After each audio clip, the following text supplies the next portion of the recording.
The story kicks off with a convo between our MC and his chairman, who's a real smooth talker, praising him, truly admirable, Jisoo. Finding a job lately has been a total struggle. The chairman thinks, unlike the others, you've never played dirty. You're bound to stand out no matter what you do. Even though Jisoo is low-key hyped, he bashfully scratches his head and declines. No way, sir. It's all thanks to your support. Hearing that, the chairman keeps sighing. If only the others were like you. Seeing the chairman so down, Jisoo quickly asks what happened. The chairman sets his teacup down and speaks softly. Actually, the director hasn't been feeling well lately. Our orphanage is a private org running on its own funds. If the director retires, this place can only hold on for 3 more years at most. Learning this, Jisoo's face goes dark, clearly not wanting this to happen at all. That afternoon, he heads back to his familiar office, feeling totally drained. The second he steps into the room, he dives straight onto the bed, completely exhausted. Kim Jae-ju, that's the name the director gave him, hoping he'd lead a brilliant life. Jae-ju lies on the bed dejectedly, thinking about the past. I've definitely given it my all, but so what? Even working 24/7 at the convenience store wouldn't cover a fraction of the orphanage's costs. Only 3 years left. Is there any way to get rich quick? Thinking this, he hurriedly searches on Google, always looking for ways to secure the bag. But these days, no matter what you search for, everything that pops up is a headline about awakening. Hearing about awakening, it's like he suddenly realizes something. Then he hops on YouTube to check out just how much an awakener actually makes. In an interview, the MC asks an awakener, I have a question for you two, those who escaped the tower after facing countless hardships and trials. After you both returned, what was the biggest change in your daily life? One of them, looking full of himself, nonchalantly replies, this might sound flexy, but it's definitely having a ton of cash. Money doesn't lie. Just looking at his face, you can see the rich guy aura radiating off him. And it's true, just like he said, awakeners make bank. Seeing a popoi appear, Jae-ju wonders what on earth that thing is. 7 years ago, a tower appeared without any warning. It chooses people at random, dragging them inside the tower, and only a very few can make it back. No one knows what went down inside the tower, because those who returned haven't spilled any tea about it. That's why they call the returnees awakeners. Awakeners are those who possess mana and contribute massively to modern society. Magic crafting is a skill that shouldn't even exist in this world. But humanity needs the power of awakeners to function. For that reason, awakeners are scouted by countless corporations. Naturally, they make a killing. They're basically walking power plants. After researching awakeners for a bit, Jae-ju is beyond frustrated. I'm so jealous. If only there was a walkthrough for the tower, that'd be great. Suddenly, his phone pings with a message. While he's still trying to figure out what's going on, a notification pops up. Kim Jae-ju has entered the first floor. Kim Jae-ju has reached 100 subscribers. Reward received. Now, sweating bullets, Jae-ju stares at his phone, totally confused. He thinks, what's with this data? Did I get hacked? What the hell is this? While he's trying to delete it, he somehow butterfingers it and accidentally hits accept. Jae-ju panics, thinking it's a virus, and tries to shut down the phone immediately. But a voice comes out that makes him jump. I'm broadcasting, but I have to go to work. On the phone is Jae-ju himself, live streaming while clearing the tower. His face looks terrified. I can't go back. On the outside, Jae-ju realizes this person is definitely him. This face and this voice, it's all me. In the video, Jae-ju is hacking and slashing monsters like a beast. Looking at that bloody axe, he's certain he's never done anything like that before. He really can't wrap his head around what these videos are. And this creature that looks super cute is called a popoi. Jae-ju realizes this is the thing they mentioned. In the interview he just watched. It looks cute, but once it opens its mouth, it's nightmare fuel because its teeth are sharper than a crocodile's. Outside, Jae-ju remains glued to the screen, thinking, what is this page? Is that monster called a popoi? No wonder those people stopped talking about it. Looking closely, there are many pages like this. The system provides info on the treasure, then points out the direction he needs to go. Jae-ju immediately figures this is a video of his future self conquering the tower. Awakeners never talk about the tower, so there's zero info or strategy guides out there. But right now, all that intel is sitting right in the palm of his hand. The gate opens 2 years later. Jae-ju has been grinding every day, thinking he needs to start in better shape than his video self. Clearing the tower will be a piece of cake if I just analyze these videos. By now, Jae-ju is hella confident that he'll conquer the tower. On the day he makes his move, Jae-ju is on his knees in front of his phone, praying to every god out there. Please let the gate show up today. He quit his job last month just to wait for the gate. More than anyone, he's the one who needs to secure the bag. But after waiting forever with nothing showing up, he just sighs. He starts thinking those videos were just a glitch. Jeju shakes his head to snap out of it. But if it really was a glitch, then how could this orphanage even be real? Jeju is bored out of his mind, so he starts doing some aerobics. He's restless since he doesn't know the exact timing. After working out for a bit, he feels a little stiff and wants to stretch. Suddenly, a gate appears in midair and starts growing. The moment Jeju sees it, he recognizes it instantly. The gate gets bigger and bigger by the second. It's like it's literally vacuuming Jeju inside. A voice echoes from within. Enter, even if unsummoned. A devious smirk creeps onto his face. Even if unsummoned, huh? Then his feet just move on their own. Guess I'm going anyway. The next step, he needs to choose the difficulty. Inside, he's low-key hyped. Finally stepping in the tower. Wait for me, director. For now, let's get this bread. As soon as he gets inside the tower, he somehow manages to crash and have a solid nap. Then he slowly opens his eyes, sits up, and asks, where am I? Looking around for a bit, Jeju realizes it's the cave from the video. Next, he stares intently at the system interface. The system pops up, streaming starting. Challenge begins in 1 hour. Defeat all enemies. Time remaining, 59 minutes. That's when he feels his pockets and realizes he didn't bring his phone. How the hell is he supposed to check the videos? Jeju grumbles to himself, whatever, it'll be fine. I've watched them thousands of times over 2 years. It should be here by now anyway. On the first floor, participants get 1 hour before the challenge starts. During that hour, they have to chat with viewers and get donations. The viewers are other awakeners remaining in the tower, picking from a list of stream channels. They join the streams of lower-ranked streamers to sponsor them. The reason for this is coins. Whenever a sponsored streamer climbs a floor, the sponsor gets coins. Or some viewers are just bored. The first viewer appears. Jeju quickly bows to him. The viewer comments, never seen you before. What's with calling me, sir? At least you're not shy like the others. 1 coin donated by Thelove. Seeing that, Jeju joyfully looks at the screen. Thanks for the donation. I can use this in the shop, right? He tells himself he needs to make the best impression possible. Thelove asks, oh, you found a shop already? You're pretty sharp. Haha, I like it. Jeju nods like a woodpecker to thank Thelove. Thelove asks, what do you plan to spend the coins on? Jeju scratches his ear, thinks for a sec, and says, I think I'll save them for now. I'm not comfortable spending them when I don't know what enemies I'll face in the challenge yet. That's a solid answer, so Thelove give him a shout out. Finally, a kid with some brains. Then he hits the follow button on Jeju. Jeju quickly thanks him for the follow, a satisfied smile on his face. Awesome, I didn't expect to get a follow from a sponsor so soon. At this point, Thelove wants to head out. I'm gonna go check out some other kids. Later. He leaves, but Jeju keeps smiling and waving nonstop. He figures this is a great start. If he keeps this energy, he might even get an early follower reward. Following a viewer is like being added to a favorites list. According to the tower system rules, once you follow individual N, you can't follow another unless you unfollow the previous one. Plus, for every 100,000 followers, you get a special reward that's actually useful for climbing the tower. After yapping his head off for a while, he's gained 7 more followers and owns 37 coins. Jeju feels like this is okay. He got a lot of clout just by picking the hard difficulty. Other people jump in to comment. It's about to go down. Maybe not if it's in hard mode. For sure. These comments confuse Jeju. So he asks, what does that even mean? The comments keep rolling in. That's the one. Stop it. He'll be sad when he finds out.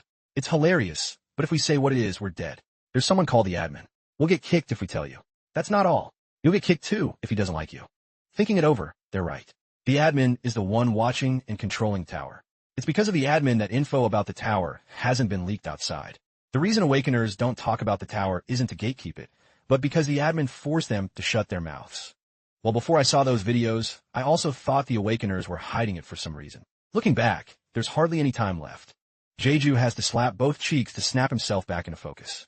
Then he shouts clearly, Dear viewers, I'm going to prepare now. In the meantime, please forgive me for not being able to look at the chat. Hearing that, the viewers immediately comment. Is he actually showing concern for us? Is there really a newbie worried about communicating with his viewers? Even Thelove has returned. Time remaining, 0 seconds. All appearing enemies must be eliminated. Jeju is incredibly anxious, not knowing what will appear.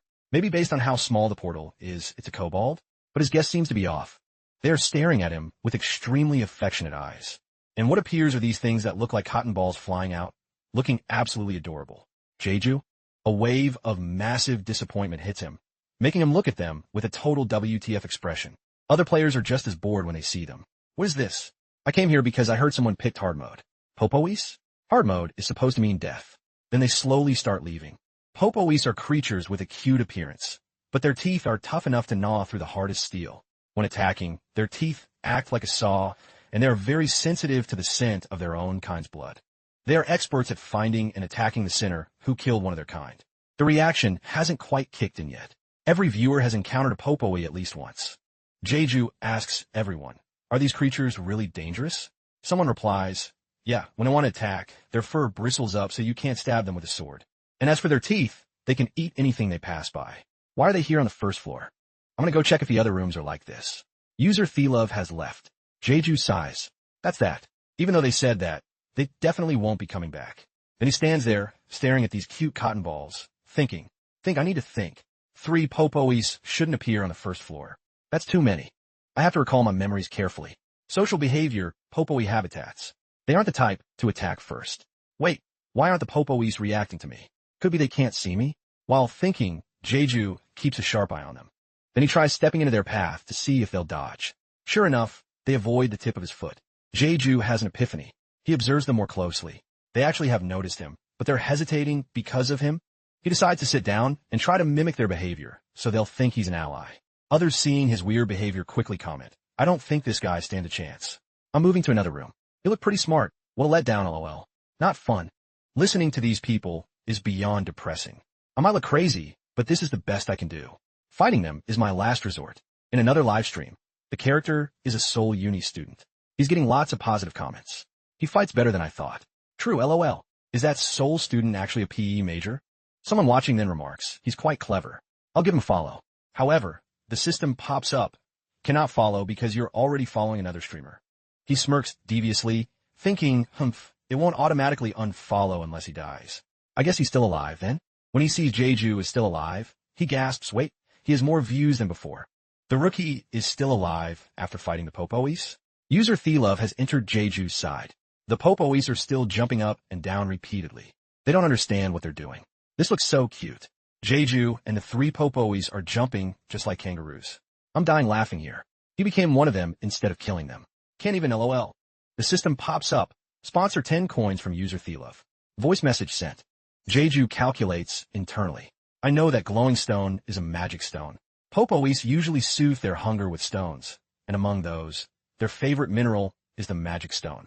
Popois perform a specific ritual when they find rare food. They definitely perform a ceremony when it involves a magic stone. However, being wary creatures when a stranger is nearby, they'll wander around looking for food instead of continuing the ritual. That's why most people miss this. I've been accepted by the popois after my efforts. They've invited me to their meal. I'm not turning that down. I think I know how the popois are feeling. They're happy right now. But as his sweat drops onto the ground, that's when the popois start to transform. They look cute, but when they open their mouths, everyone gets shook by those sharp fangs. Others jump in to comment. There they are, the popois I know. Damn, traumatic memories. I was crazy to think they were cute for a second. When Jeju realizes this, he freezes for a few minutes. Then they literally jump up and start devouring the massive rock in front of them, horrifying him. Suddenly turned into a mukbang. Lol. This is my first time seeing popois eat rocks. You didn't know? That's why we throw rocks at them when we bail. LOL. At this point, he thinks, don't tell me I have to eat rocks too? Jeju, are you going to eat that too? You're joking, right? How can a human eat rocks? Définitivement impossible. His hand instinctively touches the massive rock. Needless to say, sweat is pouring down like rain. True. What would a person eat when they want to dodge death? But his gut tells him to do it. He picks up the rocks and gnaws on them like it's totally normal. No way. Are you actually eating that? There's no way. Never. LOL. What the hell? This is insane.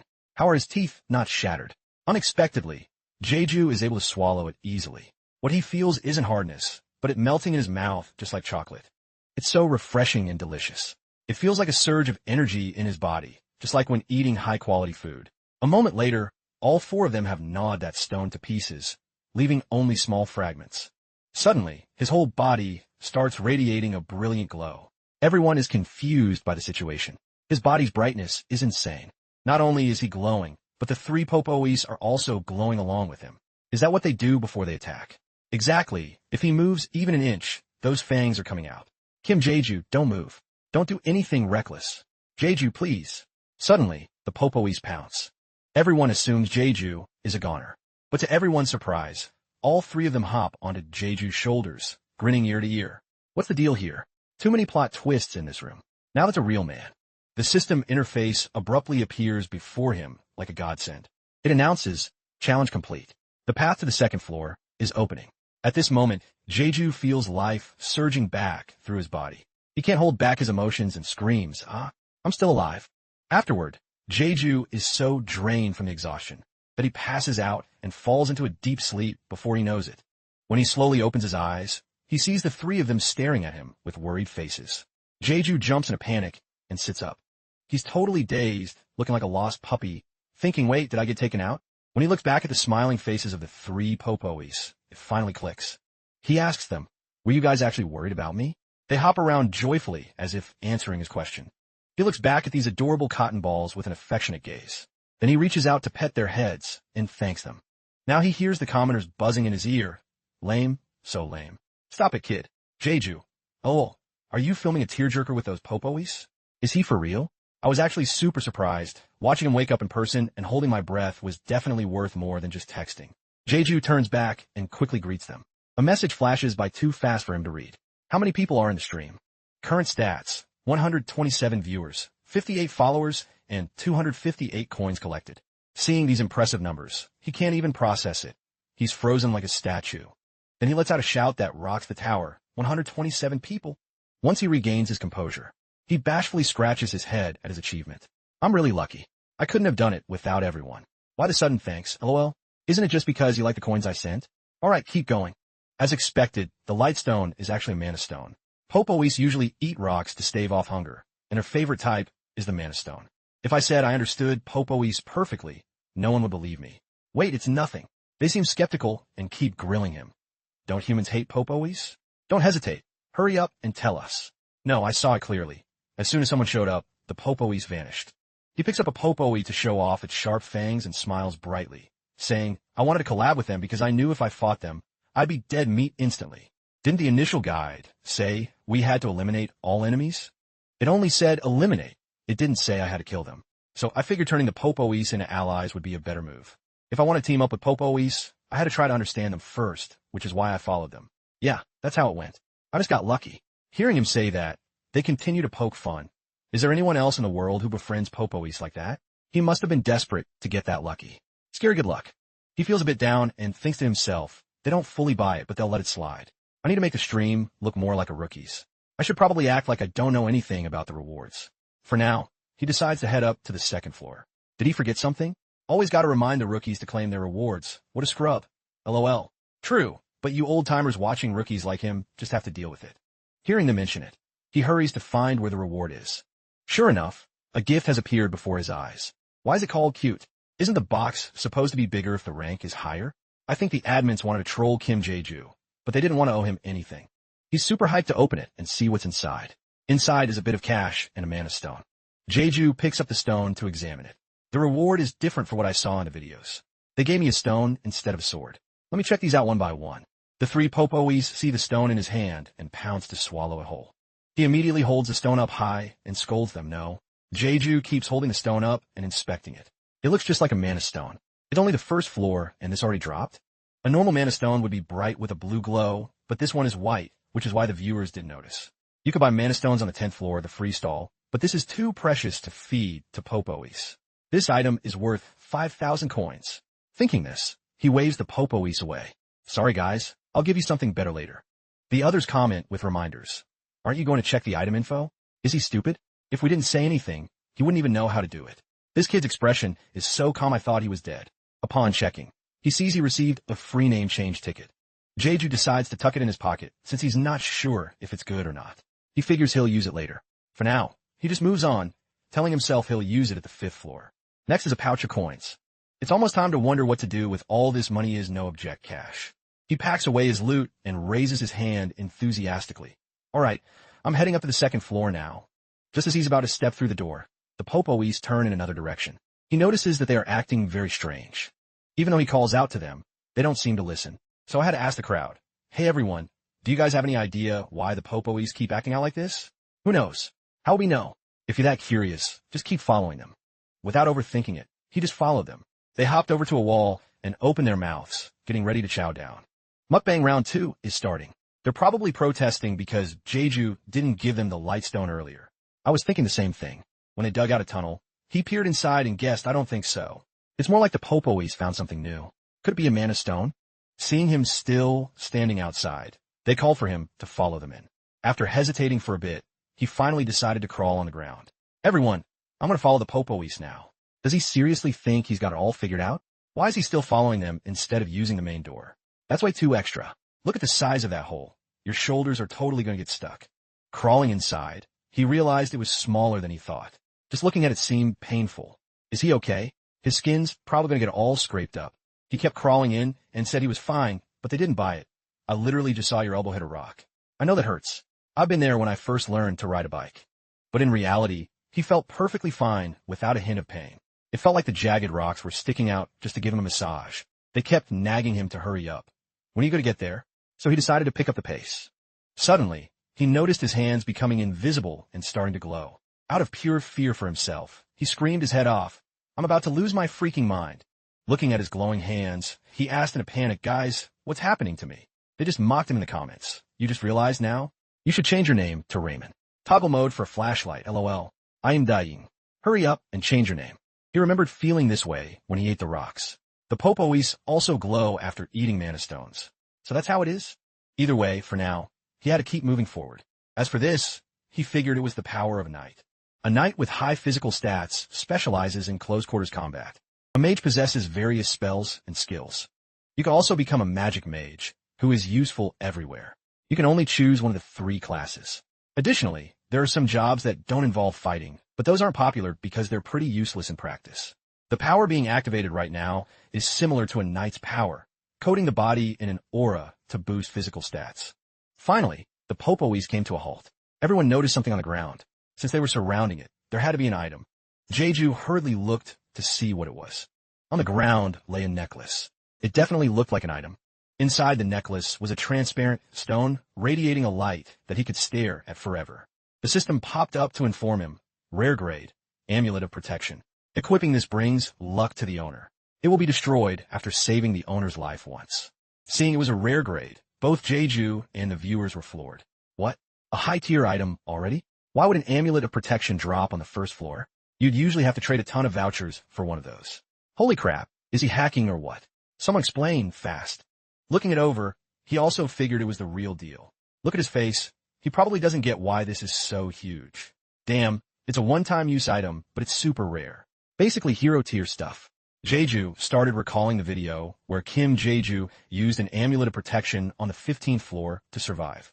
This is an item everyone should have after clearing the lower floors, meaning before the 10th floor. Thanks to the Popoes, he got it right on the first floor. The problem giving him a headache was that it appeared too early. They urged him to put it on quickly. Regardless, he could feel the necklace was amazing, but he hid it under his shirt so it wouldn't attract too much attention from the viewers. Next, he told them he was going back to the entrance. Once he was back in front of the door, he picked up the 3 Popoes and asked if they were ready to move on. Seeing them smile brightly, he decided to take them along since he couldn't just leave them behind. He looked up, scanning the area in a daze. The moment Jeju stepped through the gate, a gust of wind hit him. He looked up, scanning the area in a daze. Before doing anything else, he decided to take a look around. Looking up at a wall, there were some words engraved. "Keep well in mind the blood and bone shed by those called heroes." Jeju tried his best to stay calm and said with a bright smile, "That's creepy. It's like they're trying to scare me." But looking to the side, there was another line of text. "Speaking of blood and effort, there will always be both nobility and meanness. Thus, do not think that all efforts are the same." Now, Jeju got more serious. It's true that the same effort doesn't always lead to the same result. And in a world where everything is already rigged, I was born poor. But effort is still effort. It's best to always get my all, right? The system notification appeared. Challenge starts in 10 minutes. Objective: survive against the incoming monsters for 30 minutes. Seeing only 10 minutes left on the clock, he decided to prep immediately to avoid wasting any time. Before starting, he wanted to browse the shop window, calculating his moves in his head. Since this is the highest difficulty, if I'm really unlucky, a red bear will show up. Otherwise, it might be a twin sea serpent. A red bear's entire body radiates fire. It can breathe flames, and it's absolutely massive. I could just armor up my whole body and tank it for 30 minutes. A twin sea serpent might be strong, but out of water, it's not much of a threat. I just need to dodge its constricting tail. If it's the serpent, I can buy a weapon to take it down. I really hope everything goes according to plan, But considering how much of a struggle the first floor was, there's a high chance things will get messy again on the second floor.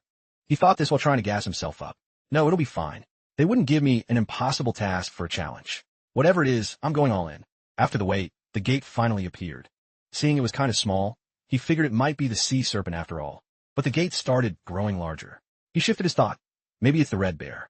A moment later, for some crazy reason, the gate just kept expanding steadily. It grew so huge it blotted out the sky, leaving him frozen, staring with his eyes wide open. This gate is getting way out of hand, isn't it? His gaze was completely stunned. No way. The thing that crawled out was a massive foot, like a dinosaur's. It stomped the ground, shattering the bricks and stones instantly. And its mouth was lovely. It looked exactly like a crocodile's maw. At this point, he was just standing there paralyzed. The commoners were hyped. Why is that thing coming out? I was wondering why they gave out a protective amulet on the first floor. Talk about perfect game balance, huh? Jeju stared at the system interface, his face pale. I really hoped it wouldn't be this, but here we are. I've got 292 coins now. He decided to buy an axe. This axe was crafted by a mastersmith from the Iron Chain Arena. The viewers were shocked because, contrary to their expectations, this madman actually chose a weapon. Are you really planning to kill that thing? Even if he wanted to run, he couldn't do it carrying that axe, lol. Facing the dragon turtle, Jeju was calculating. Every time I livestream, if I take the initiative to attack, I'll get a hidden reward. The monster's eyes glowed bright red as it spotted its target. He decided to charge forward without flinching. It raised its giant foot in front of Jeju's path. Then it stomped down hard, trying to crush him. Others were curious. Holy crap, is he dead? Even if he dodges, the shockwave will probably knock him out, so he's toast. He can't even scratch it, yet he dares to launch a frontal assault. However, as the thick cloud of dust cleared, Jeju was still standing there, and his axe was lodged in the dragon turtle's leg. How did he end up over there? Check out how calm this kid is after going through all this, guys. He clenched his fists to regain his composure. So, I can't take it down in one shot. I was planning to climb onto its back, but I don't know how much energy my body can draw from that man of stone. Next, he slammed the axe hard into its leg again. Immediately, it turned to look at him with a predatory gaze.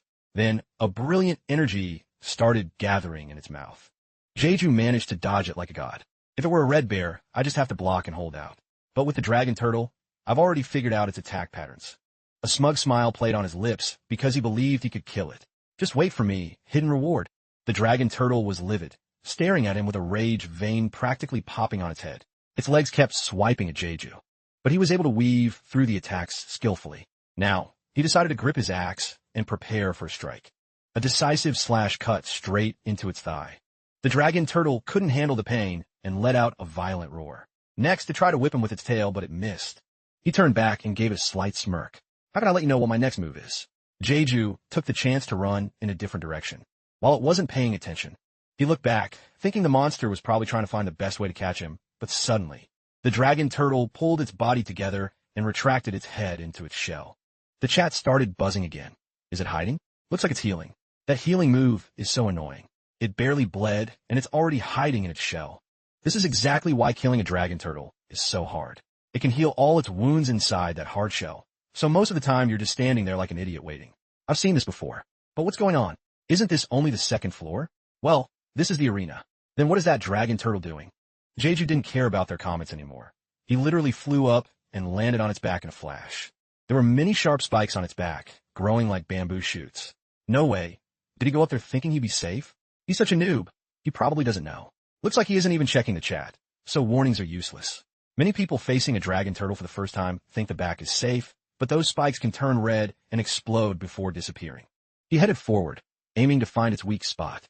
Right then, he got a message from Thelov. The spikes on its back are going to blow. Get off. But he ignored it and kept going. I know. At this size, it'll be weaker. With that, he aimed right for one of the spikes and raised the axe in his hand high. One decisive slash straight into the spike, and the monster's reaction was instant agony. It shrieked like it had never shrieked before. Next, he wanted to finish it with one more blow. Right then, the monster's entire body started shaking, and finally, it exploded on its own. After that, there wasn't a single sign of movement from it. Everyone waited and waited, but it didn't budge. Finally, only the sound of Jeju's footsteps could be heard as he calmly walked out. Because of the blast, he was a bit banged up. Seeing him appear, they immediately jumped in. I believed in you from the start. Damn straight. The stream would have ended if he died. I totally forgot. Looking back, that dragon turtle was deleted in a heartbeat. Only now could Jeju finally breathe a sigh of relief. Recalling it, he still felt the danger. That was a risky gamble. It almost didn't work out. A dragon turtle's spikes will explode when mana is channeled into them. He had channeled the mana he absorbed from the magic stone into this very spike, and used that exact thing to blow the dragon turtle sky high. Just moments ago, he was nearly blown to bits in that explosion. But now, it was time for the victory lap. The system popped up, challenge complete. You didn't just survive against monsters, you defeated a powerful enemy. And now, for the hidden reward. His face couldn't hide his excitement, because what he'd been waiting for had arrived. The Popoes heard that, and were hyped too. They kept jumping around him. Jeju then asked, I'm guessing you guys want to eat that, right? Monsters in the tower usually have mana stored within their bodies. To a Popoe, a dragon turtle is basically a giant mana cake. As soon as Jeju gave a nod, they dove right in to feast. Someone wondered, do they actually understand what he's saying? I feel nauseous every time those Popoes open their mouths. Is this normal? It's pretty normal, lol. Barf. But more importantly, this guy just killed a dragon turtle on the second floor? They started clamoring. Are you a hacker? He's definitely got skills, or he's cheating. Nice hacks just now. He's not hacking, stop the cap. Don't hate on him just because you can't do it yourselves. But on the second floor? This makes zero sense. Hearing this, he didn't react at all. I don't think saying, I just got lucky will be believable. Fine, I'll just ignore it. After thinking, he said grumpily, it's nothing. I just thought I could do it, so I tried. Man, you're pretty cocky. I'm suspicious, but you actually have talent. My viewers aren't watching because I kissed their asses. They're only watching because of the insane difficulty I cleared and the cool way I did it. His viewer count proved it. Thinking about having nearly 200 viewers on the second floor. To him, even 50 would have been great. Next was time to claim the reward for the 100-follower milestone. This time, the rewards included a pouch of coins and a rare-grade spatial backpack. It can handle a weight of up to 500 kilograms. He held the reward and thought, the coins are a basic reward as expected. The spatial backpack only appears if you get lucky, so I'm not doing too bad. The viewers won't be disappointed with this. A high-grade magic stone. Better not show the item description for this. Every magic stone is different, so it's too dangerous to just eat them. To be safe, he hummed a tune while thinking, I have to change the subject before they start talking about the magic stone. Next was the hidden reward. Something dropped out quickly. He held it in his hand, looking dazed, not knowing what it was. This is an upgrade stone. Everyone thought this was insane. He held it and smiled. This looks decent, so I'll keep it. But suddenly, a wave of dizziness hit him, making him stumble. He could only manage to say, I feel lightheaded. Those with experience told him, go to the third floor now. You've lost too much blood. Every wound heals once you go up a floor. Despite that, he still tried to open the next reward. He received multiple blessings, from strength to agility, mana, and luck. A blessing is a type of passive skill that significantly boosts the stats related to it. Among them, mana is the stat that supports mages and magic research. As mentioned, it's overlooked in the early game, which is why the chat didn't pay it much mind. However, Jeju decided to choose this one. They thought it was just a useless item. Unless you want to be a mage, you chose the worst one. It's hilarious that he didn't listen to them. Jeju's mindset is totally different. Unlike mages and knights who are strong right from the jump. Magic research is unpredictable and mysterious. Even from the start, no matter how hard you grind, it has its limits. That's why many people regret picking this class after they lock it in. So basically, it's treated like a non-combat class designed to protect the party from the back or simply for crafting. Well, that's just the early game, though. I remember that guy in the video, clearly a combat genius, a magic engineer. Only real men understand how cool firing lasers actually is. Besides, the idea of a streamer being able to DIY magic engineer weapons like that American tech genius is something that'll never happen. Once he finished collecting all the rewards, Jeju picked up a Popoe in his arms. The streamer tried to simulate and copy it. It might be feasible if I look back at it. Jeju saw that they had gnawed the dragon turtle's shell clean, not missing a single spot. At this point, exhaustion is washing over his entire body, making him feel like he's hit his limit. Jeju quickly steps into the teleportation gate. The second he arrives, he can't stop grinning because his scratches have completely vanished, and his fatigue is gone too. Before he can even catch his breath, the system pings. Third floor challenge. This is the garden of a forgotten ancient god. The guardians sleeping here will put you to the test. Victory condition. Defeat the guardians. He starts analyzing again. Floors 1 and 2 were way harder than the video, but floor 3 seems pretty similar. If floor 3 has the same difficulty, suddenly, some guy runs in from nowhere. Oh yes, Mr. Cloud. Thanks for the 10-coin donation. Yes, everyone, I've successfully made it to the third floor. Seeing his appearance, Jeju's face immediately goes dark. The guy finally notices Jeju and looks completely puzzled. It has the same difficulty because it's a challenge where I have to team up with someone else. The two just stand there staring at each other in a daze, unable to find any words. Finally, the other guy speaks first, fear still written all over his face. Seeing this, Jeju thinks, look at him shaking. Looks like he went through hell on the second floor. Nevertheless, Jeju reaches out his hand to say hello. As their hands lock in a firm grip, the other guy suddenly gets emotional, almost in tears. Hello, are you a streamer too? Jeju, keeping his usual chill expression, replies, yeah. Did you have a rough time getting here? After shaking hands for a solid 30 seconds, the guy suddenly realizes and quickly apologizes. Jeju thinks to himself, this makes sense. It's probably the first time he's met another human in the tower. The guy continues emotionally, I didn't gain any experience at all. The viewers are loving it because this is a real rookie reaction. Is Kim Jeju a robot or what? Stop acting so cool. What a stuck-up rookie. After calming down, he introduces himself confidently. What's your name? Main Ish Ha Yeon Shok. He just indifferently replies, I'm Kim Jeju. Hearing the name, the guy laughs, thinking it's a very unique name. Jeju doesn't know what else to say besides, yeah, I get that a lot. Then the guy speaks up to ask, hey Kim Jeju. Sorry, but those things on your head and shoulders, those are popois, right? Mentioning them makes Jeju smile brightly as he shows them off. Yeah, did the viewers tell you? The guy starts eyeing them and says, yeah, the viewers are losing their minds. They keep asking why there are popois here. Jeju doesn't really know how to explain. Well, since the floor 1 incident, things just kind of ended up like this. While they were talking, a massive tremor shook the place. Guardians burst out from underground like gods, blotting out the sky. The two guys just stare with their eyes wide, faces turning pale as ghosts. But Jeju remains very calm, gripping his axe and stepping forward. If the third floor difficulty is the same, the Guardian's weak point should be the same too. A Guardian statue on the third floor. People usually say the real challenge starts from hard mode. Low difficulty is 1 statue, medium is 2, and hard is still 2. But if you can't take them both down at the same time, the defeated one will respawn instantly. The Guardian's eyes start glowing blood red, looking totally aggressive. The viewers are hyped. Here we go. Looks like a lot of people died here. Yeah, their faces got charred by fire, then they fell into a deep sleep. It's obvious. The one with the shield defends, the one with the spear attacks. But the shield one looks way more intimidating. Huh? The first statue raises its weapon. It aims directly down at the two of them with zero hesitation, but they manage to dodge it just in time. The guy tumbles to the ground, panicking over this terrifying power. He looks around and can't find Jeju anywhere, sending him into a total panic. Jeju, on the other side, is preparing to take on both statues. The shields are about to slam down on him. No one knew if he could outrun it as it slammed a powerful thrust into the ground. Ha Jong-suk saw this and got super worried, calling out his name to see if he was okay. When the statue lifted its shield, it revealed a crater 50 meters deep in the ground. Jeju had already circled around to its back before anyone could even blink. He lunged forward with the axe gripped tightly in his hands. Using every ounce of his strength, he delivered a massive blow to its body. The first one's leg snapped, and it was just about to go down. But the other one rushed over to prop it up, catching it before it could hit the dirt. Jeju saw that time was running out. If he just stood there, the spear statue would recover in no time. He was determined not to let it regenerate. Thinking fast, he took flight again. He unleashed a barrage of slashes toward the statue.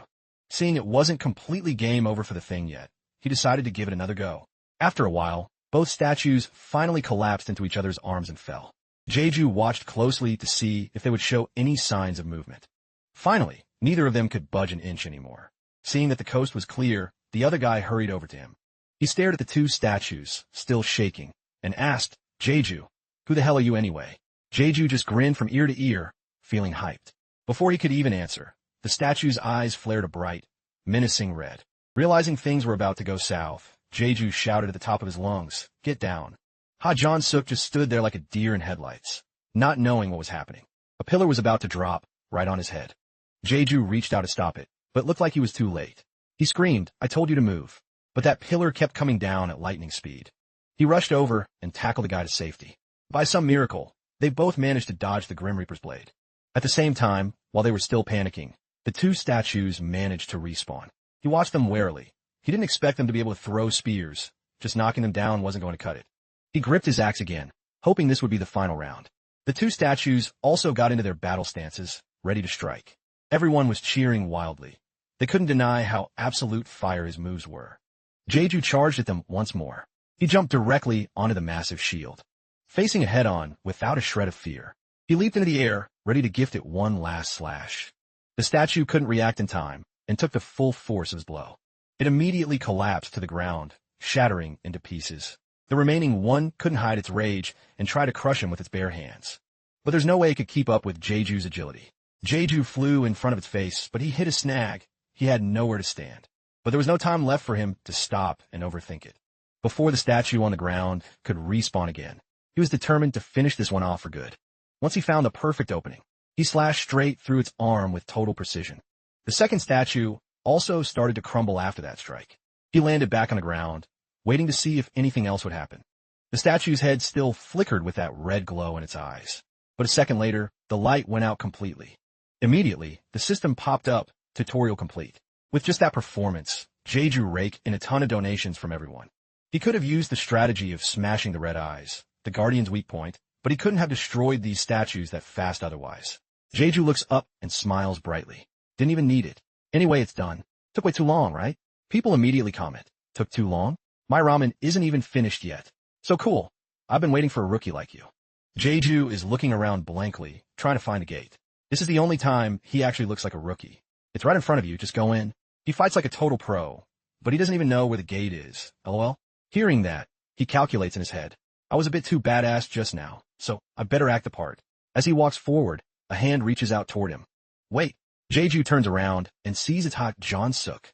He looks like he's struggling just to get the words out. Can we talk for a sec? But Jeju is exhausted and wants to hit the next floor immediately. Even though he's tired, he still turns back with a bright smile to turn him down. Sorry, let's make it next time. Before he even finishes his sentence, he bolts forward like someone's chasing him. Ha John Sook is left standing there, realizing he's been ghosted. Stepping onto the fourth floor, he receives a letter. It reads, "We are waiting for our judgment day. The blood-curdling screams of those left to starve. And the souls of fallen soldiers wander throughout the empire. Year 957 of the Astro Empire. The king is going insane." He rang the alarm and beheaded the young general who had just returned. The reason was simple. He wouldn't listen to anyone and waged war as he pleased, so he was executed. If you, the traveler reading this, value your life, let me give you one piece of advice. Never provoke the king. He smiles at this intel. Obviously, I don't know the full story yet, but at least this is a hint about the fifth floor. Right then, the gate appears beside Jeju. Before heading in, he wants to check the rewards first. A gift box quickly lands in his hands. But this time, the reward is just a single pouch of money. He holds it up and looks at it with pure disgust. Just one. Usually, for hard mode, it's 3. However, this single pouch is worth 5,000 coins, which leaves everyone shook. A bright smile instantly returns to Jeju's face. I was worried since there was only one pouch, but damn, that's a lot. He notices the viewer count rising. Probably people coming over from Ha John Sook's chat. 5,600 coins. If it's just coins on the 5th floor, then I need to study more magic. Kim Jeju turns his head and asks, wait, does that mean? The little Popoes are shaking. Then all 3 of them go limp and let out an exhausted Popoe. Kim Jeju anxiously sits down and asks, are you guys sick? The Popoes are drooling and keep crying Popoe. Kim Jeju quickly asks the viewers, does anyone know why they're like this? Viewer comments pop up. If I knew, I wouldn't be watching stream. LOL. I bet you're the first person to ever bring Popoes along. Suddenly, one comment catches Kim Jeju's eye. Maybe they're hungry? Kim Jeju thinks, but they already ate those turtle shells on the 2nd floor. He rummages through his backpack just to be safe. Ugh, better safe than sorry. Kim Jeju pulls out a blue stone. He holds it in front of the Popoes, but they just turn their heads away and refuse it, crying Popoe. Kim Jeju sighs and pets their heads helplessly. I don't think they're hungry. Suddenly, the system flashes a 20-coin donation from user Lovenim. Message, try on the 5th floor. Kim Jeju looks up gratefully. Thanks for the donation. The 5th floor, huh? More viewer comments appear. LOL, I think they're talking about that. Yeah, that communication method. It's so annoying, LOL. Kim Jeju finally realizes. Right, there's someone on the 5th floor who can take care of Popoes. Kim Jeju picks up all 3 Popoes and announces, I'm heading straight through the 4th floor because the little ones aren't feeling well. Suddenly, a shout rings out from behind Kim Jeju. Jeju, wait, it's Ha John Sook, panting heavily as he calls out. Wait just a second. Kim Jeju deeply, Ha Jong Sook? What's up? I'm in a hurry. Ha John Sook stammers, I know you're busy and don't have time for me, but he suddenly bows deeply and yells. I just had to say thank you. I cleared without a single scratch, because of you. Then Ha Jong-suk looks up with a bright smile at Jeju. Jeju, thank you so much. Kim Jeju is taken aback. Then he can't help but feel a little proud, covering his mouth. Kim Jeju gives a friendly smile. Sure, when there's a chance. Ajeonseo Kchidazekbidi. Yes. Kim Jeju turns to enter the spatial circle, thinking, see you next time. Stay alive. Passing through, he arrives at a new location. The system pops up, 4th floor challenge starting. This is a temple sealed by ancient characters. Destroy the seals, and open the exit within the time limit. Be careful. If you fail to destroy the seals, you will be trapped on the 4th floor. Kim Jeju gloomily realizes they say trapped, but they mean dead, don't they? He thinks further. Even if I buy food with coins, there's a limit. Being stuck on one floor is basically a death sentence. He hits continue on the notification board. Kim Jeju starts walking toward a corner. The wall has characters printed all over it. Kim Jeju thinks there must be hundreds of crystal stones in hard mode. Viewer comments keep rolling in. He's at the IQ test floor, lol. 6 hours is enough to clear it.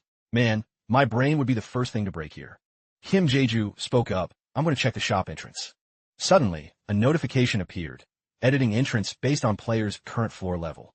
Kim Jeju analyzed it in his head. The shop entrance on the 4th floor wasn't like the others. It was packed with food and necessities to tempt players into choosing them over weapons or defensive gear. The 4th floor was a battle against time. If I get too comfortable because of the food options and the long time limit, I'll waste my time. I'll definitely die from being locked in here. Kim Jeju decided, there's nothing I need right now, so I'll save my coins. I don't have enough time anyway. Comments flashed. Did you just ignore that chicken? Damn, I just ordered chicken after seeing that, but you have so many coins, do a mukbang. Kim Jeju replied, I want to save them for later. Besides, my babies are sick. The comments continued. All right. Go ahead, Kim. Those bastards, the babies are sick. Kim Jeju thought. On the 4th floor, I have to use the characters on the crystal stones to find the right images and colors. He approached the stones. Kim Jeju touched a stone and realized the stones change color when I touch them. As expected, the stone turned red with a character on its surface.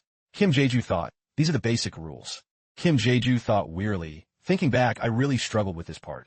He reached out and touched the stone above. The stone then turned green. I see, this stone with this character has a different color sequence. A headache, a massive headache. Memorizing all these characters he'd never seen or even heard of. If my method is to replace a letter with a number to make it easier to remember. Kim Jeju worked with burning intensity, writing it down. Back in reality, he thought, by now, it should have gotten more complicated. The real nuisance on the 4th floor was that the crystals he didn't even touch changed color too. The system showed comments. I'm getting sick just watching the 4th floor, lol. Aren't there hundreds of stones on the 4th floor? Just wing it and hope for the best. Kim Jeju suddenly had an epiphany. But for me, this is just an annoying Rubik's Cube that needs solving. He tapped the crystal stones continuously. 1 to 3, 47, 9. Viewer comments appeared again. This madman is just tapping randomly. LOL. He shouldn't be doing that. It's more like a symphony than an IQ test. Kim Jeju looked up. An entire row of crystal stones lit up in the same blue color. Viewers commented in surprise. Wait, it worked? Was he actually thinking while tapping those stones? Is that even possible? Kim Jeju went back to it. Kim Jeju smiled, thinking one row down. Great. Everything is exactly as I remember. If I keep this up, I can finish in an hour, no half an hour. He blurted out, I'll be done soon. System comments appeared. Just a fluke. His brain's gonna explode on the last row. One row is easy. The system notification showed the time. 5 hours, 53 minutes, 22 seconds. Kim Yeo Topit Rapidly. Time remaining, 5 hours. 49 minutes, 28 seconds. The stones continuously change colors. Viewers commented in shock. This is insane. He's actually good. Hope he gets to the 5th floor fast. I'm so shocked, I dropped the chicken leg I just ordered. Kim Jeju let out a sigh. On the wall, all the stones were blue, except for one lone green stone. Kim Jeju pressed the green stone, thinking the last one. The stone gradually shifted to blue. System notification. Challenge complete. The door to the 5th floor is open. Another donation notification. 200 coins from user Dekins 123 nim. Message. Are you in Mensa? Kim Jeju replied. Thanks for the donation. I'm not in Mensa or anything like that. He thought to himself, genius my ass, I just memorized the answer stuck in my bedroom. Another donation. 200 coins from user Lovenim. Message. Well done. Others commented. The big spinners are really going at it. Are they Kim Jeju fans? Can't lose, lol. Kim Jeju smiled and accepted it. Thanks everyone. I'll check the rewards quickly and move on. The gift box opened. Inside was a coin pouch with the letter G on it. Viewers chatted. Another reward already? Is it 5,000 coins this time? That's wild. Isn't he starting the 5th floor with 10,000 coins? Kim Jae-ju thought happily, awesome. With 10,000 coins, I could buy a hero grade skill book. He picked up the pouch. System notification. Coin pouch, 5,000, common grade. Automatically converted to coins. Comments flooded in. 5,000 coins? Crazy. Predictable, but clearing faster means bigger rewards. He deserves it for finishing the 4th floor in 20 minutes and winning a 2v1 on the 3rd.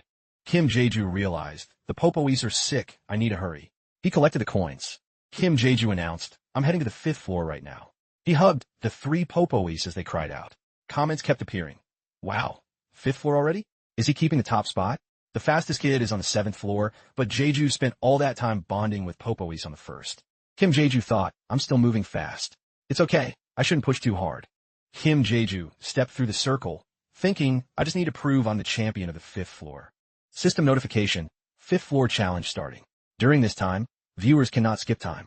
1 week in the Astro world will be granted, but it will not affect the real world.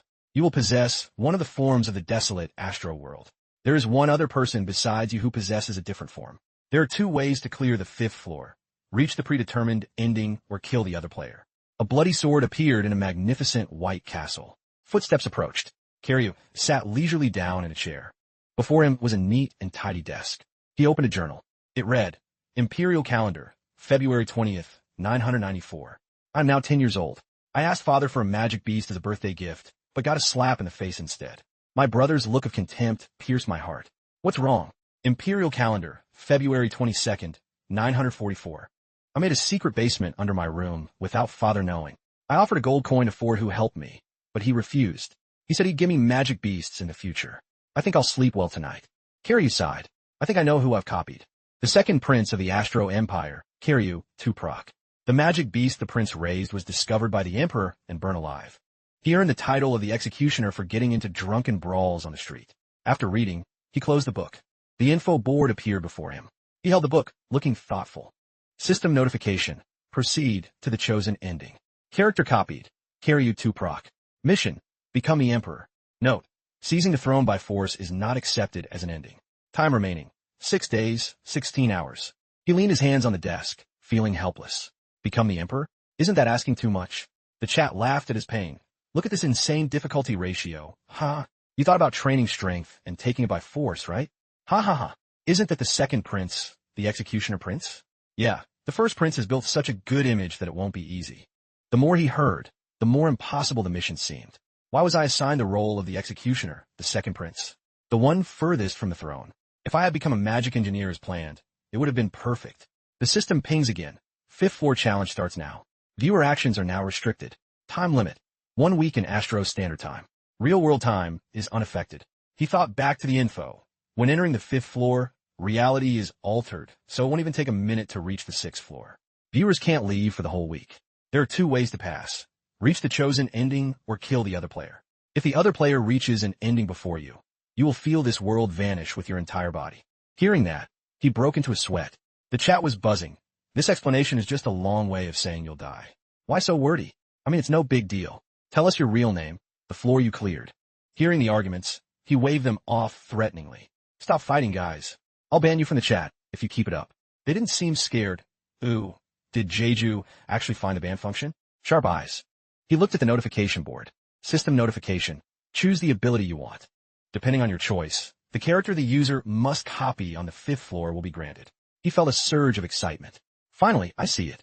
If a player chooses the highest difficulty, they are assigned a key figure of the Astro Empire. Magic ability would be assigned to the Imperial Archmage. Magic Engineer is assigned as the Empire's Platinum Engineer. Physical Strength is assigned as the Imperial Guard. There's also a high chance for a Support or Assassin class, but their stats are much lower than the top 3, so few people pick them. He crossed his arms, thinking. Before he could even decide, the chat exploded. Go for guard, Jae-ju. Physical Strength, all the way. No way, he's got to be a mage. If you want to fight, Assassin is good for hit and runs. Is no one rooting for Magic Engineer? LOL. Suddenly his eyes lit up. Select Magic Engineer. The system popped up. Are you sure you want to choose powers related to magic beasts? Yes/no. He said excitedly. I'll take magic. Everyone laughed. What the heck is a magic beast? LOL. It's a monster. They call them magic beasts in Astro. He repeated his request. No, magic. Before he could finish, the system confirmed. You have been assigned a character related to magic beasts. The whole chat cracked up. Is the system bugged? Ha ha. No way out now. He flailed his arms and legs as he fell through the hole. I said magic engineer, not this. Currently, he slumped over his desk in despair. I said magic engineer. Why'd I get magic beasts? He took a moment to compose himself. No, it's already too late. Stay calm. Think about what needs to be done. He thought optimistically. If the ending objective is easy, I'll keep going. For example, if I were a magic engineer, this stage would end when I build an invention. If the objective is too hard, I can just aim to kill the other player. For a crazy job like becoming emperor, killing the player might be the better option. The first day of the week is for getting used to the copied body. It's crucial for players to read their character's journal to grasp the situation. He rested his chin on his hand, thinking. Then he turned and asked the servant, "Is anyone outside?" The servant bowed respectfully. "You called, Your Highness?" He ordered, "Call Fordrick." He replied, "Yes, sir." The chat saw his performance and teased him. Look at him acting all natural, huh? Good acting. I actually thought he was a real prince. He glanced at a book. What kind of person is Fordrick? After seeing him read the journal, everyone was stunned. No way he can act like that just by reading it. Goosebumps. Fordrick. Diamaron bowed. You summon me, Prince? Is it because of the new magic beast? Hearing that, he replied, huh? Right? Thinking to himself, I was just wondering what to say. Oh well. Fordrick snapped his fingers. I figured you'd ask about it, so I had it prepared. This magic beast is from the north. He looked quite confused as the servant brought in an iron cage covered with a white cloth. It was the Popois, chirping weakly. Popoi. The servant told him they're famous for being aggressive, but they're strangely quiet. It makes their job easier. He panicked internally. I totally forgot about those Popois. Outwardly, he remained calm. They look exhausted. The chat speculated. Judging by those groans, they definitely are. From the north, my ass. Fordrick glanced at them. I asked the hunters, but they don't seem to know why they're in pain. I checked myself, and it looks like they've absorbed too much mana stone. The chat buzzed. Wait, the stone from floor 1 was a mana stone? A small piece is worth thousands of coins, but that big? No way, lol. They also ate the dragon turtle shells on floor 2. They're just overstuffed, haha. Suddenly, Fordrick shouted Prince. He grabbed his shoulders and asked frantically, this is impossible. How can there be glowing mana coming from your body? What happened during your time in the north? He pushed his hands away and replied calmly. Nothing unusual about my body. Don't worry. He still didn't believe it. Impossible. A normal person would explode with that much mana. Aside from the luck, it's not life-threatening. The mana energy has already taken over my head. From now on, if I get worried or angry, I could end up in a vegetative state. At worst, my emotions could completely shatter. He warned anxiously, Prince, you cannot absorb any more mana. He patted his shoulder to reassure him. I get it. I'll keep your words in mind. He was still quite worried. Prince. Then he bowed. Understood. I shall take my leave. Before leaving, he added a warning. Furthermore, the first prince has been making suspicious moves lately, so please be careful. He smiled back. Thank you for your concern. I'll take these magic beasts to the basement myself. Fordrick was Karyu's only supporter. He was the personal knight of Karyu's mother, Queen Perdisa. He had resigned when the queen passed away, but specifically returned to aid the young Karyu. He looked at the Popois. Forget it, it's just the mana stones. He recalled the fight against the dragon turtle. Normally, I'd be shaking with fear. He lifted the cage and thought. Either way, the first prince's moves are pretty suspicious, huh? He decided, I have to defeat the first prince in 1 week and become emperor. Killing the other player would be easier, but reaching the ending gives better rewards, though it's much harder. While thinking, he searched for a book mentioned in the journal. All right, here it is. Suddenly, the bookshelf shook and moved. Then a secret basement passage opened up. Everyone was amazed. Wow, a new skill? Is that from the magic engineer class? Wait, is he a magic engineer? Holding the cage, he looked down. Then he stepped down into the basement. Suddenly, a notification appeared. He looked up at the magic beasts in front of him. Instead of being anxious or hateful, they seemed happy to see their master. These are the magic beasts Karyu kept. He set the cage down. Then he turned away with a heavy heart. Popois, I'll leave you kids here because I don't know what'll happen outside. Everyone screamed in the chat. No. Are you seriously leaving the Popois behind? Are you crazy? Do you guys really think they'd let a prince carry Popois around? The Popois looked on with teary, pitiful eyes. He apologized silently. I'm sorry, little ones. This is for your own safety. He looked at the system, thinking, should I buy a skill book for the Popois? On the screen, options appeared based on the magic beast setting. 500 coins. Relationship between beast and master, 1,000 coins. Playing and growing. The best part about skill books is you don't actually have to read the whole thing. Since the content just uploads straight to my brain, it's much easier. He chose normal difficulty, a book on Magic Beast basics. Upon use, Magic Beast understanding increases. After selecting, a notification appeared. A skill has been created, Basic Magic Beast Mastery. He thought about it and realized, there's nothing useful for the Popoes here. The chat teased him. Jeju, do you feel any different, lol? He didn't mind and replied, not much, but at least it was cheap. Everyone agreed. True. That's why no one cares about Magic Beasts. It's not too late to switch tonight. Switch to Mage, since you have 10k coins. You can afford it. He closed the basement entrance. Just one more place I need to go. The chat kept buzzing as he reflected. Seems like my opponent chose to be a knight or a mage. The Archmage has their own research lab, and the Knight Captain has their training grounds. A young man held a sword, standing in a ready stance for battle. With one swing of his blade, he struck the target from the side. The guy in black had a smug, satisfied smirk on his face. Internally, he couldn't stop thinking, this is insane, absolutely insane. Gripping the sword, he stared at it, unable to hide his pride. His eyes were full of pure joy. He thought to himself, I only used a few skill books, but it feels like I've trained for decades. This was Lee Song-ji of the tower's 4,891st generation. Viewer comments flooded in. Song-ji is feeling himself. Ha ha ha. That's the way. The 5th floor is where you get swole. Moving with fluid agility while swinging his sword in every direction, Song-ji couldn't stop marveling. Just moving around levels up my skills. Right then, Lee Song-ji felt like he had luck on his side. By choosing high difficulty levels on the 1st floor, he had earned a massive amount of coins, and, on the 2nd floor, he used his peak kendo skills. Using those skills, he easily defeated the beasts. On the 3rd floor, he used his friend as a meat shield to pass quickly. He thought he'd be cancelled for selling out his teammate, but instead, viewers saw it as ruthless survival and showered him with rewards, even though he almost failed the 4th floor, with only 30 minutes to spare. While he was busy training, a message popped up. Song-ji, you've got a visitor. Song-ji turned around to look. Gossip about this visitor filled the chat. I've seen this guy before. His clothes look like royalty. What was his name again? Jeju stood tall, smiling in front of stunned Song-ji. Those in the chat recognized the face. Wait, isn't that Prince Karyu? Unable to react due to sheer panic, Song-ji just stood there frozen with his eyes wide open. People had to jump in. What are you doing, Song-ji? Kneel down, quick. Ha. Taking the hint, Song-ji knelt and bowed respectfully. Your Highness, it is an honor to meet you. Inside, he was spiraling. Why is there a prince here? Is this really the spot I read about in the journal? Jeju looked at him and granted him permission to rise. Stand up. Seeing you train like this for the Empire truly warms my heart. Song-ji peered at him cautiously and replied, I am merely fulfilling my duty, sir. Deep down, his suspicion grew. A streamer? No, maybe he's a mage or a knight like me. Lee Song-ji was a swordsman, currently the Black Lion Lord. He was a straightforward person who hated lies. When he first transformed, he found the way they spoke difficult, but after copying the local dialogue, he gradually got used to it.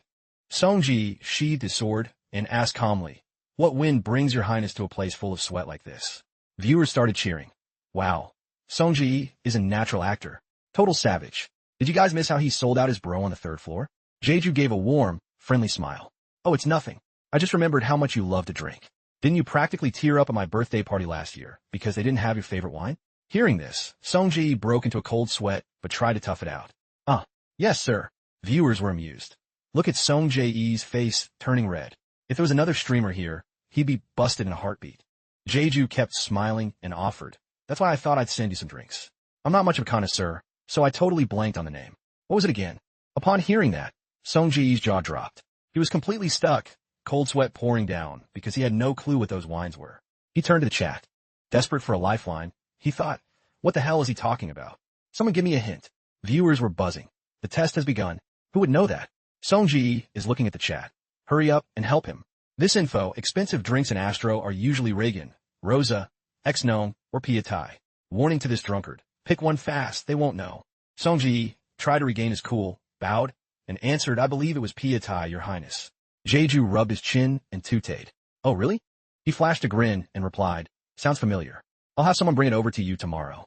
Escaping this disaster, Song-ji breathed a sigh of relief. Thank you, sir. Your humble servant vows to serve the Empire with all my heart. Internally, he was ecstatic. Finally, I survived. Jeju's smile turned mysterious. By the way, I forgot to ask you. He cut straight to the chase without beating around the bush. What's your Korean name? Faced with this sudden bluntness, Songji blurted out, "Huh? This guy is crazy." He snapped back in shock. "Who the hell are you?" Jeju smiled smugly. "Can't you see? The Prince of Astro, carry you. No need to keep up the act anymore." The fake Songji stepped closer with a mocking sneer. "Oh really? Why didn't you bring your guards for protection? You dare come here to stir up trouble alone?" Songji couldn't stop wondering. "How did you catch me? I played it as real as it gets." Jeju didn't even bother answering properly. "Why should I tell you?" Jeju reminisced. It was because that introverted prince had written everything in his journal. Jeju had read and memorized the part about the Black Lion Lord's obsession with drinks. Songji grumbled. "What did you just say?" Looking at Jeju's relaxed attitude, Songji threatened him angrily. "Isn't this prince just a useless brat? I could end him with one swing, right?" Comments were flying. "Look at that guy, he's taking it too far." "Girl, you're too into the role. But shouldn't he be mad? I bet he really wants to be a warrior." Jeju wasn't a pushover and clapped back immediately. I could smell this impulsive and crude stench from a mile away. I tried to ignore it, but this disgusting odor keeps flying into my nose. After hearing this insult, Songji took a massive hit to his ego. He gripped his sword, ready to strike, fuming. "You're dead meat, you bastard." Fordrick rushed over when he saw the scene and shouted, "What on earth is going on here?" Fordrick was incredibly uneasy, checking Jeju's body with worry while asking, "Your Highness, are you all right?" "I'm fine. No need to overreact." Clenching his fist with eyes full of rage, Fordrick hissed, "What do you mean? I saw this man threatening you with a sword with my own eyes." Jeju played his part perfectly. "It's fine. I just wanted to see how much his skills have improved." Songji had to go along with it, stammering that's right. Unhappy comments appeared. "Look how crazy he is. What an idiot. He should have just slashed the prince and moved to the 5th floor." Fordrick stepped closer, his eyes dark with disbelief. I felt bloodlust in his gaze. Jeju quickly explained to smooth things over. "I'm the one who told him to use his full strength." Hearing that, Fordrick let it go but put a hand on Songji's shoulder as a warning. "Watch yourself next time, unless you want to be charged with the attempted assassination of a prince." Fordrick leaned into Songji's ear, making his face turn pale as he warned of the dire consequences. "You'll have your limbs cut off and be tied to horses to be dragged through the whole city."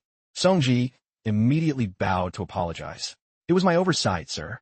Fordrick let it slide for now. "Beat it. Since the prince spoke up, I won't dig into this any further." Obeying the order, Songji scrambled away immediately. On the way back, Fordrick felt puzzled. He was acting very strange today.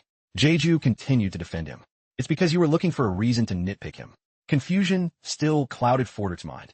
How pathetic. How could the heart of the Empire, the Black Lion Lord, be so careless? Jeju asked another question that left Fordrick stunned. "From the way you talk, it sounds like you're reminiscing about the old days." Fordrick's eyes turned sharp, silent, and deep in thought. He replied respectfully, "That's a tough question, sir. I have no other thoughts but total loyalty to the Empire." Jeju smiled and kept walking. "I see." He then gave Fordrick an order. "I just want to take a walk alone in my room because I'm bored." "Don't worry. Go tend to your duties." Fordrick obeyed with a deep bow. "I understand, sir, but it would be bad if you ran into the first prince. Please be careful." With that, he turned and strode away. While walking, Jeju brainstormed. "I spent more time than planned. Tomorrow I'll have to stop by the magic engineering workshop." Excited comments popped up. "Jeju, what's the move? You found the other streamer, but the tension is crazy." This just got way more interesting. Jeju hesitated for a moment before answering. "I'm going to." He clenched his fist, his eyes full of confidence. Reach the chosen ending. The viewers went wild. "Huh? What do you mean? You only have 6 days left. Just 6 days. You think anyone can just become emperor? It's not too late to kill him. Just tell Fordrick that guy tried to assassinate you. It's an easy win. Fordrick will handle him for you." But Jeju didn't want to take that path. Inside, he held on to hope. "No, there's got to be a way. There definitely is." On the other side, a man handed a stack of papers to Songji. "Here are the files on Fordrick you requested." Taking them, Songji thanked him. "Thanks a lot." Having the files, Songji felt lucky again. After reading, he turned his live stream. "Oh man, what should I do?" He clenched his hands and cried out. "If he's a prince and orders my execution, it's game over." Comments weighed in, "But he spared your life once." Songji is lucky as hell. "It's weird Jeju found you and let you live, lol. Maybe he just thinks you're an idiot. Look at this fool shaking, lol. Songji, listen, I'll teach you how to beat that guy." Songji stopped crying, looking dazed. "For real?" The viewer continued. "First, go to the commissary's office and find the prince's info." Others chimed in, "Yeah, whatever works. Don't forget Fordrick too." Songji listened and carefully flipped through the documents. The file read, Imperial Aid, Fordrick Diameron. Time in service, 29 days. Mission details, investigating magic beast ecosystems. Note, owns 3 popoes. Special case. All 3 popoes are silent as if ill. Hypothesis, environmental pollution. Song Ji stared at the comments. Yo, I think I know who it is. If he was a knight like Song Ji, it'd be over. 3 popoes and exactly 1 player? The comments judged Kim Jae-ju. Kim Jae-ju, right? I still remember the weird name. LOL. Why didn't he kill them? Why keep them? Is it even allowed? Is it that guy from floor 1? I left his channel because those popoes were gross. He passed the challenge with those popoes? What a psycho. Song Ji was still confused. But guys, why does his identity matter? The viewer messaged back irritably. Of course it matters. Listen up. Get out of the suburban castle gate right now. Song Ji followed the instructions and left. Viewers guessed he must have a chapel there. Song Ji reached the chapel. Now Song Ji finally got it and smirked. This only works once you've figured out the player's identity beforehand. He clenched his fist, feeling victory in his grasp. You're dead meat, Kim Jae-ju. 1 hour ago, Lee Song-ji was walking quickly through the hallway. Suddenly, he noticed a red-haired young man approaching him. Lee Se-okia fleshed a smile. The red-haired man was Karyu. He stood with arms crossed, facing Lee Song-ji. The air grew heavy. Karyu smiled slightly. You again? I heard you're investigating my background. Lee Song-ji clenched his fist and warned, drop the act. You're pretty famous, aren't you? Lee Song-ji clearly enunciated the name Kim Jae-ju, making Karyu startle in surprise. Seeing that, Lee Song-ji knew he was right and turned away. He took off running before Karyu could shout, wait. Song-ji laughed as he ran, thinking, it's over. It's finally over. I won't have to die here. He ran through the forest, remembering the missing piece of the 5th floor the viewers told him about. Passing through the bushes, something appeared that made his jaw drop. Song-ji thought, if I find the opponent's name at the chapel, I can purge the challenge. Before him stood a massive chapel. He touched the door and thought, obviously, I'll lose the chance to level up my skills. Plus, the penalty for failure makes this a method they don't recommend. Seung-gi hesitated. But is leveling up skills important when it's life or death? He entered the chapel. Before him was a large statue and a glowing object. System comments flooded in. Seems a bit too smooth, huh? Kim Jae-ju is just a psycho, lol. You guys think he'd befriend popoes if he wasn't crazy? He stepped closer, holding a blue key glowing in the water. Then he knelt before the statue. Suddenly, the system flashed a message. Your intelligence will be tested. State the name of the participant accompanying you in this challenge. He nervously blurted out, Kim Jae-ju. Lee Song-jae smirked, waiting. Meanwhile, the system checked. Username, Kim Jae-ju. Confirm answer and proceed. Yes/no. Once confirmed, the answer cannot be changed. Song-ji immediately hit yes. The statue began to rumble. He jumped up in shock. What the? System notification. Your answer is incorrect. You have been cursed by a demon spirit mocking your intelligence. The statue's eyes glowed red. The system continued. User's current attribute. Ryan Carson. Predetermined ending. Purchase the 5 swordsmen of the Empire's first night. Lee Se-okia's Buddhid Gloveteret. He gasped, what? A curse? Loss of all acquired skills. Hearing that, Lee Song-ji screamed in terror. What did you say? What? He yelled at the top of his lungs from the chapel. What the hell is this? System comments flooded in. Jae-ju, hurry up and catch him. Are you stunned? LOL? Jae-ju, glad to see you're back. The scene showed Song-ji running away. Karyu sighed. Thank God that guy is a total blockhead. He ran his hand through his hair and gave a shady smirk. Viewer comments. What's with that look? What is Kim Jae-ju hiding now? He walked away and suddenly opened a door to a room. Spotting a backpack on the floor, he started rummaging through it. Viewer comments. I think I know what Kim Jae-ju is thinking. What? Don't leave me hanging, lol. He immediately pulled out a paper with a pink nickname printed on it. A wave of comments appeared. No way. Is he going to use that here? How'd he know where the hidden piece was? This whole thing was a setup from the start, wasn't it? Without waiting, Karyu tears the paper in half. A notification board appears along with a keyboard to enter the new nickname you want. The notification board begins updating the new nickname. Seeing this, viewers comment. Newbie, let's go. What are you thinking? You should have changed it to Popoe. The change is finally successful. Selected name, Kim Jae-ju 2. The system floods with viewer comments. Oh man, Jae-ju. Kim Yeo Iki. Is there going to be a Kim Jae-ju 15 too? He must have multiple personalities. Karyu brushes his hands off, thinking, he's the Archmage, so he has to learn the 5 swords of the Empire's first night, right? Karyu suddenly gives a shady smile, thinking. Failing the IQ test means all skills reset to 0. Haha, once a skill is reset, that the player has to buy the skill books all over again. The scene shows Lee Song-ji slumped over. Without a wealthy sponsor in his stream, He has no chance of changing that outcome. The system shows more comments. Jeju, say something. How did you know about the hidden piece? Kiryu packs his backpack, thinking, I'm not exactly in a position to invest in that moron. Viewers continue to chat. Why does that even matter? Someone in this chat must have leaked it. The important thing now is Kim Jeju 2, right? What the heck is a Kim Jeju 2? Kiryu immediately turns and yells, what's wrong with Kim Jeju 2? I was in a rush and couldn't think of anything else. Kim Jeju 2 is simple and won't get mixed up with my original name. Okay? Viewers comment. We suggested newbie, but you didn't even listen. Honestly, you even abandoned the popoes. Kiryu thinks gloomily, was Kim Jeju 2 too rushed? Well, to be fair, I was pressed for time. The system shows more comments. Anyway, just give him the name. The truth is, even Lovenim's name is Mellow. Suddenly, a shout of let me go rings out from outside. The shouts of you bastards continue, making Kiryu turn to look. Viewer comments appear. That voice sounds familiar. Oh, it's that guy again. This is going to be fun regardless. Kiryu walks out and asks what's going on. The two guards rush to address him. Prince. The guards are holding back Lee Sung-ji. One explains, this is Lord Ryan. He insists on speaking with you. The other adds, we told him to come back tomorrow since it's late, but he won't listen. Lee Sung-ji immediately looks furious and asks, Prince, do you have a moment?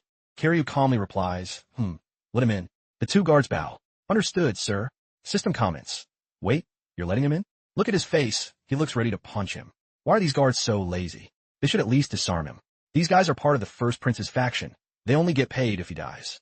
The door closes. Viewer comments continue. Doesn't Kiryu have his own guards? Only Fordrick. He's a one-man army. LOL. He really is the executioner. Lee Sung-ji's face is full of bloodlust as he approaches Kiryu and curses. You bastard. Who the hell are you? He only receives a smile and the reply. I thought I already told you. Lee Seokia grips acertaitly. He hurls it, screaming. Don't play games with me, you son of a bitch. Kiryu gently dodges. System comments. He's lost it, LOL. This is crazy. The guards outside aren't even lifting a finger while the house is being torn down. R.I.P. Kiryu. Even his own guards don't care. Lee Sung-ji, losing his mind with rage, grabs his sword and mutters, fine. Everything ends like this anyway. Lee Sung-jae charges straight at Kiryu, howling, let's see who dies first. Kiryu dodges the move, thinking his movements are slow as a turtle. It's because his skills vanished, right? Kiryu grabs Lee Seung-jae's hand. Kiryu easily restrains him. Lee Sung-jae keeps screaming you piece of work. Let go of me right now. His hand is crushed in a painful grip, forcing Lee Sung-jae to drop his sword as he trembles. System comments. Since when is Kim Jeju this good at fighting? You think he beat the dragon turtle on floor 2 by luck? Make him kneel and show him the difference in levels. Quick. Kiryu glances at a notification. You are still useful to me, so I'll allow you to live. Kiryu's eyes look hollow as he stares down Lee Sung-jae. Don't mistake my pity for fear. Got it. The other guy, now terrified, pleads, I get it. Please, my hand. Please. Kiryu lets go, sending Lee Sung-jae tumbling to the floor. Kiryu says darkly, if you get it, then beat it. Lee Sung-jae's face goes pale with terror. He clutches his wrist and runs for the door without looking back. Kiryu sighs, thinking, he won't bother me anymore. Putting that much pressure on him was enough. Viewer comments. Jeju, what's next? LOL. The other streamers aren't even an issue anymore. Don't be stubborn. Just kill that guy. He always overcomplicates things. Kalyu answers unsteadily. I'm calculating. I can kill him whenever I want. System comments. Let him go, LOL. There's still 6 days left, but isn't he about to finish? Isn't it more like only 6 days left? Kiryu thinks if the current emperor doesn't die, there won't be a next emperor. Kiryu immediately flops onto the bed with exhausted eyes. He continues to calculate. Even if the emperor dies suddenly, the first prince still has the upper hand. The best option is to study magic techniques until there's only 1 day left. Kiryu thinks, and then eliminate the other streamer. But if I do that, I have to give up the final reward. Kim Jeju's first attempt. He wipes off sweat, complaining, guys, are we sure this axe is it? This way is too hard. There's no reason it should be this heavy and hard to swing. System comments. Jeju, stop whining. You're the one who picked it. Honestly, you used it great on the 3rd floor. Just level up your skills already. Hearing that, Kim Jeju flashes a bright smile. I was just curious. I'll give it my all. More comments appear. Look at him. Don't overdo it. Jeju's mindset is solid. Truthfully, he's been swinging that axe for 6 days straight. Is the other side okay?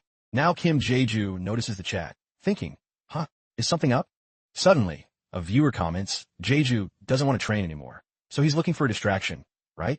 Kim Jeju quickly denies it. No, that's not it. More comments. No, look. It's too huge. That object. That thing. You gotta go see it. Kim Jeju looks up, curious. That thing? Suddenly a viewer comments. Today is the 6th day, the day of the challenge. Then an image of Karyu in handcuffs appears. The sight of him immediately makes Kim Jeju think of a trial. He kneels and clasps his hands, pleading, everyone, please tell me what's happening. Messages pop up. Nope. Everyone knows except you. Tease him. I'm dying, lol. He's gonna cry. Turns out he's begging those people. Suddenly a message appears at this crucial moment. Go watch it. We allow it. With that permission, Kim Jeju jumped for joy, shouting, thank you, everyone. He then walks through the hall toward the trial. In the hall, people are gossiping nonstop. Unbelievable. How disgusting. They must be talking about Karyu, who is being prepared for trial.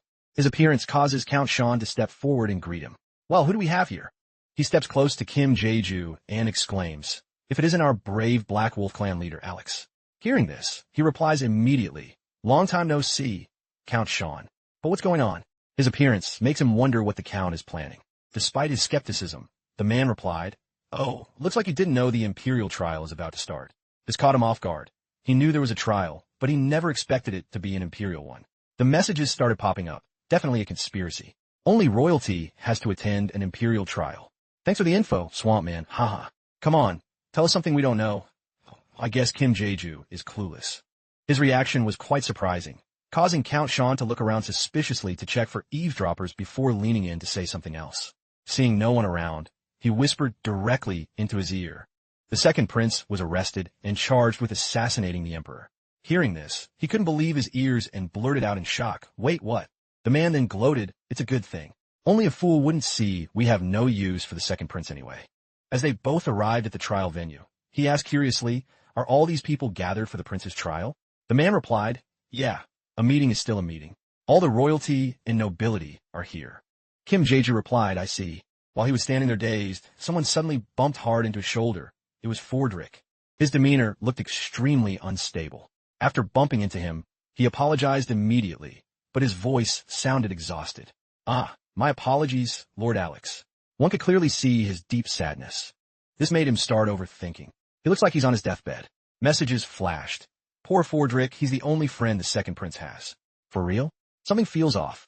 Wait, is the emperor really dying? He was currently squeezing through the crowd to enter the courtroom, but seeing the guards at the door, Kim Jeju started to observe.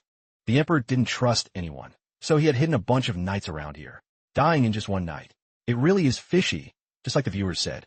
Kim Jeju looked closely at a guard's face and thought, what if those knights are shape-shifting beastmen? He then thought of the second prince and felt a pang of sympathy. The prince must be struggling. Let's see how the trial goes first. Kim Jeju finally made it into the hall where the second prince was being tried. He sat in a corner, eyes closed, listening to the messages. It's clearly the first prince behind this. Stop talking nonsense. Where's the proof? The proof is the first prince's mountain-high ambition, while the second prince is just a softie. You got that right. He then scanned the room from top to bottom, left to right, thinking, since this is such a major event, the courtroom is almost packed. The seating was arranged by rank. The higher the status, the higher the seat. He noticed something interesting. Archmages, clan leaders, nobility, counts, and higher-ups were all there. The chat was buzzing too. I don't see any magic engineers, lol. Those guys are pros. They'd rather invent something new than sit through a trial. Conclusion. Magic engineers are just not into this crap. Suddenly, someone rang a bell to get everyone's attention. The bell ringer began to speak. I understand many of the elite are present here today. It turned out he was the judge for this trial. He placed a hand on his chest and spoke firmly. However, the court of Astro judges fairly. Anyone causing a disturbance will be punished, regardless of status. Hearing the judge's words and seeing his aura, the chat was full of praise. Damn, the clerk's got some serious energy. What if he's the Black Butler? LOL. Yeah, he's just a confident henchman. Then the judge introduced the representatives for each class. At the last seat, the common representative, K, stood up immediately and responded respectfully, yes. Sha, akomone? Haha, is he just there for decoration? This privilege gap is disgusting. The judge then introduced the middle-tier representative, Marcus Cross, representing the nobility. He stood up and bowed with a very refined, aristocratic grace. The chat started gossiping. Look at that wig. How do they know? Another message popped up. I got bored, so I just snatched it off. Totally crazy, huh? Kim Jeju was covering his mouth, trying to stifle a laugh while imagining the original Marcus Cross having no hair at all. In other words, being completely bald. The judge finally introduced the highest-ranking official in the trial. Since His Majesty has passed, Grand Duke Magnus will take his place at the highest seat. When it was his turn, he stood up purely out of obligation, without a shred of politeness. The judge then addressed the three of them. Jurors, please listen to the teachings of the Goddess of Justice. Can you handle this trial with absolutely no personal bias? All three responded. First the commoner, yes. Then the noble, of course. And finally the highest official, I do. More messages appeared. LMAO WTF. In this situation? Commoners surrounded by royals and nobles. It's natural to be nervous. The judge stood there sternly. He announced, before we begin, please understand that this trial is proceeding quickly because the suspect was caught red-handed. The testimony hasn't been fully detailed, and the suspect has not yet pleaded guilty. The judge continued regarding the court's rules. Therefore, please understand this is a trial for the official record. Hearing this, Kim Jae-ju thought, so they don't even need to prove the crime anymore? Chat, they're totally twisting words. If the culprit was caught, why are you guys still arguing over who did it? This trial is rigged, The trial officially began. The judge said in a stern voice, Defendant, please take your seat. The second prince heard the command but stayed in the corner, not stepping out yet. There was clearly some hidden complication regarding why he was being framed for killing the emperor. After a moment, he finally stepped out. The judge ordered, State your name. With a terrified face and a trembling voice, he answered, Karyu. The judge pushed on without giving Karyu a second to breathe. Do you understand that because the crime has been determined, there is no question of who the culprit is or any need for a lawyer? He heard this and looked down at the floor, drenched in sweat, stuttering yes. Messages flashed again. How could someone like him kill the emperor? He already confessed, The judge glared at a piece of paper and read aloud. The case happened like this. While gesturing with his hands. Flashback. The judge recounted the events. At 2 a.m. today, the second prince, Karyu Tuprok, went to the sleeping emperor's chambers to speak with him. The conversation seemed normal as the emperor sat across from the second prince. The judge continued. They spoke in the drawing room for about 30 minutes. Returning to the present, the judge looked toward a soldier to confirm a story. Is there anything incorrect in what we said? The soldier who witnessed the event replied firmly, No. When no sound came from the drawing room, we guards grew suspicious and opened the door. Why was there no sound, right, as the emperor was being murdered? The delay of the guards in this situation was very strange. The soldier continued his story. Both soldiers burst into the drawing room. They saw the second prince holding a knife, while the emperor lay on the floor, bleeding and collapsed. The soldier concluded the emperor was on the ground coughing up blood, and no one else was in sight. This is the evidence to convict the second prince. The two soldiers shouted, Karyu Tuprok, you are the one. The prince trembled violently, tears streaming down his face. Hearing the witness's own words, everyone in the room began gossiping loudly about the incident. Now, the second prince could only shake as he awaited his sentence. He gripped his hands, tightly together, trying to stay calm. The judge explained why there was so much evidence against him. After the autopsy, dried lupla leaf powder was found in the tea the emperor favored. Hearing this, the prince gripped his arms even tighter. The judge continued, that same powder was also found on the second prince's clothes. All evidence points to him, from live witnesses to physical proof. Chat, isn't lupla a flower? Yeah, but it's toxic. It has no smell or taste, so assassins use it a lot. The judge brought everyone back to the present, asking, is there anyone who objects or finds any error in what I've stated? Karyu could only keep his head down and reply with a tremble, no. The judge delivered the final verdict, ending the trial. The process concluded so quickly that the second prince didn't even have a lawyer, as all the evidence pointed directly at him.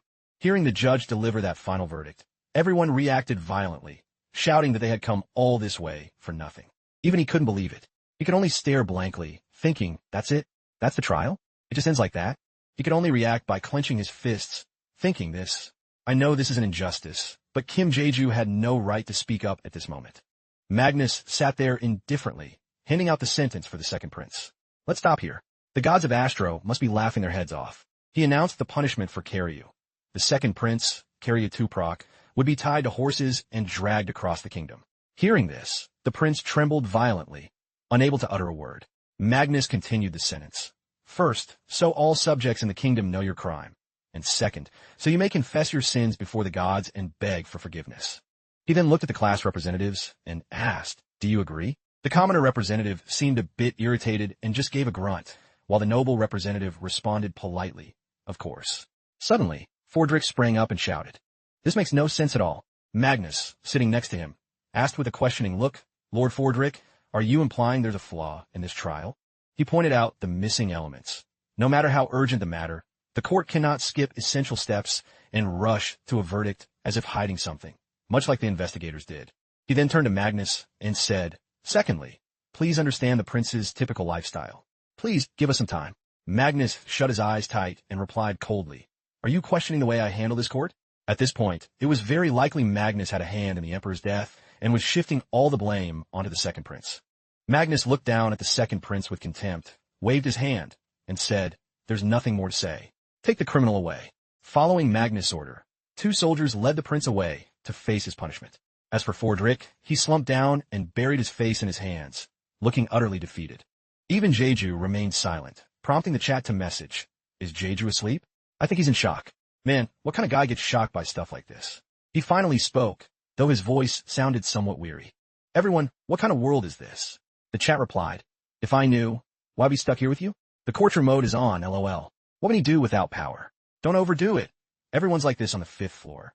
Kim Jeju gnashed his teeth and muttered to himself, "I will never accept such a ridiculous trial." Then he spoke out in rage, "Just wait. I'll destroy this tower and this stupid Astro world or whatever it is. I'll drag the admin out and give him a piece of my mind." Given his words, the admin would probably cut and run. A message popped up. "Can you actually take responsibility for those words?" Suddenly, Kim Jeju fully synchronized with the second prince's body. He woke up with a start and sat upright. The messages appeared one by one. "Oh, you're awake? This guy just fell asleep out of nowhere. Haha, that's normal." He recalled the recent events and thought, Karyu's trial in that dream. He scratched his head and pondered. "I was truly furious at that trial." The chat appeared again. "Jeju, what's the move? Kill him." Suddenly, he spoke with absolute certainty, "No, I've decided." Hearing this, the chat scrambled with questions. "Going for the ending? Give it up. Karyu is too hard. You'll regret it when you fail. Haha." Karyu sat and intently flipped through a book, searching for beastmen. Everyone sounded confused. "Wait, what? His plan is to become emperor in 7 days? LOL. The reason Karyu was obsessed with magic beasts was because the emperor wouldn't communicate with him in the video, so he had to find out for himself. Karyu looked like a boy so absorbed in his books that he had dark circles under his eyes. The more he read, the angrier he got. His rage boiled over, and he sighed in frustration. "Damn it, the content of this journal is way too short. What should I do? Should I ask Fordrick?" Fordrick, hearing the door fly open from outside, said, "Yes, Prince, you summoned me?" He jumped in surprise. Everyone was buzzing. "Wow, WTF. How long has he been outside the door? Stalking him?"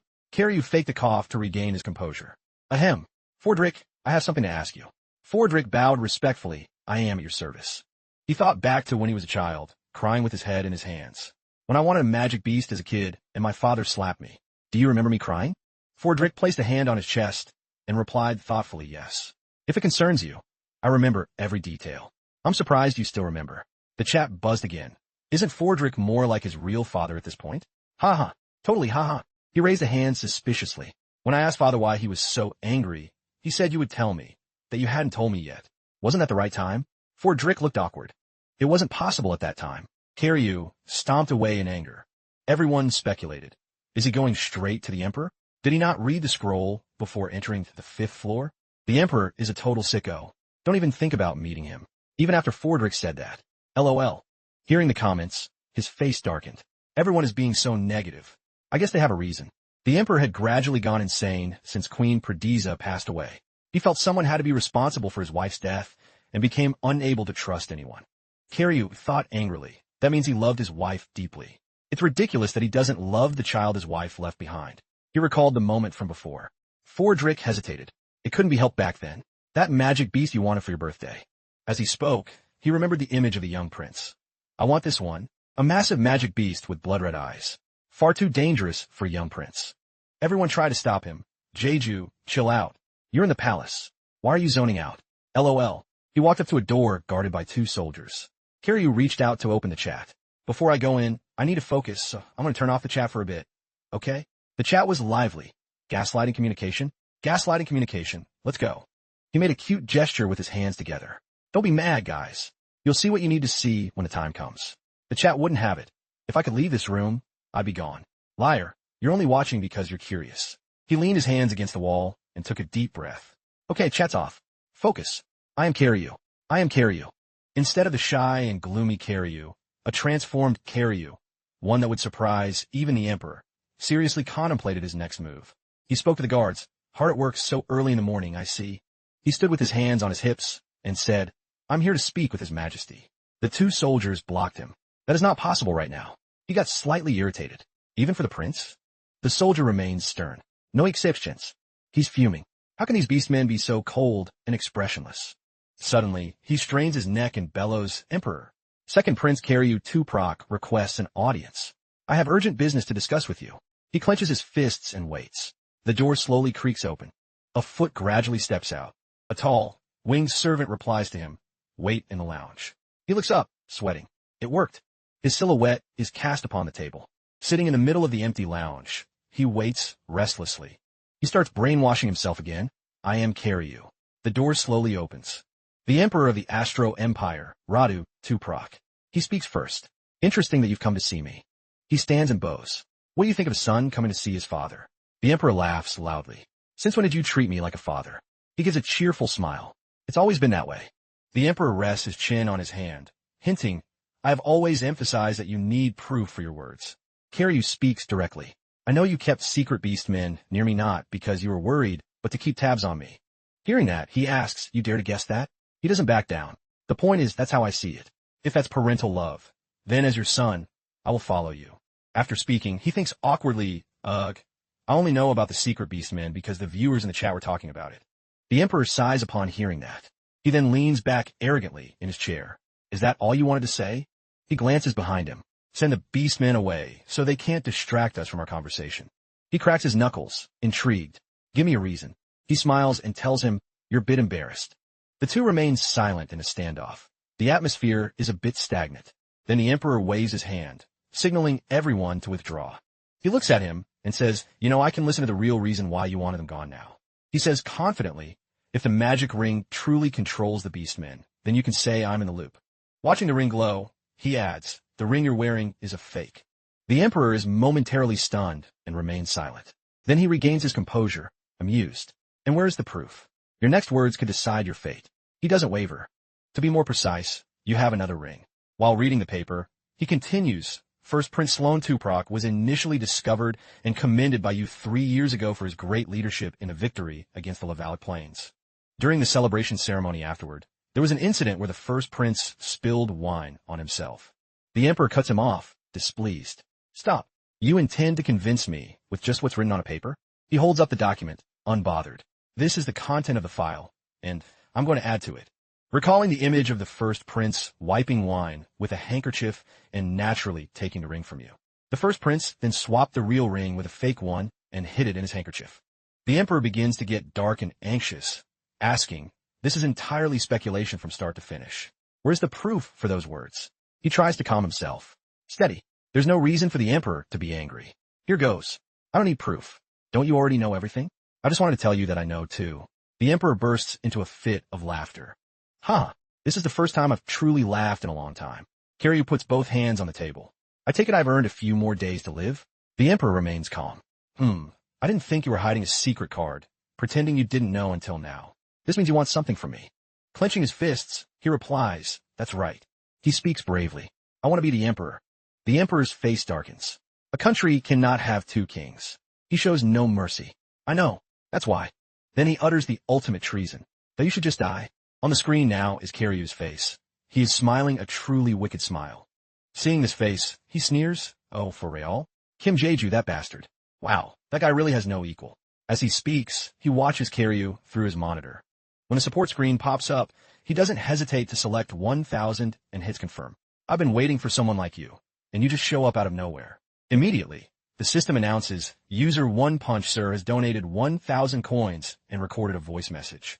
Seeing him, he got hyped and shouted, Jesus, go bust all their heads in.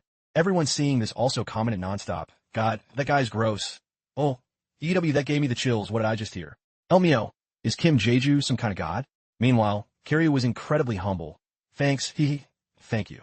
Right then, the number of supporters surged. User Yuki Max donated 200 coins. User Porapori donated 1000 coins.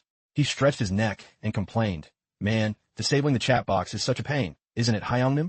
The chat box immediately replied, not at all, it's just the situation. Kim Jae-ju is seriously talented, wow.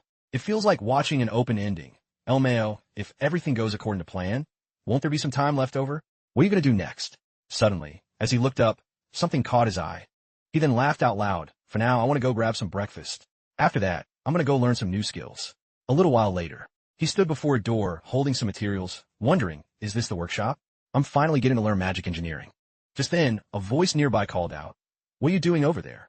Kiryu turned around. It turned out this person was the first prince of the Astro Kingdom, Sloan Tuproc. Seeing him, he felt a bit annoyed and shot back. And what are you doing here? The chat got even rowdier. What's the first prince doing there? Just looking at him makes me mad.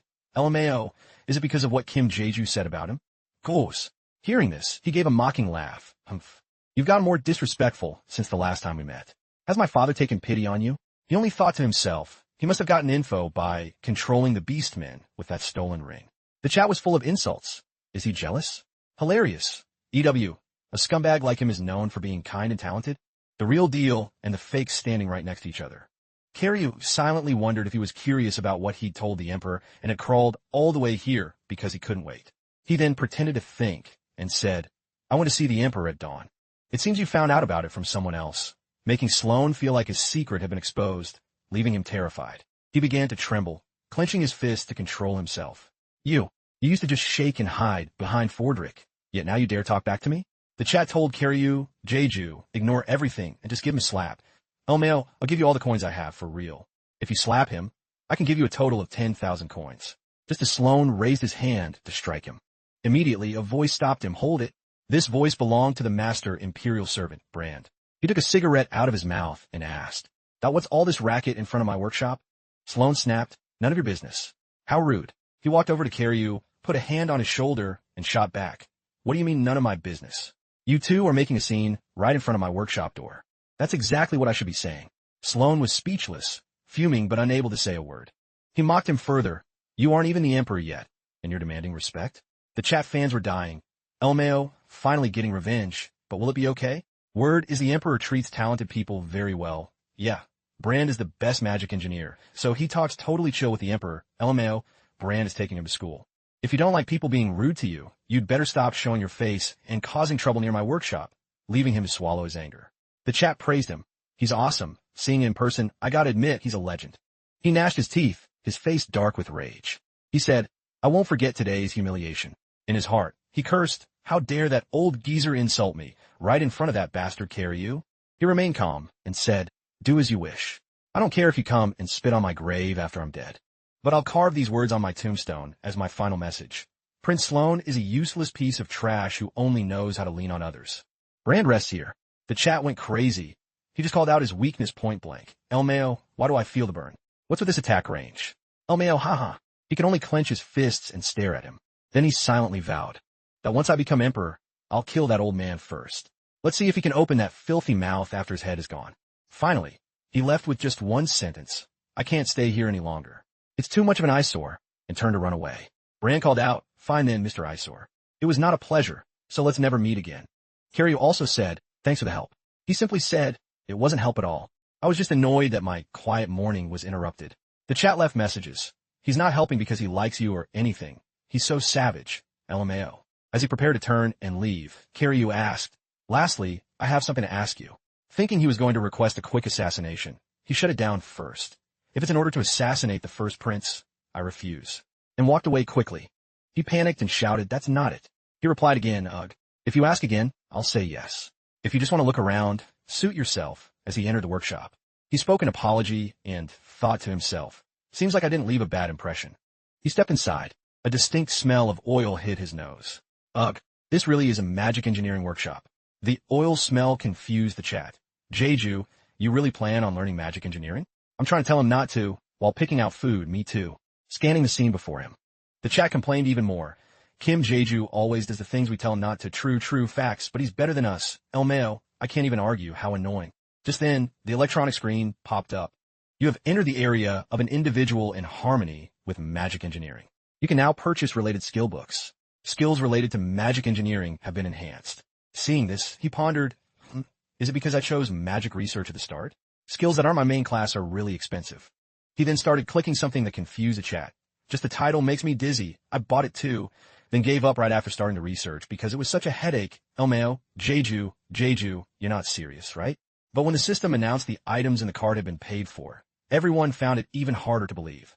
Jeju, what the hell? Give me my money back. You're not planning to learn them all at once, are you? Info. Magic engineering will damage your brain with just the first research session. Why the hell are you learning something useless like that? Are you stupid? So annoying, goddammit. What's with this outburst? That's crossing the line. LMAO Jeju, kick that guy out. Seeing that, I also sighed. I'll send them to a deserted island. Carry thought to himself, great, I can use them as an example. When the notification appeared, user Luca has been banned from chat. Everyone cheered. Great. LMAO, how's he going to clear floor 5 without chat?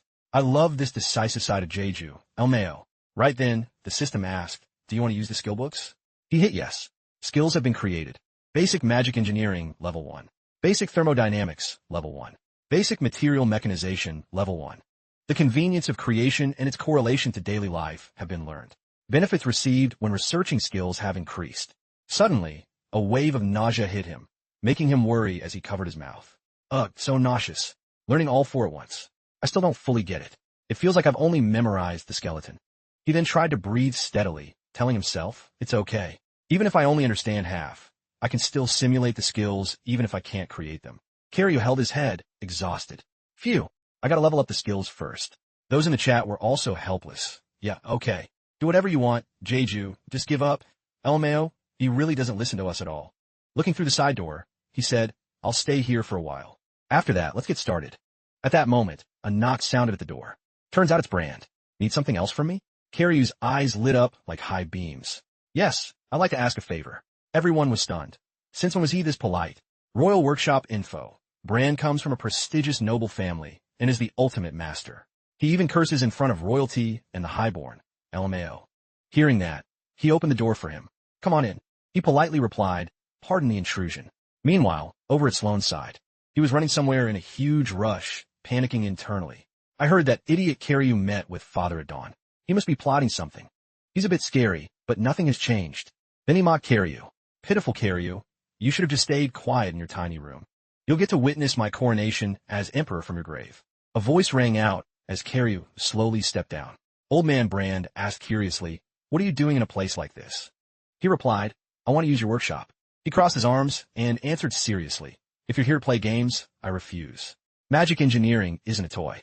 Kiryu calmly replied, I have a basic understanding of it, so don't worry. It's a bit embarrassing, but I know the basics of machinery and thermodynamics. Brand felt intrigued and chuckled. Interesting. Very interesting. He picked up a pen and said, wait a moment. Brand started sketching something on a piece of paper. Suddenly, he turned to Kiryu and asked, can you explain this? And handed him the paper. Kiryu took it and answered instantly, ah, sure. Brand patted the table, inviting him. Sit here. He introduced it briefly. This circle is made from machinery commonly used in the Empire, called Latin. Now solve it. Kiryu began to think. Latin is a material used like steel in engineering, and the 3 materials outside the circle are. He began solving while Brand stood behind him, watching. A while later, Kiryu put down the pen. Done. Brand picked up the paper and observed. Too bad. You only got half of it right. Kiryu remained calm. I see. So I'm not allowed to use the workshop? The system showed viewer comments. Is Kim Jeju disqualified? I think so. He said only half. Wow, he lost. Haha, love to see it. At that moment, Brand smiled calmly and replied no. Well, getting half right is still a valid solution. He continued, you can use the workshop however you like. Hearing that, Kiryu couldn't hide his smile. Brand gave a warning. However, think carefully. It's not good for a young person like you to be so obsessed with magic engineering, especially for a prince. Kiryu accepted it. Yes, please help me. Brand turned and walked up the stairs. I'll make sure the first prince doesn't come near here. Kiryu watched him, feeling relieved. Now nothing stands in my way of learning magic engineering. He waved and whispered, if this gets a bit boring, please bear with me, everyone. Viewer comments. He's really doing this. What we do? Can't skip floor 5. Time began to pass. Fordrick assisted Kiryu. Meanwhile, Kiryu observed the Popois and the whole scene. Kiryu was overwhelmed by the massive amount of magic engineering knowledge he had to learn. As Callie was studying in front of the technical device, the system announced, remaining time, 1 day, 16 hours. Suddenly, fast footsteps approached. It was Fordrick looking for Kiryu, shouting, Prince. Kiryu was startled. Fordrick shouted again. Kiryu stood up in shock. Day 5 has arrived. Viewer comments. Finally. Freedom. Get out of here. Magic engineering. Fordrick rushed to report. I still need to investigate more. It hasn't started yet. Kiryu asked, and the culprit? Suddenly, a shout cut them off. It was Ballop. Fordrick stepped in to protect him, frowning in confusion. What is the meaning of this, Ballop? Ballop ordered the soldiers. Arrest the murderer of Emperor Radu, Tuproc. He continued, in this disastrous situation, we require the prisoner to confess in the interrogation room. Kiryu was handcuffed. He realized then, Ballop is definitely the first prince's man. Ballop immediately yelled, take the prisoner away. Fordrick tried to stop them. Wait, you can't take the prince without evidence. Then came Fordrick's piercing shout as the prince was taken to trial. The clerk rang the silver bell. As he put the bell down, he announced, I understand many of the elite are present here today. The clerk continued, however. The clerk asked, state your name. Second prince of the Astro Empire. Kiryu looked up at the hostile crowd and thought, so this is how the real Kiryu felt. He looked at a worried Fordrick and realized, this isn't looking good. While Kiryu was working at a technical device, Kiryu looked serious, thinking to himself, how am I staying this calm without shaking? Is there any way out of this mess? Fordrick clenched his fists in anxiety. Prince, the judge spoke up. Do you understand that because the crime has been determined, there is no question of who the culprit is or any need for a lawyer? Kiryu calmly replied, I understand. The judge glanced at him and continued, good. The case happened like this. At 2 a.m. today, the second prince, Tuproc, went to the sleeping emperor's chambers to speak with him, and they talked in the drawing room for about 30 minutes. He then asked the witness, is there anything incorrect in what I said? A soldier replied, no. Kiryu suddenly realized, so this is it. The judge continued his story. When no sound came from the drawing room, we guards grew suspicious and opened the door. Kiryu closed his eyes, realizing a trial had been meticulously planned. He thought further, all this just to frame me and take me down. An image of a person's foot appeared with a shadow looming behind them. The judge then declared, Kiryu, Tuproc, you are the one. Kiryu remained standing still, listening. The judge presented his logic. After the autopsy, dried lupla leaf powder was found in the tea the emperor favored. He continued, that same powder was also found on the second prince's clothes. He then asked, is there anyone who objects or finds any error in what I've stated? Kiryu spoke up, if I did, would you even listen? The judge frowned. Speak. Kiryu declared, I did not murder the emperor, my father. Someone slammed their hand down and yelled, disgusting. Absolutely disgusting. It was Magnus. He trembled with rage and asked, I will repeat what the emperor once said. Is there any proof for your words? If not, the trial is over. Kiryu calmly replied, I have no physical evidence, but I have a witness. Immediately, Kiryu spoke with a firm gaze, I will accept execution if my witness's testimony is false. A flood of viewer comments appeared. Finally, he's playing his hand. Magnus slammed his hand against the wall and shouted, fine. Since this is your final wish before you die, I'll hear it. Call the witness. All eyes turned toward the door. The sound of someone's footsteps approached. Someone saw who it was and gasped in terror, covering their mouth. People began to panic, exclaiming, how can this be? Slowly, everyone lost their composure and started gossiping. They said, but he's supposed to be dead. Then the person standing here is. A cracked gem began to glow and reveal itself. The person walking in was none other than the emperor. People gossip, what the hell? I thought the emperor was, what's going on? Ignoring the whispers, the emperor kept walking forward. He suddenly stopped and looked up at the crowd. Radu smiled contentedly. Thank God, everyone looks so healthy. I see you've all stayed very close to Sloane while I was away. Magnus thought in terror. Is that really the emperor? He looked at the emperor anxiously, thinking, what's happening? He's not dead. At that moment, Radiac spoke up, Grand Duke Magnus. The emperor continued, it's been a while. You look better than the last time I saw you. Terrified and trembling, he could only stutter, Emperor. The emperor's voice suddenly shifted as he continued. However, since when do I have to look up at you? Radiac's face darkened. Magnus jumped to his feet in shock. After that, not just him, but everyone began moving around in a frantic scramble. Magnus hurried down to the ground and bowed sincerely. Your Majesty. The others bowed immediately and shouted, for the honor of the empire and for the citizens under God's rule, please bless us. In the presence of the emperor and the prince. Kiryu thought, he looks way too happy. Am I seeing things? The system flooded with viewer comments. The emperor's aura is insane, haha. I thought he was supposed to be a nice guy, wow. Radiac began walking past them, muttering, some places have raised their taxes sky high, making them feel like cornered rats. The emperor stood before a man, trembling on the ground. Radiac looked bored and said, truly disappointing. The emperor turned to look at the man kneeling in front of him and asked, Grand Duke, stand up. Why did you let this happen in such a public place? Huh? More comments appeared. Is he threatening the bad guys now? Yeah, I got a girlfriend by following his lead. For real? How? The Emperor stepped closer and called Magnus' name. He finally stood up and answered yes. Sire. Viewer comments continued. First, you splash water in their face on a blind date? Wait, what? I'm so confused. And you say you're coming for Hoa? I'm a fool for listening seriously. The Emperor continued to ask, "But who is the one who sits on that throne?" Without hesitation, Magnus immediately replied, "It is you, your Majesty Radiac." Radiac smiled and said, "Then there's no problem with me passing judgment, is there?" Magnus could only bow his head and not argue. "Yes, I shall accept it." The Emperor remarked, "You look terrible," while signaling the soldiers to bring the throne closer. Once the throne was set down, the Emperor calmly stated, "My introduction has gone on far too long." Emperor Radiac immediately sat on his own throne and concluded, "Let's begin a proper trial." Radiac immediately ordered Crow to summarize the trial. He knelt on the ground, his face dark with anxiety, crying out, Immediately, Cross glanced over at Magnus and said hesitantly, "It's..." As Cross bowed his head in regret, thinking, "I shouldn't have listened to Magnus." He recalled a meeting between the two in the past. Cross had pleaded, "Please look after me, Grand Duke."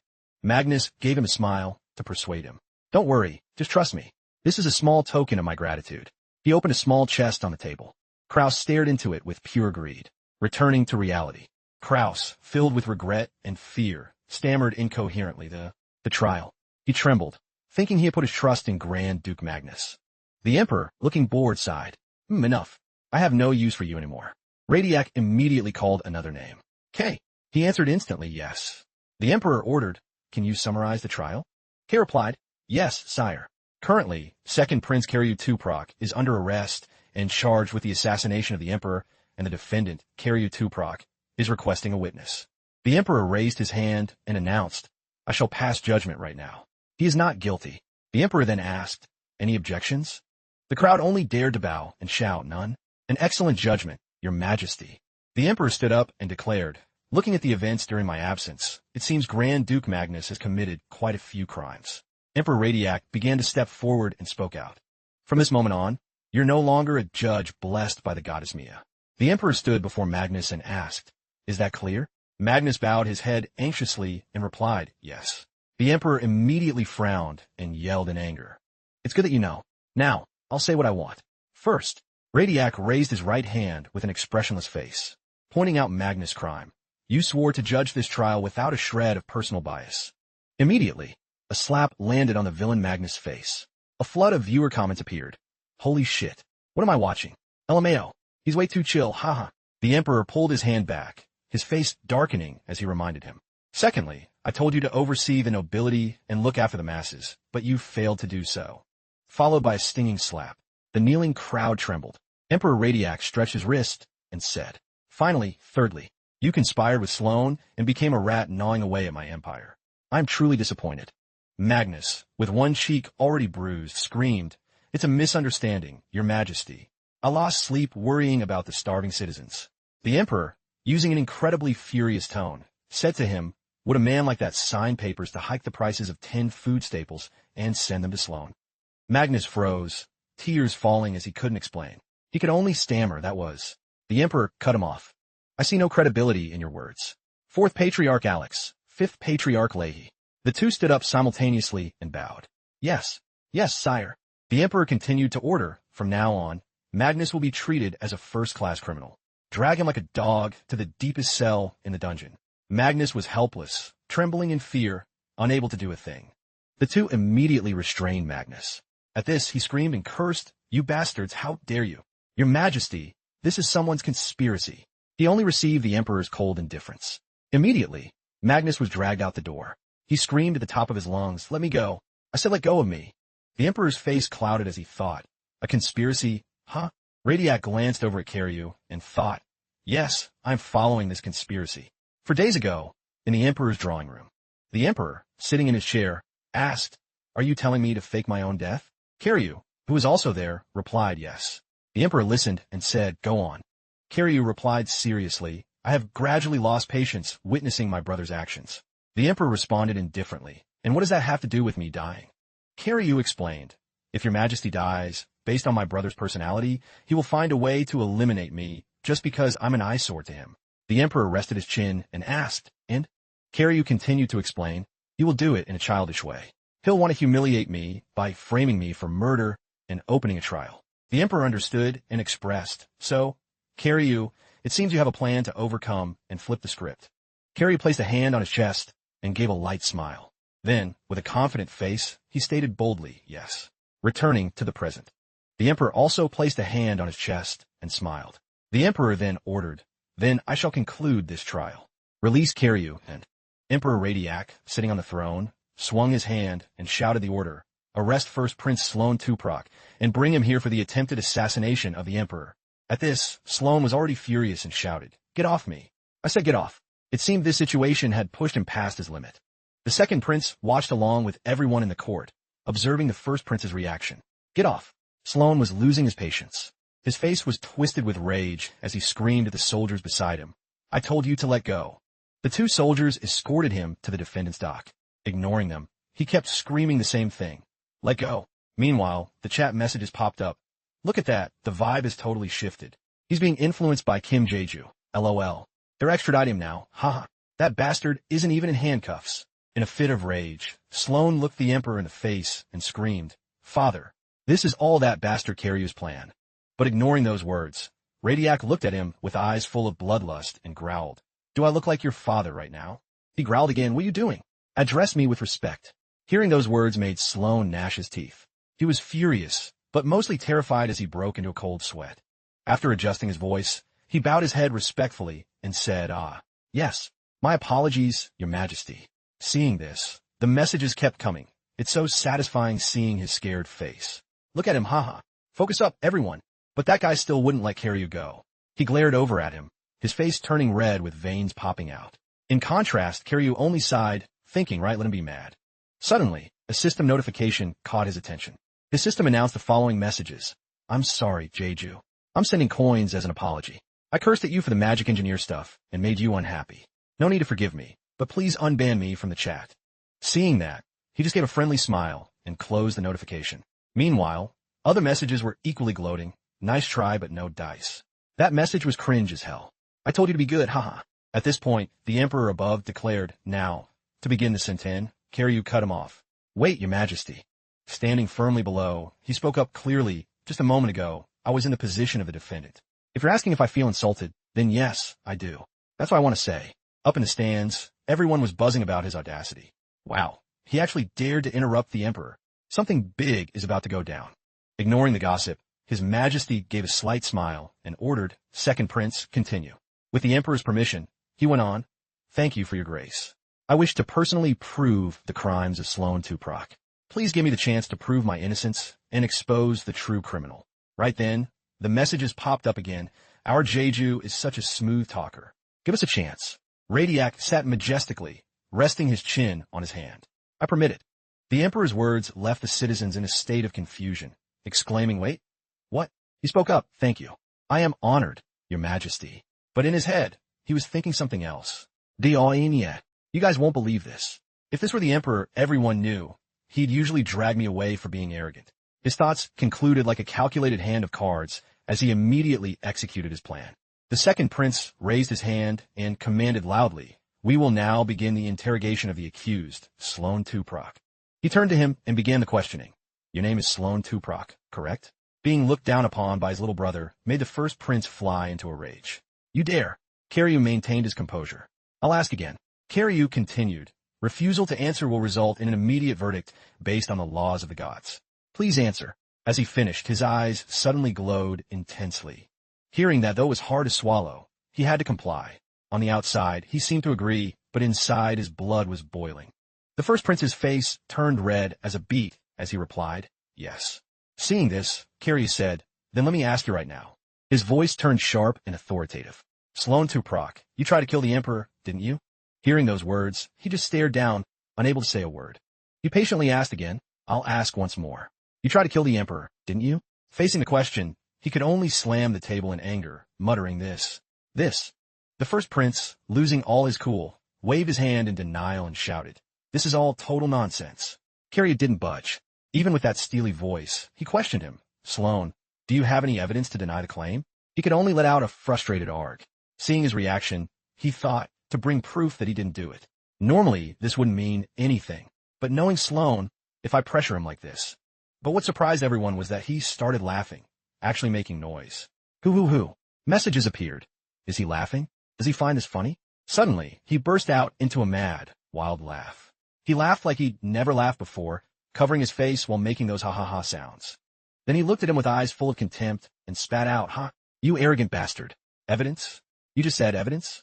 Your little act of imitating the emperor is quite amusing." Following that, he stared him down and said provocatively, "Well, Kiryu." The first prince approached him and said, right to Kiryu's face, "Do you want the throne that badly?"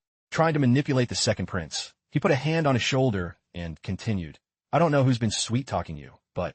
He leaned in a whisper into his ear, "If you get on your knees and beg for forgiveness before things go too far, I might actually spare you." He ignored the threat, brushed the hand off his shoulder, and bluntly stated, "We are currently in a court of law." This was pure determination, unafraid of evil. To put it plainly, he had already won the trial the moment it started. Kiryu thought to himself, if this were the pure and easily manipulated Kiryu, he would have trusted you as his only brother. Now a flashback to the prince's past. Imperial calendar, February 19th, 944. Today is my birthday. Kiryu remembered the first prince patting his head. He had asked a naive question back then. Father hasn't been smiling lately. What should I do to make him happy? Sloan gave a wicked smile and answered that innocence. When I asked my brother, he laughed loudly and told me this. Father likes magic beasts, so he'll be happy if you ask for one as a birthday gift. The scene shifted to another day. Imperial calendar, February 20th, 944. I'm 10 years old now. I thought the birthday would be happy, but instead, I got a stinging slap from the emperor. Because he listened to his brother and asked for a magic beast, he got slapped across the face by his father. Shifting to another day. Imperial calendar, February 21st, 944. Fordrick asked me, in surprise, what happened. He told me not to worry and that he'd find out what was wrong. Why did I cry even more after being comforted? Then it shifted again. Imperial calendar, February 22nd, 944. I made a secret basement under my room without Father knowing. I asked to give a bunch of gold to Fordrick. You helped me, but he wouldn't accept it. Kiryu. Continued explaining what the basement was for. He would provide me with magic beasts in the future. I thought I'd sleep well today. But instead, something was about to happen that would directly change Kiryu's personality. A different timeline. Imperial calendar, February 29th, 944. The secret room was slowly being filled with magic beasts. He gently placed each one. It was clear he gave them all his love. But he was thinking about other problems. But why did Fordrick tell me to keep this a secret from Father? Father would love these magic beasts. The timeline shifted to Kiryu's hardest period. Imperial calendar, March 12th, 945. I couldn't believe it. Kiryu was being screamed at by the emperor, who pointed a finger right in his face. Father found the magic beasts hidden in my room and became furious. I trembled when he told me I had to burn them with my own hands. This was the hardest task, burning the beasts he had nurtured with his own hands. Tears streamed down his face nonstop, but the emperor's verbal abuse didn't let up. It got even heavier. In his heart, Kiryu was ASKNG himself. How did he find them? Kiryu began to panic. He thought, I didn't tell anyone except my brother. Could it be Fordrick? No way. I don't want to think about that anymore. Imperial calendar, August 23rd, 948. I really did burn all those magic beasts with my own hands. A terrifying scene was vividly remembered in his mind. After doing such a cruel thing, Kiryu was miserable and looked for an escape. I went to a common tavern where no one would recognize me and got drunk. This time, I promised myself I'd raise magic beasts again, but without letting my brother know. Suddenly, a voice caught his attention. Right next to him, a magic beast hunter was loudly bragging about his hunt today. For some reason, I threw my cup and screamed. Then Kiryu fainted. I woke up after being beaten, with Fordrick right by my side. Imperial calendar, June 23rd, 948. He raised another magic beast. Kiryu stroked it, thinking, I can't trust anyone else anymore. His eyes looked soulless. I thought magic beasts were better than humans. Returning to the present, Kiryu's gaze became incredibly filled with rage. He firmly said to Sloan, I will continue this trial. Sloan replied triumphantly, Kiryu, fine. If that's what you want, I'll listen to your witness. I'll call the beast man who is guarding the drawing room to the stand. Seeing the beast man appear, Kiryu said, Good. Witness, take your place. Sloan turned toward the witness. I will question the knight at the stand. But at the same time, he reached into his pocket to search for something. With your own eyes, he held the emperor's ring, hidden within a handkerchief, in his hand. Believing victory was already his, he asked confidently, "Who is the person you saw in the drawing room?" Sloan thought gleefully that he finally had the ring to control the Beastmen. Looking at the hesitating Beastman, Sloan thought it would be effortless to manipulate what they say. With the power of the ring, Sloan shouted, certain in his heart, "The one going down will be you. Carry you." At that moment, the guard began to speak. He stated loudly and firmly before everyone, it was Prince Sloan Tuproc. Sloan asked in a daze, "What did you just say?" The Beastman looked steadily at Sloan and replied, "I say, by the blessing of the goddess of victory and my honor as a knight, I'm certain it was Prince Sloan Tuproc." Sloan began to panic, screaming what? 1,000 questions raced through his mind. He thought, what's going on? This is impossible for Sloan. Seeing him in such a panic, Radiac gave a faint smile and said, "You don't look very happy about something." He continued seriously, "Is something bothering you?" He noticed the zodiac ring in his hand was glowing brightly. Sloan began to spiral into terror. He thought, if the Emperor's real ring isn't following my commands, then I. Finally, he bowed his head in defeat. At that same moment, the ring hidden in the handkerchief fell out. It hit the floor hard and slowly rolled away. Eventually, it rolled right to Kiryu's feet and stopped. He calmly picked up the ring. Kiryu held it high, looking steadily at Sloan. "You've personally provided the evidence and saved us the time of searching for it." Sloan Tuproc, Kiryu stated firmly to his face. "You have been convicted of the attempted assassination of the Emperor." Only then did Sloan slump his head in sheer terror. "Sloan Tuproc, you are the criminal responsible for the assassination attempt on the Emperor." Following his words, Sloan's face went dark with fear, his body drenched in sweat. He turned to the Emperor and said, "The ring the defendant was holding looks incredibly familiar, Your Majesty. Do you know anything about this?" The Emperor replied nonchalantly, nothing new. It looks exactly like the ring I used to control the Beastmen, a device created by Brand. This thing has zero compatibility with a stupid apprentice who stole his master's fingerprints out of greed just to make a piece of junk fake." His words were like a heavy blow, leaving Sloan wide-eyed and unable to lift his head. The chat went wild. "Ha, legendary. Absolute legend. LMAO Brand. Is it just me, or is my heart racing?" The Emperor's face suddenly shifted from a smile to a dark, terrifying glare. "Please, don't disgrace my image any further, Sloan." Kiryu raised his hand to the king. "Sire, if possible, may I determine the final verdict?" Hearing his request, the Emperor agreed. "I permit it." Sloan gnashed his teeth in extreme bitterness and rage. He stood up and shouted angrily, I don't accept this kind of trial that doesn't follow standard regulations." Then he pointed right at Kiryu. "And this arrogant bastard has no right to judge me." Pointing at the people in the stands, he added, "Even those of you who took my money and now act all innocent. I won't allow this." Kiryu didn't get angry at all, thinking he's lost it. He even admitted to the bribery. Outwardly, he remained calm. "If you decided to push it this far, then let me ask the audience." The black-haired man, who had just been pointed to turn away, his voice echoed through the courtroom. "Is there anyone who wants to stand up and defend Sloan Tuproc?" The blue-haired man from earlier also quietly turned his face away. The entire stands went silent, not a single sound. He observed the situation and said, "No one." Then, with the court's permission, I will deliver the final verdict. In his heart, he felt a bit of pity. Poor Sloan. The fools you bought with power and money have turned their backs on you. In this situation, it's only obvious. Since Sloan Tuproc has been found guilty, they'd arrest him immediately. As soon as he finished, soldiers rushed in to seize him. He still wouldn't submit, screaming like a madman, "You lunatics! Let me go right now."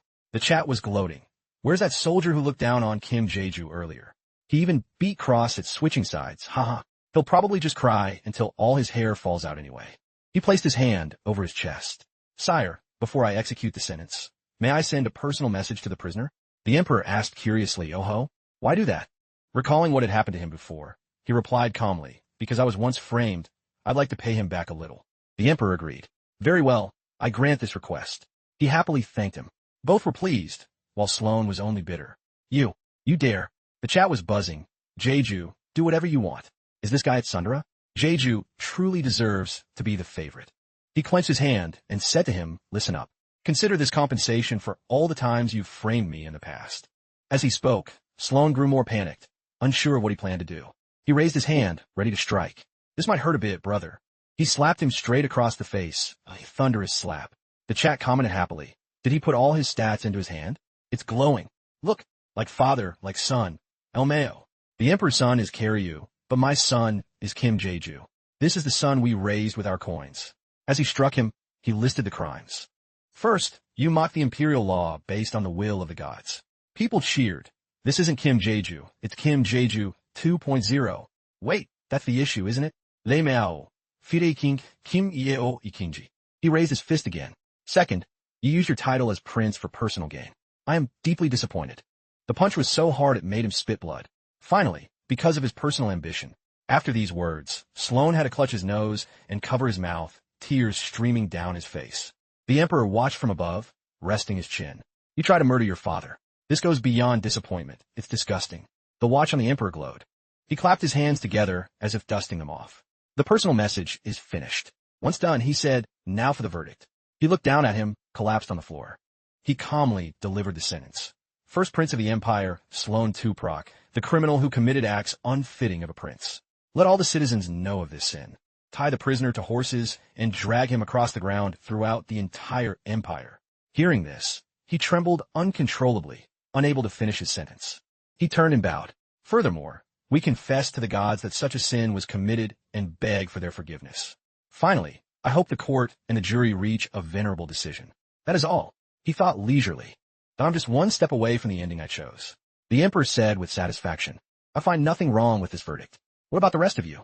Everyone heard that and responded in unison. What a magnificent verdict. No objections here. The emperor chuckled happily, ready to seal the deal. Good. Then I shall deliver the final judgment. Below, Sloane clutched his nose, eyes welling with tears of shock as he listened. As soon as the trial concludes, tie Sloane Tuprock to horses and drag him across the entire country. Furthermore, decapitate the corpse and hang it at the highest point of every city for 1 month. Hearing this, he seemed to freeze, unable to believe his ears. The Chow was also tripping. That's his own son, though. That's why he's the emperor. The dude tried to kill his dad, so it's fair game, huh? Only his pathetic screams could be heard as 3 soldiers dragged him away. The emperor said calmly, before the imperial law, everyone is equal. He and the emperor watched as Sloane was hauled off. The emperor was about to stand. Now, let us conclude the trial. Suddenly, he reached out to stop him. Wait, your majesty. He placed his hand over his chest. If the trial is over, may I speak as Prince Karyu Tuprock instead of the prosecutor? He rested his chin on his hand and asked, is it related to the trial? He answered firmly, no, but something that must be said. Hearing that, he agreed. I'll listen and see. He stood with feet apart. First, I apologize for this being unrelated to the trial, but the reason I'm saying this, is because the people who keep this empire running every day are all right here. He spread his arms wide. The emperor rested his chin, looking contemplative. And he looked up high. I ask permission to speak to your majesty and the gods who watch over Astro. Behind him, an image of a great sun appeared. I desire to become the sun that encompasses this Astro Empire. Please grant me your permission. By invoking the gods of Astro and the Astro Empire itself, which was considered a world. And the sole supreme power, the sun of the empire. I demand to become the son of the empire. In other words, I demand you abdicate. The ring on the emperor's hand glowed. He saw him burst into a fit of laughter after hearing those words. Hilarious. Truly hilarious. Karyu Tuprock, your words. That don't have a shred of persuasion. You have no leverage. As he spoke, he walked closer to him. He then placed a hand on him. However, just this once, I really like this request. He looked up at the crowd. My apologies to everyone. I didn't think this would happen in a place like this. Then he raised his hand. This is the final order of Emperor Radiac Tuprock. The chat was on edge. Is he really leaving? It's a wrap. Jeju, my boy. Radiac declared. Prince Karyu Tuprock is now the Emperor of Astro. Hearing this, he seemed too overjoyed to even know how to react. He then placed a hand on his chest, silently celebrating. Finally, the ending. But before he could celebrate for long, the scene suddenly went dark. The surroundings turned black and white. Only he remained in full color. He hurriedly looked at his hands. His hands were gradually flaking away. Everything is disappearing, he thought, filled with fear. When he looked up, he had suddenly transformed back. No way. Admin Jeju thought, confused. Just then, a notification board appeared. Congratulations. You have successfully cleared floor 5. He asked it, Administrator? The system replied, yes. He asked further, what does an administrator want from me? The system immediately showed, become an administrator. Then it showed, yes or no, yes or no. Suddenly, the question flooded everywhere. Yes or no surrounded him, making him clutch his head in anxiety as he broke into a cold sweat. Another notification appeared before him. If you refuse, you die. All system notifications turned blood red, showing the terrifying fate awaiting Jeju if he refused. The system displayed again, a player has died. Unexpectedly, he yelled out, "I refuse." Everything went dark again, and the system notifications vanished. Then it asked him, "Aren't you afraid of what the future holds?" He shot back, "You just said if I refused, you'd kill me, but I'm still here. Time remaining. Do you wish to continue the challenge? You will be automatically teleported to floor 6 after time expires." He immediately hit yes. Right after, the scene was restored. He just stood there in silence. The chat started acting up again. Is it just me, or is it back up? It's working again. He's back. He's back. It's like when an ad pops up right at the climax. Seriously, 6 ads in a row totally killed the mood. Only then did he look around blankly. Radiac placed a hand on his shoulder and asked, "This is clearly what you wanted, yet you look quite surprised. Do you have something to say? Emperor Karyu 2 proc?" Hearing that, he quickly regained his composure. Yes. My apologies." Then he advised him, "From now on, even when you apologize, you must remain dignified. Because I am no longer the emperor of this land." He gave a wink. "You are." He became excited. "Yes. I'll be careful from now on." Then he threw his arm around Jeju's shoulder. A day like this calls for a celebration. Everyone down for some drinks? Can't miss an occasion like today. The chat went wild. "He's so chill. Haha, from now on, we won't call you a puppet anymore. Your Majesty, wait, he's not the emperor anymore. Kim Jeju is the emperor now, lol." The sky outside the mansion began to turn a hazy twilight. In another corner, Sloan was being dragged away by Lee Sung-yun, his mouth constantly muttering, "This can't be happening. How is this possible?" Lee Sung-yun, standing beside him, looked utterly annoyed. Suddenly, he glared at Lee Sung-yun with pure hatred and barked, You're laughing at me right now, aren't you?" Lisa old geezer grabbed his face and sighed. "Get a rest, man. Now's not the time for that. That damn Kim Jeju dog." Everyone in the chat started asking each other, "So when is this boring-ass channel gonna end?" It's almost curtains. Yeah. Once it's over, we'll be auto-transferred to another room." Seeing that, he said, "Haha guys, don't be like that." But in his heart, he cursed those bastards. "You people told me I could count on you." Suddenly, a system message popped up in front of him. Player number 4891, Lee Sung-ji. You have lost to all other players. Target reached. Your opponent has achieved the ending, Emperor of Astro. This left him completely stunned. What? Therefore, you cannot reach an ending. You will be completely erased from this world. Sloane's face suddenly turned gloomy. He was paralyzed with fear. On Karyu's side, the system reminded him that 1 day and 11 hours remained. He looked out the window toward the mansion and wondered, is the celebration party still going on? Then he remembered JDH's excited face. "I already got permission from the Emperor." "No, JDH, but whatever, let's just finish up and get out of here."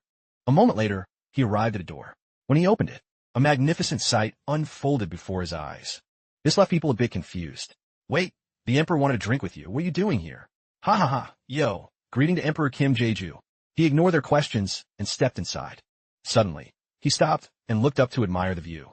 He just felt like he had to come here first. It was a portrait of Karyu's mother. Flashback to the past.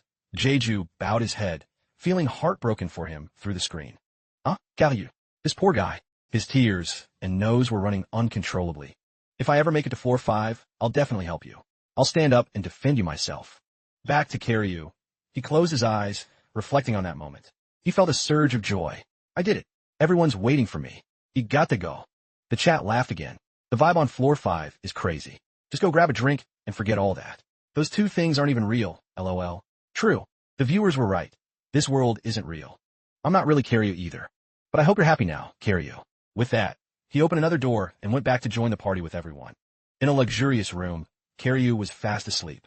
He suddenly opened his eyes, searching for something. Karyu was shaking, frozen, whispering water. The chat was buzzing. "Oh, is His Majesty awake? You're a pretty good drinker, ha. For real, how much did he chug last night?" He thought back to yesterday. Did I go a bit too far at the celebration yesterday? Well, he couldn't exactly turn down the offers. The Emperor patted his head, laughing. "Is Your Majesty refusing to drink?" "Bottoms up, sire." He was shaking and crying, "Please stop." Remembering it now, he just wanted to mutter, "You're a devil." Suddenly, he sat up, covering his face like he was going to puke. The chat teased him, "Kim Jeju, if you're going to barf, at least close the curtains first." Oh man, he's still wasted, haha. He opened the chat, and a prompt appeared. "Do you want to enable blind mode?" "No." He shakily tapped yes. Everyone laughed out loud. "RIP. Haha, what do you mean RIP?" All he could see was the chat flashing 7 colors. White, yellow, blue, green, pink, red, purple. No signal. He was sweating buckets. That was a close call. When blind mode is on, viewers can only see the comment section. Even the audio gets muted. The chat couldn't see his face and got curious. What's Jeju up to? What else is there to do? He crushed that other streamer and reached the ending. For real, spend those coins first. I contributed a ton yesterday. He paused while wiping his head with a towel. Huh? Coins? He felt incredibly guilty. Sorry guys, I don't remember. They started bickering again. Told you if we tipped him while he was drunk, he wouldn't remember. Nah, we deserve to have some fun too. Honestly, if you didn't tip back then, you're basically a freeloader. He opened the chat and sighed. It was all because of that bet with Brand. Suddenly, he saw something. The system showed coins owned 16,592. He glanced at it, absolutely shell-shocked. Guys, exactly how much did you tip yesterday? The chat was dying of laughter. Oh mayo, ha ha ha, I spent my entire monthly savings on that. The system notification popped up again. User, The Love has donated 10,000 coins. With a message, good job. He stared in stunned silence. Wow, you tipped that much like it was nothing? The chat was buzzing about this big spender, The Love. Then he bowed deeply in gratitude. I'll definitely work even harder, everyone. He thought to himself. Moved? Am I finally being recognized? If The Love tipped this many coins on floor 5, it means my effort really paid off. He gave a spirited wave. I'm going to visit a few more places and wrap up floor 5 right now. The viewers were happy for him. Go get your reward. Let him do his thing. The former emperor was sitting leisurely reading a book when suddenly there was a knock-knock. He glanced up and said calmly, Enter. He gently took off his glasses and called out, Carry-you. He placed a hand over his chest, feeling glad. I finally get to see father.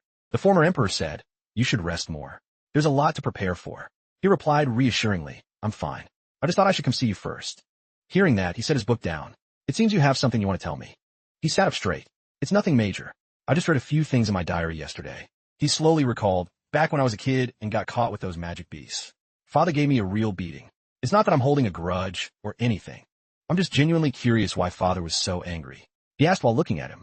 The former emperor sighed and leaned back in his chair. So you still don't know the truth? It seems Fordrick has kept his mouth shut tight. He opened his eyes pensively. All right. At this point, there's no reason not to tell you. He slowly reminisced. Back then, when I inspected that unusual magic beast collection of yours, I saw that some of them were showing signs of madness. He remembered the magic beast with bloodshot eyes, sweating unnaturally. He bowed his head as he realized. Madness? I see. The old man sighed again. I was going to let it slide, thinking you were just an inexperienced owner. But soon after, I discovered someone was doing it on purpose.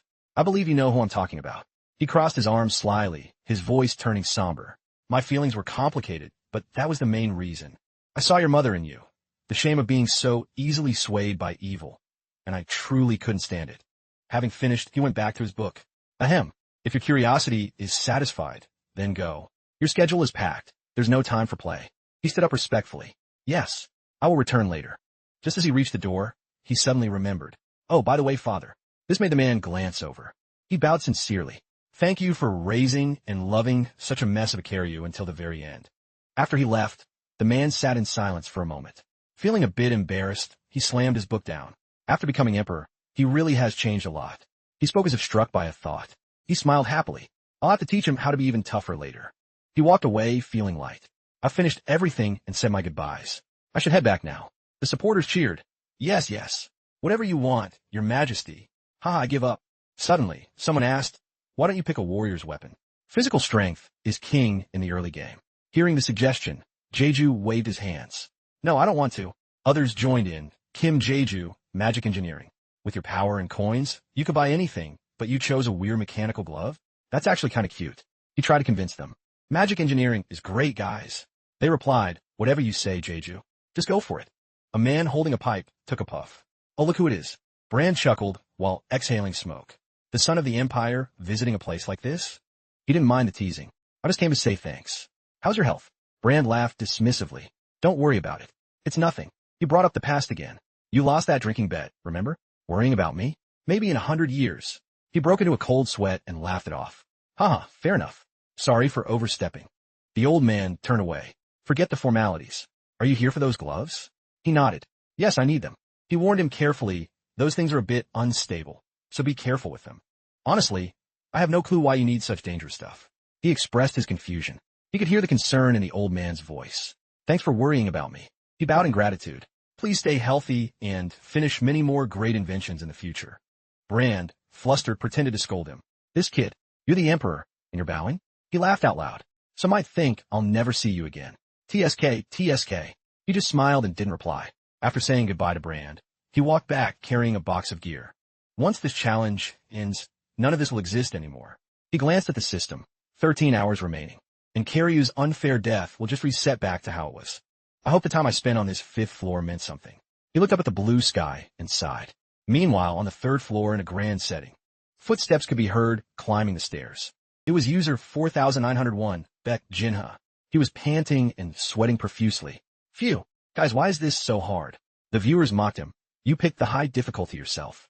If you don't like it, just go die. He looked around. Where's the gate? The chat flamed him. Is this guy blind? Look at that scroll. If you open and read it, the gate opens. He thought bitterly, these dogs. I'm literally gambling with my life here. Astro Empire, year 957. For the first time in history, a ruler who reigned with strict integrity and fairness, without a single act of misconduct, was born. The emperor was wise and bold. All the people praised him. The nobles lived in both fear and reverence of him. Celebrations erupted across the empire. The chat was confused. What is this? What is this? The story wasn't supposed to go like this. Is this a BUG? To the explorer. Reading these lines, I beg you, do not toy with the merciful heart of Astro's ruler. Signed, Fordrick. These words shocked the chat more than ever. Has anyone seen this before? What kind of bug is this? Shut up and let me watch. At this time, Jeju was carrying a box down the hallway. He said, now that this is done, I should go check on the Popoe, shouldn't I? Next, he called out loudly, Fordrick. At that same moment, the viewers were stunned by his action and began commenting. One said, oh my god. Another added, that gave me a jump. And someone else wrote, I didn't think Fordrick would be like that. Then, a moment later, he appeared. He bowed respectfully and said, yes, sire. You called for me? Seeing him, viewers commented, there he is. And another noted, I didn't think Fordrick would. Wait, what? After that, he approached him and asked, have you found out why the Popoe ended up like that yet? Hearing this, he replied, I still haven't found the reason, but there are no signs of madness. Since we haven't seen any strange behavior so far, you don't need to worry, sire. Hearing his words, he nodded with a slightly tense expression, then put his hand to his chin and thought, all right, you are dismissed. Hearing him say that, he immediately flinched, bowed, and left. The moment he left, his mood instantly brightened like a blooming flower. He grinned widely, eyes squinting, and said, if there's no problem, then let's go find the Popoe. Seeing and hearing his attitude, viewers commented, the emperor is number one, while another posted, Popoe. A short while later, at the Popoe holding cell, the place was deserted with not a soul in sight. All the Popoe were deep in dreamland, with only the sounds of their fi breathing echoing around. After a while, Jeju arrived. Seeing them asleep, he watched silently and noticed how adorable they were in their sleep. Next, one of them blinked its eyes open, saw him, and was quite startled. Immediately after, it jumped up joyfully, rushed close to the bars, and started hopping up and down, crying, Popoe. Seeing this, he happily sat down and asked, how are you guys doing? At this point, viewers commented, they're totally fine now, Omeo. Another added, our tiny Popoe, hi. And someone else asked, why are there so many Popoe mom fans here? Followed by, don't you know? People who don't like Popoe left this channel a long time ago. Next, as he opened the cage, he said, I'll get this open right now. He thought to himself, it seems Fordrick took very good care of them. Seeing his actions, its eyes sparkled as it watched his hands unlocking the cage in anticipation. After waiting a while, and seeing he hadn't opened the door yet, it stuck out its tongue and licked his hand to urge him on. Seeing this, he said, hold on. There, it's open. The cage door swung wide. All three immediately lunged toward him, each one perched on a different part of his body. One smiled happily with squinted eyes, crying Popoe. Another was moved to tears, let out a silent poi, and the last one kept nuzzling into him out of pure joy. Responding to their affectionate actions, he reached out and patted one on the head, making it ecstatic. Begringd eye squinting, and shouted, Popopopopson. Then he said, now. Who's a good Popoe? Viewers commented, I'm so jealous. Another said, if I went near them, they'd probably bare their fangs at me. And someone else remarked, maybe magic engineering isn't so bad after all. Afterward, he left. As he walked, he opened the system control panel, adjusted some settings, and said to the live stream viewers, I need to finish what I'm doing. I'm going to disable the comments for a bit. Viewers immediately commented, why don't you stir up some trouble and enjoy your remaining time, since you're the emperor? Another pleaded, come on please, Jeju. And someone else suggested, just play with the Popoe instead. After traveling for a while back to his office, he set the 3 popoi down on the floor. Once released, they immediately started running, jumping, and looking around. Next, he sat down at his desk, eyes fixed on the iron gauntlet on the table, while the popoi clung to him, staring at the gauntlet as well. He thought tensely, it's too unstable, just like Brand said. If I make a mistake, it'll be dangerous. No matter what I do, trying to interfere with the mana circulation is extremely difficult.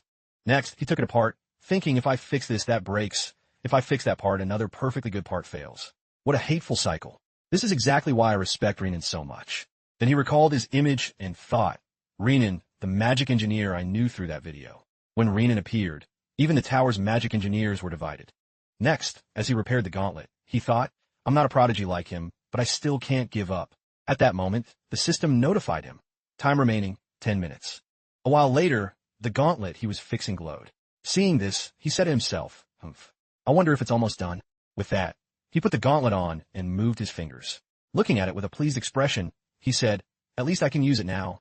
Immediately after, he closed his eyes and focused his mind to feel it. Suddenly, the gauntlet lit up and the light flowed into the conduits on the glove. After a moment, the light filled all the conduits and immediately shone brilliantly. Seeing this, he immediately clenched and unclenched his fist, making it go clank, clank, clank. Looking at it, he felt a bit disappointed and thought it's a bit slow. Then the disappointment vanished and his face brightened again. He clenched his fist and stared at his hand, thinking, but it's still more useful than I thought.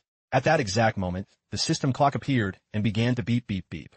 Hearing this, both he and the popoi were startled and immediately looked toward the clock.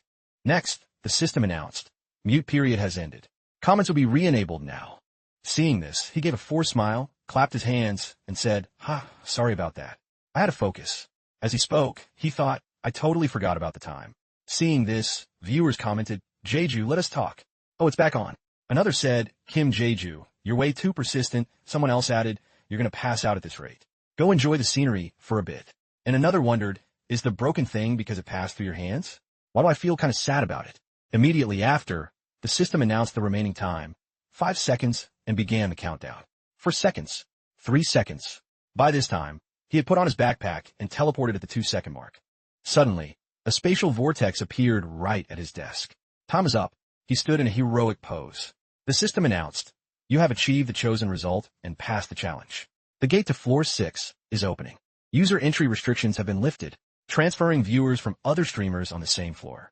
At the same time, the system board was spammed with NIM AS enter and kept ringing with loud ding-ding-ding sounds. This left him panicked and worried. He covered his eyes to avoid seeing the notification board. Meanwhile, viewers commented, take in these refugees.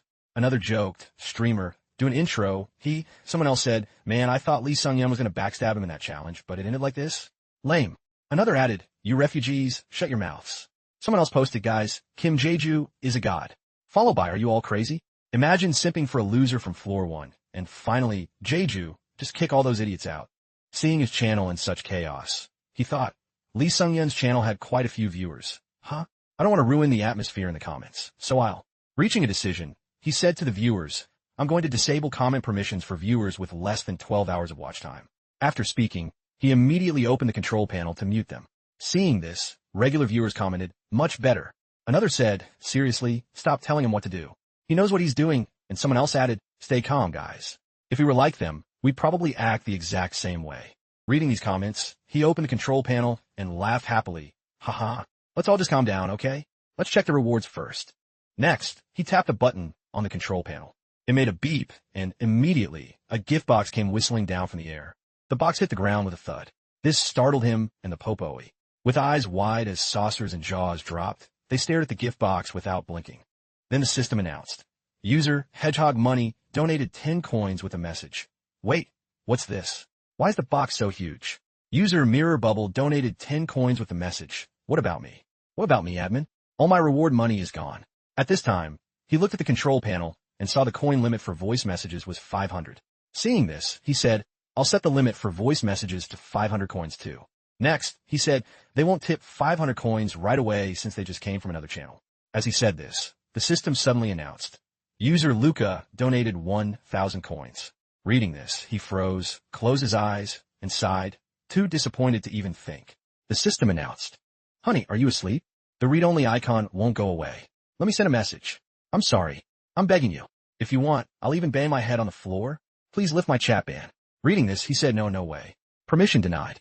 I'm opening the rewards now, everyone. Then he walked over to the gift box and knelt beside it with a squinty-eyed grin. At this point, viewers commented that decisiveness is truly worthy of a king, haha, and the emperor isn't swayed by those guys. Immediately after, rip, the box was opened. Inside was a neatly folded set of clothes. Seeing this, viewers commented, what the? I thought it would be something huge, and does it have any special functions? He held the outfit in his hands, looking dazed. There's no option to check its info, so this must be just regular clothes. Hearing him, viewers commented, that's it for the reward for becoming the emperor? And I swear, I gotta flame the admin. How can he be so stingy? At this point, he held the clothes close to his nose to smell them, and his expression changed. He thought, so he's trying to get under my skin, huh? Then, that he recalled his image and thought, this is a message from that admin. He's saying I'm still just the same Kim Jeju from that video and can't achieve anything. Without a second thought, he set the clothes down on the ground, right next to the popoi. Seeing his action, it thought he was giving it to them, so it looked at him joyfully. Next, in the popoi's mind, it thought the clothes were food. It immediately started biting and chewing away. After chewing for a bit, it spat it out with a look of pure misery and disgust. Only then did it realize this wasn't food. At that exact moment, Jeju noticed it was chewing the clothes and panicked, shouting, "Don't eat that." Then he looked at it with clear worry and said, "Let me open the next box." With that, he immediately opened the box. His eyes bugged out when he saw the item inside. The item in the box left him quite stunned, let out a gasp. They were a pair of boots, radiating a mystical purple light.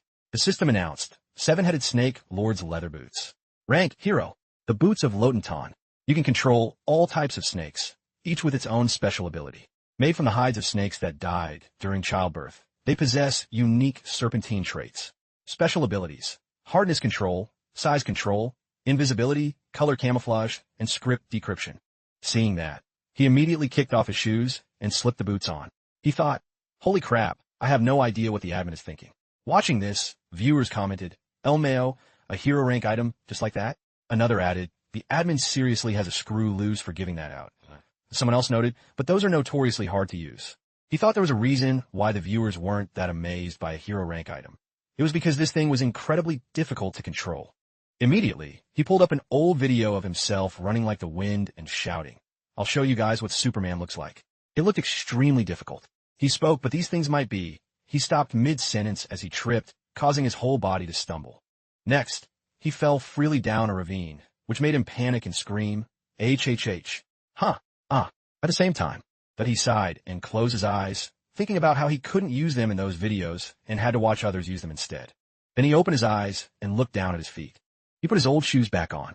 Seeing this, viewers commented, told you it's hard to use and what gives. When I used those, they were totally wild and stubborn. Ignoring the comments, he silently finished putting on his own shoes.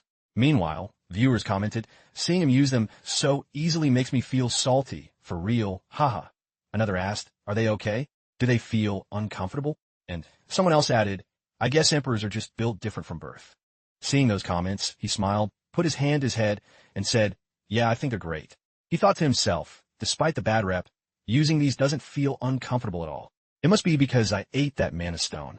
Stopping his thoughts, he reached into the gift box from earlier to grab more items. Then he pulled out a pouch. The system announced, 5,000 coin pouch. Rank, normal. Upon receipt, it automatically converts to coins. He looked at it with visible joy. Viewers commented, why does 5,000 coins seem like so little to me now? Another said, hell yeah, this is the first time I've seen someone with over 20,000 coins after clearing 4-5, and someone else noted, yeah, usually you go broke after buy a bunch of skill books. He tucked the coins away, thinking I actually thought about learning other skills, but with this many coins I could already buy those floor 10 items. He recalled images of people hidden in the shadows whom he knew nothing about. His face showed clear concern as he thought, now on a floor 6. This is a team challenge. Then he looked at the popoi who were staring back at him. He thought, it'll be a real pain if the others see my popoi. Thinking about the situation, he opened his backpack and said to the popoi, get in, guys. Seeing this, viewers commented, I can't get behind this. Another said, they'll be fine in there, nothing to worry about. Someone else lamented, but I won't be able to see them anymore. Hearing him, they smiled and ran into the backpack one after another. Once they were inside, he threw the pack on his back, turned, and left, saying, let's go. Viewers commented, hurry up to floor 10. Another said, I wonder what's on floor 6? I'm kind of nervous, someone else joked. It's teamwork, it can't be that bad. Another said, get the popcorn out. And finally, probably not much different from that group task on floor 3. Approaching the teleportation vortex, he thought, it doesn't matter what it is. Let them do what they want. He stepped inside. The system announced, number 4,891, number 4,892. For participants entered. Requirements met. Floor 6 challenge begins. The system announced again. Welcome to the forest of evil spirits. Eliminate all enemies that appear. The floor 6 challenge consists of 5 waves. Time remaining until the first wave, 59 minutes. Jeju's group was gathered in the forest, huddling around a fire for warmth. Just then, one of the group members said, so, about the challenge. He stopped and let out a surprised huh? As he saw something. It was Jeju, walking toward them casually. Seeing him, they shouted, he's here. The young man from earlier smiled and waved at him. Hey, isn't it cold? We got a fire here, come join us. Watching the scene, viewers commented, am I the only one who doesn't like this buff guy? Another said, hard pass and pass on what? LMAO.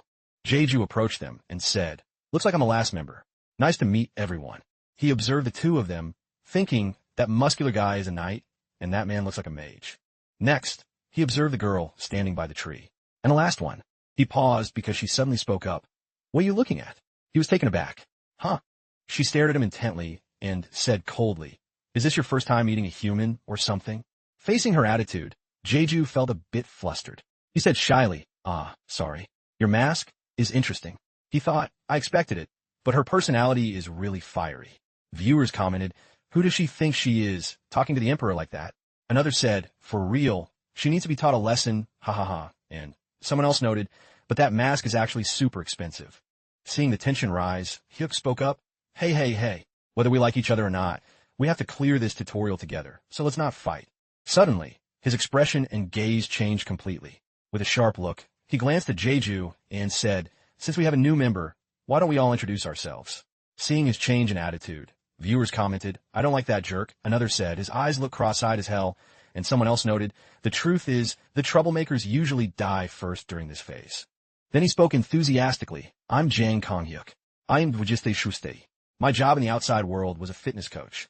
He pointed to himself and continued cheerfully, as you can see, I'm a knight. I chose the high difficulty, so I was assigned a floor master role on floor 5. You can trust my skills. Hearing that, Park Jin-soo, the mage, spoke up.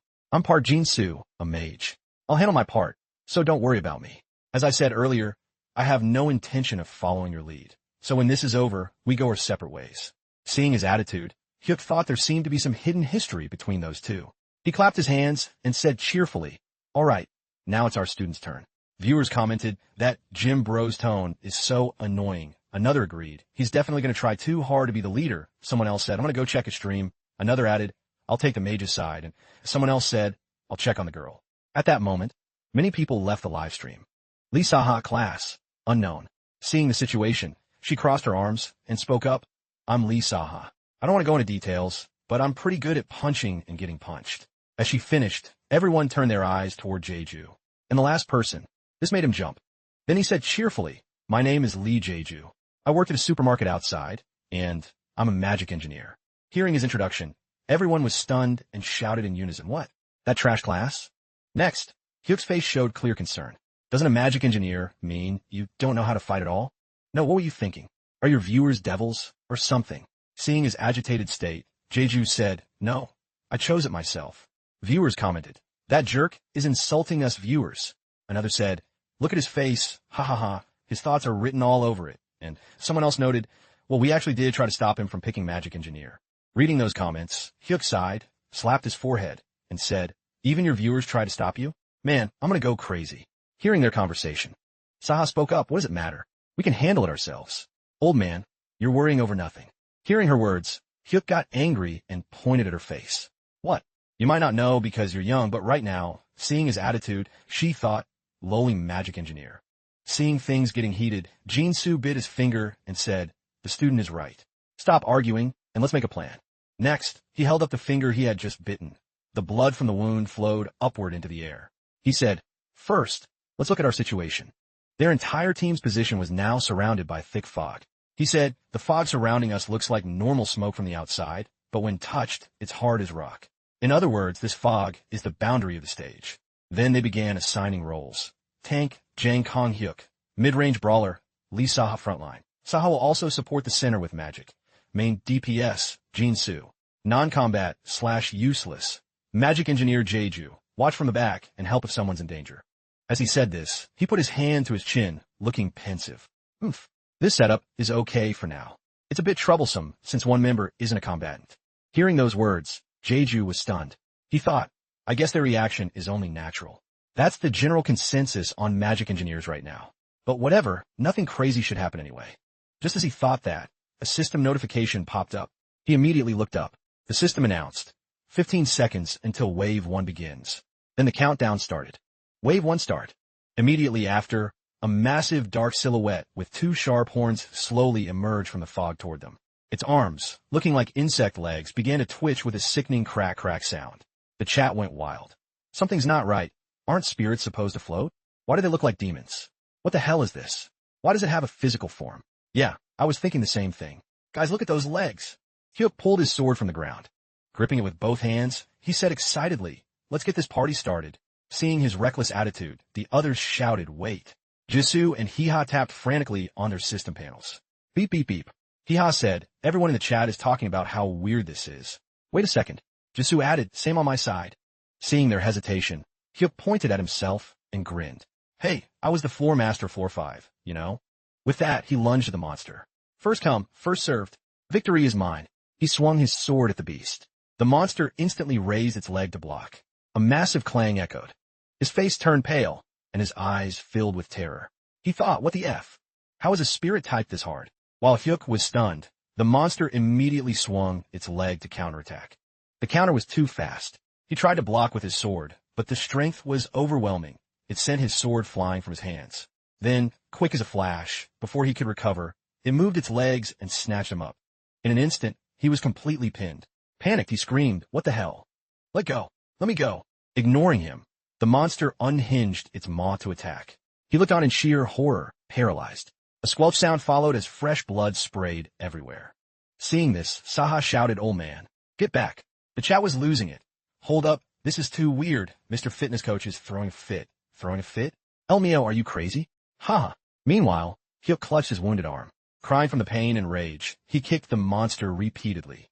Thud, thud, thud. You piece of SH. You damn monster. He grew more frantic, kicking wildly. BUP, BUP, BUP. Bitch, bitch, bitch. He kept screaming, let me go. Let me go. Get away from me. Surprisingly, after his outburst, the monster actually let him go. The release sent him crashing onto his butt. Thud. He curled up, his face contorted in silent agony. He looked up at the monster, his face pale with intense stress and anxiety. The monster stared him down, letting out low growls. The chat commented, what a disgusting bug. Wait, that's a dung beetle, right? A demon tier creature. Mr. Fitness Coach is actually scared now. The floor 6 boss is coming in hot. Boom, boom, boom. As for Jeju, he observed the monster closely. A dung beetle shouldn't appear on floor 6. Even though they're low-tier demons, they're usually on the same level as the stuff on floor 25. He looked worriedly at Jin-Soo, who was also visibly shaken. He thought, this thing is going to single-handedly slaughter the rookies who just stepped on a floor 6. His face showed extreme tension as he stared at the monster. I knew this was a group tutorial, but I didn't expect the admin to crank the difficulty this much. Hyuk clutched his bleeding arm, face twisted in pain. He backed away slowly, muttering, you disgusting pest. At that moment, the monster's antennae twitched. They flicked up and down with a whoosh-whoosh sound. Then it lunged straight at Hyuk with a roar. Its eyes were filled with murderous intent as it opened its maw, aiming directly for him. Seeing this, Hyuk broke into a cold sweat. His expression was one of pure, unadulterated terror.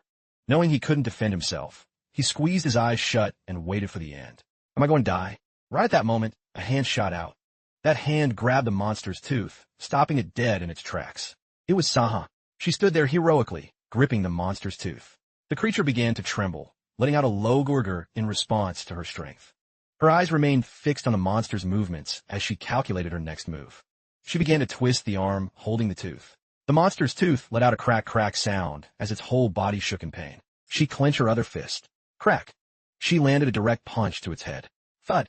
Disgusting green blood splattered everywhere. The chat erupted. Holy SH, she punched its head clean off. Is a high school girl as strong as a battle tank? Ha ha ha. The blow sent the monster's head flying. It rolled across the ground. The system announced, Wave 1 clear. 30 minutes until Wave 2 begins. Saha looked at her clothes, now covered in green blood. She said irritably, "Great, my clothes are ruined." Viewers commented, "I think she's from a military camp, so that's what she meant by pretty good at punching." She turned back to Hyuk. "Old man, do you have a death wish? I told you to wait because something was off. Why didn't you listen?" Her words made him flinch. She frowned at him and continued, "A weakling like you sure loves running around aimlessly." She turned to walk away while Hyuk stood there dazed. She called back, "God, how annoying. Weak-willed adults who are all talk like you are the most useless." Her words left Hyuk paralyzed with shame. Yeyu ochtar, thinking Lee Sahal. According to the videos, she's a famous awakened. The chat added, "The high school girl captain is terrifying when she's mad. She has every right to be mad. Haha. Not cursing that guy, I was already kind enough." Agreed. How does a floor master dare to act up in front of the emperor? She looked toward Jeju, her eyebrows furrowed. She was clearly sizing him up. She stared at the gauntlet Jeju was wearing. A magic engineer, huh? Then she turned and walked away. She sighed, thinking to herself, just another weakling. Her actions left Jeju utterly confused. He just stood there staring after her. After a few steps, she glanced back at Jeju and thought, wait, something about him feels familiar. At that moment, Jeju approached the monster's corpse and gave it a few kicks to check something out. He nudged the body with his foot, thinking, thank God it's not my turn to step up yet. Meanwhile, the system started beeping repeatedly. He glanced over and saw a notification. User Wakanda Forever has logged in. The high school captain squad is back. Seeing this, the viewers commented, what's wrong with their stream? These guys are totally rooting against me. And yeah, what now? What's the deal with those people? Then everyone focused on Saha's image. A comment popped up. The vibe of this stream is like an old dad and his daughter, lol. Others joined in. Oh man, true. Everyone just follows whatever the daughter wants and wait for the donations to roll in, and I didn't think I'd end up being the villain in someone else's story. Haha. Then they switched their focus back to Jeju. Yeah, Kim Jeju is the GOAT, and exactly look at that majestic aura. How can anyone else even compete? At that moment, Jinsu said to Sa, hey student, what were you doing on floor 5? She gave a major attitude and replied, none of your business. Meanwhile, the system announced, user Baby Dino has logged in. Uncle Subi's team is back. Seeing this, viewers commented, why is this guy such a buzzkill?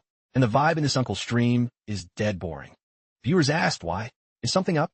And others replied, no one here is interesting. They're all just super serious and grim. And all 3 of them are bores. And they're probably arguing about something. Reading these comments, Jinsu looked worried. He put his hand to his chin and said, all right. Then the whole group looked over at Hyuk, who was sulking in a corner, trembling all over. Seeing this, Jeju walked over and asked, how's your wound? Hearing Jeju's voice, Hyuk startled, looked up, and stammered, oh. It's fine now. Suddenly, Jeju grabbed his shaking, injured arm. Let me take a look. At the same time, viewers commented, is he okay? His fingers won't stop twitching. He brought it on himself. They told him not to go first, lol. But his arm looks broken. Stop being so mean, guys. The system announced, user Health Gun has logged in. The coach's team is back. Viewers commented, what's wrong with these people? Entering someone else's stream just to do this? Meanwhile, Hyuk was in so much pain he was tearing up while Jeju examined the wound. Viewers noted, that's rough. His arm is shaking like crazy, but everyone seems to be enjoying it, truly heartless people. And hang in there, coach. Jeju looked at him intently and said, this might hurt a bit, so try to hang tough. Okay? Hearing this, he asked, wait, what do you mean? Without another word, Jeju raised his gauntlet hand, and a brilliant blue light began to glow. Immediately after, Hyuk's screams of agony, AAGGHH, echoed throughout the entire forest. Jeju stood over him and said, it's gonna hurt like hell for a second, but you won't lose any more blood. Hyuk just lay there on the ground, shivering from the pain. Ugh. After witnessing this, Jinsu approached Jeju and pointed at the gauntlet. Hey kid, you made that gauntlet with magic engineering, didn't you? He replied, yeah, I did. Jinsu rubbed his chin thoughtfully. Not bad at all. Seeing his reaction, Jeju said, it's definitely hard, but not impossible. Jinsu replied, is that so? Maybe I should have mastered the basics before hitting floor 10. Viewers commented, what? Floor 10? That makes me want to barf.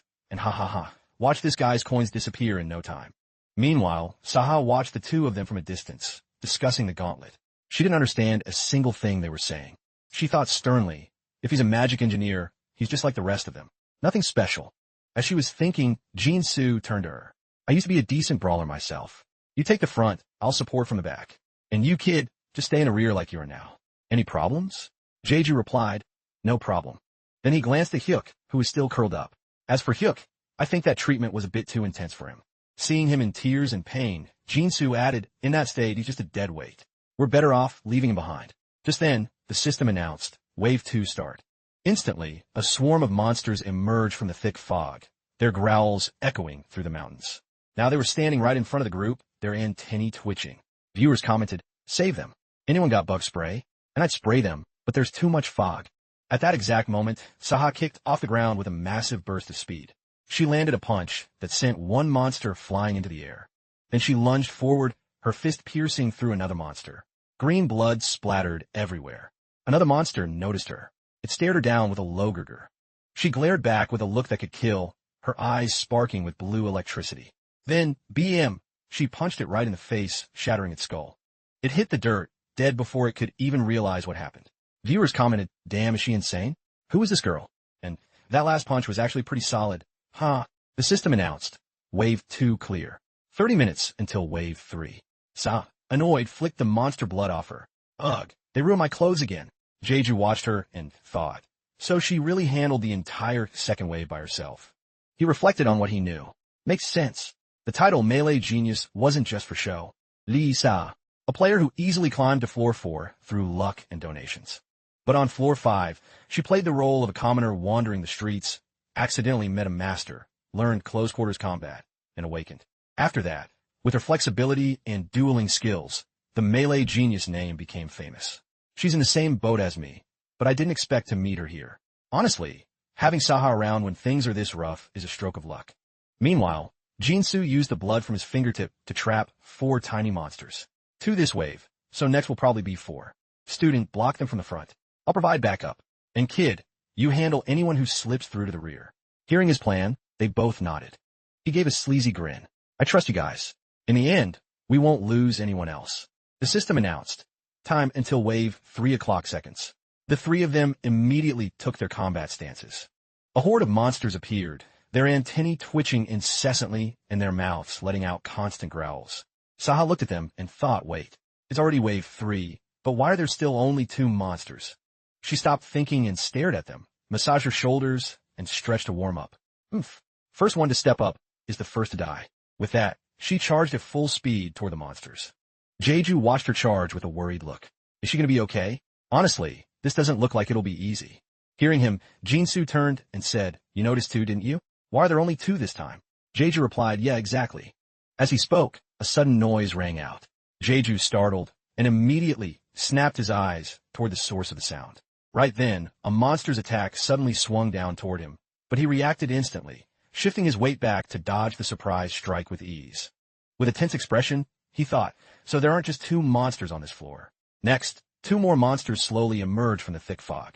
Seeing them, he realized it's not just a set of 2 monsters appearing each time. At that moment, Jinsu shouted, kid, get back. Hearing him, Jeju immediately looked back. Jinsu was casting a spell, controlling a mystical fireball with both hands. He fired the fireball straight at the monster. But to his surprise, after taking the hit, the monster was completely unscathed, not even a scratch. Seeing this, Jinsu was terrified, his eyes wide and jaw dropped. Damn it, what the hell is going on? His whole body shook with fear as he stammered. It had no effect at all. Meanwhile, the viewers commented, knew it. Another said, why did he think a basic floor 5 spell would work here? El Mayo. And someone else joked, oh boy, even the brightest flame eventually cools down.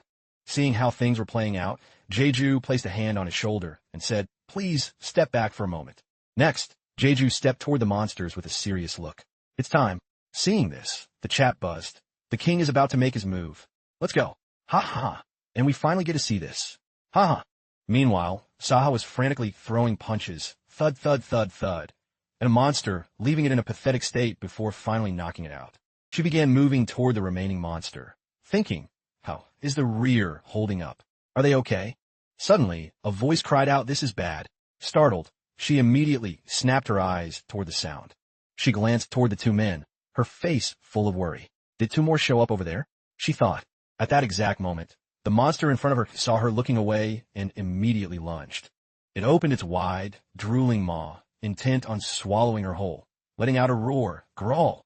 She turned back to face it, thinking, I let my guard down. There's no time to counterattack. I have to switch to defense. She squeezed her eyes shut and quickly crossed her arms in an X block to take the hit. But after a moment, nothing happened. She opened her eyes and let out a huh? at the sight before her. The monster still had its mouth wide open right in front of her, but it was completely frozen. Surprisingly, Jeju had handled the monster and was standing right behind it.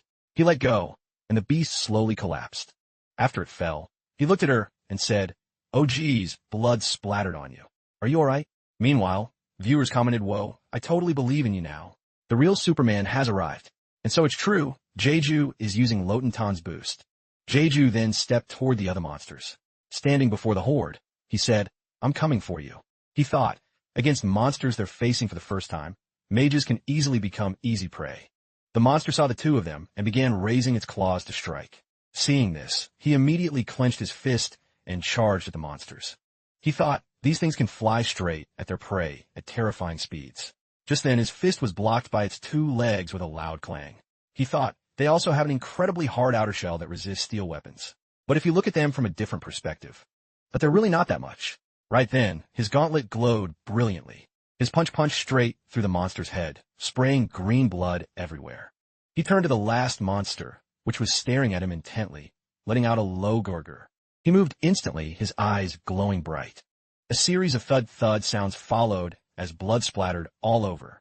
Jinsu looked at the monster twitching on the ground, his face pale with horror. He then looked back at Saha, thinking, all right, Saha should be able to handle the remaining two easily. But seeing what was unfolding, he gasped in shock. Oh, that's dangerous. She might not make it in time. He immediately rushed over. He poured all his power into his legs, making them glow. Using the powerful propulsion of these boots, he kicked off the ground with a massive crash, sending rocks and dirt flying from sheer force. In the blink of an eye, he appeared behind a monster. He delivered a single punch, piercing straight through the creature. He pulled his hand back, and the monster slowly crumpled to the ground. Looking at Saha after the kill, he said, "Oh man, my hand slipped and I got blood everywhere. You okay?" The chat exploded. Nice. What the hell did I just see? And once Jeju hits floor 10, they're all going to be kneeling in worship. Saha's face was filled with utter disbelief. What the hell just happened? I didn't even see him move. The system announced, Wave 3 complete. 30 minutes until Wave 4. Jeju was covered in sweat, clearly feeling the pressure. Saha stared at him with blank eyes, a million questions racing through her mind. Seeing her reaction, Jeju thought, just act like nothing happened. Yeah, play it cool. Damn, if I look over there now, she'll probably say something awkward. Gotta change the subject. They gathered back at the fire, and Jeju asked Mr. Jinsu, "Do you have any stronger spells?" Hearing the question, he sighed sadly. "Sorry, that was the best I've got. But kid, did you say you were a magic engineer?" He replied, "Yeah, that's right." The man continued, "But your speed is faster than a knight's." He brushed it off, just a coincidence. The viewers laughed. Haha, coincidence my ass. Why doesn't he just tell them it's the man of stone? And for real, LOL. Suddenly, Hyuk spoke up. "Hang in there, everyone. Things aren't going perfectly, but everyone is so strong. There's nothing to worry about." Ha ha ha. Everyone just looked at him, completely speechless. At that moment, the system announced, 2 minutes until Wave 4 begins. Seeing this, Jeju said, "It's almost time. Everyone get ready." Hearing that, Hyuk clenched his fists and said, "There will be 8 monsters this time, but for you guys, it probably won't be too hard." Jinsu added, "Yeah, exactly as he said, 8 monsters are about to show up." His expression shifted completely, looking extremely worried as he noted, "They're coming from both sides." The 4 of them stood back to back as the silhouettes of the monsters began to emerge from the thick fog, letting out guttural growls. Jeju watched the surroundings anxiously, thinking, it looks like swapping out the monster types wasn't enough for them. They've doubled the difficulty by doubling the number of spawns. They really don't want us clearing this easily. Cutting his thoughts short, he landed a direct punch to a monster's face with a loud thud. Saha was no slouch either. She delivered a strike that sent a monster crashing down. Hyuk, however, was a total embarrassment. He was as terrified as a child, being chased around by a monster from behind.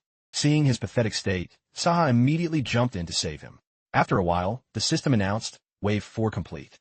30 minutes until Wave 5. The group lit a fire to keep warm and try to disperse the fog while they waited. Jeju observed Hyuk and Jinsu, thinking their facial expressions didn't look good. Everyone could probably guess what was coming in Wave 5. He thought about the monster patterns and calculated 16 would become 256. Jinsu said, "I'm going crazy. My viewers say they tried calling the admin, but no one's picking up." The chat responded, "He's telling the truth. I just tried the line, and it's disconnected. We can't say anything either, and those 2 admins are ghosting us on purpose." Hearing this, Hyuk snapped and shouted, "What the hell are you talking about?" Seeing his attitude, Jinsu yelled back, Why are you screaming at me? I don't know what else to do either. The system then announced, 26 seconds until Wave 5. Seeing this, Jeju immediately began adjusting his gauntlet for the final fight. His expression changed as he realized, as expected, this is the only way. He stood up abruptly. Seeing this, Hyuk nervously called out, Jeju? Ignoring him, Jeju stepped forward and said sternly, everyone, get back a bit. Right then, the system announced, Wave 5 start. Jeju said firmly, if you want to live, listen to me. This is your only warning. With that, he triggered his gauntlet to glow brilliantly. A massive swarm of monsters appeared before him, and they locked eyes for a split second. He thrust his hand straight toward them, the light from the gauntlet becoming blinding. Seeing the situation, Saha immediately shoved Hyuk's head down toward the ground to protect him from the blast. A devastating beam of light erupted from Jeju's gauntlet, surging toward the horde of monsters. The sheer force of the output was so great that it pushed Jeju backward. Sensing the recoil, he immediately shifted his stance to brace himself firmly. His arm shook violently from the massive energy discharge. He thought, the energy burst is too strong. I have to wipe them all out in one shot. He immediately pivoted, redirecting the energy flow. The output showed no signs of slowing down. Instead, it grew even more powerful. Every monster caught in the blast turned stark white before disintegrating into thin air. After using the gauntlet's energy to annihilate the monsters, the ground around the 4 of them was cracked and had sunken by nearly a meter. Witnessing the aftermath, Jinsu said with a horrified face, that whole swarm, wiped out in a single hit. Saha stared at Jeju from behind, wondering, who is this guy, really? Meanwhile, Jeju fumbled with the catches to remove the gauntlet. He tossed it to the ground with a metallic clank. Suddenly, he coughed up a pool of blood. He immediately covered his mouth. The chat exploded, Jeju no, and our king just did what a mage was supposed to do. Looking at his trembling hand, he thought, I used way too much mana. I put a mana stone in the glove, but even that wasn't enough. It feels like all the mana in my body just evaporated. But without it, I probably would have collapsed before killing them all. The system announced, challenge cleared. The path to floor 7 is open. Viewers commented, holy crap, he killed them all? A magic engineer did that? I'm literally shaking. And is Jeju okay? He just coughed up blood. Jeju wobbled to his feet, looking at the others with a weary gaze, silent. As they approached him, Saha said, hey, you did great back there. Jinsu asked, are you hurt anywhere? He replied, I'm fine. No, I'm not hurt. Hearing that, Saha said irritably, you're coughing up blood and you're saying you're fine? He leaned on Jinsu for support and shook his head. Really, I'm fine. It's just a side effect of using mana. It's normal for magic engineers. You're a mage. You should know, right? The side effects aren't a big deal. Jinsu said, all right, if it's just a mana backlash, he'll be okay. The chat added, is he really okay, though? He says it's just a side effect, lol. Hope he's right after puking blood like that, but he's not even a mage. Seeing Saha trembling, he said, hey, student, no need to worry. She crossed her arms and sighed. Whatever, who's worried about you? Viewers commented, Jeju, I don't want to have to worry about your health. The boxer girl is a weird combo, haha. And when is she taking that mask off? I'm getting curious about what she looks like. The system announced. User, Pepsi donated 500 coins with the message. Who are you, really? Jinsu asked, are you okay? Yeyu replied, I'm fine. Viewers commented, what a dumb question. He's the king of our hearts. And does he even realize what's happening? This guy must not know how to text. That's why he's using voice chat, lol. The teleportation vortex appeared. Jeju said, let's check the rewards first. Then whoever wants to leave can go. He looked at them and thought, what is this? Now that it's over, shouldn't they just split up? This is a pain. Just then, Hyuk spoke up about what just happened. Before he could finish, Saha interrupted him and called out to Jeju. He turned toward her. Suddenly, Saha reached up to pull her mask off. Finally, he reached floor 7. Challenge. The devil's pranks will tease you. A strange, gloomy-looking man appeared. He was startled to see him. The man glared and asked, do you want to participate in the challenge? Jeju felt that the guy was way too dangerous. Then he asked, what's your name? And the man replied, he was Han Seo. The two of them started digging into each other's profiles. He knew the challenge of this floor was to spot the liar. You could expose your opponent's lies, or even your own. Jeju asked if he entered the tower voluntarily or was dragged in, but he refused to answer. When Jeju pressed him, he snapped, I'm here by choice. Happy now? Jeju wanted to catch him in a lie. The man invited him over to the stone tablet over there. Then, with a suspicious look, he asked, did you know me before coming to the tower? It caught him off guard, and he quickly replied that he came on his own. The man claimed that this was a lie.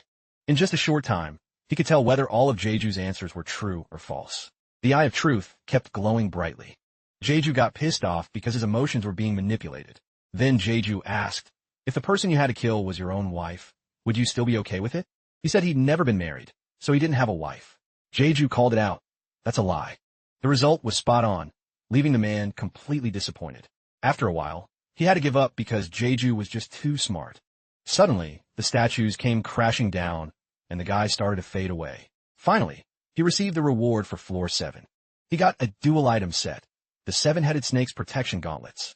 They could change colors whenever he wanted. The next gate began to appear. Because he was so exhausted, his mental energy was running on empty. Before he could even catch his breath, the popoi started jumping all over him. He was startled, wondering what they were up to. Turns out, they just wanted to be cuddled like little kids. For the next challenge, he needed to find the world tree. After wandering the forest for a bit, he finally found it. At this point, he wanted to close his eyes for a moment. When he woke up, he found himself in the main waiting room.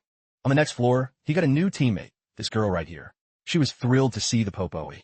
The two of them hit it off and chatted enthusiastically.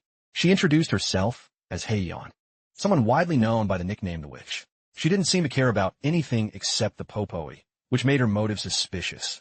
Next, the two of them continued with the mission. He didn't want to waste time doubting her since she was his teammate, so he decided to pick up the pace. Seeing she wasn't finished, he offered to take over her task.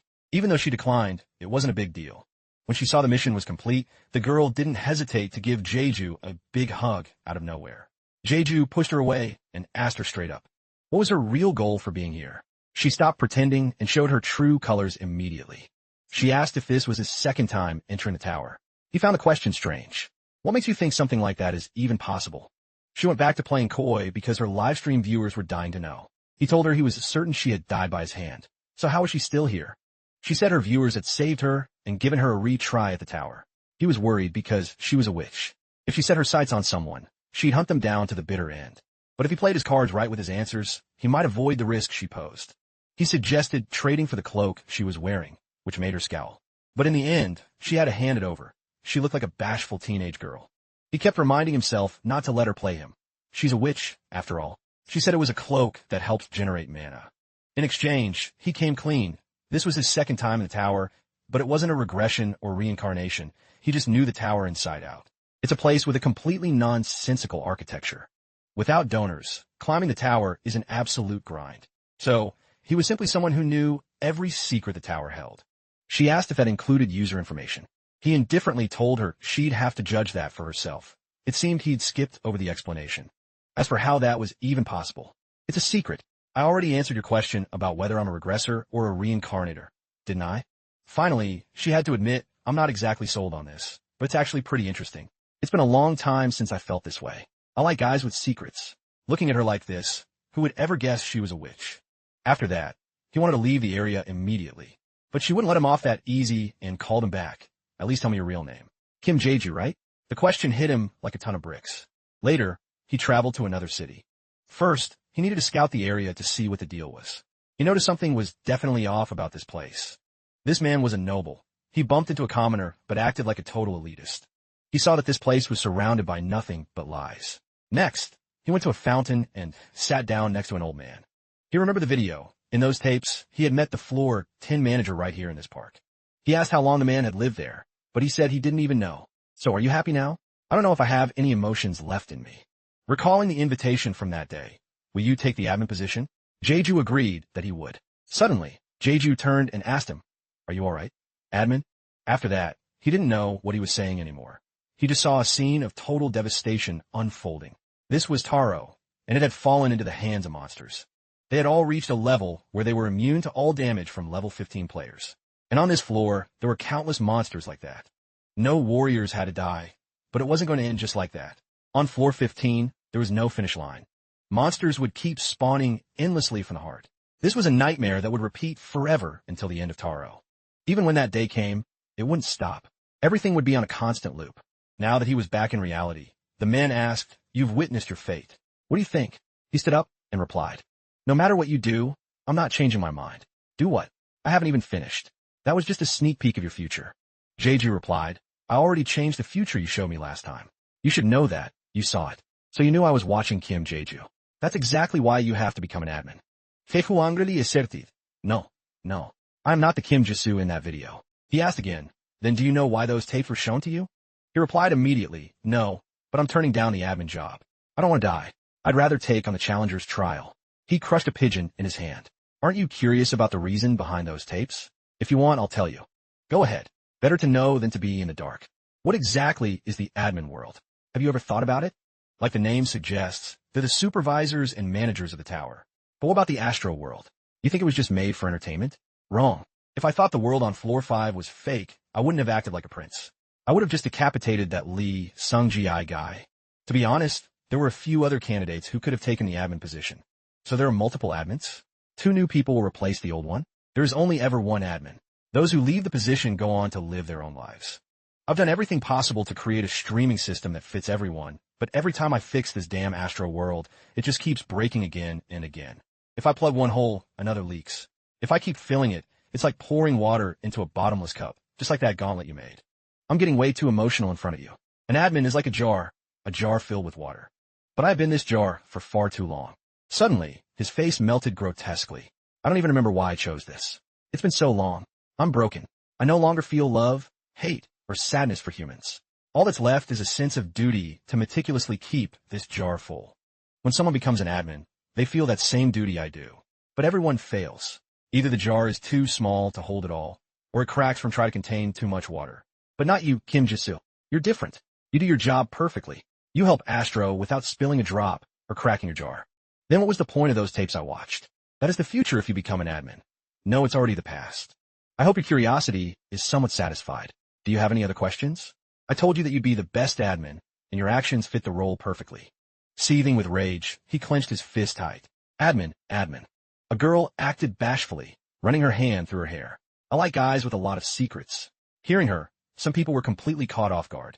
Kim Ji-soo was playing with a popoi. While messing with it, he muttered, yeah, thank God. Hearing that, the other person replied, the least you could do is tell me your real name. Kim Jae-ju, stop fooling around. Seeing that girl talk to Kim Ji-soo like that, Kong So-ha, his first follower, got incredibly annoyed. This is BS. Who's this chick suddenly trying to get close to Jae-ju? Suddenly, someone urged him, hurry up and climb. Jae-ju, Kim Ji-soo spoke slowly. Alright, I accept. Psych, you really thought I'd say that? He fell silent for a moment, looking somber. Then he opened his mouth. Right now, your situation isn't good enough for us to have a proper talk. A bird slowly crawled out from his sleeve and let out a chirp. Then it suddenly darted away right before Kim Ji-soo's eyes. Suddenly, an old memory flashed back. In the memory, a young man said, I'm guessing the admin isn't the one sending those videos. Kim Jae-ju, why are you sending them? You're doing a great job in the admin role. So what happened? Snapping out the flashback, Kim Ji-soo turned and walked away. He thought to himself, to find the answers, I have to keep climbing the tower. The popoi behind Kim Ji-soo seemed to sense his sadness and let out a soft sound to comfort him. Seeing how cute it was, Kim Ji-soo pinched its cheek. Are you trying to cheer me up? Suddenly, Kim Ji-soo realized something. He thought with determination, right? Nothing will change if I just stand still here. I have more followers than I thought. People whose highest floor is 10 can't watch live streams of other floors. His profile popped up on the info board. Streamer Kim Jae-ju. Current viewers, 0. Followers, 227. Coins, 429,501. Currently offline. He thought, I had 235 followers back on floor 5. If it's 227 now, only 10 people are actually on floor 10. Most of Lee Sung-ji's viewers were users above floor 10, so they've all been filtered out. All they want is to find slaves, allies, or just more coins. Kim Ji-soo Seek-hit. Man, I guess it's rare for anyone to stay and watch me with these popois on floor 1. Suddenly, a notification appeared, broadcasting on floor 10 for the first time. Your stream may be featured in trending for a short period. Seeing the notification, Kim Ji-soo thought, looking at Han Ji-suk and Jin Han's views, broadcasting to a wide audience is a risky move. Without hesitation, he hit decline. After that, he said, welcome back. Thanks for following me. Did you guys wait long? The chat blew up. When you cut the feed, I thought you were a goner. It was like trying to buy concert tickets. I kept spamming refresh until you were live. Haha. So Jae-ju, why did you turn off the stream anyway? Hearing them, Kim Ji-soo gave a forced smile. I just had some business to take care of. Sorry about that. Wow, there's so many messages. The comments kept rolling in. Our Jae-ju is growing up so fast, haha. It's like he's being raised by us. We're the ones raising him. LOL. Jae-ju is loaded with coins now. Suddenly, an email arrived from Lucky Charm. Dear Kim Jae-ju, it would be an honor to have you join our guild. We promise top-tier support. If interested, please join the Crimson Eagle. We look forward to your immediate response.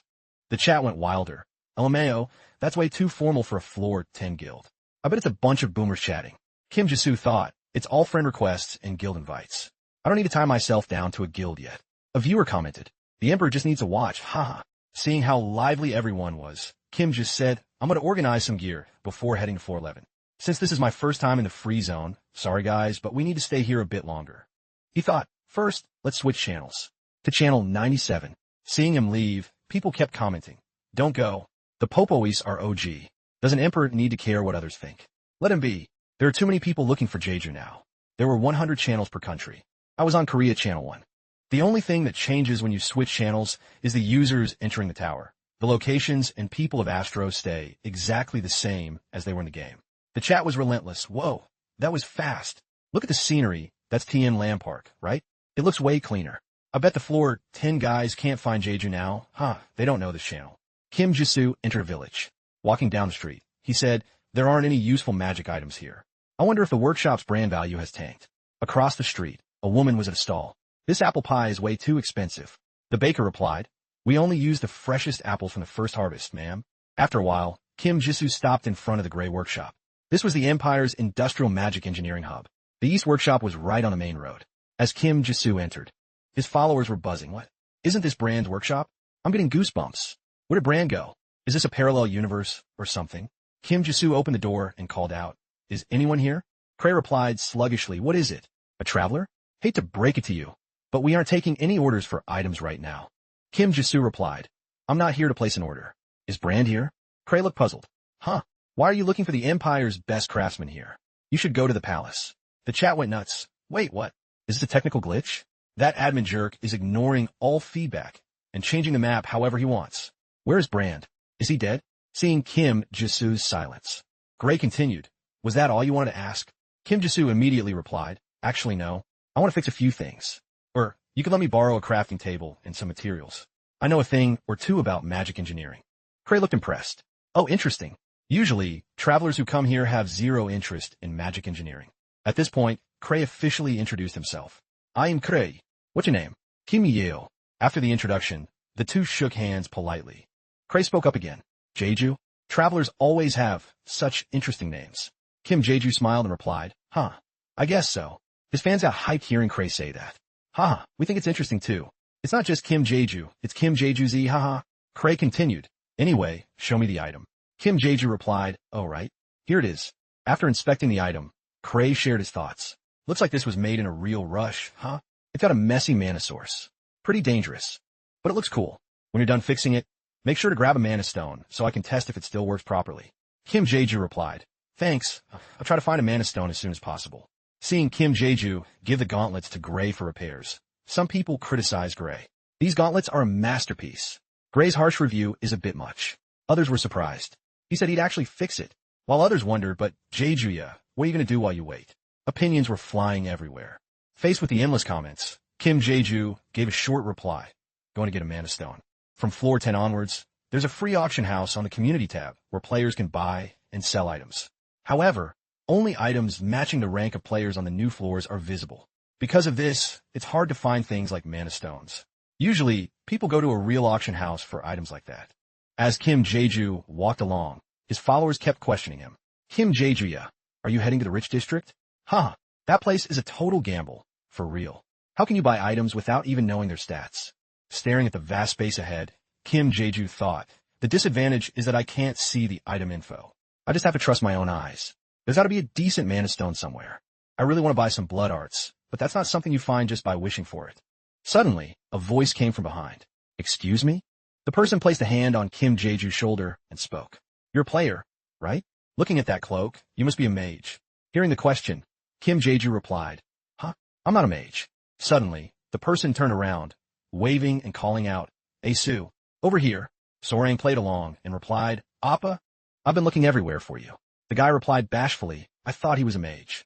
He seems clueless, so I was going to help him out. Then he turned back to Kim Jeju and said, you were heading to the auction house, right? I bet you won't find what you want in the free auction house. Kim Jeju just gave a non-committal The guy continued, even so, don't go in there. I'm not bragging, but I brought 10,000 coins in there and still got rejected. Besides, you can't see the item info. Looking with naked eyes won't help you at all. He sounded helpful, but inside, he was a total snake. He thought, I'll trick him into joining us. We need a mage anyway, so this is perfect. Hearing this, Kim Jae-ju's livestream chat went on the attack. This idiot doesn't even know Jae-ju is live right now, oh mayo. Bye-bye, 420 noob, haha. The guy was still clueless. He put his arm around Sorang and continued. So why don't you join our squad? We just reached floor 20, so we can easily carry you through floor 11. Hearing the offer, Kim Jae-ju thought, sounds reasonable. From floor 10 up, every time you clear a floor, you can return to the floor 10 free zone. They were likely here recruiting team members. However, in the end, Kim Jae-ju declined. Thanks, but I'm good. I have some business at the auction house. Seeing Kim Jae-ju about to leave, Sorang ran up to hold him back. She smiled brightly and said, don't be like that. Let's go somewhere and talk for a bit. Seeing them pestering Kim Jae-ju, the chat turned into a comedy show. Fans left harsh comments. Why is she touching him? LMAO. Organized scam artists? Old tricks, but they always work, haha. Kim Jae-ju firmly shook Sorang's hand off. He replied, no, I'm really fine. Besides, I told you I'm not a mage. Being shoved away, Sorang cried out in pain, ah? The guy from before called out to Sorang worriedly, and then said angrily to Kim Jae-ju, you didn't have to push her like that. Fine, if you're that determined, go ahead. Their behavior annoyed Kim Jae-ju. He thought, she reminds me of Jin Haeyeon. I might have overreacted without realizing it. Despite that, he played it cool and said, sorry for pushing you. Goodbye. Seeing Kim Jae-ju's resolve, Sorang and the guy kept talking behind his back. Man, even with 10,000 coins we couldn't get in. How is he so stubborn? The guy replied, Shu, so young. He can hear you. They were talking so loud, he could hear them from a mile away. Kim Jae-ju thought, duh, I can hear everything. Unable to reel him in, the guy was fuming. He thought, if you're not a mage, we don't want you anyway. Let's see how you even get past the front door. When Kim Jae-ju reached the entrance, 2 guards blocked his path. One said, halt. If you're a visitor, please verify your assets. Kim Jae-ju checked the notification panel that appeared. Display current coins? He pressed yes. After finishing, the panel displayed, streamer Kim Jae-ju. Assets, 429,501 coins. Seeing this, the guard bowed respectfully. Welcome to the auction house at the edge of the silent border. Seeing Kim Jae-ju enter easily, Sorang and the guy were left jaw dropped. They stammered how. Kim Jae-ju just gave him a look of pure contempt and walked inside. Kim Jae-ju entered the Selena auction house. The receptionist said politely, welcome. Is this your first time at Silent? Kim Jae-ju replied, yes. The receptionist handed him a registration form. Then please fill out your information here. Please write clearly so we can verify your identity. Kim Jae-ju took the form and let out an ah. Kim Jae-ju seemed hesitant and hadn't signed his name yet. Seeing his hesitation, his fans wondered, why are you stalling? Huh, just write Popoe. Are you embarrassed by the name Kim Jisoo? Finally, Kim Jae-ju put pen to paper. He handed it to the receptionist. Here, I'm done. The receptionist took the form and replied, thank you. I'll do a quick check. On the form, Kim Jae-ju had written the name Kim Jae-ju. However, after verification, the information didn't match. The receptionist gasped, huh? Then she said slowly to Kim Jae-ju, sir, I'm sorry, but could you double-check the information? Kim Jae-ju took the form back and awkwardly added the number 2 after his name. A viewer mocked him. Kim Jae-ju 2, I'm dying. Huh? Once he finished, the receptionist smiled. Verification complete. The auction will begin shortly. Please wait in the lounge. She continued, please hand over your cloak or pull down your hood. For security purposes, please understand. In the grand hall, many people were chatting away. Someone said, Emperor Tsaolu reduced income tax for commoners. Another replied, that makes no sense. Instead of tax cuts, they should increase stable jobs. Kim Jae-ju walked down the stairs. Seeing this, he couldn't help but think, nobles and commoners making small talk. No matter how many times I see it, I can't forget it. In front of Kim Jae-ju, a couple was talking. The girl said, for some reason, travelers look confused lately. The guy replied, but they keep saying something about how that bastard Sloan should have been the emperor. Hearing this, Kim Jae-ju was shocked. Huh? His livestream viewers were just as surprised. Wait, she hasn't approached him yet. Kim Jae-ju walked up to Saha, acting friendly. Hey, good to see you here. Saha was equally surprised. Wait, mister. Why are you? Before she could finish, Kim Jae-ju interrupted. I'm here to buy a few things. Mind if I sit here? Saha replied, sure, sit down. The chat was still full of comments, judging her. The high school girl is always like this. I thought she'd turn off her stream. She's usually so sensitive. How did she get in here? Her viewers said she's rich. Kim Jae-ju didn't hold back. He replied, then if you'll excuse me. Suddenly, a staff member approached Kim Jae-ju and said cheerfully, the auction will begin shortly. Please wait just a bit longer. Would you like something to drink while you wait? Kim Jisoo replied, ah, just water is fine. The staff member then turned to Saha and asked, and for the lady? Saha didn't hesitate. I'll have a hot cocoa. After Saha ordered, the viewers on Kim Jisoo's live stream started teasing. Cocoa lol so cute. Cocoa is fire. Good choice, haha. The server returned quickly with a glass of water and a cup of cocoa. The staff member said respectfully, here you go. Now it was just Kim Jae-ju and Saha. Both were silent, not knowing what to say. Suddenly, Saha spoke up, breaking the quiet atmosphere. She called out familiarly, Mister. Saha continued, what did you come here to buy? Kim Jae-ju replied, a man of stone. I need it for the gauntlets, like the ones you saw last time. Saha took a sip of her cocoa and replied, last time? I see. The atmosphere turned silent again. Feeling the awkwardness, the viewers kept commenting. This is so cringe. I can't take it. Jae-ju, I can't watch this. I'll be back when the auction starts. Saha spoke up once more. Thanks for that time. Kim Jae-ju waved his hand dismissively. Ah, I had to do it for myself anyway, so don't sweat it. Meanwhile, Kim Jae-ju thought to himself, it's also my fault the difficulty spiked like crazy. Suddenly, Saha looked very gloomy. But if you weren't there? Seeing her continue, Kim Jisoo panicked internally. He thought, man, I gotta change the subject. Saha? Kim Jisoo asked curiously, why do you always wear that uniform? Saha replied, this outfit holds memories for me. Very precious memories. Kim Jisoo replied, I see. If it's tied to memories, that makes sense. After all, in those video clips, Lisa only ever wore her uniform. There must be a reason. Kim Jisoo thought.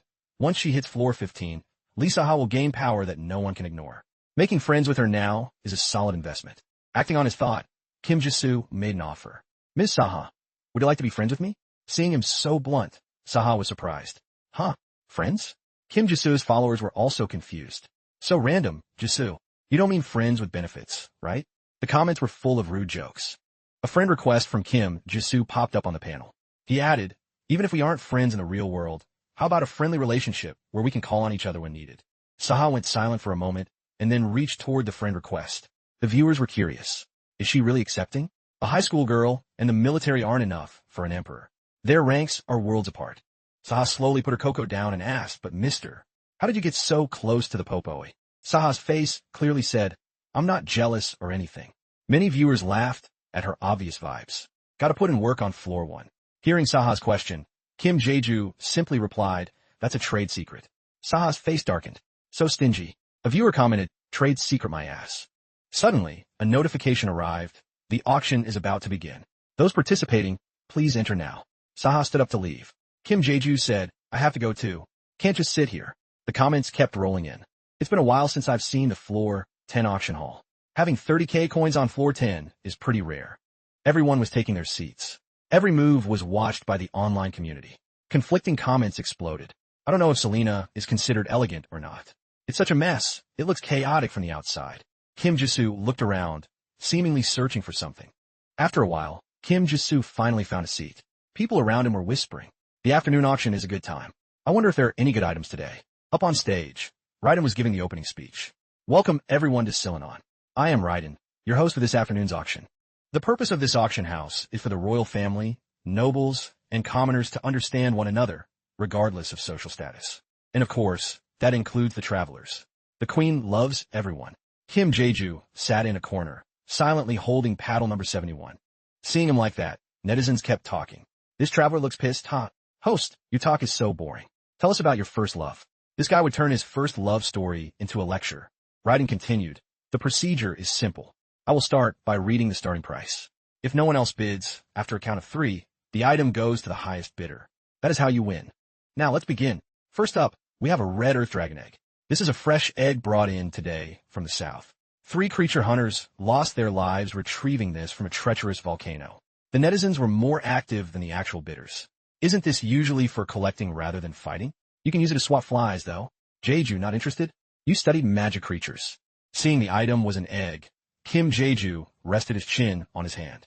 He thought, since I learned taming magic, it wouldn't be a problem, but it breathes fire and grows to 3 meters.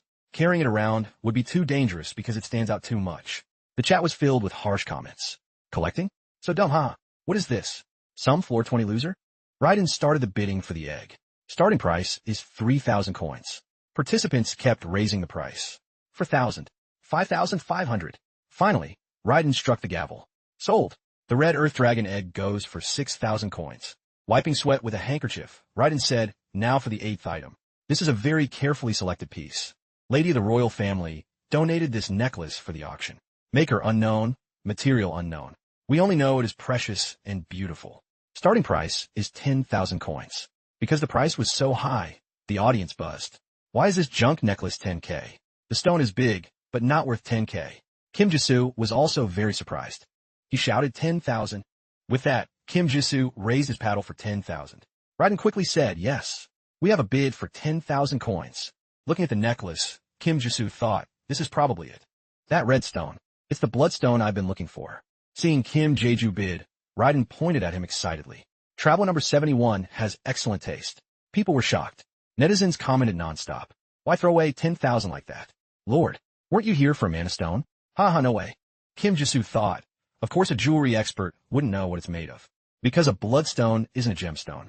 Raiden spoke cheerfully for the seller's decision. Each bid must increase by at least 1,000. Anyone for 11,000? Bidder 47 bids 11,000 coins. Raiden said excitedly, it's bidder 47, the gemstone lover, Lady Greytail. Kim Jisoo looked toward Greytail, thinking, Greytail, the youngest daughter of a gemstone trading family. I heard she wasn't interested in the family business. Was that just a cover? Suddenly, Greytail winked at Kim Jisoo. He smirked. Oh, you want to play? Kim Jisoo hadn't said anything yet, but the netizens couldn't stand it. So annoying. Why is she playing games with the Emperor? Why did you just wink? My God. Kim Jisoo raised his paddle and bid 12,000. It became an endless race with massive numbers. 13,000, 14,000, 15,000, 20,000. Seeing the price skyrocket, Raiden spoke hesitantly. Oh, it's already exceeded 20,000. Bidder 71. Would you like to continue? Kim Jeju hesitated, thinking to himself, bloodstones are incredibly rare, but it's not the end of the world if I don't snag this one right now. I've got no choice. I'll pass on the bloodstone and aim for a regular mana stone instead. Before he could finish the thought, the auctioneer shouted, oh. Bidder 70 has placed a counterbid. Bidder 70 was none other than Saha. She bid 21,000. Seeing a familiar face, the live chat went wild. Whoa, whoa. So sudden. Is that thing really that good? Saha and Greytail locked eyes, sparks flying between them, followed by an explosion of bids. 22,000, 23,000, 24,000. Jeju's viewers were hyped. She must be loaded. LOL. Yeah, compared to nobles, she's rich. I check her stream once. She gets tons of donations. Raiden looked helpless on stage, wiping sweat as he said, what an intense battle. And the final winner is Traveler number 70 at 30,000 coins. Hearing this, Saha looked thrilled that the win was hers. Raiden bowed deeply. Once again, my sincere thanks to everyone for joining this afternoon's auction. Have a wonderful evening. Kim Jeju looked at his hands and thought, sucks that I missed a bloodstone, but at least I managed to grab a decent mana stone for 6,000. As he walked outside, he saw Saha leaning against the door. Jeju called out in surprise, oh, Saha? Saha looked annoyed and replied, you took forever, mister. I thought you bailed. Why are you so slow? The chat was stunned. Is that high schooler waiting for Jeju? Whoa, she's spinning that 30k necklace like it's a cheap toy, LOL. Saha held out the necklace she just won and said, here, take it already. Kim Jeju was floored. Why are you giving this to me? Saha snapped back, what's with that look? I'm not asking for it back, so just take it. Oomph. With that, Saha shoved the necklace into Kim Jisoo's hand. She continued, it's a mana stone, right? You randomly bid on it despite having zero interest in the other jewelry. Jeju replied, yeah, but didn't you drop a fortune on this? Saha muttered shyly, you said we should be friends. Friends buy each other gifts, don't they? Then Saha turned to leave, waving back at him. Gajelate. Don't go pretending you don't know me next time. The community showered her with praise. That high schooler is such a cute Sundra. Imagine if Jeju told her he was live right now, haha. Just thinking about it is hilarious. Kim Jeju stared at the necklace in his hand. But why? Does she want to be friends because of what happened last time? She doesn't seem like that type of person. Well, 30,000 isn't much compared to a life, but I have no clue what's going through her head. Outside, Saha stretched her arms and said, that old guy must be so confused right now. Flashback to when Saha was on her way to school. Holding a piece of paper, she complained, why is the uniform so damn expensive? She pushed the door open and accidentally bumped into someone as she entered. The man gave her a reminder. You must be good and listen to the director, okay? Saha replied politely, ah, yes. Then she thought, who's this? A guest? I've never seen him before. Saha knocked on an office door. It's Sebi. A voice from inside said, come in. As she entered, the person inside asked, what brings you here? Saha replied slowly. The high school I was assigned to send a notice. I have to buy a uniform, and since it's a new school, I can't get a second-hand one. The person in the room sighed and said, "Oh dear, don't worry. You'll have a new uniform soon." They placed an envelope on the table. He left this money for the students to buy new uniforms. He was probably embarrassed, so he asked me to keep a secret. Saha gasped, "Wait, who?" Suddenly it clicked. Saha thought, no way. Was it that guy I just ran into? She let out a sigh of relief as the memory faded. Back in reality, she muttered, "Anyway." Meanwhile, as Kim Jae-ju walked into the workshop, Cray spoke up in surprise. "Oh, you're here already? There's still a full day left before our agreed time." Kim Jae-ju ignored the question and simply said, "Even so, the item you crafted looks quite familiar, but it's changed a lot." Seeing the gauntlet's new look, the chat was impressed. "Whoa, is that seriously the same ugly glove?" "Ha, Kim Jae-ju is in love with it."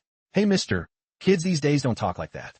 Cray laughed and replied, "Well, engineers always get a kick out of finishing a job they actually find interesting."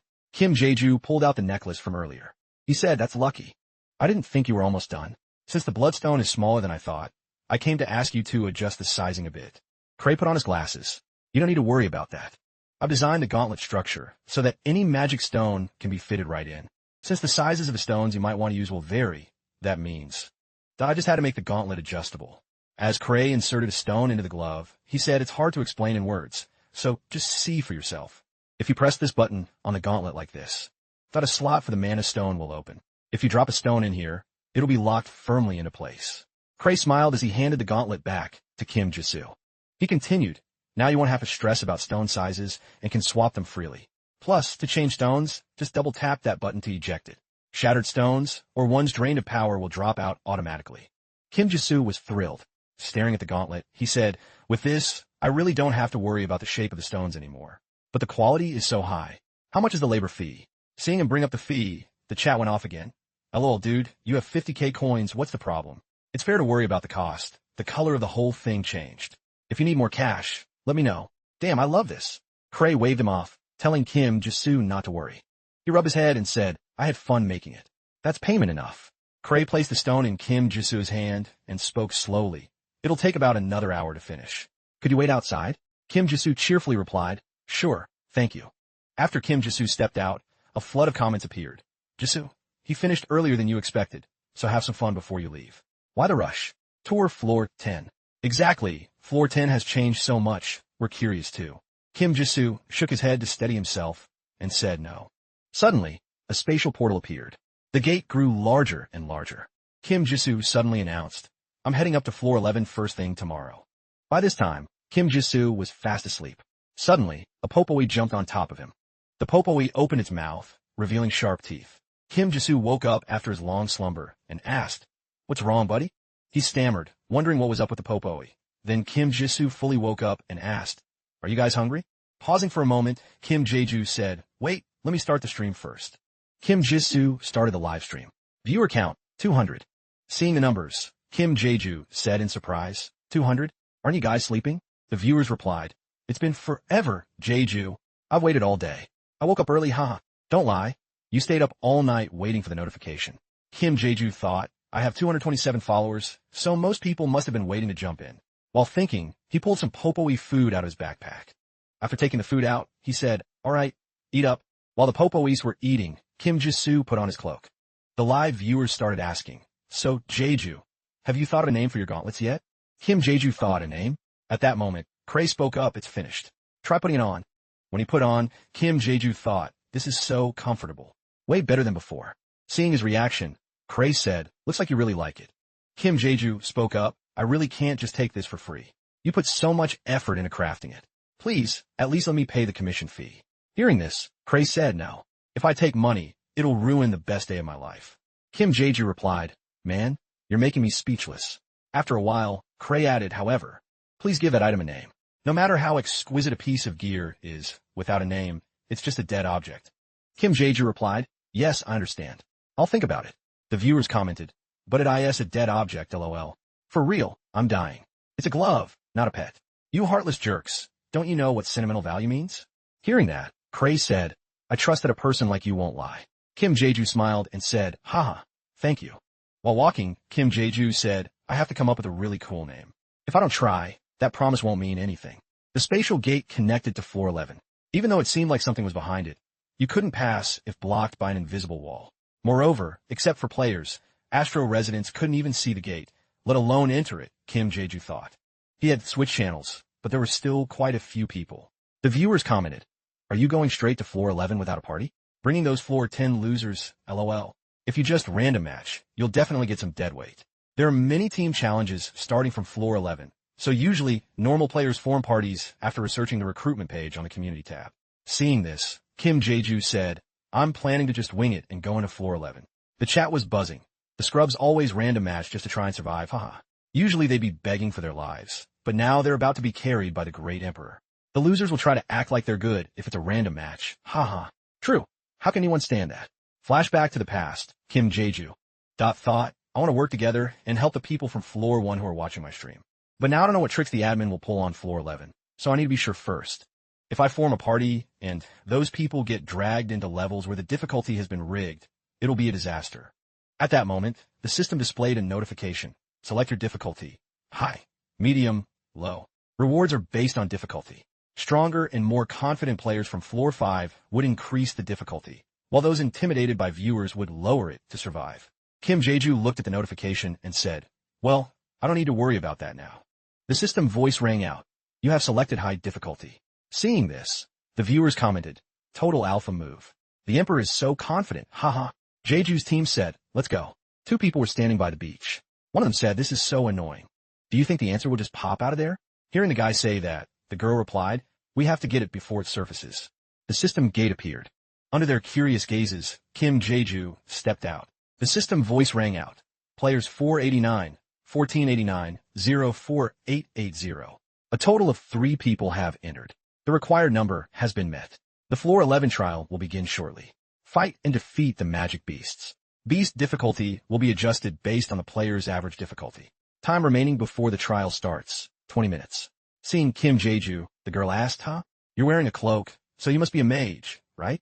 Kim Jae-ju spoke up, "Hello." The brown-haired guy said, "Perfect timing. Come here, let's talk." Kim Jae-ju thought, a dual swordsman and a spearman.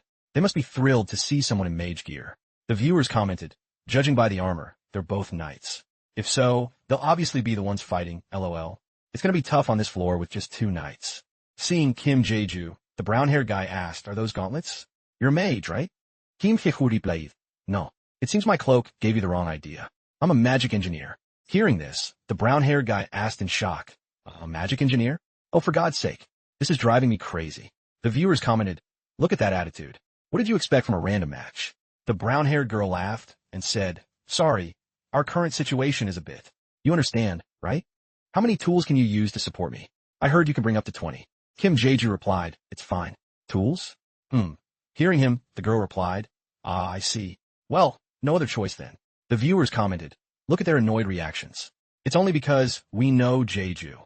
Otherwise, we'd be just like them." I'm curious to see their faces after Jae-ju fires a laser. Kim Jae-ju thought, it'll start soon. Then the system voice rang out. Time remaining before the trial starts, 0 minutes. The trial begins now. The brown-haired guy said, "Oh man, please let it be 10 sea serpents or something. Just please, not that." When a creature appeared, the brown-haired girl said, "Damn it, did it have to be that thing?" Hearing that, the brown-haired guy replied, "And here I thought I'd finally escape my old squad safely, only to end up dying here like a total scrub." Seeing their reactions, Kim Jae-ju thought, their morale is in the gutter. Did the admin pull another fast one? The surface of the water began to churn. At that moment, Kim Jae-ju muttered, "Wait, why does this feel so familiar?"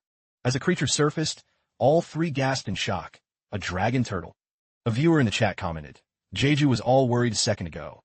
Now he's just annoyed, LMAO." Kim Jae-ju thought, man, I probably don't even need the gauntlets for this. No need to draw unnecessary attention. But this weapon might snap, since I still can't fully control my output. Kim Jae-ju spoke up, "Get back." The brown-haired girl blinked in surprise. "Huh?" Kim Jae-ju continued, "Move to the side.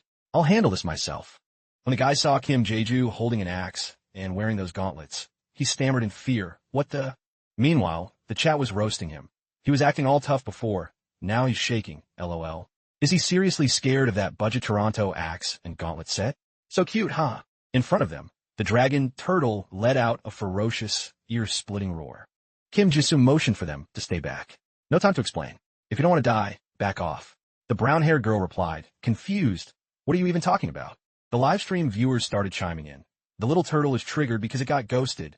Hee. Jeju, isn't this your buddy from floor 2? Say hi. Floor 2 what? The dragon turtle charged forward with incredible speed. It aimed straight for the two armed players in front. Seeing the situation, Kim Jeju thought, looks like those two are serving as bait. That works out for me. With that, Kim Jeju gripped his axe and tightened his iron gauntlets. He lunged forward to attack the dragon turtle. As he swung down, the axe snapped clean in half. The broken blade spun through the air like a jagged piece of scrap metal.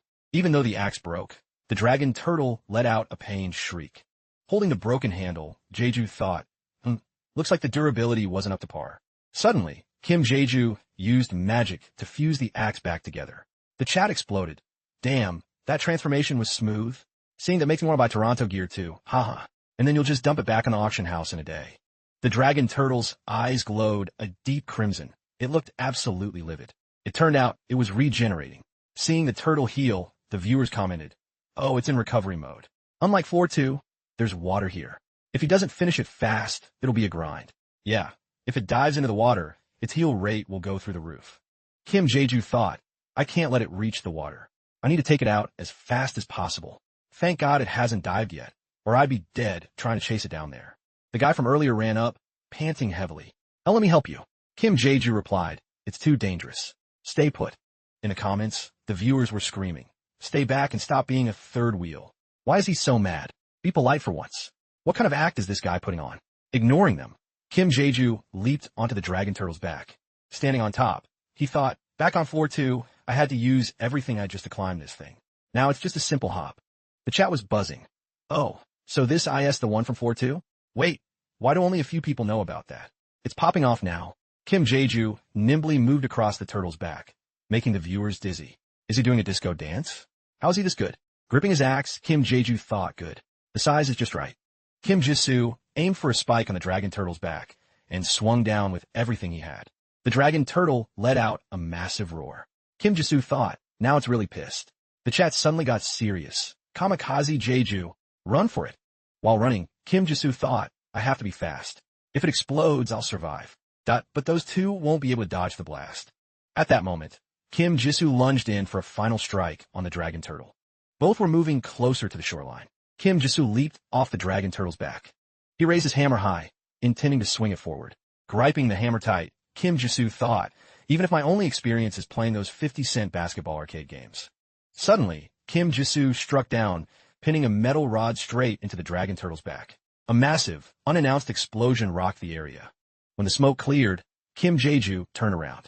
Behind him lay the lifeless carcass of the dragon turtle. Right then, the system displayed a notification, trial complete. The portal to floor 12 is now open. The portal back to floor 10 is now open. Kim Jeju let out a sigh of relief. Phew, made it in time. He stared at his glowing, half-melted axe. The chat was losing it. Haha, Jeju is way too cool now. Can't even compare him to his floor 2 days. If you don't use it right, even Toronto gear will break. If you buy stuff just because Kim Jeju uses it, you're not going to get any results, you casuals. At that moment, the two brown-haired players spoke up. Thank you. Thank you so much for saving us. They said, bowing a full 90 degrees. The brown-haired guy scratched his head and said, I seriously thought I was going to kick the bucket back there. The girl added, thank you so much. Seeing them being so formal, Kim Jeju replied, don't sweat it. I had to clear this floor anyway, so it's all good. Keep your heads up.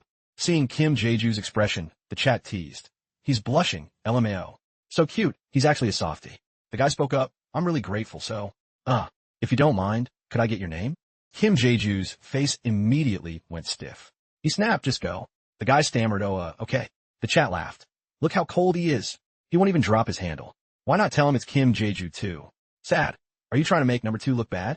As they left, Kim Jeju thought, I didn't chase them off because of my name, but these jokes are getting on my nerves. Kim Jeju spoke up. Now that they're gone, let's see what the loot looks like. He thought floor 11 was normal, but floor 9 was a mess and got nerfed by the admin. I don't want any more attention. He opened a reward box. A gift box fell from the sky. Seeing this, the viewers commented, LMAO, Kim Jeju is basically a prophet. Those two guys would probably lose their minds if they saw this box drop. Haha. The system displayed the items. Gold pouch, 5,000 gold, normal grade. Added directly to balance. Spatial bag voucher. Increases weight limit by 500 kilograms. Low grade mana stone, normal grade. Marble-sized stone for basic magic engineering. Kim Jae-ju thought, since there was no admin interference on floor 11, the rewards are pretty mid. Opening another box, Kim Jae-ju said, now let's see the floor 9 reward. The system showed, gold pouch, 5,000 gold, normal grade. The chat mocked. Haha, so much money. This is the real reward right here, lol. Seriously, who wants 1,000 coins? When he saw the next item in the box, Kim Jae-ju said in surprise, wait, this? Kim Jisoo picked it up, looking at it curiously. The comment section exploded. Another one. No way, I knew it. Ha ha ha. Kim Jisoo realized it was a cloak. The system provided the info. Latendo's leather cloak, owner of the 7 serpents, epic grade. An outer cloak of Latendo, the master of countless snakes, crafted from a shed snake skin. It contains the powers of serpents. Passive ability, auto defense. Kim Jae-ju slowly draped the cloak over his shoulders. He looked at the oversized sleeves and thought, this is way too big for me. The system notified, set effect active for 7 serpents. Attract kin using certain functions. Activated skills, mana amplification, color/material mimicry, silent casting, auto defense. The viewers chimed in. Jae-ju's wearing his dad's coat. LMAO. Wait, if it's not a full set, does it still work? Looks like he's already got 4 pieces. Kim Jisoo thought, I'll have to get the length adjusted.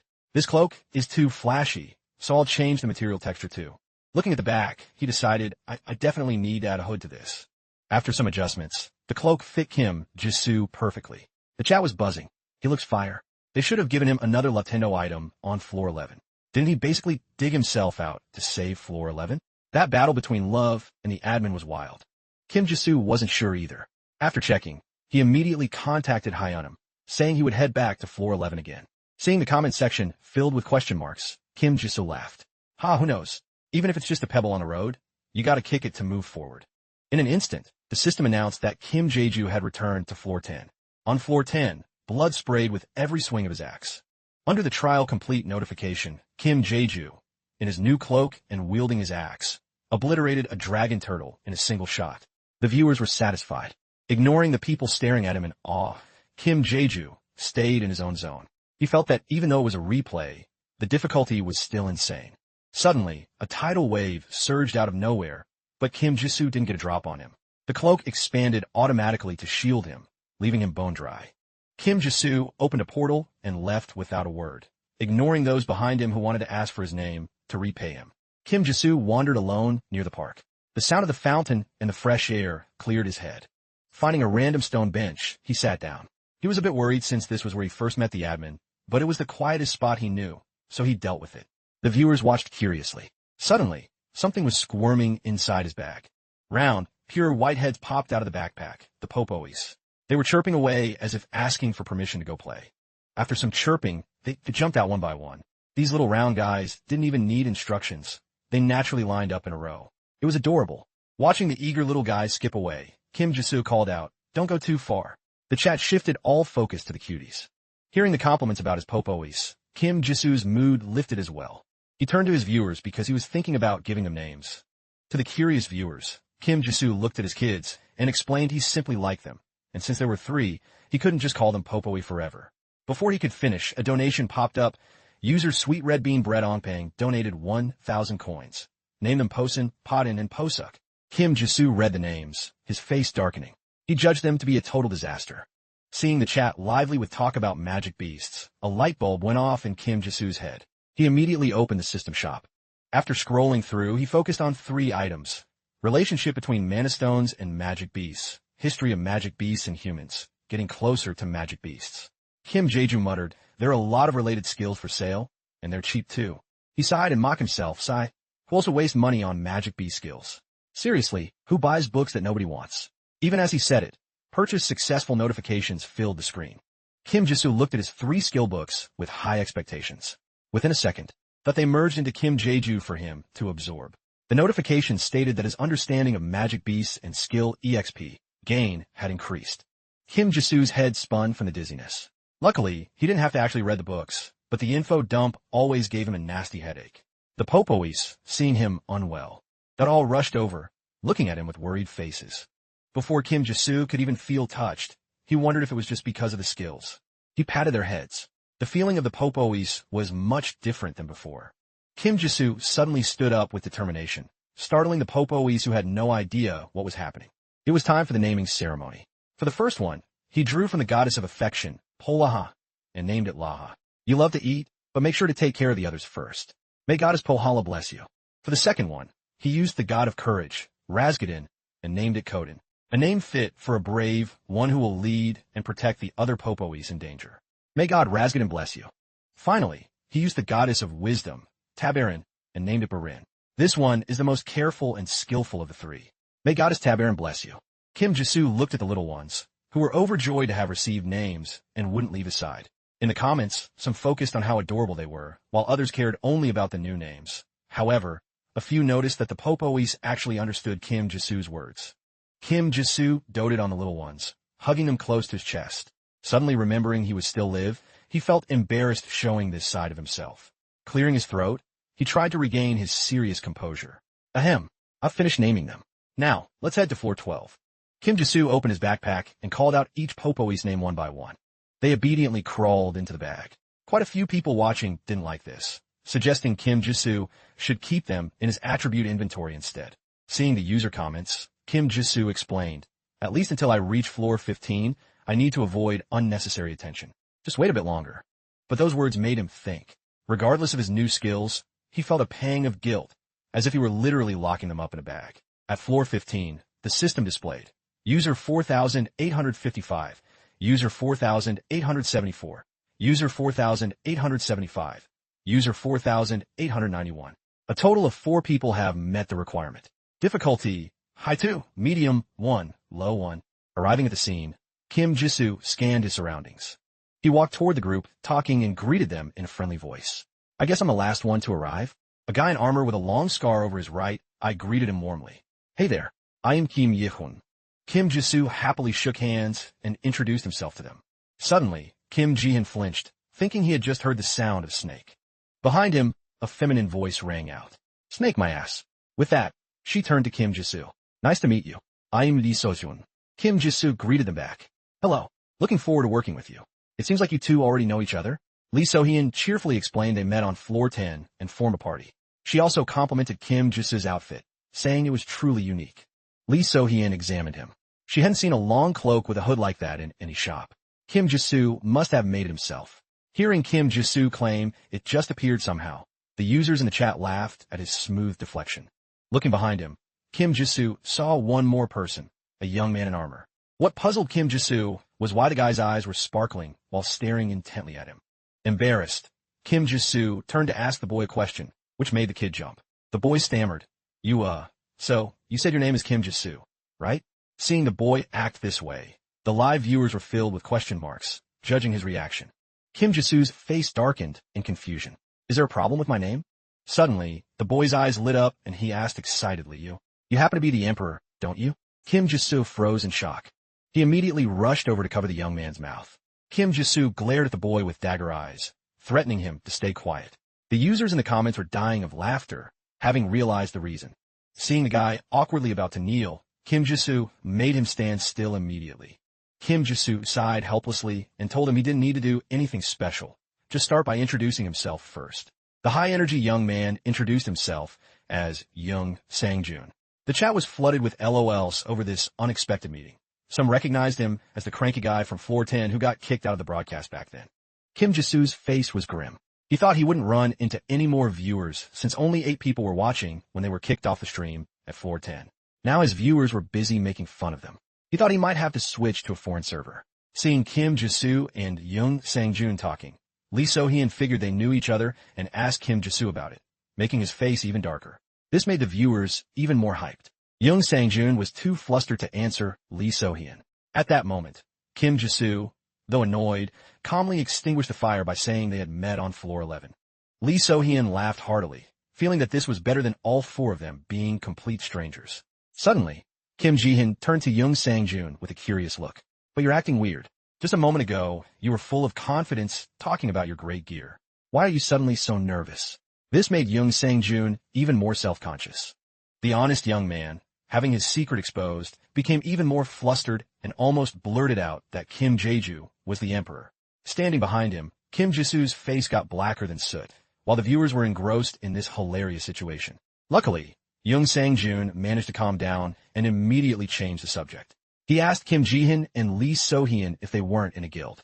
They laughed it off, admitting guild life didn't suit them. It didn't help them at all and just demanded constant dedication. So they left. When Kim Jae-ju asked if this was their first time challenging 412, they didn't hide it and admitted it was. Kim Ji-soo asked for their stream names.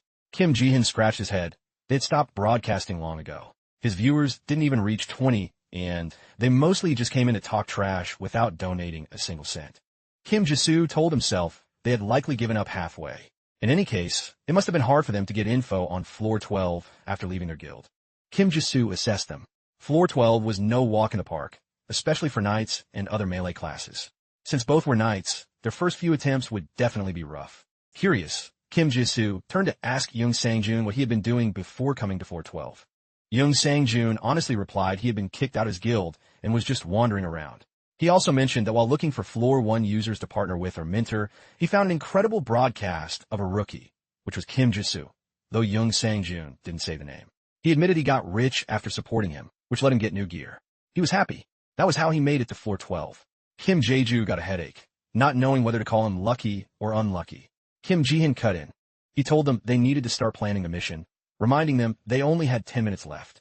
Young Sang-jun was annoyed that Kim Ji-hyun dared to give orders to his emperor. Kim Ji-soo immediately shut him up and asked if Young Sang-jun had any experience on 412. Hearing Kim Jae-ju call his name, Young Sang-jun was happy as a clam. I have.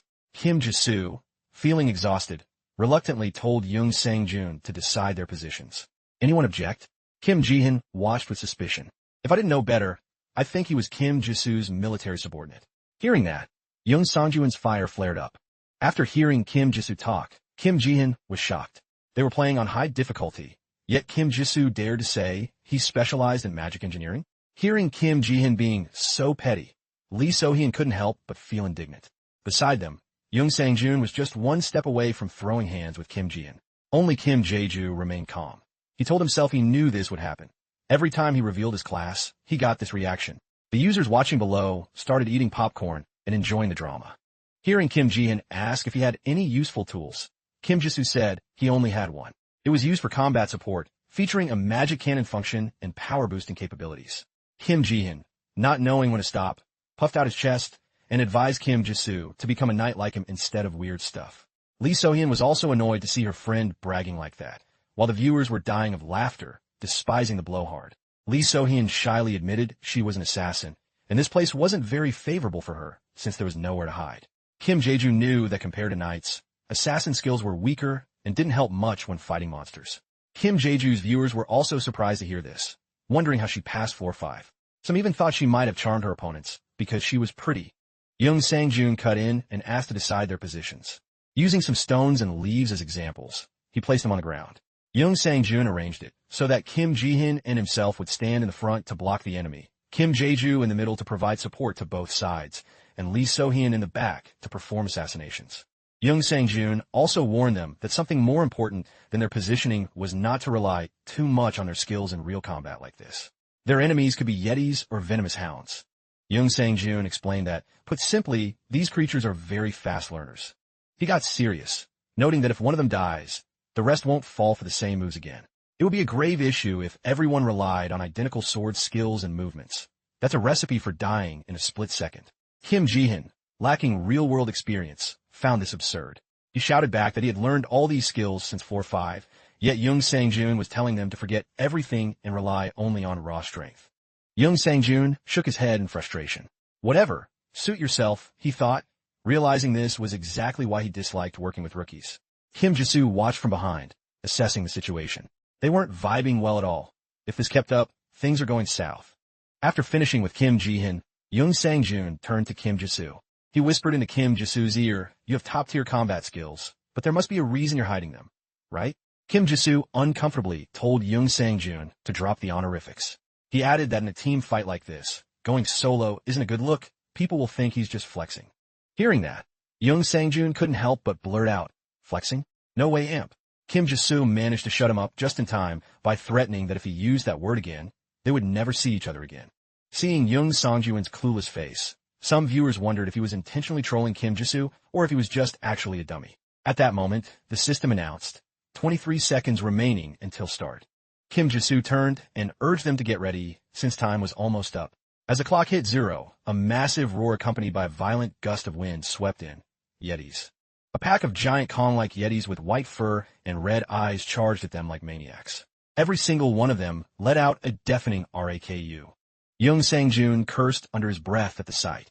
Damn it, Yetis! He told everyone to grab their weapons and prep for battle. Young Sang-joon's hands were shaking. He had been anxious about reaching floor 12, and now he was even more on edge. Suddenly, Kim Jisoo patted his shoulder. He reassured Young Sang-joon, telling him to stay calm. If he stayed this tense, he'd get hurt. Everyone will be fine, he said. Encouraged by Kim Jisoo, Young Sang-joon felt a surge of confidence and strength.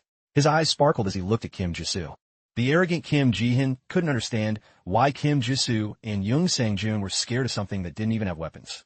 Kim Ji-hin turned to Lee So-hyun for a head count. Lee So-hyun reported 16 in total, with a boss in front standing over 3 meters tall. Kim Ji-hin counted on his fingers. So that's 4 each, then. Before finishing, he greedily claimed the boss for himself. Seeing his overconfidence, the viewers couldn't help but roast him with laughter. Young Sang-joon turned to ask Kim Jisoo what the play was. Kim Jisoo just sighed and told him to wait and see. Since Kim Ji-hin was a knight, he wouldn't die easily. Kim Jisoo mused that some people never listen to advice and have to experience the consequences themselves to humble that ego. That confidence might have gotten Kim Ji-hin to floor 10, but if he stayed this stubborn, it was going to backfire fast. Watching Kim Ji-hin charge at the Yetis like a rabid leopard, Kim Jisoo stayed chill. If he helped Kim Ji-hin now, the guy would just die later anyway, so it was best to let him learn the hard way. The Alpha Yeti signaled with a hand gesture for the rest of the pack to stay back. On its own, with a ferocious face, it stared down Kim Ji-hin. As Kim Ji-hin charged at full speed, the Alpha let out a thunderous roar. Kim Ji-hin felt a flicker of fear creep into his heart. Standing before Kim Ji-hin was a Yeti 3 times his size, aggressively ready for combat. Kim Ji-hin stood there jaw-dropped, frozen like a statue, unable to do anything. The boss spoke, Sumaha Turamba, pointing directly at Kim Ji-hin's face. The viewers were curious about what it said. Some even asked if Kim Jisoo could translate it for them. Kim Jisoo admitted he didn't understand the words, but he could feel its emotions. Much like when he named the Popoes, he could sense that despite being old, its fighting spirit was still intense. He analyzed that Yetis are common monsters in the north of floor 15. The older they get, the weaker they become, and they usually die once they lose their leadership. Instead of being paralyzed by fear, this one turned it into combat motivation. It wanted to prove it wasn't washed up yet. Kim Gi-hun simivkit. Why is this thing mocking me? Gripping his weapon tight, Kim Ji-hin told himself he couldn't back down. It would be too humiliating in front of Lee So-hyun and the others. He took a deep breath and charged the Alpha Yeti at full speed. The viewers were all tuned in for what looked like a reckless self-destruct mission. Kim Ji-hin swung his spear with all his might. The spearhead aimed straight for the Yeti's chest, showing no mercy. However, the Yeti was no slouch. It easily dodged Kim Ji-hin's strike. Kim Ji-hin was caught off guard, losing his momentum slightly. He quickly regained his composure, prepping for the next move. Seeing no impact, he thought, simple strikes won't work on you, huh? In the chat, someone noticed that even though he ignored Young Sang-joon earlier, he had clearly been strategizing, as he hadn't used any skills yet. Suddenly, the spear in Kim Ji-hin's hand began to glow. Kim Ji-hin recalled Young Sang-joon's warning that skills wouldn't work, but he stubbornly lunged at the boss anyway. Kim Ji-hin used aura light to blind the Yeti. He still believed the only way to kill it was through skills. The viewers commented that this was the spear technique of the 6th Night Leader. It seemed he had chosen high difficulty on floor 6. He wasn't playing around. Kim Ji-hin knew that even though it was a simple skill, it was perfect for distracting the enemy. As the spear approached, the Yeti's eyes closed. Kim Ji-hin rejoiced internally, thinking his aura was too blinding, and prepared to finish the Yeti off. But before he could celebrate, the spear slammed into the ground right next to the Yeti's foot, leaving Kim Ji-hin stunned. Kim Ji-hin couldn't understand what happened. He looked up. The Yeti, absolutely livid, crushed the spear with one foot and stomped toward Kim Ji-hin. The Yeti's roar shook the very earth and sky. It stepped forward and wound up a punch right in front of Kim Ji-hin, screaming Sumaha. Watching that fist get closer and closer, Kim Ji-hin was paralyzed with fear, unable to move, and just started praying as blood splattered everywhere. Kim Ji-hin opened his eyes in terror, only to be stunned by what he saw. Kim Jae-ju was standing right in front of him, using his own weapon to block the Yeti's blow. He heard Kim Jae-ju mutter that this was a total drag. Kim Jae-ju told Kim Ji-hyun to beat it so he'd stop being such a roadblock. Kim Ji-hyun felt like he'd just been handed a lifeline and hauled ass away, just like Kim Ji-soo said. The force of the Yeti's push forced Kim Ji-soo back a few steps. He admitted to himself that the beast was pretty beefy. He had to finish it off before it could read his movements. Kim Ji-soo dug in, using all his strength and abilities to push back against the Yeti's power. The Yeti, seemingly enraged, raised its arm to throw another haymaker. Seizing the opportunity, Kim Ji-soo quickly executed his plan. In those few split seconds, Kim Ji-soo swung his axe blade, slashing across the Yeti's chest. The Yeti was shocked that its opponent had managed to wound it and couldn't react in time. Kim Ji-soo followed up with another strike, and then another. Blood gushed from the Yeti's chest like a fountain, staining the green grass and the beast's white for a deep crimson. As Kim Ji-soo stood tall over the fallen Yeti, the viewers couldn't help but marvel at the power of Latendo's gear. Kim Ji-soo remained composed. After taking down the boss, he calmly turned his gaze toward the remaining Yetis. The pack panicked, sensing their opening. The morale of the pack plummeted the moment their leader was killed. Kim Jae-ju lunged forward without a second thought. Boom, boom, shlesh. With just a few streaks of light, the sky was dyed red with blood and filled with agonizing screams. After finishing them off, a weary Kim Jae-ju looked up at the sky. His hands were now soaked in blood. Standing in that sea of crimson, he looked like a literal grim reaper. 2 portals opened up as the system announced. Trial cleared. Portal to floor 12 is open. Portal back to floor 10 is also open. Kim Ji-soo politely told the group they did a good job. In the comments, half the people praised Kim Ji-soo for the hard carry, while the other half clowned on Kim Ji-hyun. Kim Ji-hyun's face was pale as a ghost, a sharp contrast to the admiring gazes of Lee So-hyun and Young Sang-joon. She even asked if Kim Jae-ju was some pro who had reached floor 19 and then smuffed back down. Lee So-hyun grinned. No wonder. That explains why Young Sang-joon was acting like that. An embarrassed Kim Jae-ju just went with the flow and nodded along. Seeing Kim Jae-ju's shyness, Lee So-hyun thanked him profusely. Thanks to you, we actually made it. Seriously, thanks. My scrub of a teammate was such a pain. Kim Ji-hyun still couldn't walk on his own and had to be helped through the portal by Lee So-hyun. Before leaving, Kim Ji-hyun used the last of his strength to turn back and asked Kim Jae-ju what Sumaha meant.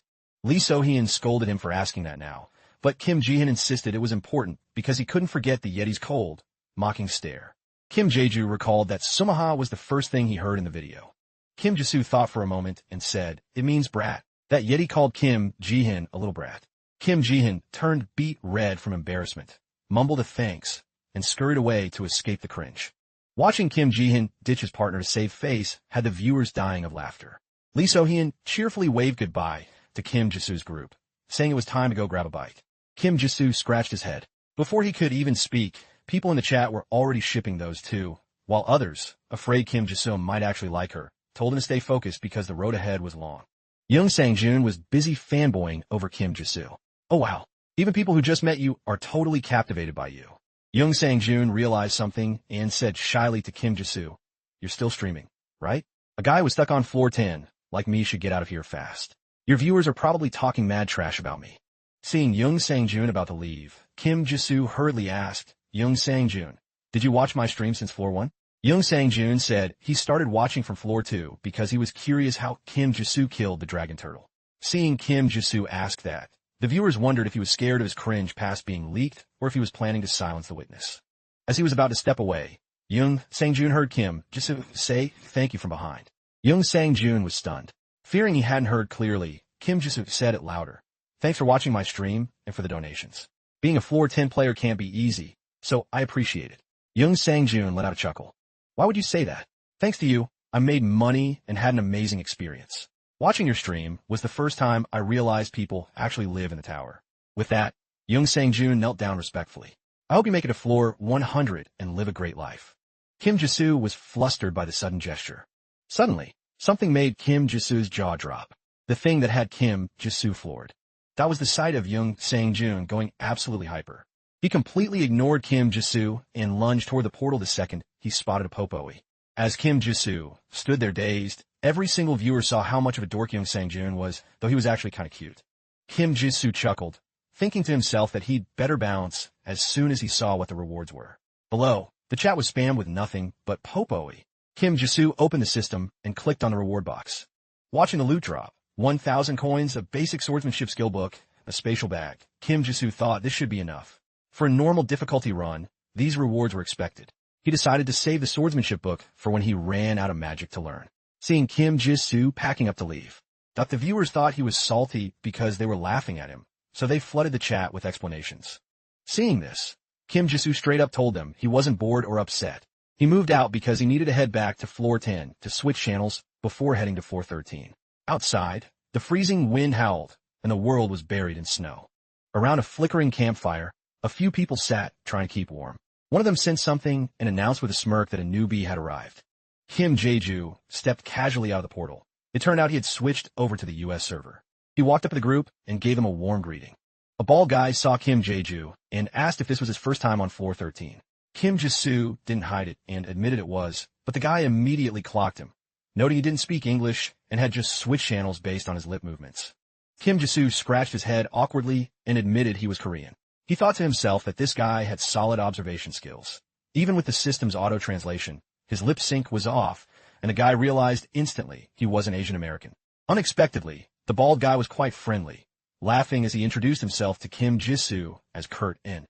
Shaking hands, Kurt In asked bluntly if Kim Jisoo was currently streaming.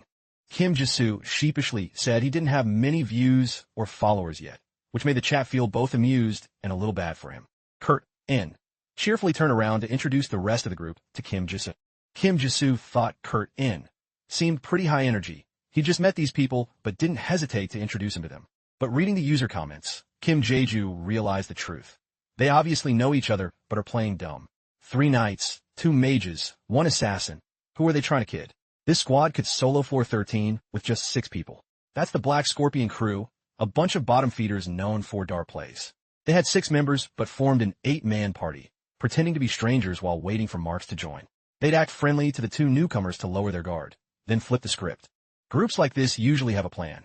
Either target an enemy or have the assassin lure mobs to attack their prey. After saving the mark, they'd extort them for tons of compensation for their damaged gear. Worst of all, they'd strip players who had no money of all their equipment and kill them to keep them quiet. Since these randoms joining the party didn't belong to any guild, the crew didn't have to worry about retaliation. After reading up on them, Kim Jisoo weighed his options. He figured he had a trick or 2 from the videos he'd watched to handle these punks. Kurt In tried to strike up a conversation, asking Kim Jisoo about his class. After hearing Kim Jisoo was a magic engineer, his words were sweet, asking for support, but Kurt In couldn't hide his calculating smirk. A viewer commented, "They're totally gonna say, since you didn't do the heavy lifting, you gotta pay up for the damage we took. They'll definitely demand high-end magic engineer gear to replace their broken stuff." At that moment, the notification appeared. User 4734, 4891, 4893. A total of 8 people have entered. Requirement for 8 players met. Entrance to floor 13 will appear shortly. This is a group coordination test. Time remaining, 30 minutes. Following the announcement, a red-haired boy stepped out of the portal. Seeing his weak appearance as he stepped out, Kurt In faked a look of shocked concern and ran toward the gate. It turned out the last person to join the team was Jack. He had escaped to floor 13 because of a sword fight on floor 12.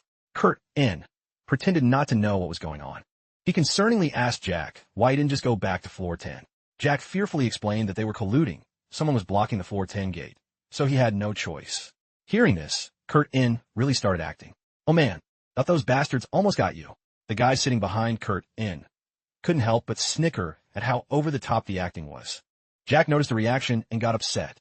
Seeing they were about to be exposed, they quickly pivoted, saying they were just happy he escaped and invited him to the squad. Looking at Jack lost in thought, Kim Jisoo's viewers could only mourn Jack's incredibly bad luck. With over 2 minutes left, everyone started prepping. Kurt In signaled for everyone to get ready. Jack was still confused, asking if they shouldn't clarify their roles first. Kurt In claimed they'd already discussed it. Jack just needed to provide backline support with Kim Jisoo. When Jack mentioned he was a knight, Kurt In just brushed it off, calling it flank support. Before Jack could say anything, he heard branches rustling behind him. The sounds grew louder and more frequent. Suddenly, a pack of bloodthirsty, red-eyed black hounds emerged. Seeing their venomous green drool dripping onto the white snow, Jack frantically told them to retreat. Kurt In inwardly mocked Jack for being a chatterbox. Quickly assessing the situation, the crew decided to kill 20 and let the other 20 attack the backline to start their show. A venomous hound with glowing red eyes glared at them aggressively.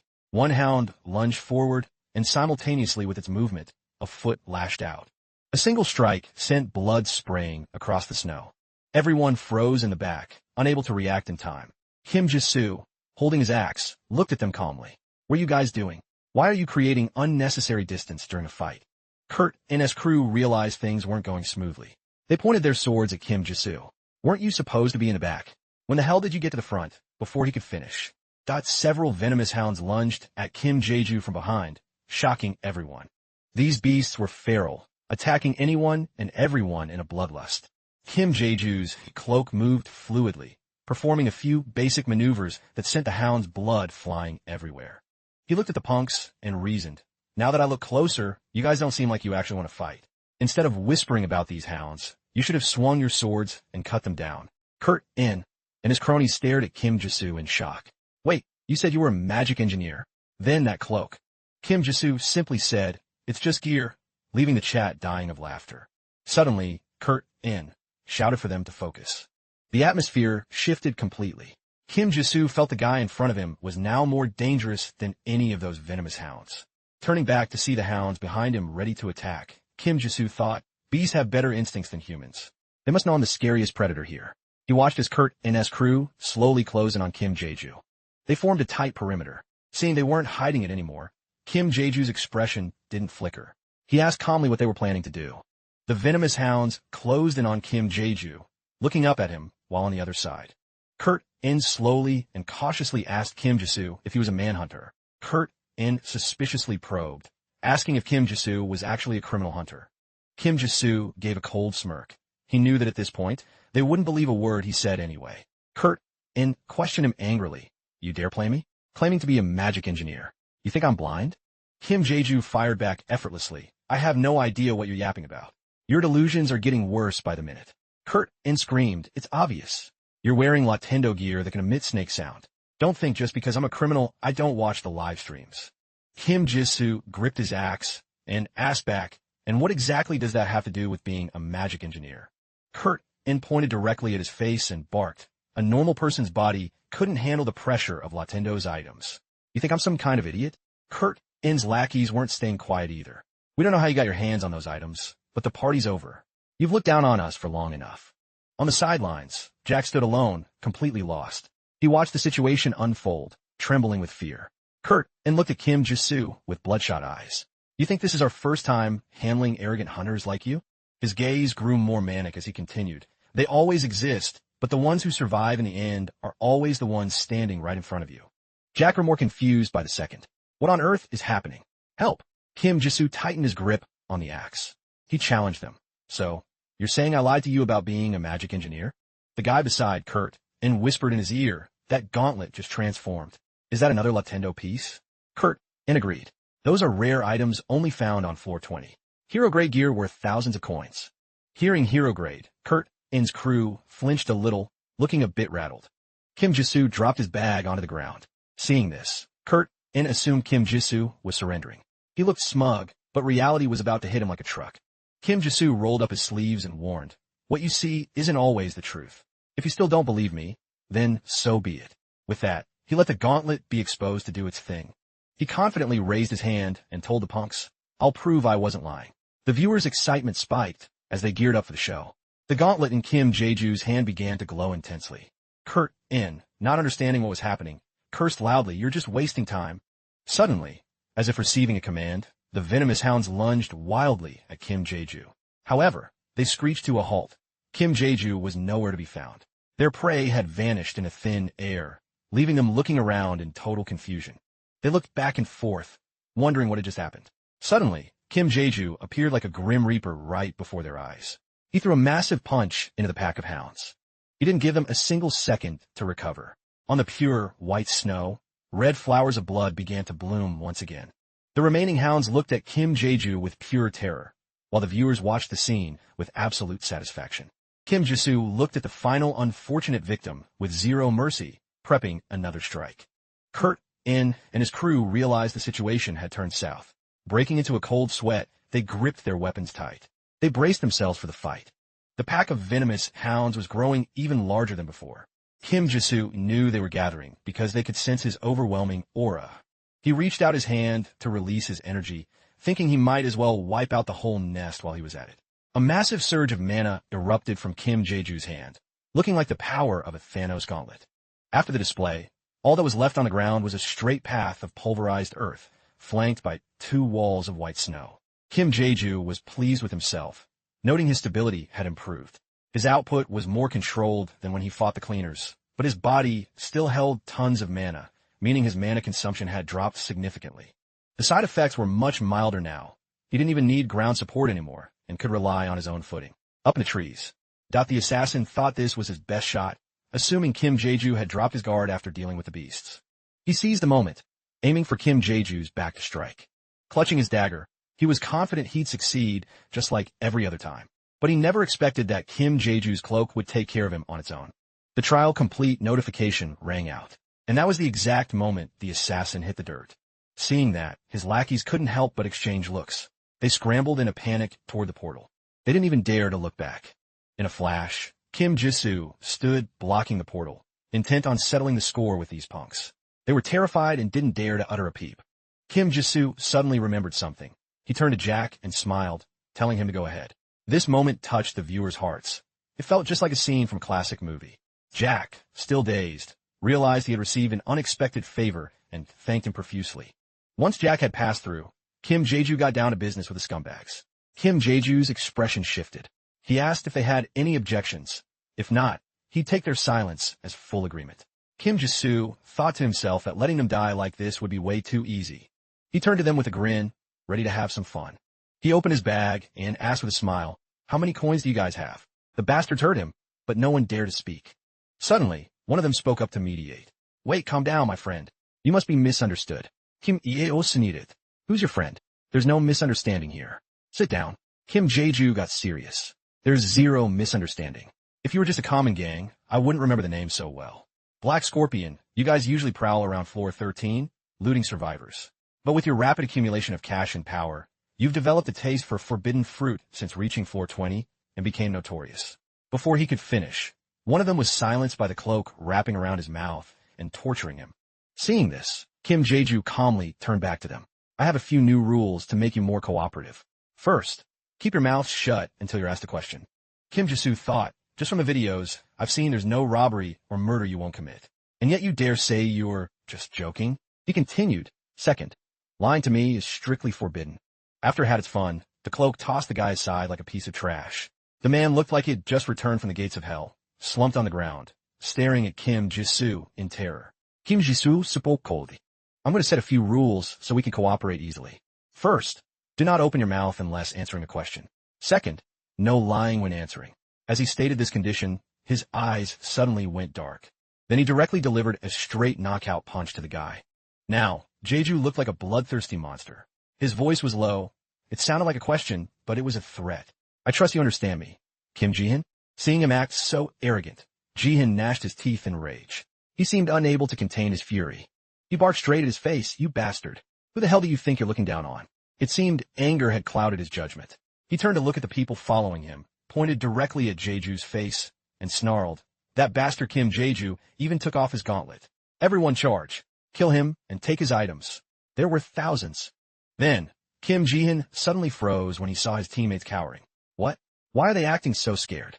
What are they looking at? Jihin saw his teammates staring fixedly behind him. Confused, he turned around. "What are you looking at?" Suddenly, a pitch-black tentacle moved close to his face, gently brushing past. It seemed his teammates didn't even need to answer anymore as a strange object rubbed against his cheek. Jihin's eyes widened in pure horror. His earlier arrogance vanished. Now he was like a turtle retracting into its shell, consumed by fear. Jae-ju spoke indifferently. "I'll show you what happens when you break the rules." As soon as he finished, the tentacle wrapped tightly around Jihin's tongue. The livestream viewers were hyped by this bizarre sight. Tentacles? So sick. Are you crazy? LMAO. Kim Jae-ju, why are you so good with tentacles? Ha ha ha. With the tentacle gripping his tongue, Kim Jihin couldn't speak, only moan in agony. But it seemed the tentacle wasn't about to forgive him easily. It tightened its grip with even more force. With a snap, the sound of something hitting the cold snow echoed. If one guessed correctly, it was the tongue from Jihin's big mouth. Jae-ju's face remained impassive. His gaze grew even sharper as he looked at the group.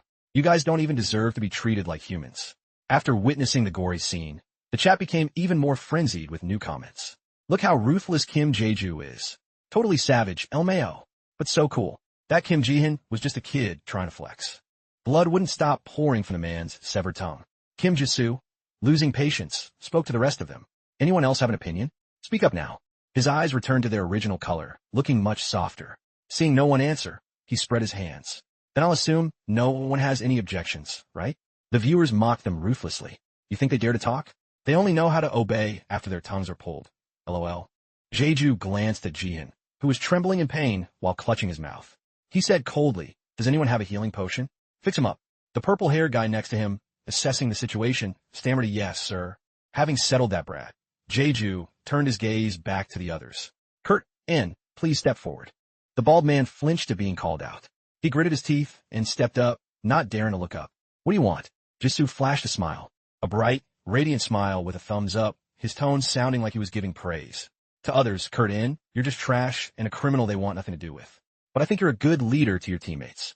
The livestream audience saw his sincere expression and chimed in. LMAO, the sarcasm is strong with this one. Is that a compliment or an insult? Does that sound like a compliment to you? Kim Jae-ju smiled, so brightly flowers practically bloomed around him as he continued his praise. That's why everyone gathered and reacted to your words. Kurt, in. Even those two knights scrambled, just from your gesture. The bald man's face turned ashen at the flattery. With a defeated expression, he asked, what exactly are you trying to say? Jae-ju got straight to the point. Accept my friend request. A notification appeared in the air. Do you want to be friends with Baldy? Jae-ju pressed yes without hesitation. Kurt, in was instantly horrified. His limbs went stiff. He asked in disbelief, what? How? How do you know my account name? Jae-ju spoke coldly, gritting his teeth while offering a friendly reminder. The first rule. Kurt, in was immediately spooked, trembling as tears welled up. He turned his face away and, with a shaking hand, pressed accept. Fine. I accepted it. The chat exploded with laughter. Ha ha ha. Kim Ji-soo scared the piss out of him. But why the sudden friend request? Jealous I'm not friends with him. LOL. Jae-ju thought to himself, Kurt In's account name is Baldy. That's his nickname. I know it, because they're a notorious group from the videos. He looked at the others, waved his hand, and told them, now, everyone turn around. The injured can sit down. In the middle of the freezing winter, a fire suddenly roared to life. Then, a sore point was once again aimed at Kurt In. He asked, I said you were a good leader, right, Kurt In? Kim Jae-ju, radiating a murderous aura, leaned down close to the bald man. He barked a question. Kurt In, terrified, tried to take a defensive stance, sweat pouring down his face as he trembled. And no, the viewer showed zero sympathy and just laughed. Look how scared he is, LOL. Jae-ju withdrew his killing intent and returned to a gentle smile. Exactly, because as a good leader, you don't just plan for the present, but for the future too. I'm sure you've planned all the way to 420. How much money your team has, how to use it. I'm sure you've instructed them all. Kurt In swallowed hard, trembling as he stammered. Without listening to his excuses, Jae-ju pointed directly at the group with their backs turned. Send it all to me via friend mail. His eyes grew sharp and dark again, no longer soft. Go ahead, and don't lie. If anything doesn't match the agreement, I'll be very disappointed. The stream audience went wild. The Emperor's disappointment is terrifying, LMAO. One disappointment, and it's game over. He's actually doing it, haha. The way money was managed made it impossible for anyone to take it directly unless the owner sent it through an exchange. The money would disappear with the body if the owner died. That's why even robbers like Kurt In had to use complicated methods to steal cash. Suddenly, Kurt In pounded his chest and shouted, this is nonsense. What do you expect from people who live hand-to-mouth doing stuff like this? Guften. Jae-ju called his name, leaned in close to his ear, and whispered softly, sooner or later, before you finish floor 20. I heard you say something in a bar once. He repeated the man's past words. The thing I regret most, Kurt In, is leaving that magic stone hidden in the guild house on floor 10, because I was in such a rush to get here. After recounting the old quote, Jae-ju patted his shoulder. That's exactly what you said. Kurt In was instantly paralyzed with extreme terror, sweat pouring down his face. Nonsense. The viewers' comments kept rolling in. What's he saying? Why is he whispering? Is there something you don't want us to know? Here's secrets. Oh yeah, Jae-ju. With a deadpan expression, Jae-ju continued in a voice just loud enough for Kurt In to hear. I heard that stone is worth 10,000 coins. Did you think I spent all that time scrolling through hundreds of channels for nothing? Because Kurt In was a prickly and suspicious guy. He had a trick to keep his money if his teammates or cash were about to vanish. He had bought a magic stone that held its value like currency. It usually wasn't hard to convince guild members to use it as insurance or shared asset. Let's do this. If you cough up all your current cash, I won't touch the stone. And of course, I'll let you stay on floor 10. Kurt bit his lip, thinking to himself that this man easily found a name he had never revealed. If that were the case, the magic stone would be easy pickings for him too. Breaking out of his thoughts, Jeju's system displayed a male icon. Kurt spoke up, fine. I'll do what you say. Having settled things with Kurt Jeju scratched his eye and looked at the bratty Jian. That knight over there. What was his name? Jerry? All right, you can't speak because you bit your own tongue. Hearing Jeju's cold-blooded comment, the chat was speechless. You're the one who did it, you monster. LMAO. How is Jeju the bad guy? Watch your mouth. They're the real villains here. It's just a joke. Why are you stand so heated? Jeju continued. Since you can't talk, if you have more than 2,000 coins, nod. If not, shake your head. Kim Jihin, his mouth full of blood, tremblingly shook his head no. Jeju looked at the male Kurt Sint and rubbed his chin, pretending to think. Strange. According to Kurt including entertainment expenses, he noted that as of yesterday, you had at least 3,000 gold. Jihin jumped in shock. His face turned terrified, and he quickly started nodding like crazy.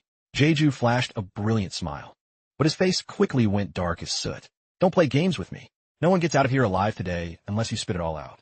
A moment later, Jeju looked at the screen and muttered the count. 12,000 coins. A 150 coin discrepancy from what Kurt said. Probably just pocket change spent on food and drinks. Whatever. Let me ask one last time. Everyone coughed up everything, right?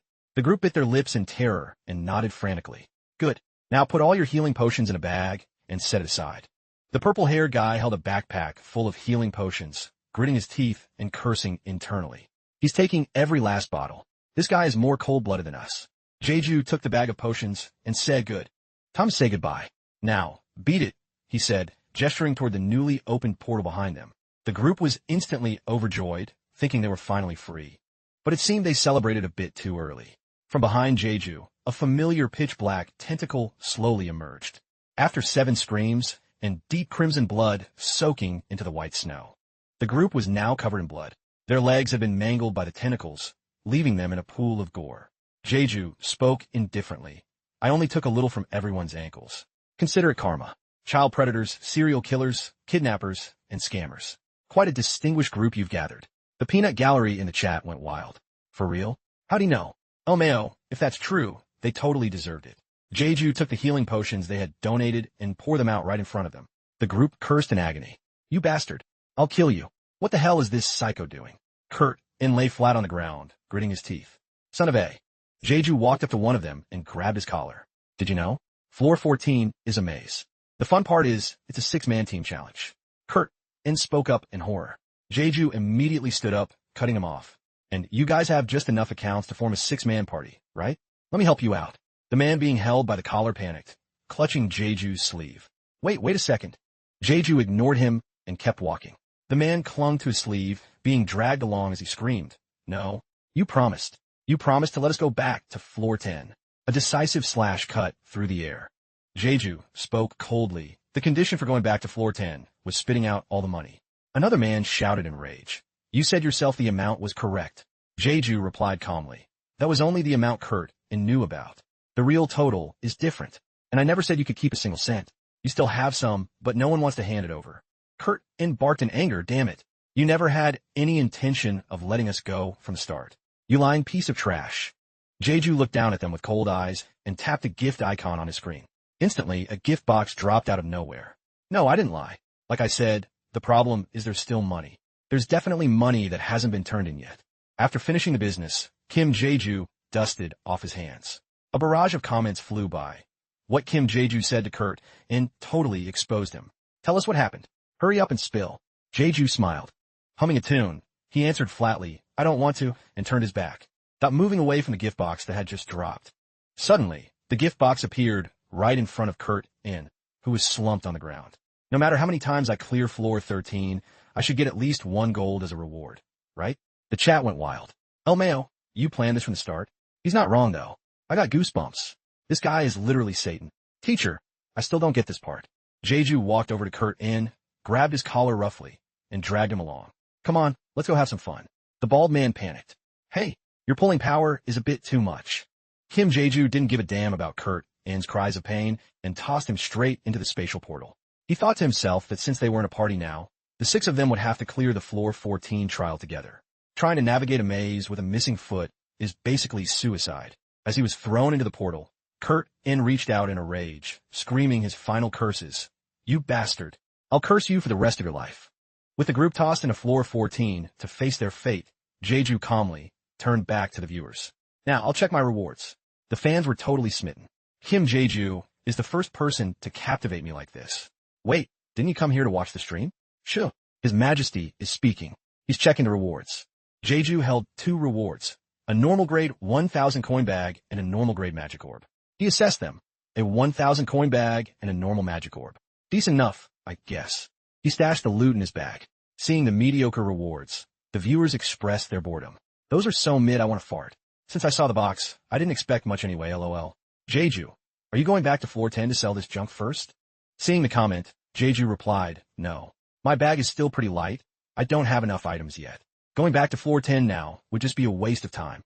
He walked silently toward another portal, thinking to himself, luck is a major factor on floor 14, so you can't really call it a team challenge. He told the viewers, "Alright, heading to the next floor." In a different space, a series of system welcome messages appeared. "Welcome to the Maze of Mischief. Maze size depends on your difficulty choice. Please select a starting point in the center of the maze." As Jeju stepped through the portal, he scanned his surroundings. He saw 2 men in armor leaning in, whispering to each other. "I'm not sure if we should split up or how to start. There's still 1 member left. Let's wait for him to arrive before we decide." Suddenly, one of them spotted Jeju and waved him over. "Over here." A man, with a scruffy beard, smiled and reached out to greet him. "Oh, you're Asian? Chinese? Coming here alone is pretty gutsy."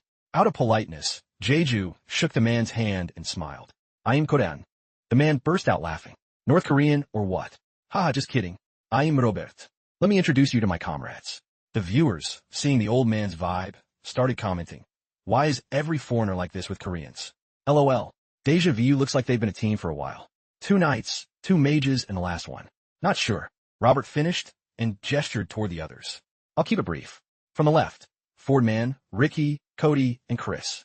They all looked at him with friendly smiles. Jeju looked them over, rubbed his chin, and asked, "It looks like you guys already know each other. Is this everyone's first time on floor 14? He mused to himself that based on the atmosphere, they were clearly a veteran team. For a team like this to enter floor 14 without knowing it's a 6-man trial is a bit odd. Robert's eyes darkened slightly. "You're pretty quick on the uptake, aren't you?" The chat buzzed. "Whoa, that's why I hate smart kids, lol. But these guys look like straight-up thugs."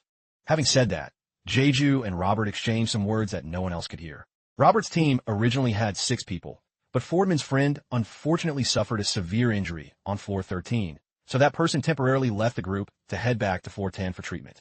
Hearing the story, Jeju nodded and thought to himself, "I see." He figured that's why their gear was in such good condition. He had found it strange for a 5-man squad to have such a high level of mutual understanding and trust. Robert let out a sigh and told him we wanted to wait for him, but he kept insisting we move on. He didn't want to be a burden. Since there was no one else to go with, we went as a group of 5. Jeju replied, "I get it. That makes sense." Robert was still worried that Jeju might be on guard against them. So he added, "Please don't get us wrong. We're not some kind of thugs. I can understand why a solo player like you would be so cautious." Jeju flashed a brilliant smile and quickly said, "No, it's fine. I'm not worried at all." Seeing his bright expression, the chat burst out laughing. Kim Jeju was just disappointed. "LMAO. Now who's the real thug here? Go ahead and lay down some rules." Robert was quite surprised by his composure. "You're really that relaxed, huh? Well, that's good. Alright, before we start, everyone introduce your class and what you're best at." After a brief round of introductions, Robert smiled and slapped the table, addressing them all. "Now that we're done with intros, let's discuss the strategy to explore this maze." He looked over at Jeju and asked, "Is this your first time on floor 14 too?" He nodded. "Yeah, it's my first time." Robert continued, "Alright, then I'll explain, so everyone listen up carefully." Jeju smiled outwardly while thinking to himself, "I already know the trial format, but since the maze's layout changes over time, this is basically a first for me too. I'm going to need Lady Luck on my side. First of all, the maze has countless complex corners. If you hit a dead end, traps or monsters will spawn. If you look at this table here, we can choose our starting points," Robert said, pointing to the white dots on the table. "There's only one condition to clear this trial. Use any means necessary. All we need to do is find a way from one of these points to the center of the maze. On floor 14, the path from the starting point to the finish, as well as its width, is always changing. So honestly, There's no set strategy or tools we can use. Everything depends on how we deploy ourselves. As a six-man team, we can start from the same spot or split up. One of these four positions will have fewer traps, and if there are monsters, they'll be lower level. We just have to pray we land in the easiest zone. Jeju raised his hand to voice his opinion.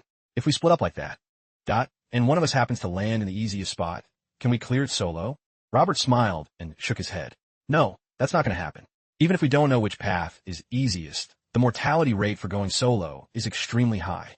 Hearing that, Jeju pondered in silence. The maze's shape always changes randomly. No one knows what will happen. If I have to use the gauntlet, the other members might just get in the way if we're in a narrow passage. Thinking this over, Jeju spoke up firmly. All right, let's go with that. I'll take a different path by myself. The rest of you stay together. Hearing his declaration, everyone was floored and looked at him in shock. Robert slammed his hand on the table. No way. We're not that heartless. You think we'd just agree to let you face the danger alone? Just because you're not a member of our original team? Kim? Jeju looked at Robert with a dead serious face. I'm saying this because I believe I can handle myself. Robert quickly replied. It seems you cleared floor 13 alone without a party, so I won't question your combat prowess. However, we can't let you get the short end of the stick for our sake. Jeju bit his lip. Compared to the previous crew, this team definitely had a lot more heart. He crossed his arms and declared, fine. I'll just stand right here until everyone else sets off first. Decision made. The viewers immediately laughed at his stubbornness. Damn, LMAO always doing things his way. Jeju just needs to fire a magic flare into the sky, and it's over, haha. For real, they'd listen to him instantly, haha. Faced with Jeju's stubbornness, Robert could only sigh helplessly and say, fine, I give in. I can't stop you. Robert held out a strange-looking water bottle toward him. Here, take this. It's not much, but it might help you out. If you feel like you're in danger, just stay put and wait. If we're on the right track, the five of us can push through. Jeju smiled and accepted the gesture. All right, I'll do that. Then the group of Roberts gathered to enter the maze. We'll start from the west. A blinding light flashed. Now, in the vast waiting hall, he was the only silhouette left. Jeju placed his hand on the table and told the viewers, all right, I'll start from the north. The livestream audience was hyped. Let's go. Let them get there first, then charge him a fee later, LMAO. Those guys are so nice, they'd probably pay even if you didn't ask. A light shone as he also began to enter. Inside the maze, at Robert's group's location, a decisive slash cut through a goblin. Robert calmly sheathed his sword. Fordman couldn't help but ask about Jeju's situation. Is he really going to be okay on his own? Robert smiled and shared his thoughts. No, someone that's sharp won't die easily. If things get dicey, he'll definitely stop immediately. Cody asked curiously, how do you know that Asian guy is so sharp? Robert rubbed the shield in his hand and answered, just by looking at the way he greeted us, he could already gauge our team's experience level. Plus, he instantly spotted that our team was shorthanded for this trial. Another person asked about a 5-man team in a 6-man trial. Robert continued. Even in a tense situation, he stayed calm to gather intel. It seems like he's hiding something under his sleeve, Cody remarked. Obviously, with a cloak like that, he's bound to have some other tricks. The girl rubbed her chin, worrying about him. I get why he's confident, but going solo is still super dangerous. Robert stepped forward and looked back to reply. Yeah, no matter how good his gear is, going alone isn't a smart move. That's why we need to get to the center as fast as possible. Maybe he'll stop and wait before things go too far, he said, as the group began to press forward. It seemed Robert's group encountered something else on their way to the center. A panicked voice cried out, what do we do? We won, so it should be fine, but... Robert turned pale as he looked at his shield, half of which had been eaten away. A leech. We moved cautiously thanks to the team's experience, but this is going to put us at a disadvantage. It attacked instantly, and I blocked it with my shield by reflex without thinking. It's the strongest monster that can appear on floor 14. Talk about bad luck. Chris also looked at his sword in dismay. My sword is broken too. It'll be hard to use now. Its body contained acid that corrodes blades. Slashing it reduces durability. Dealing with it could wreck all their gear. Robert thought grimly, we won this time, but everyone's gear is damaged. From now on, we have to prepare for the reality that at least one of us might have to be sacrificed. Fordman clutched his straw hat in worry. At this rate, we're all going to die. I don't expect the guy over there to make it through this maze alone either. Suddenly, Fordman spun around. He shouted to the others, do you guys hear that? The sound was like, suddenly, the maze wall in front of them exploded. The group immediately took a defensive stance for combat. Through the debris of the wall, they saw Jeju's silhouette standing there. Jeju looked at them, feeling extremely tense. He stammered, is everyone Is everyone okay? A few minutes prior, on Jeju's side, he had placed his hand on the table and decided to start from the north. Then he closed his eyes. A flash of light appeared, and in an instant, he was inside the maze.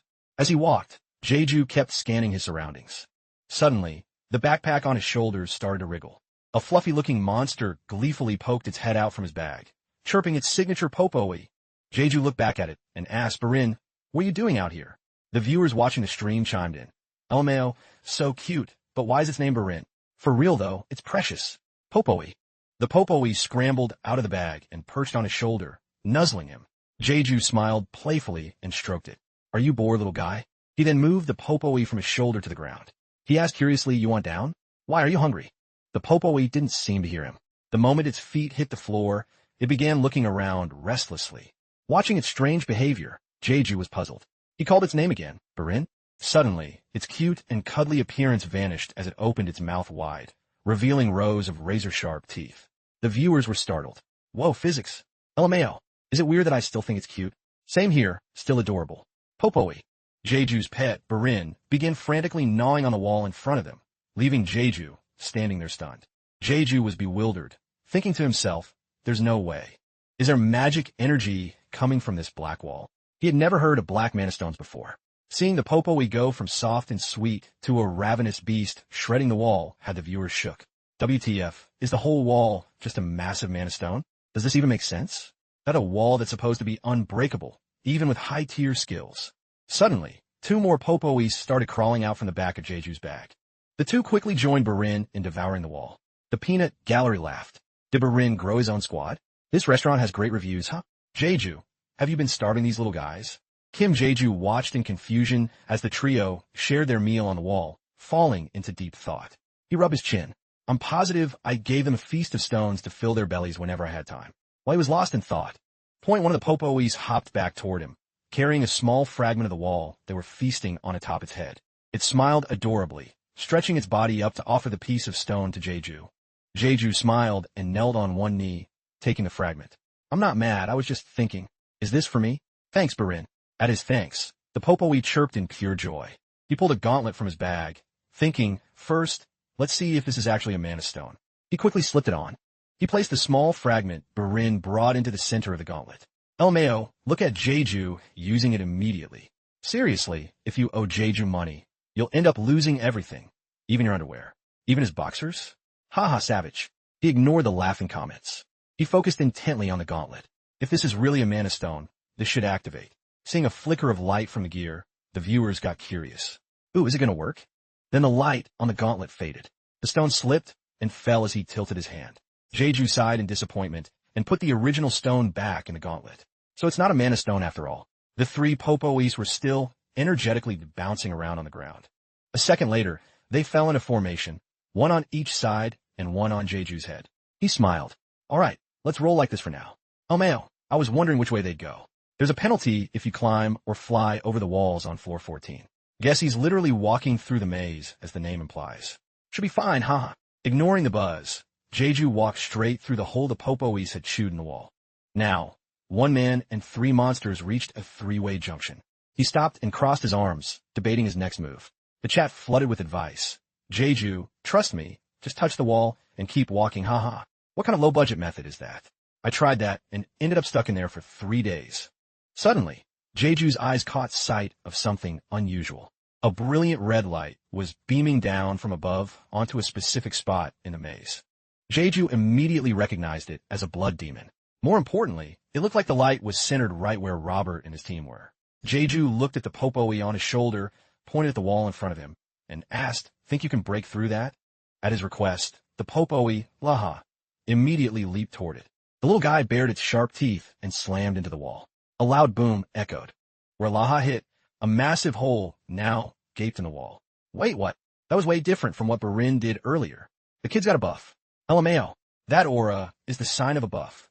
Not just the viewers, but Jeju himself was stunned by the popoe's explosive power after destroying the wall. The popoe just naturally kept swinging through. Jeju panicked and yelled, "Laha! Whoa, hold on." Jeju prepared to run, glanced at the chat, and said, "All right, guys, I'm heading over there to check the situation. I'm guessing the difficulty level over there is pretty unpopular. Red slimes are a pain to fight. Be careful, Jeju." One by one, the reinforced walls were demolished by the adorable little Popoi. Jeju struggled to keep up. Slow down. Robert and his crew should have been right on the other side of the wall. Suddenly, Jeju noticed something and called out, "Laha! Quit it with the wrecking ball for a second." Wait. The area was covered in a thick cloud of dust. As the dust cleared, Jeju quickly hid the 3 Popois behind his back. He spoke to Robert's group with a slightly awkward tone. "Ahem. Is everyone okay?" Robert looked at him, confused. "What?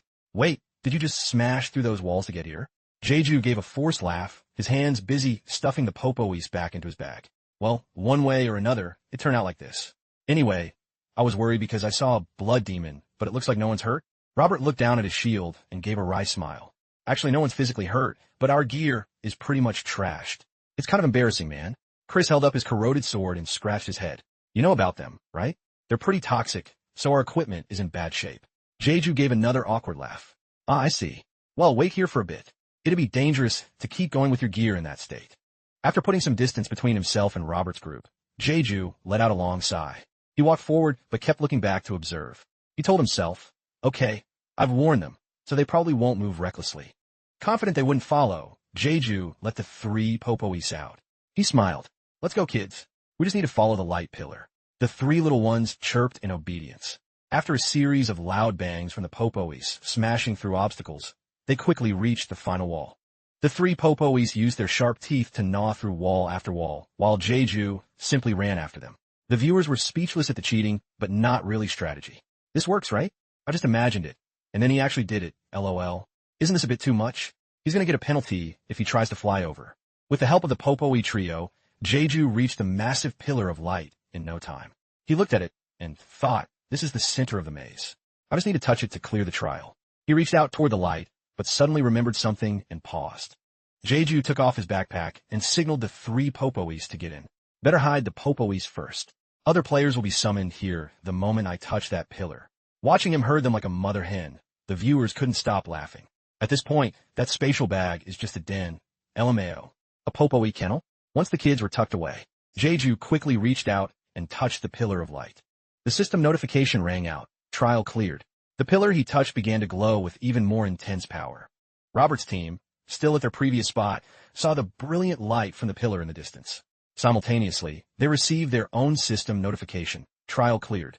Jeju's expression remained dead serious, as he maintained his posture while touching the pillar of light. Robert's group couldn't hide their joy, smiling as they saw their forms begin to fade from the maze.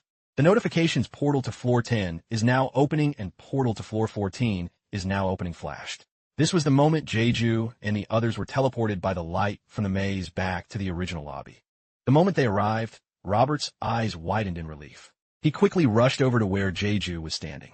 Robert joyfully pulled Jeju into a massive bear hug. You really did it. Thank you so much." He didn't seem to notice that Jeju looked like he was about to be squeezed to death. The viewers were panicking. Kim Jeju is literally suffocating. This guy's a unit. To avoid becoming a human pancake, Jeju quickly pushed Robert back with a forced laugh. "Ha, you're overpraising me." While smiling on the outside, Jeju thought, "This big guy really hugged me with the full strength of a knight.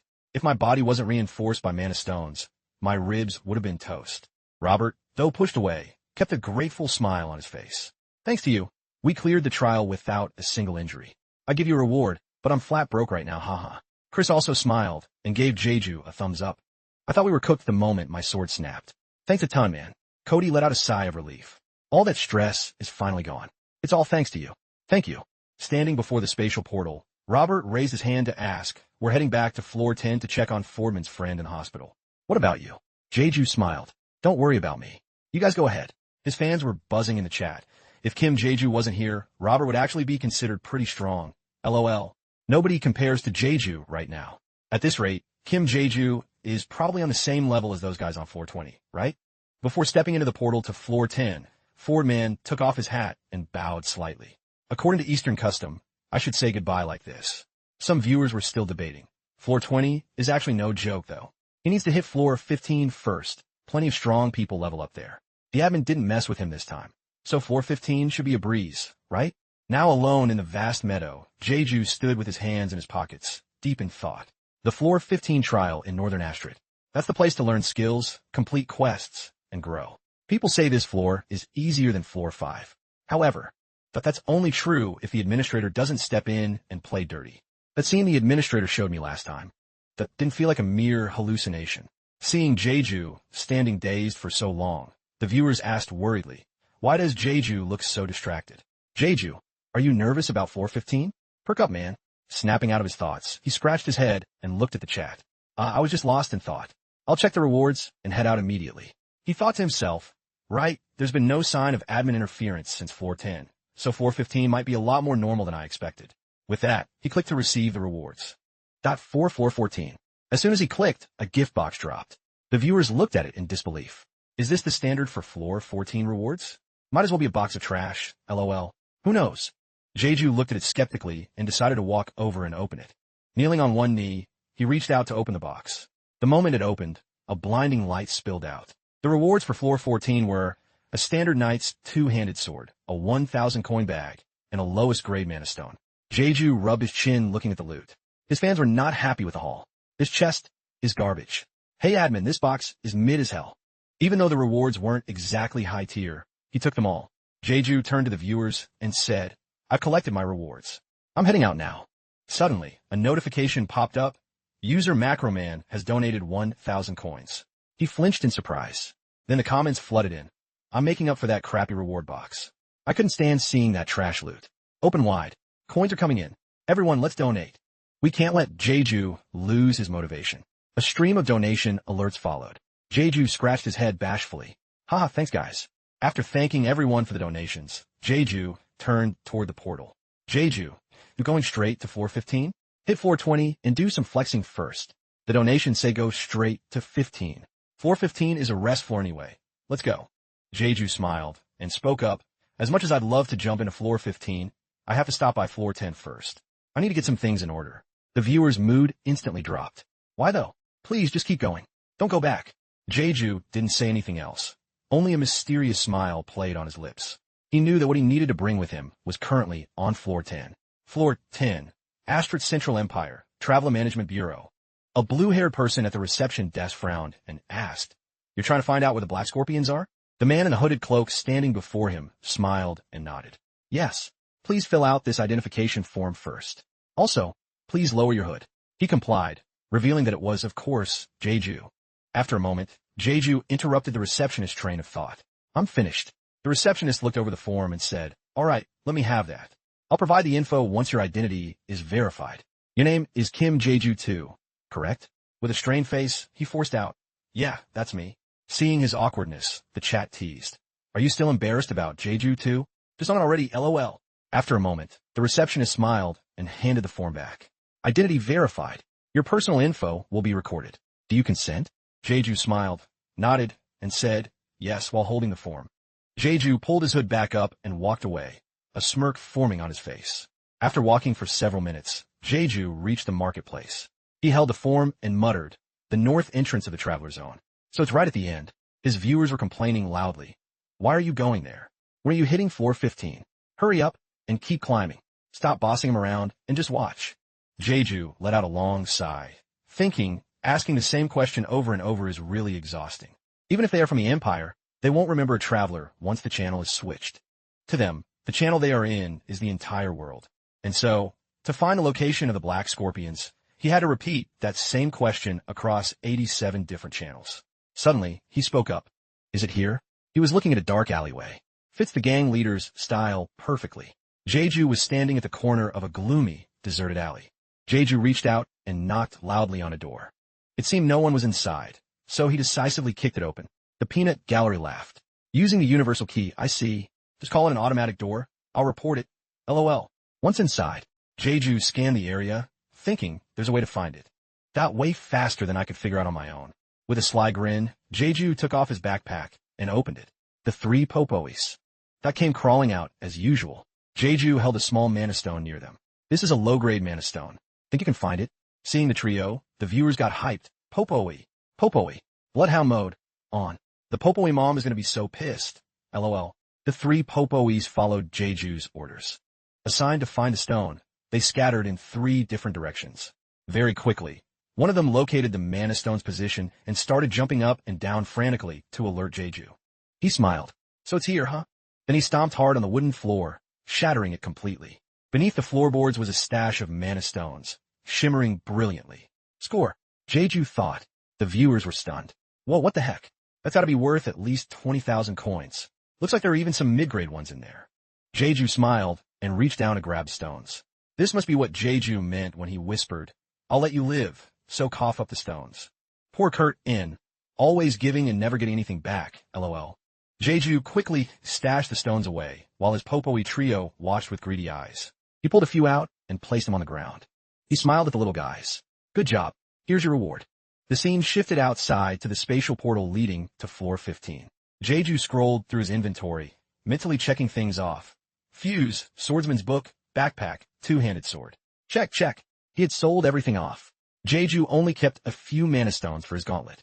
He couldn't believe he had racked up this much profit. Streamer Kim Jeju, 2 now, had 87,430 coins. He thought that with this much bank, he could probably buy out those Lantanto items himself once he hit 420. His fans were getting restless, constantly nagging. Are you done yet? 415, let's go. Hurry up already. Move it, move it. Jeju smiled, closed the status window, and told them, all right, I'm heading out now. To deal with the freezing northern lands, Jeju used a Lantanto item on his cloak for thermal regulation. After absorbing the leftover mana stones he'd used on his gauntlet, his preparations were complete. Suddenly, someone asked, are you staying on a US server? Jeju smiled and shook his head. No, I'm switching back to the Korean channel. I want to collect my follower rewards. He walked away, blending into the dense crowd. He pondered. Even if it meant bumping into his regular viewers, he still needed to boost his numbers. The current viewers buzzed with excitement. That's right, US viewers don't really vibe with Asian streamers, haha. So you're finally hitting floor 15? You're not planning to learn magic engineering there too? Are you? Jeju replied to the viewer. I'm planning to pick up some night skills. Wait, night skills? You didn't even look at them on floor 5. Why the sudden change? LMAO, a night on floor 15? Something big is about to go down. Jeju stood before the portal to floor 15, thinking. Floor 15 was the best place to learn night skills. To withstand magic engineering items and the full Lantano set in the future, he needed to beef up his physical stats first. Well, here goes nothing. The moment he stepped through the portal to floor 15, Jeju froze. He was standing all alone in a vast, snowy wasteland with a massive castle looming ahead. What the hell is this? The viewers were also caught off guard by the frigid scene. What? Is he being forced to play outside? Why are you out there? LOL. It's like time has stopped. Jeju felt something was definitely off. Users entering floor 15 should normally appear at the trial fountain in the city center. If the required player count isn't met, then you can't leave. You can only interact with other players while waiting here. Based on the style and architecture, this is definitely the Northern District. Is this the admin's doing? The chat went wild. Wow. So time freezes until enough people gather? I'm seeing all sorts of stuff thanks to Kim Jeju, haha. Look how messy the admin is being. Jeju observed his surroundings for a while, and then began to walk. A total of 50 players had entered. The required count was met. The 415 trial would begin shortly. Suddenly, a powerful, biting wind blew past. Jeju gritted his teeth. He held onto his hood tightly. Damn, this wind is no joke. The system window popped up. Kingdom of Brave Warriors, with a capital as the front line against monsters. Welcome to Taroha, the land of frozen warriors. Kingdom of the North. Find the power you seek and accept a quest. A portal at the trial fountain would open after the quest was completed. Entering the castle, Jeju thought, I need to get to the trial fountain first. The viewers commented, it's basically just like the guide says. The trial looks normal, the admin is just trying to be a tryhard. LOL. Suddenly, a strange voice rang out. Who are you? Jeju flinched and looked toward the voice. A massive man with a fierce face stood there with his arms crossed, staring him down. I've never seen you before. Judging by that neat imperial garb. Are you a traveler? Facing this man, Jeju couldn't help but tremble at his sheer size. He stammered, yes. Nice to meet you. The man's expression didn't change as he reached out. Nice to meet you. I am Palaham. Jeju politely reached out his hand. Hello, I am Kim Yeyu. It seemed the viewers already knew who this giant was. Wait, is that Palaham, the warrior captain? Why is he showing up already? LMAO. The two shook hands, but suddenly, Jeju cried out in pain. His hand was being crushed by Palaham's massive grip. He gasped, what? What kind of strength is this? Palaham looked at him with a dark, murderous intent, his hand still clamped tight. How did you get here from the trial fountain? With his hand being crushed, Jeju could only grit his teeth and answer, I'm not really sure. It just happened. It felt like his hand was stuck in a hydraulic press. He couldn't budge it. Palaham let out a grin. Oh ho, so this is your first time here? Yes, that's right. Palaham's bloodlust became even more palpable. He wore a ghoulish smile, his eyes dead as he looked at Jeju. And yet you're already this strong? I like that. Greetings. I can see a warrior in you. As he spoke, he raised a leg, his hand still pinning Jeju in place. Jeju panicked instantly. He tried to move his legs, but it was no use. Palaham's foot was coming closer and closer. With no way to dodge the blow, Jeju could only grit his teeth and take it. The strike landed hard on his side. He bit his tongue to keep from screaming in pain. Palaham looked at him, genuinely intrigued. Oh ho, you took on my kicks, and you're still standing? Is it because of those interesting clothes? Regardless, that's quite impressive. Jeju was in agonizing pain from the kick, but luckily, he was freed from Palaham's grip. He quickly took a defensive stance. The viewers were confused. Wait, why is the warrior captain showing up now? I don't think Jeju should be fighting him yet. Jeju was still throbbing from the blow, but he managed to speak. Your way of saying hello is a bit aggressive, don't you think? Palaham didn't say anything, just stood there silently watching Jeju's stance. Then he let out a bizarre laugh. Jeju leaned over, panting heavily. That was one hell of a greeting. Palaham kept that weird smile. That's because everyone from the Empire is just too soft. Consider it an initiation. Jeju frowned. Even so, it felt like you were ready to kill me at any second. Palaham let out a breath. Even the way you talk is just like those disgusting bastards from the Empire. I held back as much as I could so you wouldn't die. So quit complaining. Jeju narrowed his eyes at him and thought. He wasn't even going all out, and yet the Lontano set's effect were completely neutralized. Just as I thought, he's not someone I can reason with. His hatred for the Empire is too deep. Something that had taken deep root in Palaham's heart. It all stemmed from the death of his son. A minor conflict with the Empire had cut short his son's life before he could even enjoy his youth. According to him, over time, that resentment transcended the Empire, eventually affecting the travelers who passed through it. Palaham, the unit captain, who would have thought Taruha's strongest warrior would be hanging out in a corner of the castle tower. The chat exploded. Initiation my ass. 2 rounds of that initiation, and Jeju would be a goner. If he actually wanted to kill Jeju, a broken leg would be the best-case scenario. Jeju looked up at Palaham and asked, once this initiation is over, can I go? Palaham smiled and quickly replied, nope. Jeju was confused. What do you want from me? Palaham smirked at him. If I said I wanted something, would you deliver? Jeju smiled and nodded. As long as it's within my power. Palaham let out that devilish grin and laughed loudly. Ha ha ha, that's the spirit. I take back what I said about you being just like those imperial bastards. He leaned down close to Jeju, reaching out. Now listen up. Repeat after me. It has to be loud and clear, got it? Not too hard, right? His fans were worried. If you headbutt Palaham, I bet your skull would crack. The Skull Crusher. Nice nickname. I bet he could snap my wrist with just a flick of his finger. Jeju found the request hard to believe and asked again, that's it? The man replied, yeah, just repeat after me. Jeju was nervous, even though he already knew Palaham was one of the eccentric NPCs on floor 15. Then Palaham took a deep breath. He let out a roar so loud that even the snow settled on the castle walls was blown away. Jeju was deafened by the sudden shout, quickly covering his ears with both hands. His fans laughed cruelly. Oh Meo, what the hell was that? Isn't La Chanta something Jetty usually screams? Are his vocal cords even human? My ears are literally bleeding right now. After finishing his terrifying roar, Palaham gave a bright smile, pointed his thumb at Jeju, and asked, well, you can do it, right? Jeju was completely shell-shocked. Palaham's face went dark as he stared him down. If you didn't hear me clearly, I don't mind repeating it. Jeju panicked. No, I heard you. Loud and clear.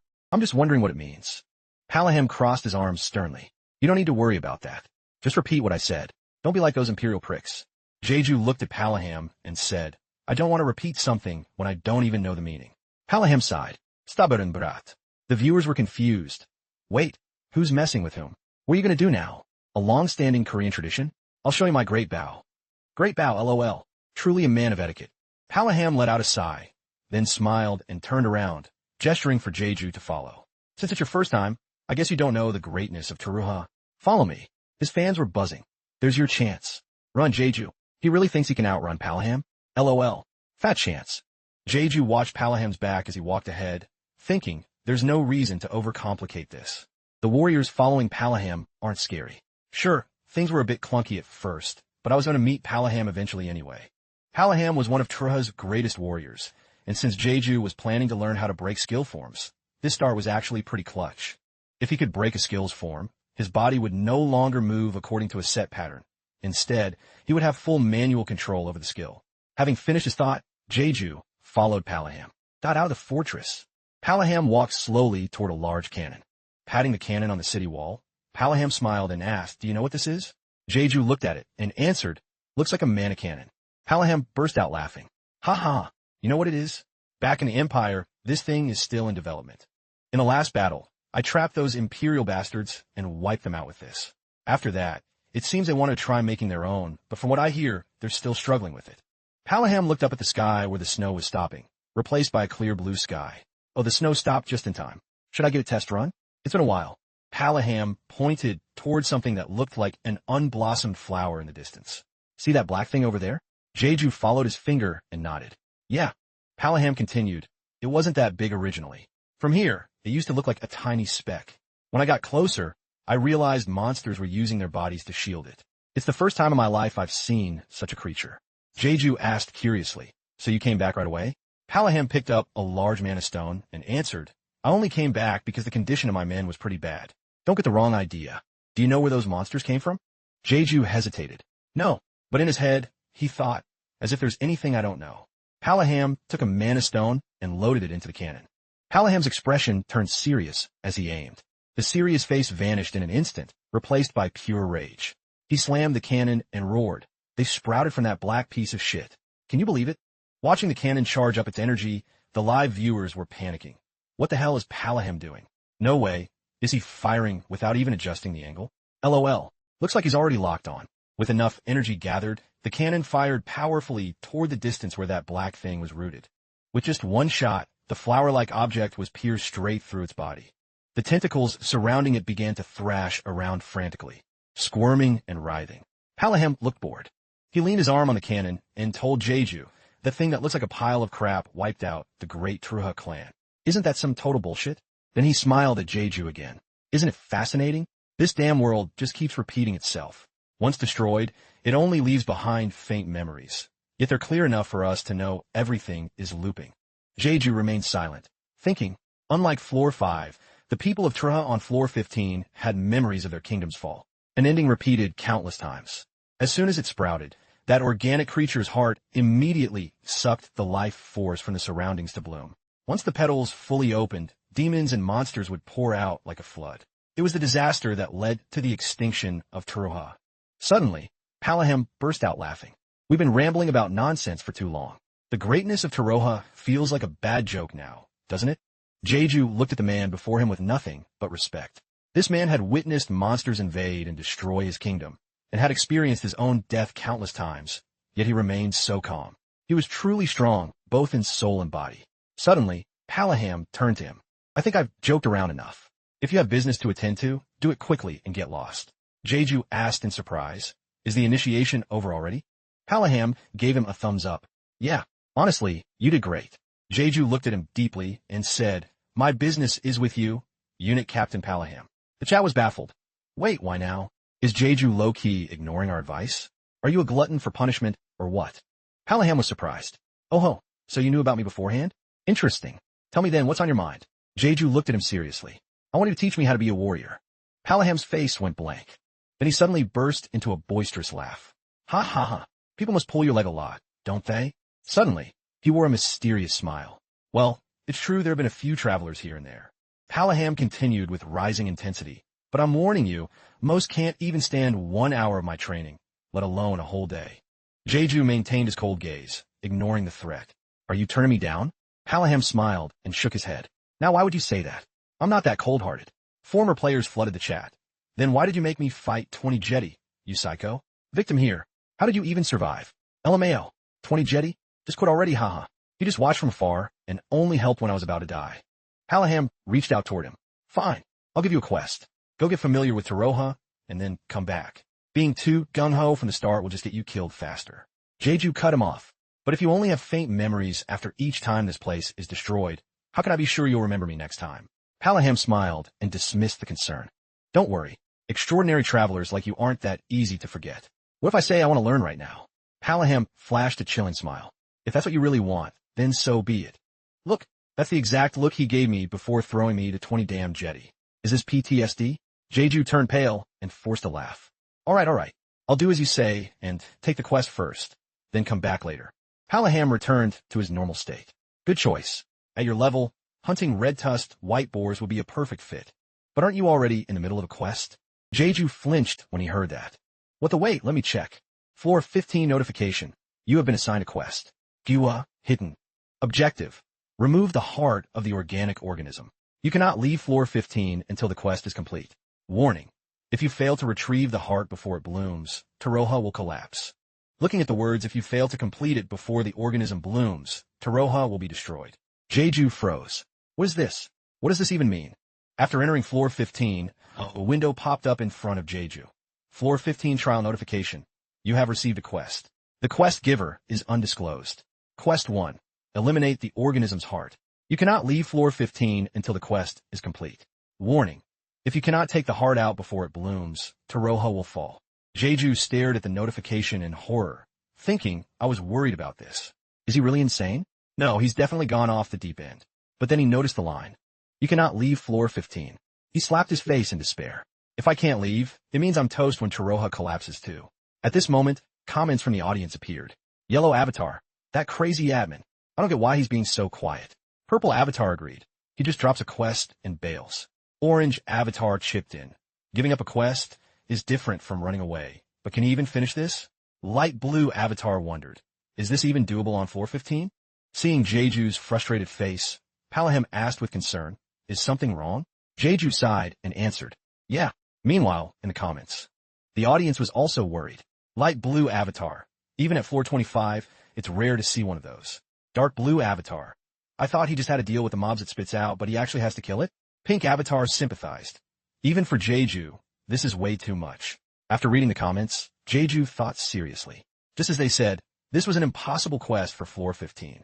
Even if all 50 of them teamed up, they couldn't even scratch that creature's heart. Finally, Palaham offered to help. I don't know what happened, but can I be of assistance? But Jeju flatly refused. Sorry, can I come back later? Palaham laughed cheerfully. Do whatever you want, kid. Hearing that, Jeju asked, if I come back, where can I find you? Palaham replied, immediately. Go to the place where the light shines brightest at sunset. Jeju bowed his head to say goodbye. Got it. I'm off then. Palaham watched Jeju walk away, thinking there must be something urgent that made even a guy like him go so quiet. Jeju turned into a house by the road. The screen panned to a row of houses. Pink Avatar started a comment, but cut it off. I was thinking.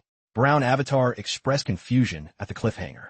As the screen showed Jeju's hurried footsteps up some stairs, the chat was on fire. Pink Avatar. Did the admin give this quest because he's pissed for being too loud?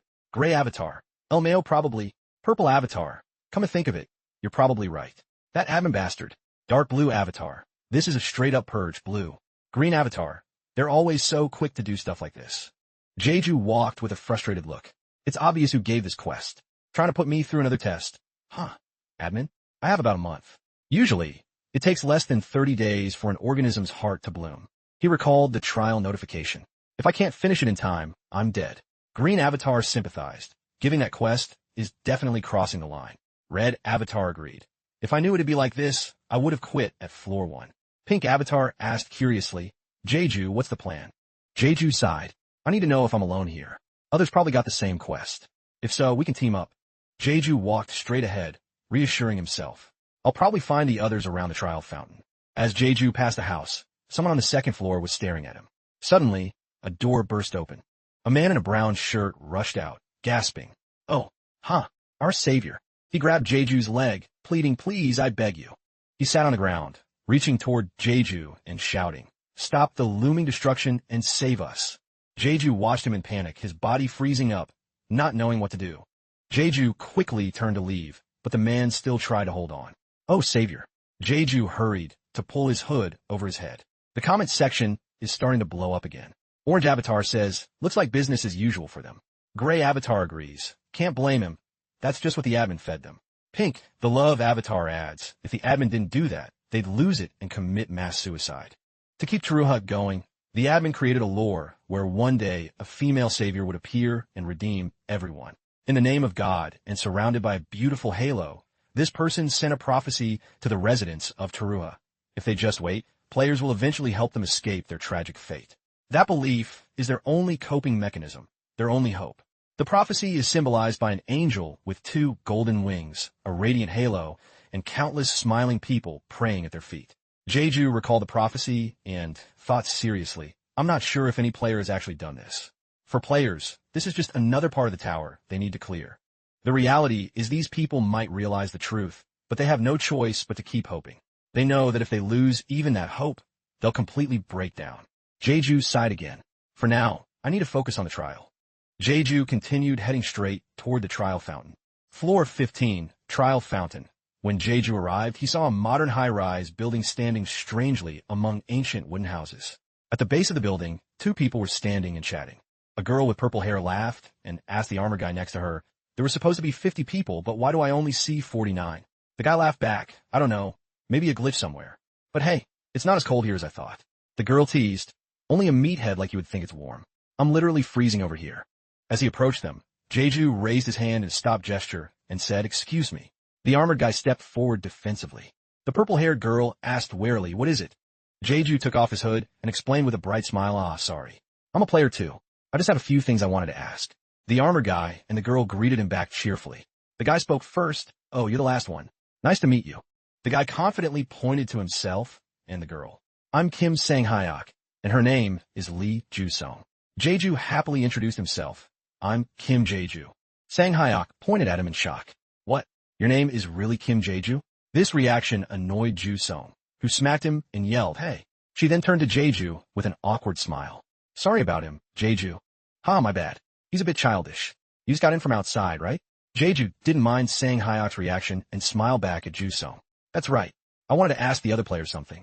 Ju-sung gave a blooming smile and happily complied. Sure, what's on your mind? Jeju asked her directly, did you receive a quest? Ju-sung checked her trial notifications as she spoke. We just got here, let me check. Wait a sec. After looking through her logs, Ju-sung laughed and told Jeju, nope, just as I thought. Nothing at all. Once she said that, the chat went nuts. Purple Avatar yelled, yo, that admin is a straight-up snake. Dark Blue Avatar looked confused and worried, but Jeju-chan, if you don't do it. Light Blue Avatar laughed. Elmeo, looks like that's a Kim Jeju exclusive quest. Jeju nodded in disappointment.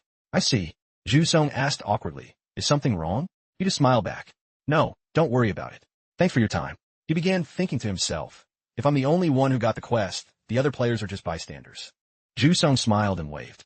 Well, if you need anything, feel free to let me know. Hearing that, Jeju thought, no matter what I go through, there's zero chance the other players will help me out. Suddenly, Sang-hyuk remembered something. Oh right, we all added each other to our friends lists. You want to add us too, right? Jeju was still lost in his own thoughts. Even though they couldn't help him kill the heart, having them might bring him more viewers, so it wouldn't hurt. In the chat, Light Blue Avatar. They seem pretty nice, actually. Red Avatar agreed. Yeah, they seem like good people. Brown Avatar, just accept it, Jeju. Might come in handy later. Jeju thought for a second and then agreed. Sure. Are your usernames your real names too? Ju-sung and Sang-hyuk both nodded. Yup, both of us. Ju-sung and Sang-hyuk were about to search for his name. Cool, I'll look up Kim Jeju then. Jeju quickly stopped them. No, I'll send a request to you guys later. Seeing this, the viewers were dying of laughter. Gray Avatar, LMAO. Deep Pink Avatar, LOL. Orange Avatar, you're embarrassed about the number 2, aren't you? Seeing Jeju's reaction, Sang-hyuk asked confusedly, huh? Why later? On the other hand, Ju-sung just smiled. Alright, if you're asking about quests, you must be busy. Light Purple Avatar asked skeptically, you're not Kim Jeju, but Kim Jeju too? Pink Avatar joined in. LMAO, what if they think you're an imposter when you send a request? Dark Purple Avatar, if that happens, you really gotta change that name. Jeju watched Ju-sung and Sang-hyuk leave to meet new people. Speechless. The viewers kept going. Yellow Avatar. LMAO, stop teasing him. Purple Avatar agreed. Cut it out, you're gonna make him cry. LOL. Green Avatar advised, alright, enough. What are you gonna do now? About the quest? Jeju thought aloud. To be honest, I'm a bit lost. I need to go back and see Palaham. All I can do now is get stronger. Soon, the castle gates appeared before Jeju, but it was strange. He thought, there's no one at the castle. He told me to go where the light is brightest. Jeju went to the city wall to scout. I need to find a place, Palaham mentioned. In the chat, Light Blue Avatar commented. I don't think Palaham can kill that tree thing. Green Avatar guessed. I think Jeju is looking for him for training. Pink Avatar. Man, do you really want to taste that pain again? You humans are wild. Deep Blue Avatar asked. Jeju, that's your goal, isn't it? Standing on the wall, Jeju looked toward a vast, snow-covered forest in the distance where a wooden house was glowing under the sun. He scanned the forest, thinking the brightest place. Then he focused on that wooden house. Must be over there. The house was nestled among tall trees, perfectly positioned where the sunlight hit its roof. Jeju took a leap toward the wooden house, landing on the ground with a thud. He stood before the house and marveled. It's huge. The dog inside immediately detected him. It rushed out and started barking loudly at him. The chat immediately got noisy. Pink avatar? Wow, haven't seen a dog in ages, lol. Gray avatar? What breed is that? Marine blue avatar? Looks like a hunter, maybe a sheepdog. Green avatar? Reminds me of my dog. He lived for 16 years and died right before I entered the tower. Jeju carefully opened the gate and entered, feeling a bit intimidated. The chat continued discussing the green avatar's dog. Gray avatar wrote, "Don't cry. I'm sure he's in heaven with a girlfriend living his best life." Green avatar shot back, "Doubt it, he was neutered." Purple avatar, "Oof, brutal honesty." Jeju knelt in front of the dog to calm it down. There, good boy." Suddenly, Palaham stepped out from nowhere with a smile. Bobo. Palaham patted the dog happily. He turned to Jeju. "So, did you figure it out?" Jeju looked at Palaham and explained, "Yeah, I think I can handle it. Actually, that's what I came to talk about." Palaham picked up the dog and looked at him cheerfully. "Hey, have you eaten yet?" Startled by the question, Jeju replied, "No, I haven't." He then put the dog down. "Go inside first, boy." The dog seemed to understand and scurried into the house. Palaham pointed to the house behind him and told Jeju, the ancients used to say, "A full stomach makes for a strong spirit." Kim Jeju stepped inside. He opened the door with a bit of hesitation. The interior was spotless, with everything organized neatly. It looked very cozy. He stepped onto the entryway and thought, should I take off my shoes? I'm not sure if taking off shoes is part of their culture, but wearing shoes inside goes against my Korean conscience. The viewers immediately commented on the dilemma. That's a tough one. Kim Jeju, go full Korean mode. Shoes on the carpet is a sin. Palaham entered the house first. Seeing Jeju looking stiff, he said, "Come on, get in here." His voice startled a blonde woman who was grabbing something from a shelf. Jeju replied, "Pardon me." In the chat, "Whoa, I've never seen the inside of Palaham's house before. Pretty humble for a legendary warrior.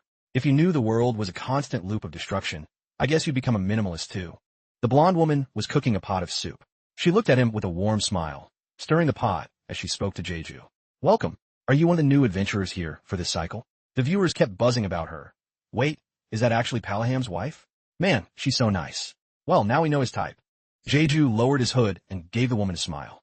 "Ah, yes. It's a pleasure to meet you, ma'am. I am Kim Yeju." The woman smiled back. "Pleasure mine. I am Charlotte. I was curious because this is the first time he's ever invited an adventurer to share a meal. You're quite a charming young man." Charlotte then brought out a tray of food consisting of 3 sausages and 2 eggs. He scratched the back of his head sheepishly and thanked her. This bashful reaction set the chat off. Kim Jeju, don't tell me you've got a thing for married women. Palaham's a beast at fighting, but one comment was so wild it got censored mid-sentence. Seeing Jeju acting like that, Palaham's veins started popping out of his face in anger. He gripped his fork, trembling, and said in a low, menacing voice, "What are you doing? Hurry up and sit down." Jeju snapped back to reality instantly. "Oh yes, sir." Charlotte brought out a feast. She was like a food angel. Everything looked gourmet. "I prepared things adventurers usually like," she said. "Eat up." There were smoked sausages, salmon roe, potatoes, and bread. Looking at the spread, Jeju said, "Thanks for the food." Charlotte's gentle gaze shifted instantly when she looked at Palaham. Her aura flared up, making even Palaham look a bit intimidated. "How much longer are you going to keep causing trouble at the tower?" she asked. Palaham hunched over. "Ahem, how can you call it causing trouble?" Jeju stayed quiet and kept eating. This was a domestic dispute. He had no right to intervene. Better to just play deaf. He thought, "Palaham, I didn't take you for the type to be henpecked." Below, the comments continued. Even the greatest warrior gets yelled at by his wife. "Honey, I just found a 50,001 receipt in your graduation album. Care to explain?" Then Palaham walked over to Jeju and patted his shoulder. "Ahem, looks like you're done eating. Shall we have a chat?" The pat left Jeju dazed. "But, I'm still." Palaham bolted out the door, throwing back, "Good. I'll see you outside." Kim Jeju watched him leave, stunned that a top-tier knight would use him as an excuse to dodge his wife. He stood up and said awkwardly to Charlotte, "I guess I should get going." Everything was delicious. Charlotte happily thanked him. "I'm glad you liked it." He then opened the door and stepped outside. Palaham was patting his dog, which was panting and wagging its tail happily. If it weren't for Charlotte and this little guy, He continued seriously that I would have gone insane long ago, probably wandering aimlessly through this white wasteland. Jeju walked up and said, "She seems very kind." Palaham beamed with pride, as if praising his wife was the highest honor he could receive. "Huh, to me, she's perfect." Palaham stopped laughing and asked, "But are you really an adventurer?" He looked back seriously. "Yes." Palaham continued, "Really? Then what are we to you people? Even though we know the world is ending, we keep existing in this meaningless, repetitive life. Don't you find that funny?" Jeju shouted, "Of course not." Jeju spoke firmly. Whether they cling to a foolish faith in a savior or live a meaningless loop, they are simply learning how to survive and hold on in their own way. Palaham replied calmly, "I don't think so at all," which surprised Jeju. "Is that so?" Jeju asked. Palaham pressed him. "Is that how everyone feels?" Jeju nodded. "Yes." For some reason, Palaham burst into a delighted laugh. "Huh, you really don't know how to suck up to people, do you? I honestly can't tell what's going on in your head." Then Palaham came over and put an arm around his shoulder. "But strangely enough, you're quite clutch." Jeju mumbled, "Is that a compliment?" In the chat, he tells us to get lost whenever we compliment him, but now. LMAO, so many victims here. Jeju hesitated for a moment, then decided to be blunt. "I'm a bit of a tight spot right now, so I want to become a warrior." Palaham's eyes shifted, looking a bit eerie. "I assume it has something to do with your quest, right?" He patted Jeju's shoulder a few times. "All right, I'll see you tomorrow morning. Make sure you get some good rest tonight." Jeju looked at him and asked, "Wait, you're not going to ask why?" Without hesitating, Palaham turned to leave. "I'll ask tomorrow. Just sleep here." He left Jeju standing there alone. The chat teased, "Kim Jeju just got sidelined, lol. Does he want Jetty to sleep on the grass with the dog?" Jeju chose the hard mode path. He watched Palaham casually walk back into his house. Normally, Jeju would have used the accommodations near the trial fountain, but he thought, "I barely have enough time to train. I can't waste a second. My life is on the line here. I have to grind to level up." Suddenly, the system notification appeared. Floor 15 trial notification. You have received a quest. Giver, unknown. Objective, eliminate the organism's heart. You can only leave floor 15 after completion. Warning. If you cannot remove the heart before it blooms, Taruha will collapse. Early the next morning, Palaham was already shouting through the house. "Hey, adventurer, what kind of power do you want?" Taruha's extraordinary combat techniques, or the Emperor's skill mastery. Jeju scratched his head like he'd just woken up, dark circles under his eyes. "Aren't you even going to let me wash up and eat breakfast?" He asked weakly. He thought, "At least let me sleep inside next time." Palaham replied with a beaming face. "Washing and eating will feel better after training. Don't talk like a weakling." Below, the chat was buzzing. "Is this a military camp? Reminds me of morning drills." Jeju finally looked awake. He answered, "I want to learn the Imperial Axe skills." He thought, "That's the weapon I'm most familiar with. It's also what Taruha warriors excel at. Plus, Palaham is a master with the axe." Palaham thought for a bit and asked, "So that means you've already learned the Imperial skills?" Jeju quickly replied, "No, not yet." Palaham continued, "If that's the case, it's pretty weird that you want to learn Imperial skills. But first, I don't like what you're wearing." Jeju looked confused. "My clothes?" Palaham said in a low voice, "Take them off immediately." He looked so terrifying that Jeju felt a bit wary. The chat went wild. "Take him off. Oh damn. So he doesn't like married women, he likes men?" Palaham asked, "How can you train wearing gear that protects you? It'll only hinder your progress." Hearing that, Jeju took off his cloak. Understood. He wasn't angry about the condition, thinking, "That's fair. If I'm wearing gear that auto-reacts to danger, I won't be able to push my own limits." Palaham looked him over and touched his shoulder. "Oh ho, you got a good frame. Bet you're popular with the ladies." Jeju broke into a cold sweat. "Please don't say things like that." Chat. True though, Kim Jeju is famous. Was it that girl from Jean High or Ion High? Our Jeju has committed many sins. Palaham started stretching. "All right, let's get started." I was pretty annoyed that our first encounter ended so quickly. Jeju still didn't get it. "Wait, what?" Suddenly, Palaham shifted his stance and lunged, throwing a powerful fist at Jeju's face. Luckily, Jeju's reflexes kicked in, and he managed to dodge the attack. He gasped, jumping back several steps after avoiding the lightning-fast strike. Jeju was fuming at the sneak attack. "Bro, you could have at least given me a signal before starting." Ignoring Jeju's complaint, Palaham wore a ghoulish smile. "Next up, legs." He glanced at Jeju's legs like he'd spotted a prime target. He put all his strength into his leg, preparing to deliver a kick. Just as he planned, I left myself wide open. Palaham immediately swept my front leg. He barked, "You've never trained in these skills, yet you can move on pure instinct? You're a natural." I tried to stay on guard and shot back. "Are you just messing around? Or is this actually part of the training?"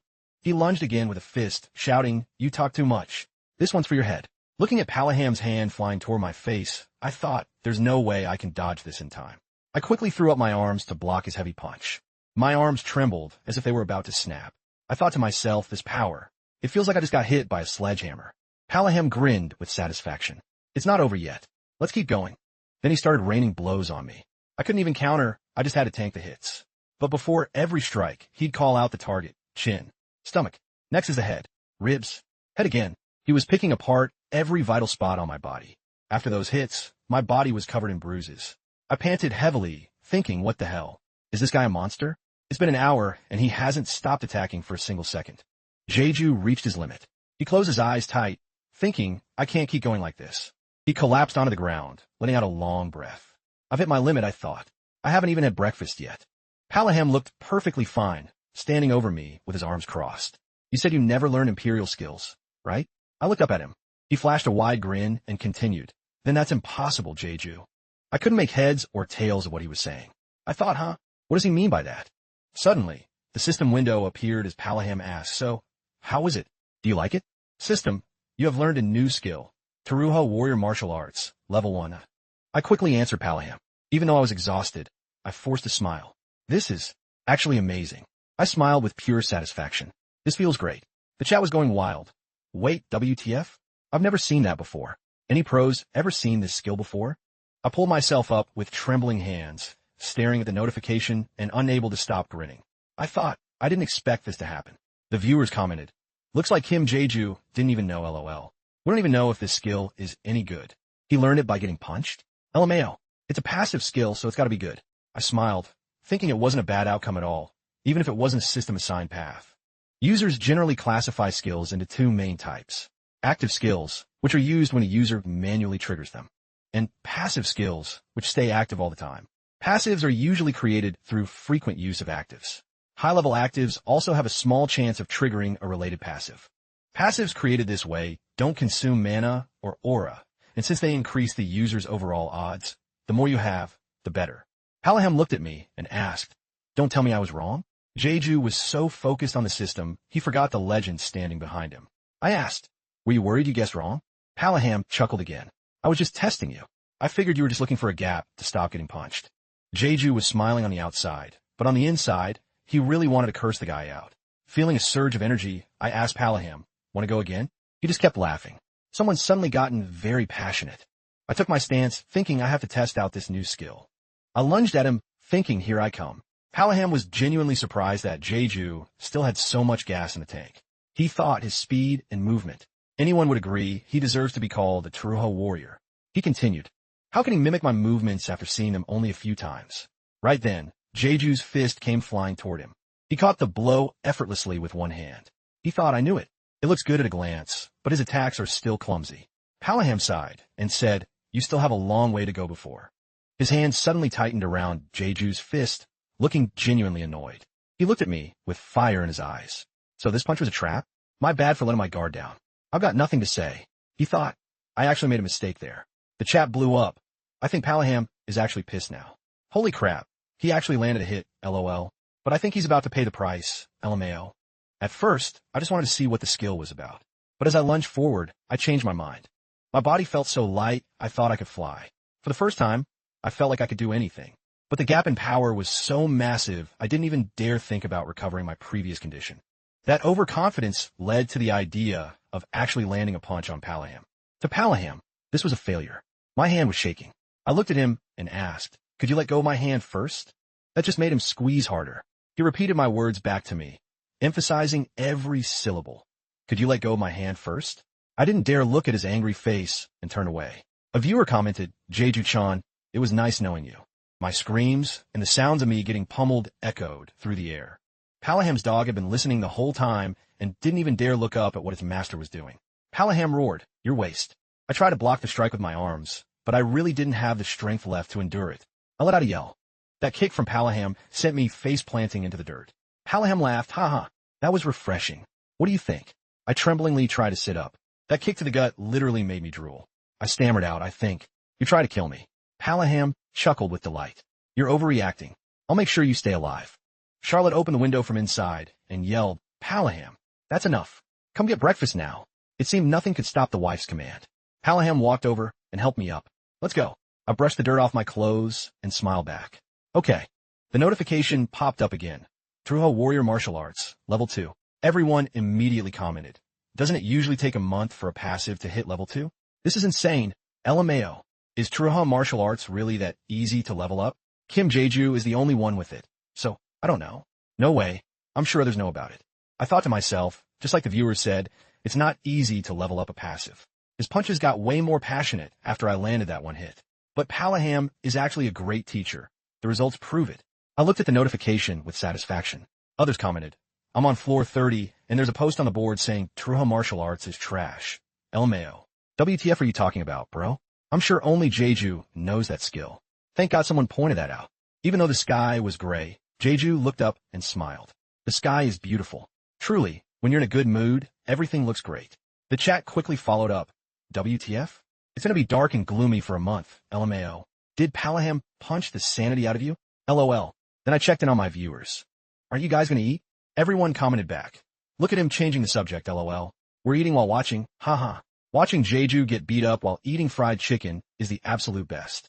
He turned his face away with a huff, acting like he was sulking because everyone was teasing him again. Then, Jeju noticed something much more interesting. Palaham was happily playing with his dog. It turned out he was feeding the dog, which was wolfing down the food from his hand. He said cheerfully, that's it. Eat up. Seeing Palaham's care for his pet, Jeju suddenly remembered he had 3 pets of his own who were probably starving to death waiting for him. He thought, I'm gonna get kicked by Popoe for sure. Palaham turned around and spotted Jeju. He immediately asked, how was breakfast? Jeju, startled back to reality while thinking of Popoe, replied, delicious. Your wife's cooking really surprised me. Palaham turned serious and said, I've been thinking about it. That quest you took. It's something about defeating a giant or a monster, right? Honestly, Jeju didn't know how to put it, so he just scratched his head and said, yeah, something like that. Palaham continued, I thought so. That's why you wanted me to train you. But something feels off. Jeju stepped closer and asked, what is it? Palaham said, looking at your skills and that weird gear, you didn't really come here just to learn from me, did you? Jeju replied, I told you at the castle tower, I had every intention of meeting you from the start.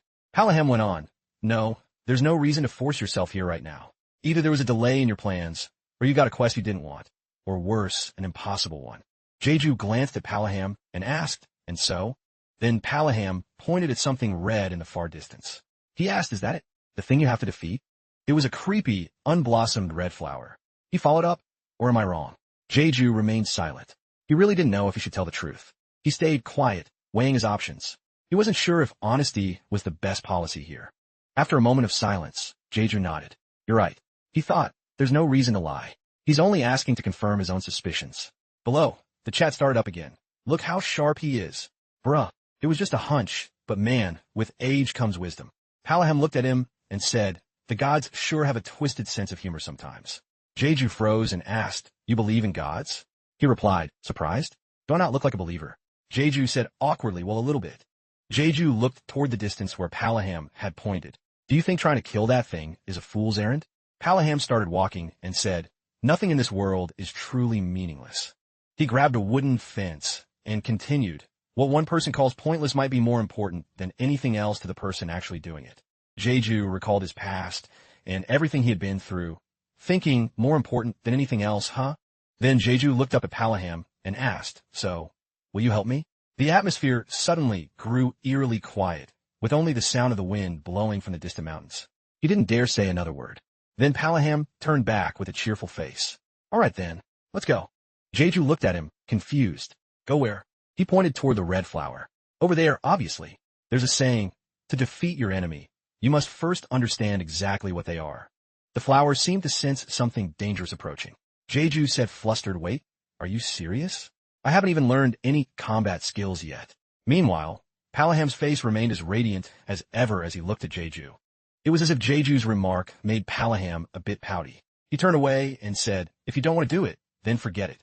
Hearing that, Jeju scrambled to respond, knowing he couldn't finish this quest easily without his help. All right, I get it. But if things get too dangerous, we're leaving immediately. Right after hearing that, Palaham rushed into the house, shouting back at Jeju, of course. Let me grab some gear, I'll be out in a minute. The chat buzzed again. He agreed. Was Palaham just faking being hurt? Jeju's gonna pull this off somehow. Jeju slumped to the ground, forced to go along with Palaham's whim.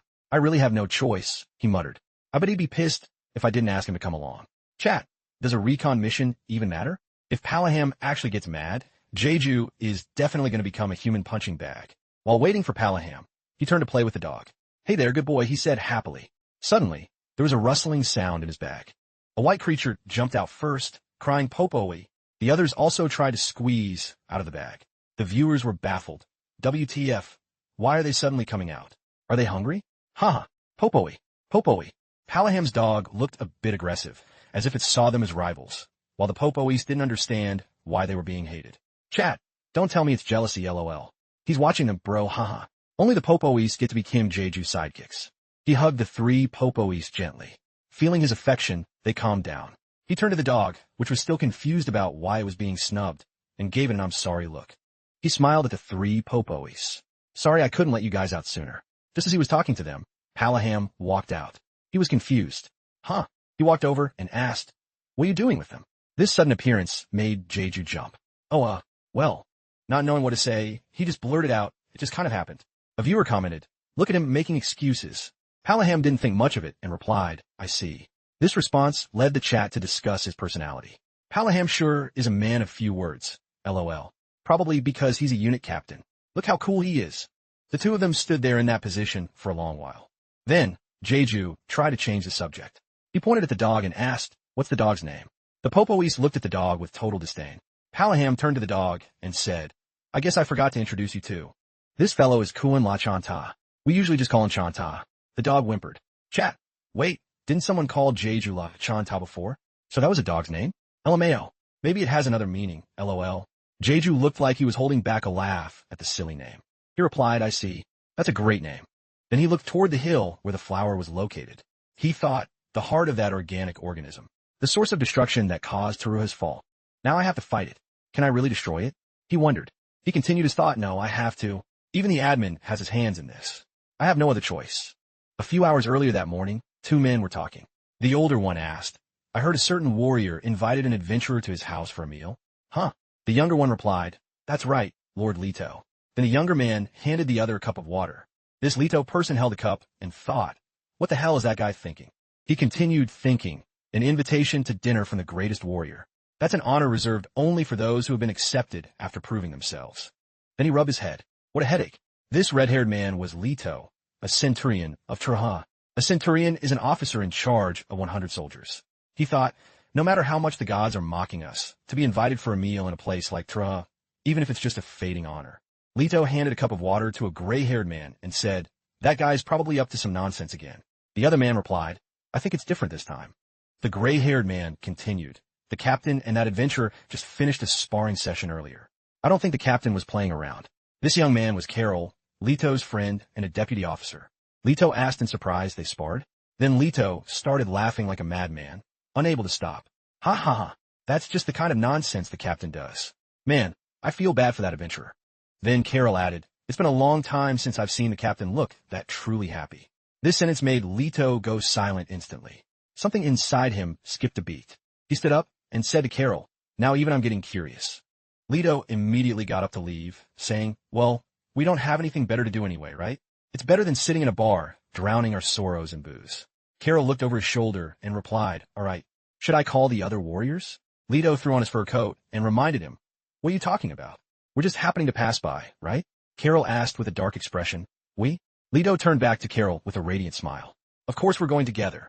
Carol immediately refused. No way. I'm not going. Go by yourself. Carol crossed his arms in a big X sign.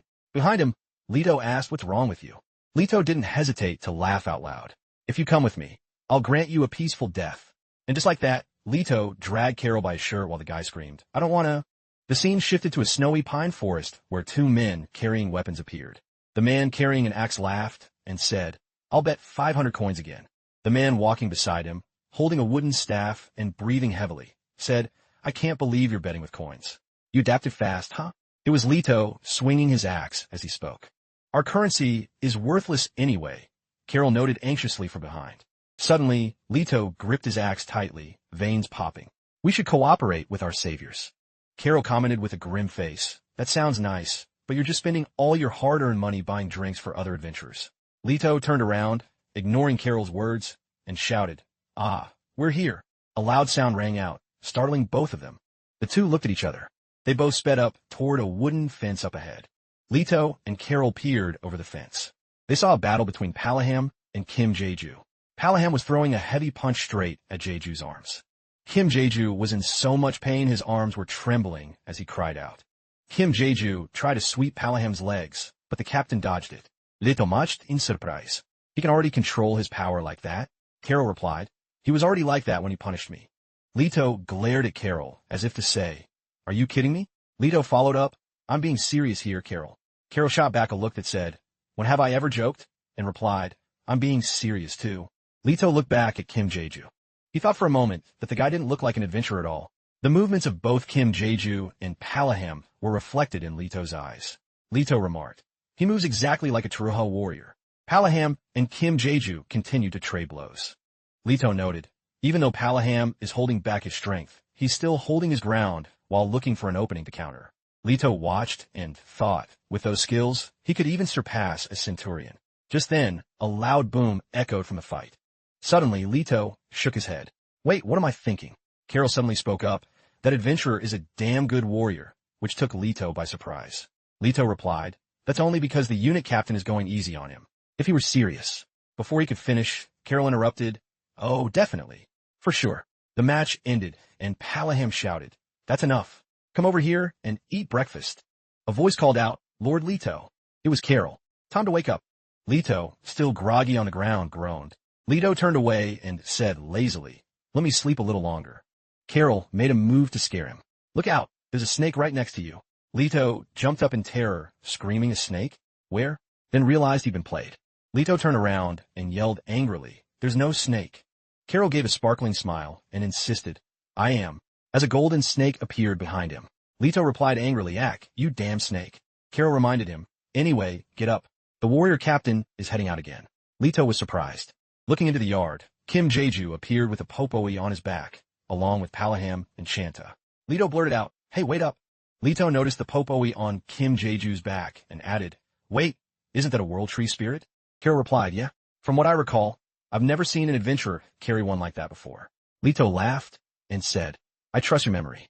Let's go over and say hi." Carol's eyes sparkled at being trusted. "Yes, sir." A footstep landed right in front of a little popoi. A viewer's comment popped up. "Kim Jeju, someone's coming." Kim Jeju looked over in surprise. "Huh." Leto initiated the greeting. "Hello there." Unit Captain Palaham replied with a laugh.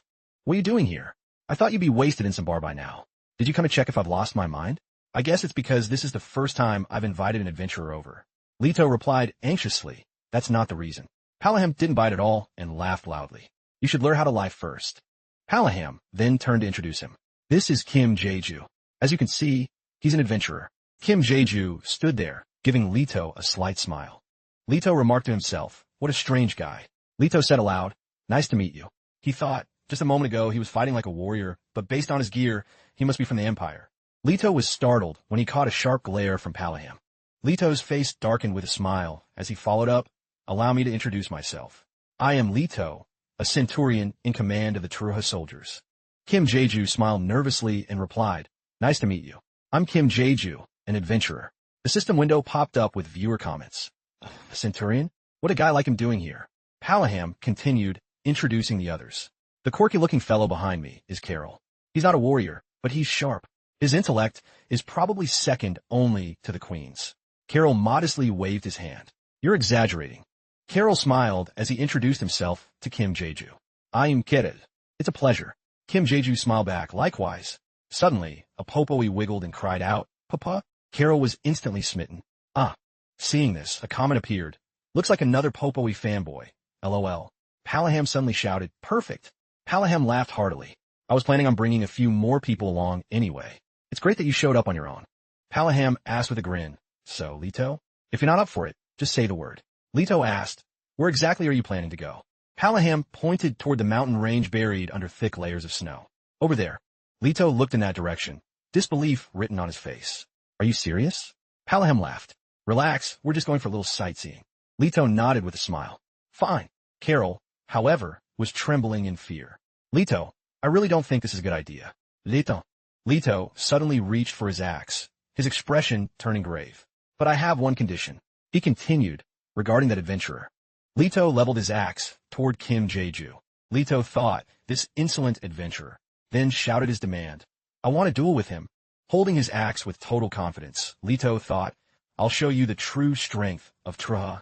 Carol cried out in helpless terror. Oh man, that adventurer is toast. Kim Jae-ju stood there stunned. 3 popoes were clinging to him, and a massive, razor-sharp weapon was right at his throat. You're one gutsy adventurer. The man was quite handsome. A smirk played on his lips, radiating confidence as he thrust his weapon forward. I want to test him. He slightly withdrew the weapon, brimming with self-assurance. My life is on the line if I go with you, so I have a right to know what you're capable of, don't I? Kim Jae-ju was caught off guard. He thought, I never expected the captain to suggest a duel like this. The chat messages started rolling in. Looks like this guy is high on his own supply, someone wrote. Captain, Elmeo, look at him flexing. I didn't think I'd see this on Jae-ju's stream. Kim Jae-ju gripped his bag strapped tight. If I wasn't holding back to earn Palaham's recognition, I would have just let Leto train me like in my plan B. Kim Jae-ju forced a tight smile and replied, fine, if that's what you want. Internally, he thought, well, earning Leto's respect won't hurt, anyway. The comments quickly updated. Does this feel a bit off to anyone else? He's a centurion. He's no pushover. Stay sharp. Kim Jae-ju squatted down, and the popoes quickly hopped away, chirping innocently. You guys might get hurt. Stay back for a bit, okay? In this frigid, snowy region, the clouds were strangely heavy. The winter sky was bleak and lacked any trace of blue. Suddenly, another man spoke up. Tell me, do you plan on fighting in those clothes? Kim Jae-ju flinched slightly and answered, it's just a sparring session, so it should be fine. He turned around, looking bewildered. What are you talking about? He crossed his arms, looking smug and satisfied. This adventurer's gear is very special. These words made Kim Jae-ju even more surprised. The man continued nonchalantly. It moves as if it were a living creature. He let out a small sigh of relief. Are you worried about me because his suit can move on its own? His mood seemed light. Teruha then turned to Kim Jae-ju and waved his hand. Now that I think about it, you'll need a weapon. Kim Jae-ju politely declined. No, it's fine. Don't worry about it. The man turned back and raised his voice. Give me an axe. Suddenly, a strange, sharp sound sliced through the air. He heard it and gasped, the sound of snake moving. He tapped his foot on the cold ground and then muttered, wait, nothing's there. For a second, he thought he had misheard it. Then he looked up and was momentarily startled. What is that? Hearing this, Kim Jae-ju glanced over as well. In his hand, he was holding a weapon that looked identical to the one Leto held. Are you trying to copy my warriors? Kim Jae-ju explained calmly. No, I use this often. It's one of the functions of the suit I'm wearing. He nodded, showing no major reaction. I see. The chat was getting nosy. Is this Elkins guy suspecting you?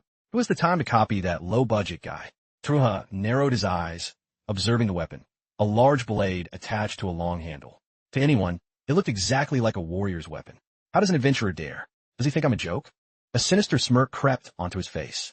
He opened his mouth and said softly, that is an interesting suit. Regardless, this match is for you to prove your worth. I won't be holding back. With that, he lunged forward, gripping his warrior weapon with total confidence. Aimed straight for his target. A brat like you is way too cocky. A glint, sharp as a diamond, flashed off the blade of his axe. Let's begin. He provoked. He charged with dizzying speed, leaping and landing repeatedly as he closed the gap toward Kim Jae-ju, who looked a bit taken aback. His eyes flared with a murderous aura. Gripping the weapon with both hands, he raised it high. I'll split your head in two. He showed no mercy, swinging the axe down with a force that created a ground-shaking thud. He let out a small smirk. He didn't expect the opponent to block the blow so casually. Huh, I guess what happened in your duel with the commander wasn't just luck. Kim Jae-ju used his own weapon to parry the strike. It looked like a struggle. His hand was shaking. However, Kim Jae-ju's hand were glowing. You actually managed to react to my attack. Kim Jae-ju gripped his weapon firmly and shifted into a combat stance. Then he quickly released both hands and swung straight at him. The man, agile as ever, dodged the strike in an instant. Without a moment's hesitation, Kim Jae-ju charged forward on foot. He swung his axe down, but it missed as the man slipped to the side, wearing a contemptuous smirk and a mocking gaze. He slammed his warrior weapon against Kim Jae-ju's, causing the adventurer to freeze for a few seconds. Then he quickly delivered a powerful shove, knocking the axe right out of Kim Jae-ju's hands. Kim Jae-ju looked serious now. How should he handle this situation? His expression was uneasy. Viewer comments. Jeju, are those gauntlets just for cooking? Are you hiding your true power? Just blast them to pieces with a magic cannon. LOL. That's actually a great idea. Given the temperament of these warriors, they probably think I'm a coward who can't do anything without this cloak's power. He gripped his weapon tightly and smirked triumphantly. Is this all you've got? Kim Jeju reached his boiling point. I furrowed my brows, thinking I was hoping to save this for when I really needed it, but it looks like I've got no other choice. Suddenly, he sensed something was off. His eyes darted down, scanning the hand that was tightly gripping his weapon. Out of nowhere, a pitch-black liquid began clinging to his hand. He gritted his teeth and barked, "What the hell is this?" He struggled to peel it off, his hands trembling as he exerted every ounce of effort to pull it away. He had let his guard down for just a second, and now he was paying for it. His eyes widened in shock as he glanced over. At that moment, a strange aura began swirling around Kim Jeju from behind. He stood there with a dead serious expression. The black liquid looked like octopus tentacles, but they were eerie and unnatural. Before the Centurion could even process it, Kim Jeju slowly tilted his head up. His eyes were now glowing intensely. Kim Jeju said calmly, "It's over." Leto gazed in shock. Unable to believe his eyes, he thought, I guess that snake sound I heard earlier wasn't my imagination after all. He had blocked my attack, and now I'm bound so tight, I can't even move. He used all his strength and managed to break free from the slime quickly, but that didn't mean it was over. He swung his arm out.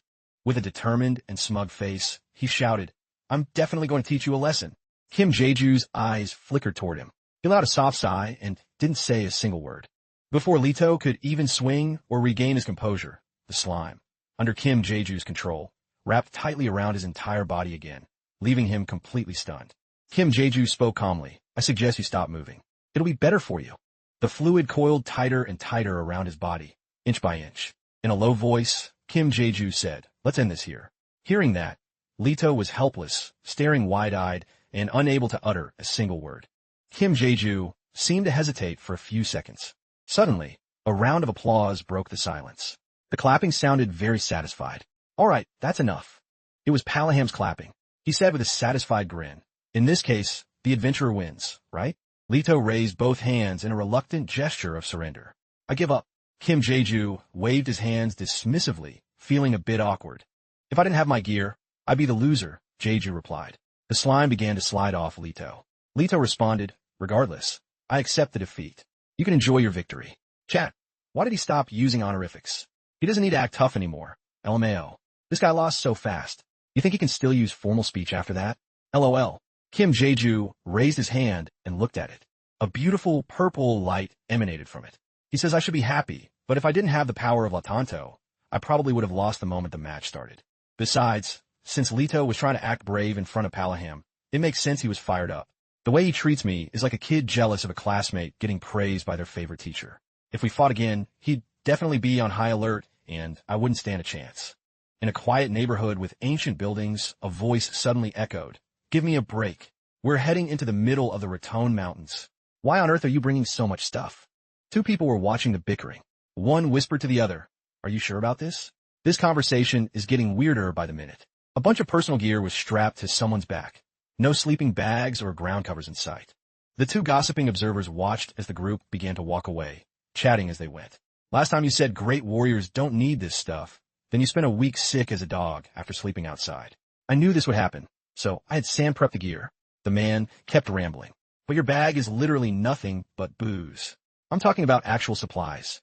That was Carol. Sick of the nagging, the muscular man delivered a sharp chop to Carol's head. "Shut up. You're too loud." Carol cried out in pain.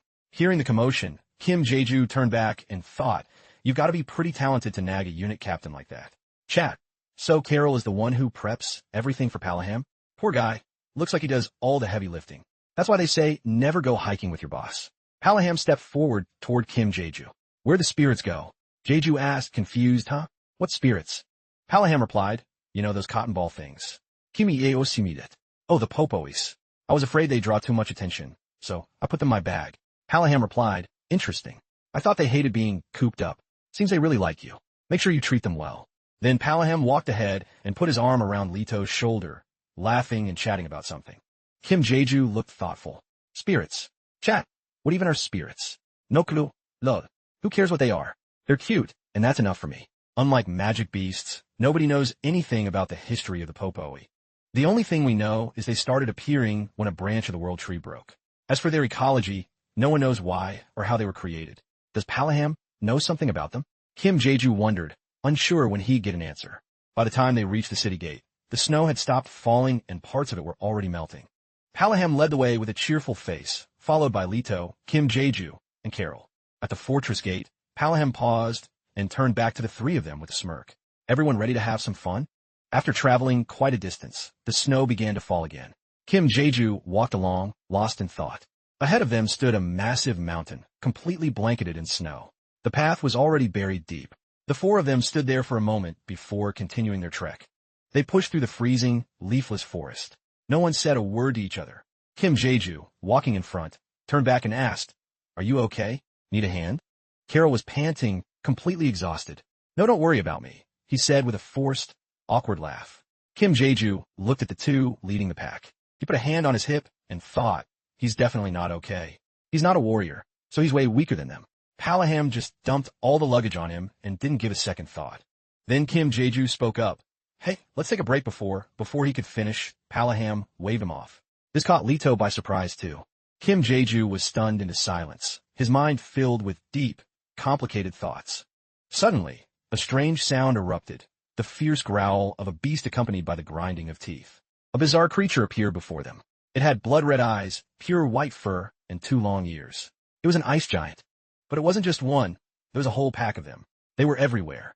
Every single one had a ferocious expression, howling like a pack of wild beasts as they surrounded the 4 men. They bared their razor-sharp teeth and let out a savage roar. Rubella! Seeing this, Palaham roared right back in its face. Sabella! Then began a classic clash between Palaham and those ice giants. The chat has been buzzing while watching the whole thing. Are they just chatting? So dumb. Stupidly lucky. I figured as much. Kim Jae-ju held his weapon in one hand and covered his ears with the other, looking annoyed. These guys are way too loud. Still, we won't get through without dealing with those ice giants. Suddenly, Leto's voice rang out. He immediately dropped his luggage. "Adventurer, stay back for a sec." Kim Jae-ju was still dazed. He gently turned to Carol and said hurriedly, "Compared to those monsters, you 3 are still in danger. I should probably fight too." Carol replied, "No way. Just stay back and handle any stragglers that slip through." As he spoke, Carol gathered 3 large weapons in his arms. Leto smirked when he heard that. This is nothing for a Teruho warrior. Adventurer, just kick back and watch. Carol, being a man of few words, slammed one of the heavy devices into the ground. Kim Jae-ju asked, "What is that?" He thought to himself, "It looks like a power cable, but it's way stronger and tougher than any normal wire." Carol raised a hand excitedly. "This is a safety device. I plan to use it for the camp, but I guess it worked for this too." Hearing that made Kim Jae-ju even more bewildered, looking totally confused about what was going on. Carol slammed the device down hard, using all his strength to drive it in fast. Kim Jae-ju just watched helplessly. "Who said I wasn't a warrior? Let me show you my real strength." Then Carol took a cord and started tying them all together. After securing the 3 devices in specific spots and tying them off, Carol tossed his backpack inside the perimeter and looked at Kim Jae-ju. "Adventurer, watch those bags for me." Startled, he nodded. "Oh, all right." While the two were chatting, a voice caught their attention. "Samaha." They both turned instinctively. Seeing Palaham slowly approaching, Kim Jae-ju said, "Wait, why are you here? You shouldn't be fighting them." Palaham placed a hand on Leto's shoulder and let out a breath, full of confidence. "I don't need to step in. Let's just watch how they handle it." Then both Leto and Carol gripped their weapons, looking confident and smug despite the situation, and dropped into their stances. The ice giants began to close in. Large and small ones alike charged without hesitation, howling terrifyingly as they came. Palaham stepped past the wire and stood inside. Kim Jae-ju asked worriedly, "Will they be okay?" Palaham nodded. "Yeah, they move in packs." Red eyes glowed as sharp claws lunged forward. Their mouths kept chanting Rikuha, a language no one could understand. Leto gripped his weapon tight and began chanting some sort of spell, then dug his feet in to sprint forward. With incredible agility, every step he took down quite a few ice giants, his powerful swings sending them flying. One ice giant lunged, baring its razor-sharp teeth, drool flying everywhere as it hungered for the prey in front of it. It reached out with its long, spindly 5-fingered hand toward Carol. Carol quickly locked onto his target. He ducked low, dodging the incoming attack. Then he used his axe to strike the creature directly in the face without hesitation, but it quickly blocked with its hand and shoved him back. A black, indistinguishable fluid sprayed from the ice giant's leg as it let out a pained roar. Carol immediately ran back and grabbed the giant's massive leg, holding on as tight as he could. He gritted his teeth, putting every ounce of effort into it. Carol then used that leverage to violently heave the giant's leg, flipping it over before it could react. Blood poured out like a river, splattering everywhere. He looked at the creature's head lying at his feet, its mouth agape in a pool of blood. Kim Jae-ju glanced down. Impressive. Then he looked up, not paying it any more mind. Leto was using his overwhelming power to quickly finish them off in large numbers, while Carol, though lacking Leto's raw strength and speed, was cleaning up the ones Leto missed. There was a natural harmony between them that only comes from absolute trust. Watching the scene, Kim Jae-ju was speechless with shock. I didn't think Carol could fight like this. An ice giant lunged at Kim Jae-ju, roaring like a mad beast and aiming its sharp claws straight for him. But Kim Jae-ju remained unfazed. A surge of black fluid quickly blocked it and sent the creature flying. Two more fierce ice giants charged, but Kim Jae-ju stayed completely calm. A terrifying aura radiated from him, quickly surrounding them. He blurred them out for a split second before they exploded. Their blood splattered across the cold snow, right next to where Kim Jae-ju was standing. Palaham watched from the side and said satisfactorily, "Next time you attack, I'd appreciate a heads up. I'll just snap my fingers, so don't overreact. How could I have time to do anything when the enemy was already this close?" Hearing this, Kim Jae-ju thought uneasily that air pressure was insane. I thought my eardrums were going to pop. The snow began to fall even heavier on the towering mountain peaks. The freezing air seemed to cover everything. Across the cold snow lay the corpses of the ice giants, scattered in pools of blood. Some died with their eyes wide open. Besides the many that fell in battle, about 10 survivors stood not far away in a pack, all looking fierce in their rage. With a crimson aura radiating from them, they let out a final mournful howl, then suddenly turned and began to leave. They took one quick look back as they retreated. Noticing they had given up and were slowly shuffling away, Leto narrowed his eyes. Palaham spoke up, "It's over." Leto replied, "Hippity." The two fist bumped to celebrate their glorious victory. Carol stood in the back, packing up the devices and muttered show-offs. Leto turned around, a bit annoyed. "What did you just say?" Carol quickly dodged the question. "I said nice fight." The chat is popping off. Jae-ju, you should have just blasted him with a magic cannon. LOL. That's a solid idea. LMAO. Leto is just flexing. Seriously, our Jae-ju could have one-shot those things. Leto glanced down at the ice giant corpses. By the way, these ice giants must have lost their minds. Why they all suddenly swarm down here? The ones living halfway up the mountain almost never come down, right? Palaham burst out laughing and rubbed his chin. They're not crazy, and it wasn't a sudden move. Carol seemed to catch on and asked in horror, "Wait, don't tell me you played another prank on them?" Palaham snapped his fingers and replied brightly, "Bingo. You guys were stuck in a bar all day, after all." Carol was fuming, trying to keep it together. You damn old man." Kim Jae-ju stood there watching the chaos, feeling totally helpless. "Are you guys even okay?" Carol spoke up, furrowing his brows. "Please stop trolling people like that. The townsfolk see adventurers as saviors. If this ends too quickly, we'll lose their trust. You know nothing good comes from the outside, right?" Palaham waved him off. "Why are you so worried? The world's ending anyway, isn't it?"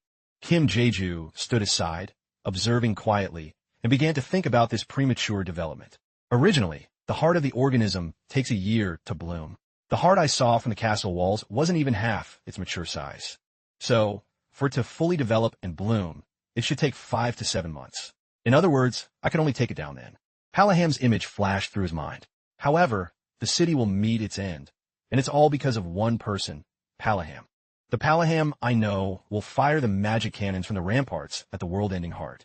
At the same time, he'll personally charge in to draw its attention. To heal the wounds it suffers, the heart will frantically absorb the life force from the ground around it. After fully restoring itself with the remaining life force, the heart will explode into growth. Palaham couldn't have known that.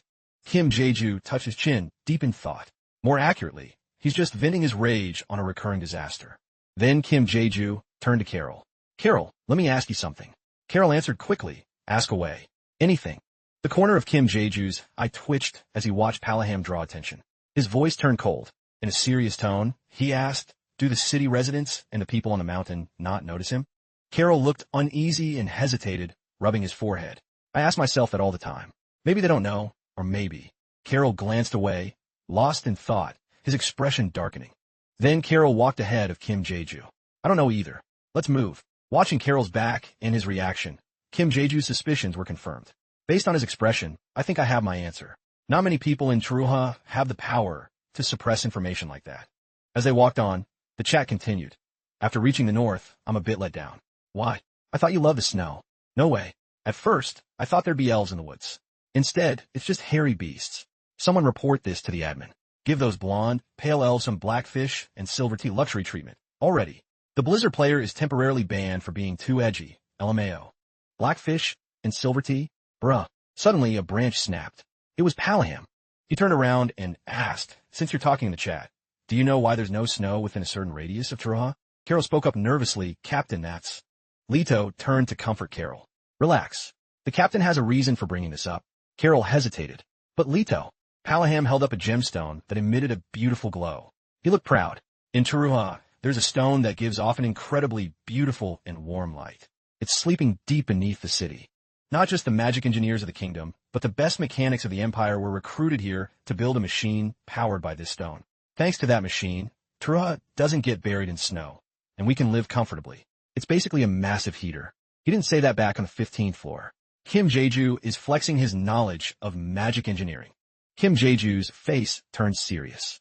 This is something I never saw in the videos. He asked, why are you telling me this? Palaham put a hand on Kim Jae-ju's shoulder. I just wanted to share a secret of Truha that adventurers don't know. His expression remained unchanged. But now we all know too. What if we find out by accident? True, we can't go back to the lower floors anyway. Palaham snapped his fingers and chirped. So from now on, you're Chanta, okay? Jae-ju looked dead inside. That's the dog's name, isn't it? Does it mean something else? Chat, is he gonna exploit Jae-ju like a dog? Nah, I think it's just a nickname. Palaham shoved Kim Jae-ju's back, nearly knocking him over. About that, I'll tell you when there's wine, okay? We're here. Palaham's voice cut through. Seeing what lay ahead, Kim Jae-ju's face twisted. He was speechless. Before him, branches and trunks were covered in a foul substance that was constantly oozing down. In the center of this gloomy space, thus stood a flower bud, its petals tinged with a horrifying pink, surrounded by a terrifying aura that made one's skin crawl. Looking at this plant was truly bone-chilling. A terrifying mist radiated from the only living thing on the dead plains. Kim Jae-ju's boot touched the icy surface of the plane. Just a light tap caused it to crack. It's making these rhythmic sounds, like a fetus in a womb waiting for its birthday. Kim Jae-ju stared in horror, sweat pouring down his face. If this thing wakes up, Truha will. I have to destroy this? While he was focused on it, Palaham's voice broke in. Looks like it's grown even bigger. Kim Yeo Filinchit. Carol added uneasily. Of course it has. I wonder whose fault that is. Both Leto and Carol dropped their backpacks. Carol said, by the way, it looks like someone was here before us. Leto replied, you think the frost giants would let monsters roam their territory freely? Leto looked at the plant and noted, there was a clash here, but there are no bodies. That means the thing over there absorbed and digested them all. Carol turned around and asked, what's the plan, Captain? The adventurer is still with us. Should we head back? There are no monsters here anyway. Palaham sang under his breath as he walked. Where's my adventurer? Chanta, get over here. This left Carol completely floored and speechless. Carol looked at Kim Jae-ju with a troubled face. Jae-ju realized Carol was desperately signaling him to run, his hands waving frantically. I have a bad feeling about this. Shaking, Jisoo. Run now before things get worse. But if you think about the quest, this is the last time you'll see it this close, right? Kim Jisoo turned away in anxiety. Right, this is a prime opportunity. He's someone who has fought the world-ending heart hundreds, if not thousands, of times. He must know something. I need to gather more intel from Palaham right now. Palaham. Gently reached out and touched the root of the creature. Kim Jae-ju spoke up. You haven't forgotten your promise, have you? Palaham remained completely nonchalant. The promise to head back if it got too dangerous? Of course I remember. Kim Jae-ju muttered. But it feels like you're intentionally pushing everyone into a death trap. Palaham replied softly, what danger? Isn't your quest to destroy this? Try touching it. Kim Jae-ju looked down and gave a forced, speechless smile. Kim Yeo hesitated. Is this really necessary? Palaham said casually, know your enemy and know yourself, and you'll win 100 battles, right? Kim Jae-ju thought, Palaham is right. Just a touch won't hurt. He hesitantly reached out. Anxious, he noted that since Palaham touched it and was fine, nothing bad should happen. But the moment he made contact, Kim Jae-ju felt an intense sense of dread. He could clearly feel the creature's life force. Kim Jae-ju stared at it, thinking it looks like a plant, but it's definitely not a plant. Palaham asked, can you feel it? The fact that it's alive? Jae-ju nodded, and Palaham continued. Exactly. This thing is a living organism. It devours every living thing that comes near it. I can't stand it. Kim Jae-ju jerked his hand back. What do you mean by that? Palaham clenched his fist. Janzo added, the fact that a thing like this decided to take root near Tra, not to bring Traha to its doom. Kim Jae-ju flinched at the gravity of those words. He tried to offer some comfort, giving a hollow laugh. Just calm down, he said, while thinking to himself, this isn't good. Is it really this dangerous? Behind them, Leto and Carol were already trying to find a place to hide. Those two knew what was coming and dipped early. Kim Jae-ju thought with annoyance, wow, some friends they are. Palaham let out a sinister grin. Chanta, watch closely. Seeing this, Kim Jae-ju panicked. Wait, what are you planning to do? Palaham threw a direct, powerful punch forward, his expression full of confidence. The impact was massive. The collision caused the organism to release a terrifying burst of light, illuminating the entire area instantly. Leto stood up abruptly. The captain is at it again. Carol sighed and clicked his tongue. Despite the force of that punch, Palaham didn't show a hint of fear. On the contrary, he remained completely calm and self-assured. Meanwhile, Kim Jae-ju covered his ears, looking pained. He wiped out the ice giants without a scratch, and now he's actually punching the world-ending heart. Even if it is the world-ending heart, taking a hit like that should buy us some time to recover, right? Just then a strange sound erupted from the bizarre plant. Kim Jae-ju flinched in surprise. It's already starting. The massive plant began to shake violently, and the withered parts from before were gone. It was regenerating at a terrifying speed. WTF, that's insane. How are we supposed to beat that? Palaham placed a hand on Kim Jae-ju's shoulder. Jae-ju looked over at him. Palaham leaned in and whispered, I don't think you'll live to see tomorrow. Hearing that, Kim Jae-ju was filled with absolute horror and panic. You are destined to die. A voice echoed from nowhere in Kim Jae-ju's subconscious as roots began to coil around his body. His face was a mask of pure terror. These were flashes of his own future. Kim Jae-ju thought intensely, can I do this? A single punch from Palaham should be enough to fix this. He looked at the plant. The flower stood there, completely undaunted. The flower began to emit a terrifying aura. It was clearly moving. Suddenly, the flower shot something black into the sky at high speed. Kim Jae-ju looked up stunned. The plant kept launching those strange things into the air, which then began to rain down rapidly. Kim Jae-ju turned around and gasped. Black mud? No, it's more than that. Inside what he thought was black mud, something was squirming and moving constantly. Kim Jae-ju tried to process what he was seeing. He realized it quickly, his expression turning grim. Wait, what? What the hell is this? Something darted past. Are those cleaners? From the black sludge, a swarm of insects with glowing red eyes emerged. They were way bigger than normal bugs and far more vicious. I've seen these in the city before. I think of the city guards. They're insane city guards. LOL. Well, R.I.P. city. Seeing the situation, Carol screamed, Captain, I'm going to tell Lady Charlotte you're being a reckless idiot again.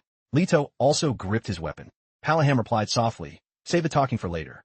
Meanwhile, behind them, Kim Jae-ju was being surrounded by these bipedal insects. Palaham turned back, clenching his fist with a sinister smirk. All right, let's get this party started. An insect rushed forward with a screech, but a glowing orb of energy blasted into it, causing it to writhe in pain. It collapsed and stayed down, completely motionless. What the hell is happening? The bodies of these insects were scattered across the wasteland. Palaham even gave a nearby corpse a casual kick. Kim Jae-ju let out a sigh of relief. He surveyed the area again. That ended easier than I thought. Actually, maybe not. The unit captain was here, clearly ensuring they faced no real trouble. Every time Palaham moved, the enemies simply vanished. Carol rushed forward and said, we're done here, right? Please, let's just go back. Palaham casually waved his hand and replied, should we, though?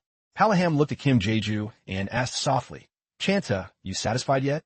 Watching the situation and hearing that, Kim Jae-ju didn't give an answer. This thing will suck up all the life energy from the mountain just to survive. Quietly observing the plant, Kim Jae-ju thought. Palaham smirked.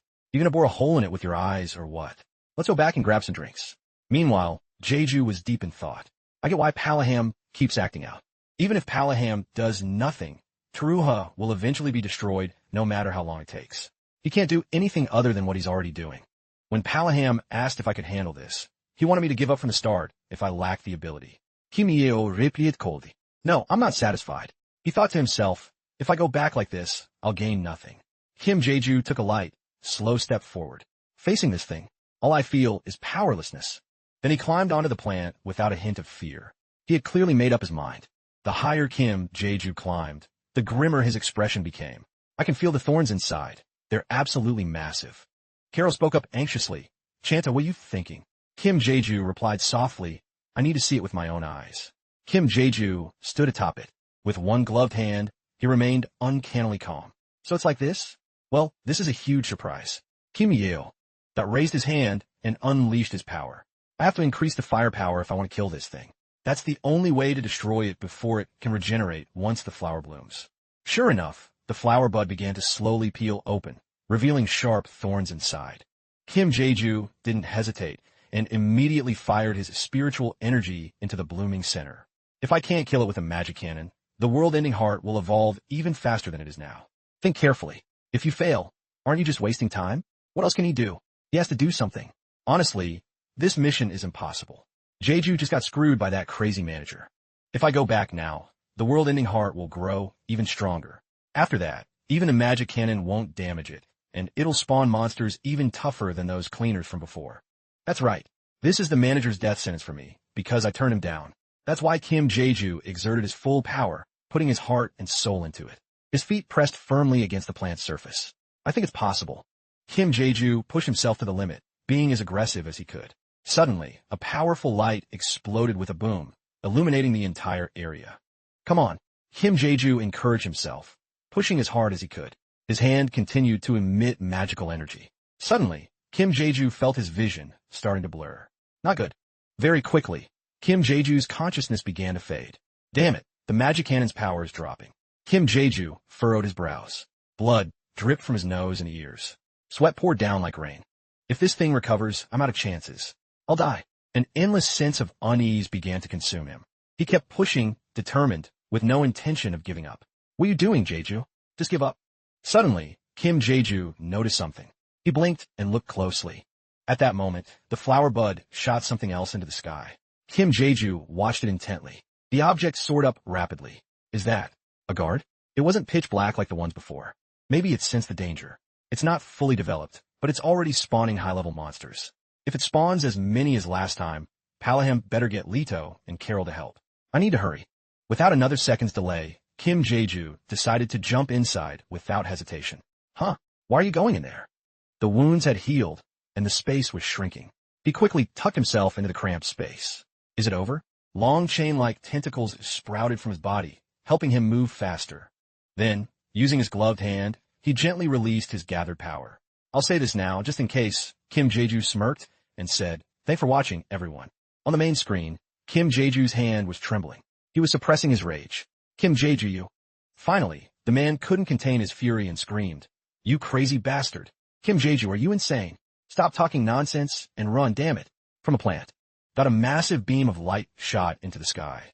I'll tell you how to kill it, so just get out of there. Meanwhile, from inside the flower, Kim Jae-ju was still giving it his all. If you know how, tell me now. Even if I run, I'm a dead man if I don't save Teruha. Pushing through every surface in the cramped space, Kim Jae-ju knew it was tough, but he had to try. Even with the mana cannon, the world-ending heart's regeneration is too high. Is the cannon too weak? Damn it. Suddenly, Kim Jae-ju's bag popped open, and a strange sound came from within. Quickly, the three Popoes hopped out and began clinging to Kim Jae-ju. They were making a scene, all three of them wailing like babies wanting milk. This startled Kim Jae-ju. He immediately barked, Laha, Koden, Baron, what the hell are you doing? Get back in. His face had turned pale. One of the Popoes started sobbing uncontrollably. It was heartbreakingly cute. Bulpo. Then, the three of them began to stretch out.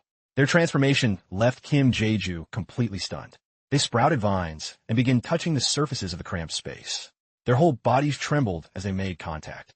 Popoe. When the vines touched the walls, a strangely dark, ominous aura began to emanate from them. Seeing this, Kim Jae-ju was speechless. Seeing them in such pain, he realized they had a purpose. They were trying to help him. Born from the fragments of the world tree, Popoes are the polar opposite of demonic energy.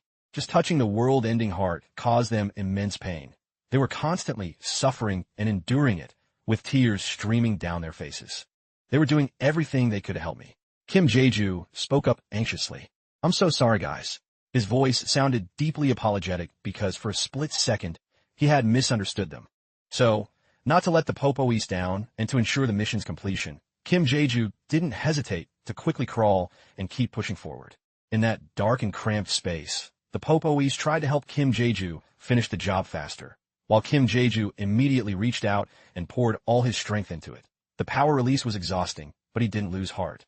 From inside the flower, that blue energy kept surging upward rapidly, lighting up the entire area outside as the earth and sky shook violently. Looking at it, he felt it was working.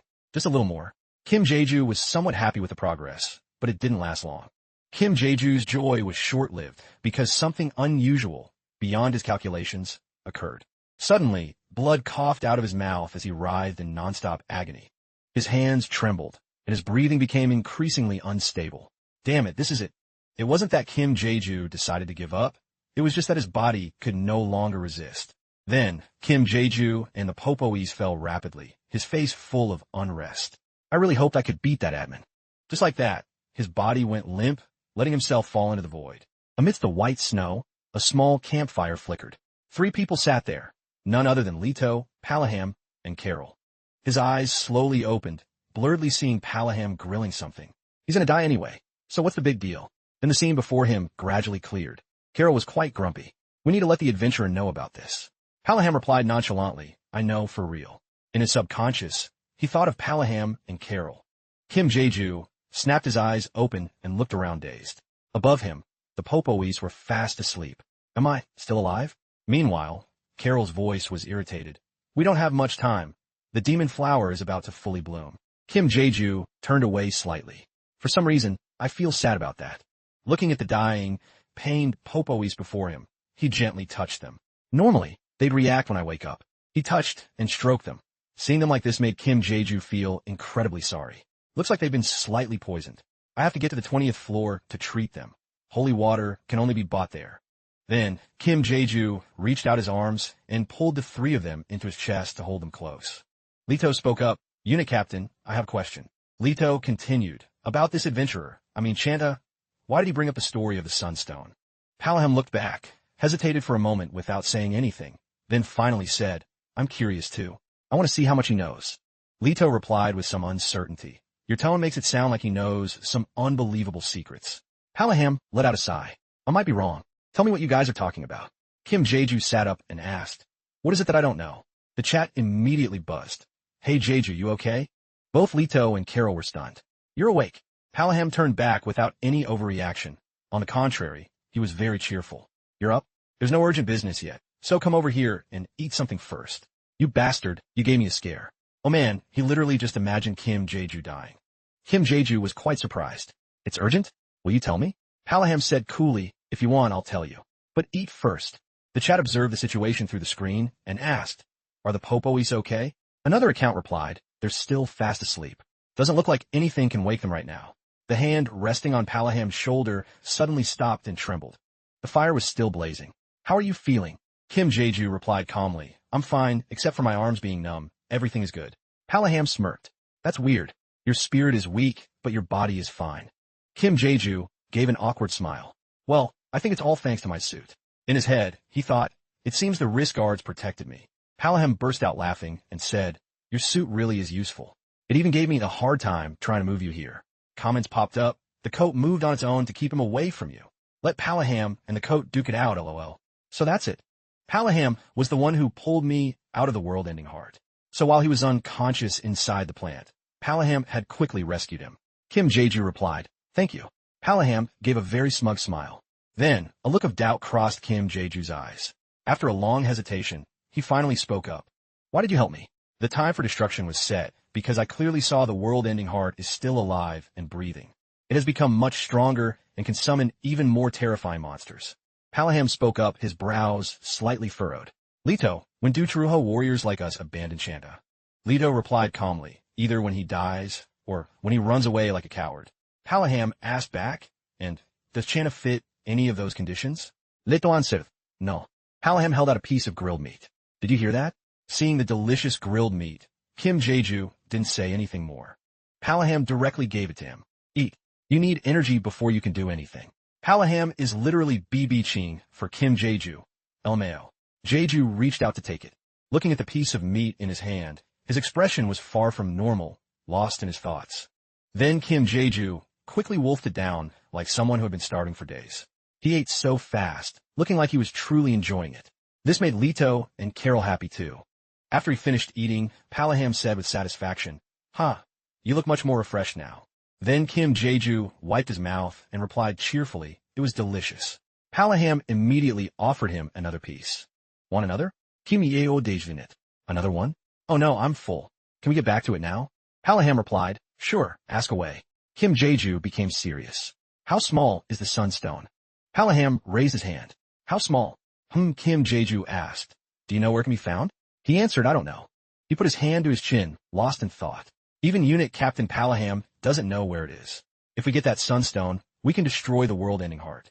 The person with the most power in Traha might have info on it. He replied, and Kim Jae-ju gave a slight nod. Seeing this, Palaham continued, "Hey kid, do you even know how fast the sunstone is?" He replied, "No clue." Then Palaham turned slightly. "Carol." Carol flinched in response. "Yes, sir." Palaham handed him the magic gauntlet directly. "Run the numbers. How many bloodstones this size do we need to match the energy output of the sunstone?" Carol took it, his face looking increasingly stressed. He held it, scanned it, and said, "At this size, we need about 11,950 stones." Palaham snatched it back and turned to Kim Jae-ju.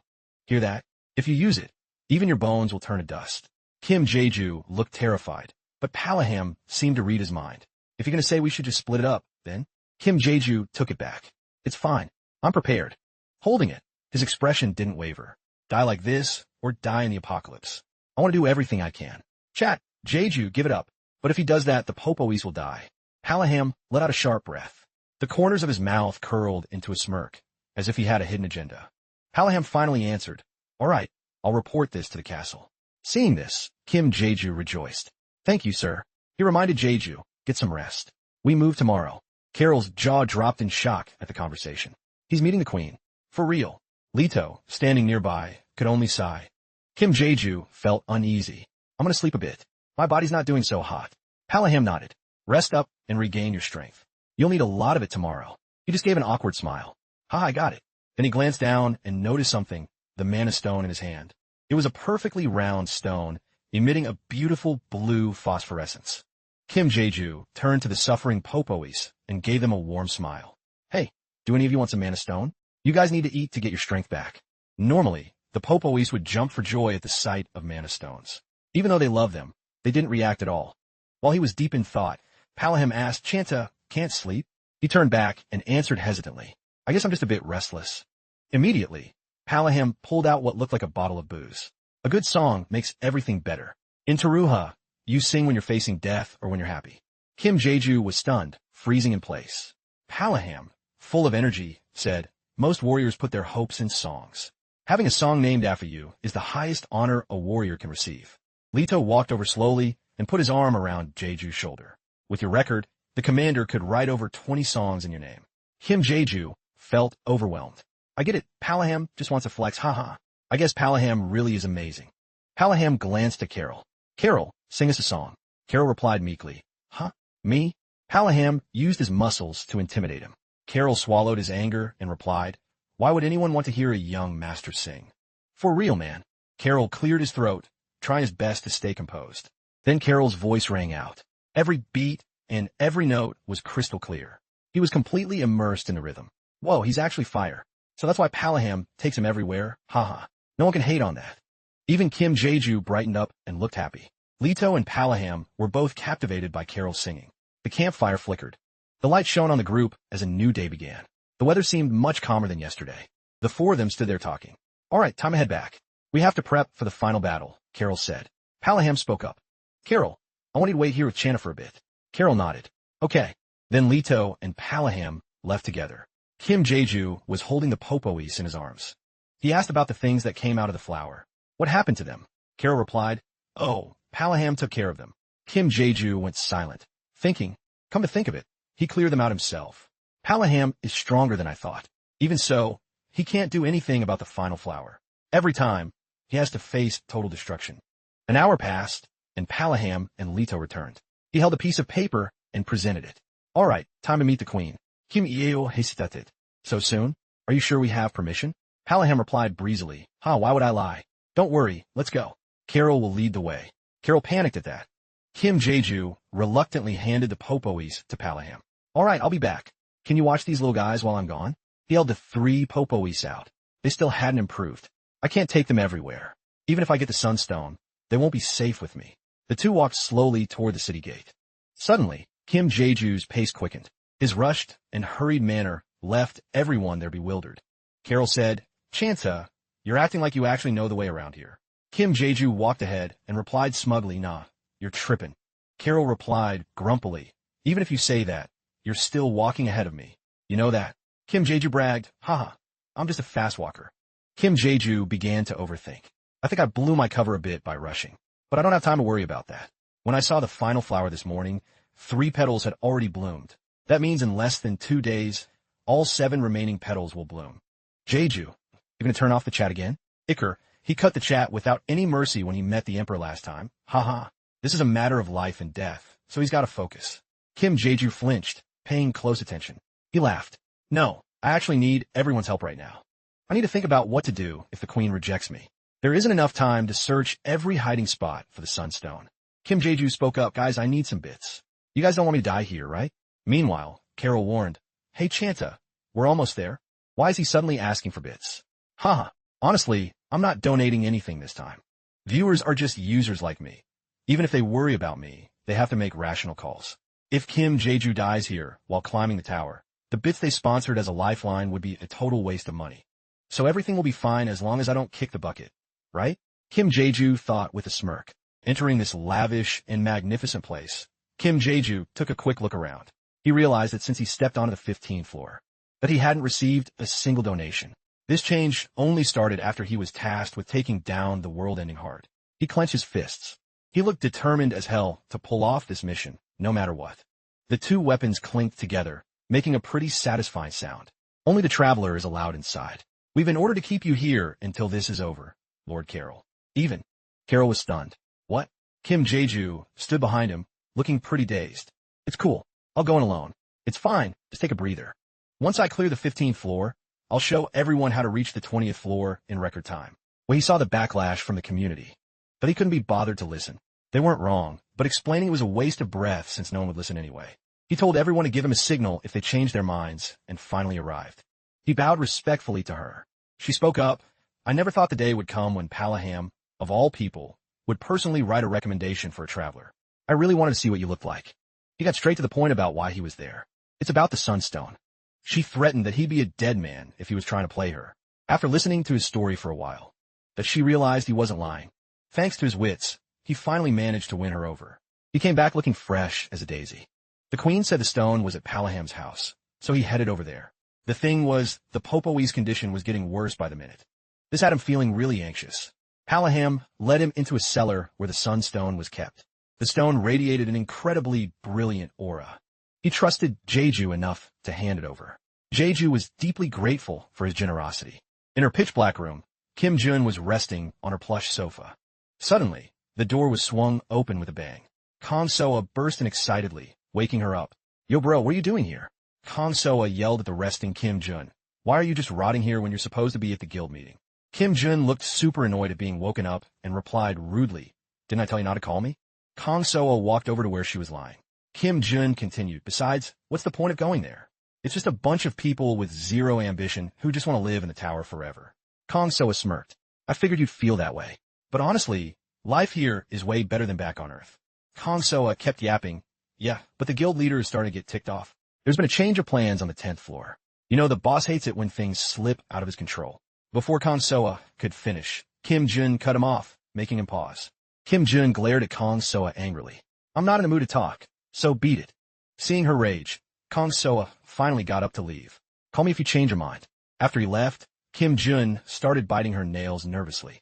She whispered, Please, Kim Jae-ju. You crazy bastard. Kim Jae-ju's face appeared on the livestream screen. The chat was filled with comments. You look pretty chill for a guy who's about to die. Come on, couldn't you get someone else to do this? If you were there, would you go knowing you'd die? Jae-ju, are you for real right now? Jae-ju struggled up the snowy mountain while firmly answering the viewers. He thought to himself, I'm trying to move as fast as possible, but these detours are unavoidable. Time is tight. The moment the heart of the end began to bloom, The ice giants that were on standby started appearing one by one around Kim Jae-ju. Right as he struggled up the snowy peak, he ran straight into a roaring yeti. I'm trying to dodge all unnecessary fights, but it's costing me time. Kim Jae-ju sighed with relief as the yeti moved on. He thought, I've got the sunstone and the gauntlets, but it still feels like something's missing. Kim Jae-ju stepped onto a strange piece of land. In front of him was a giant man-eating flower. Seeing the scene, the viewers were terrified. Oh my god, 6 petals? Man, that looks nasty. Kim Jae-ju silently sized up the carnivorous plant. Let's just get this over with. Suddenly, a voice broke his train of thought. Chanta, you finally made it. The voice coming from behind startled Kim Jae-ju. The chat went wild. What is this guy doing here? The person was none other than Carol. Carol looked at Kim Jae-ju worriedly. I was starting to get tired of waiting for you. The chat blew up nice. Is he crazy? LOL. Kim Jae-ju asked Carol anxiously. Carol, why? Hearing the question, Carol calmly unwrapped a bundle and replied, I came to give you this. The cloth opened to reveal the snow spirits, struggling and crying out, boy. Kim Jae-ju cried out in shock, wait. You have to understand why I'm here. Carol replied calmly, I didn't come here because I wanted to. The snow spirits fought through the blizzard just to get here. I'm just helping them out. It seems they noticed you were gone and decided to hunt you down. Stunned by Carol's words, Kim Jae-ju touched the snow spirits. No way. They weren't even supposed to be able to move. Take them back. It's way too dangerous here. Carol gave a helpless laugh. Well, I don't think these spirits want that. Boy, the pitiful snow spirits clung to Kim Jae-ju's arm, crying out. Jae-ju thought to himself, why are they doing this? The livestream viewers felt terrible for the spirits. Poor Popoe. They pushed themselves this hard just to find Jae-ju. I'm literally crying right now, guys. Kim Jae-ju was deeply moved. I haven't done much for these little guys. I just used them to survive and climb the tower. Finally, he said, I get it. Thanks for coming all this way, as he held the snow spirits close. Carol bowed. No need to thank me. I did this on a whim. But I have to go now. Even if I'm called back to fight, I'd prefer a peaceful life. Chanta, may your soul be protected by the glory of Truha. Kim Jae-ju smiled as he watched Carol walk away. Then, Kim Jae-ju turned to the snow spirits. All right, kids, don't overdo it. Get in my bag and rest up. I'm so sorry. I'll get you treated the second I finish this job. Okay? You hear me, admin? Kim Jae-ju clenched his fist in rage. Even if it kills me, I'm going to make you pay for this. Immediately, Kim Jae-ju charged into the fray against the giant man-eating flower. The massive carnivorous plant lashed out, launching a vicious attack at Kim Jae-ju. Kim Jae-ju locked eyes with the monster and lunged forward to strike. As they clashed fiercely, Kim Jae-ju thought, I need to hit the heart of the inn the moment I close the gap. Kim Jae-ju quickly saw his opening and attacked the man-eating flower. But it was way more flexible than he expected. Very quickly, the flower counterattacked, blowing Kim Jae-ju back several steps. Kim Jae-ju nimbly dodged the flower's follow-up strikes. Stomping onto its stem, he thought, I have to finish this before the guards swarm and block my path. Just then, one of the snow spirits jumped up and licked Kim Jae-ju's face. He was completely caught off guard. Kim Ieo Panichkit Internali. What the hell are you doing out here? The adorable snow spirit perched on his shoulder and cried out, boy. No time to hesitate, Kim Jae-ju thought. He unleashed his full power to strike the monster. This incredible power. With this much force this time, a stream of blood began to leak from Kim Jae-ju's nose. The monster let out a horrific, agonizing scream. Kim Jae-ju smiled, even though his face was covered in blood. It's too late for you bastards. Suddenly, a blinding light beamed down on the monsters closing in. An explosion erupted behind the mountain, shaking everything in the vicinity. Watching from a distance, Palaham smirked. It's finally starting. Leto stood beside him, silently scanning the area. Listen up, everyone. Palaham addressed the crowd. Even though this man is just an adventurer you know as Chanta, he went into the forest alone to kill the demon flower. When did we become so soft? Palaham continued to rally the crowd with his powerful rhetoric. We were once those who tore out the hearts of our enemies. Even if it leads to death, the great spirit of Truha was abandoned by us long ago. In the crowd, Lucan flinched at Palaham's words. Suddenly, Lucan shouted angrily, warriors, sun commanders. I absolutely disagree with this. Startled, Palaham asked, Lucan, sounds like you've got something to say. Lucan replied with pure dissatisfaction. We've done everything we can. Even if we kill the demon flower, what's going to change? This person was the commander of the Blue Knight, Lucan. Palaham mocked him. Is that really what you think? Lucan snapped back. If you think I'm wrong, let me ask the others. Lucan turned to the crowd and screamed, warriors of the Blue Knight. Do you really think our boring lives are just going to end like this? The crowd immediately erupted in anger. Don't fight fate. Don't fight fate. Don't fight fate. Seeing this, Lucan said smugly, the sun has set. Stop acting like idiots. Palaham clutched his stomach and burst into laughter, catching Lucan off guard. She covered her head with her hands to block out Palaham's laughing. Palaham's tone turned sharp. Unbelievable. To think I called pieces of trash. Worse than adventurers, my comrades. I can't even describe how embarrassed I am. It's over. A brown-haired young man looked around dazed. Guys, what's going on? Did the flower just explode? Seeing him, the chat mocked. Why would you think it just exploded? LOL. I bet someone used a sunbreaker there. Wait, haven't they done that before? Another explosion rocked the other side of the mountain. The chat went wild. How? I remember Palaham got kicked out for that stunt. But isn't Palaham right there? He must have told his subordinates to do it. But what even is a sunstone? A lot of people got wrecked by Palaham in the past just for trying to sneak a peek at it. As the chat flooded the screen, the brown-haired guy still looked clueless. A purple-haired girl behind him asked curiously, why are they? The comments kept rolling. You think this guy is dumb enough to do that? So you're telling me a player is using a sunstone? WTF? LMAO. What is this craziness? The brown-haired guy finally lost it and yelled, bro, can someone please tell me what's happening? The purple-haired girl grabbed him. Is that it? The chat buzzed. Why should we tell you? Just enjoy the show. What's she saying back there? Suddenly, the girl screamed at him. Didn't you say you'd protect me? The guy just stared at her, stunned. He then tried to smooth talk her. I did, but I'm not confident I can keep you safe. That's why I want you to head to the gate first. I'm afraid I won't be able to protect you properly. The girl started tearing up, moved by his words. Even so, how could I leave you here alone? It was a real tearjerker. The livestream audience was totally over it. This is not the time for a rom-com, Sanjiu. I know you're busy, but has this guy never dated before? Unbelievable. This chance is more important than his life. LOL. Oh my god, look. The scene immediately forced the two to cut the lovey-dovey act. They hugged each other in terror as countless monsters surged from the explosion toward them. The hideous creatures closed in rapidly and in massive numbers. Witnessing this, the two trembled and clung to each other in pure fear. The brown-haired guy stammered, what kind of demonic crap has a bunch of tentacles on its head like that? Seeing this, the chat clued him in. Chill out, those are just protectors. Their whole vibe is being tough and aggressive. The guy immediately snapped back. And what about that thing that looks like a giant roach? The viewers kept commenting. It's exactly what you think it is. Don't sweat it. Well, the worst-case scenario is just getting devoured. Sanjiu, grab your girl and bail. She's not my girlfriend. We're just friends. Run before things get even more cursed. Realizing the situation was dire, the brown-haired guy grabbed the purple-haired girl to make a run for it. Focus. We need to get out of here right now. Palaham raised his weapon and roared, Taruha, warriors. You will fight together. Instantly, everyone charged forward with insane bravery. Suddenly, another explosion rocked the area.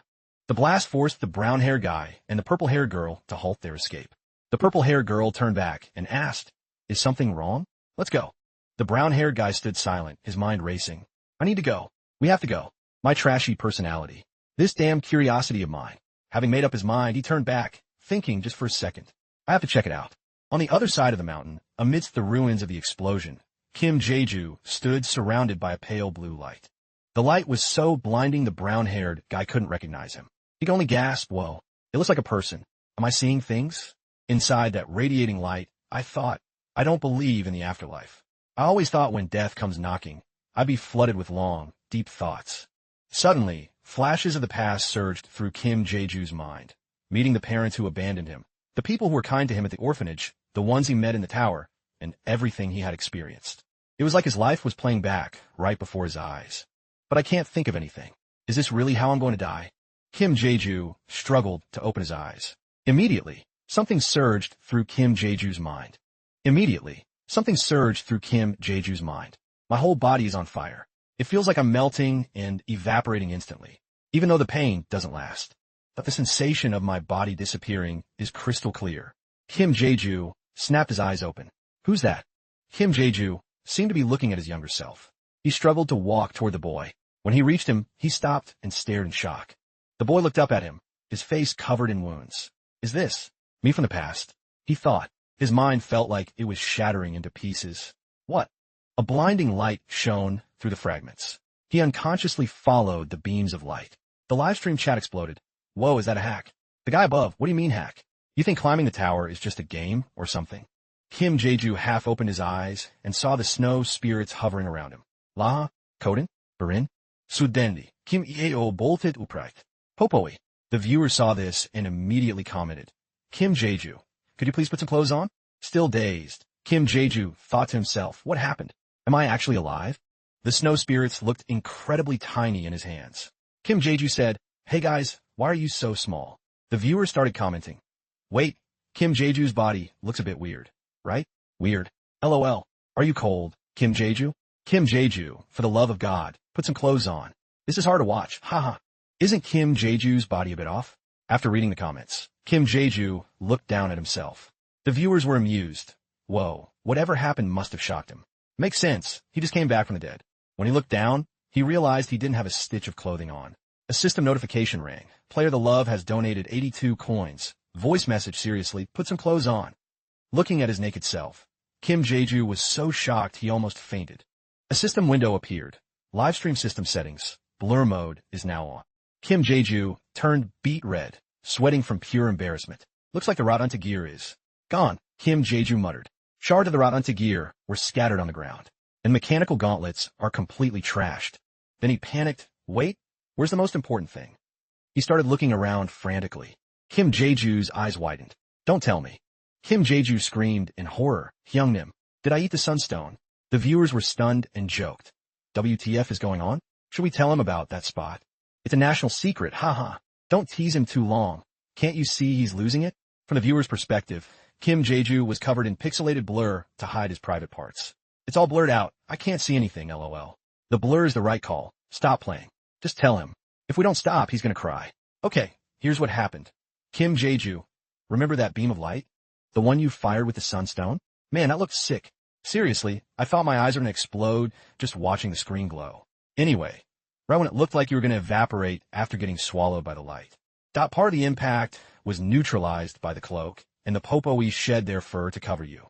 One popoi was still conscious, but it barely managed to wake up. It picked up and ate the sunstone from the ground. After that, its body began to glow. We kept watching because the broadcast stayed live, so we figured you were still breathing. It started licking the other popois, giving them enough energy to keep moving. Man, I almost peed myself watching that. Popoi is the goat. Hearing this, Kim Jeju asked, wait, but what does that have to do with me being alive? The chat immediately stepped in to clear his confusion. You're so impatient, haha. I get it though. Anyway, it started licking you too.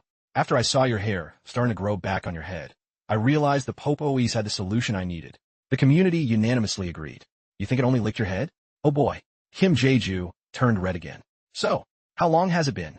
The chat teased. Look at him changing the subject, lol. Not that long. Maybe 10 or 20 minutes. Is Teruha safe? Kim Jeju looked anxiously into the distance, thinking to himself, even though I managed to survive, countless monsters must have swarmed out to attack Teruha after the world-ending heart was destroyed. Even with Palaham there, he can't possibly wipe out all of them alone. Kim Jeju immediately started sprinting back toward the city. I have to get to Teruha. Kim Jeju suddenly took flight toward Teruha. Using this power for the first time, Kim Jeju felt a bit clumsy. He thought in a panic, whoa, why am I so high up? Back at Teruha, a brutal war was raging on. Everyone was fighting back fiercely against the monster horde when suddenly, Palaham looked up at the sky and spotted something. A shooting star? He wondered as a streak of light zipped across the sky right above the monsters. The beam of light tore through the monsters and exploded instantly. The blast wiped out an incredible number of the beasts. Palaham and the others stood in silence, taking in the scene. In the wake of that light's impact, a massive crater appeared in the ground. Standing in the center was a figure cloaked in such intense light that no one could tell who it was. Light swirled around Kim Jeju as he thought to himself, this is so hard to control. The mana is boiling and surging everywhere. Seeing this, a viewer commented, Jeju, can't we just head to the Fountain of Trials while they handle the mess? Reading that, Kim Jeju replied firmly, no, I'm not some shameless coward who just runs away. The chat continued, he wants to pay back his debt, haha. Whatever. Does Jeju ever listen to us anyway? Just give up already. But I think he just landed right in the middle of the enemy camp. Instantly, Kim Jeju was surrounded by a swarm of hideous monsters. At that moment, Carol rushed to Palaham's side, panting. Captain, what's going on? The people around could only see the silhouette of a man bathed in light, fighting the monsters like a maniac. Palaham asked in a low voice, Carol, do you remember the stories we heard as kids? Carol looked confused, not catching on. Are you talking about the legend of the great warrior? Palaham turned to Carol and smiled. Exactly. Your memory's sharp, so you must remember the rest, right? Carol answered hesitantly, not perfectly. But didn't he wear a cloak of fur as white as snow and glow with a brilliant light? And he could split the earth with just his fists? As he spoke, Carol realized something and thought, wait, no way. That's just a myth. He is the savior who will bring back the glory of Teruha. Palaham smiled as he continued. Carol was too flustered to believe it. It can't be. That's just a... Suddenly, a shrill voice cut through the conversation. It's just a fairy tale. Does a unit captain really still believe in bedtime stories? Palaham and Carol turned their heads. The owner of that annoying voice was none other than Lucan. She mocked them, savior my ass. Stop clinging to those delusional hopes. You're just going to turn Teruha into dust, just like those monsters. She continued to look down on them. Lucan's words made Palaham and Carol go quiet. Then, the two of them ignored Lucan and kept talking. What was his name, Carol? I'm sure you know. This made her even more furious. Carol nodded immediately. The great warrior, La Chanta. What we're seeing right now is exactly like the legend of the warrior. Kim Yeo, that was still over there, tearing through the monsters. Even though they were appearing in overwhelming numbers. Kim Jeju was easily and quickly taking them all out. A system window popped up. Skill. Teruha melee combat has leveled up to level 3. Kim Jeju thought, looks like I can still level up skills even in this state. He realized if he kept leveling his Teruha melee combat. Jeju's eyes snapped open. Looking at the monster corpses at his feet, Kim Jeju's feelings became complicated. The livestream viewers were curious. What's up? Are they trying to surrender to Jeju? Hell no, they're just stupid. On the ground, one monster was silently causing the earth to shake. Then it launched a surprise attack on Kim Jeju. Its power lunged straight for him. It pierced right through his body, causing the viewers to panic. WTF? Did Jeju just get shanked? No way. The monster stood up in shock and looked at Kim Jeju. Is this yours? Kim Jeju had easily caught the monster's weapon. Is this yours? Kim Jeju had effortlessly grabbed the monster's weapon. The monster screamed in panic. A viewer commented, since when do you ask for permission? He's just borrowing it for a sec. Kim Jeju smirked and threw the monster's weapon back. Got right into its face to defeat it. Everyone cheered. He returned it pronto. Talk about a short-term loan, LOL. After wiping out a huge number of monsters, Kim Jeju wiped his sweat. There's way too many of them. Suddenly, a shadow fell over Kim Jeju, making him flinch. Are they climbing on top of each other to surround me? Looking at the sight before him, Kim Jeju thought to himself. The viewers commented, that's nasty. Watching the monsters pile on top of each other to surround Kim Jeju, the people in the back asked curiously, should we go help? Wait a bit longer. Palaham smirked and said, if that's truly Lord La Chanta, us stepping in would be nothing short of an insult. Carol felt incredibly conflicted and thought, the monster count is rising, and since they started swarming him, there hasn't been any movement. If we just leave it like this, something terrible might happen. Finally, Carol couldn't take it anymore and made a move. I'm going to get the magic cannon. But the scene unfolding before him made Carol freeze in his tracks. A massive surge of light erupted from Kim Jeju's position, blowing the surrounding monsters to smithereens. Commander, Carol shouted while hugging the ground to avoid the flying debris.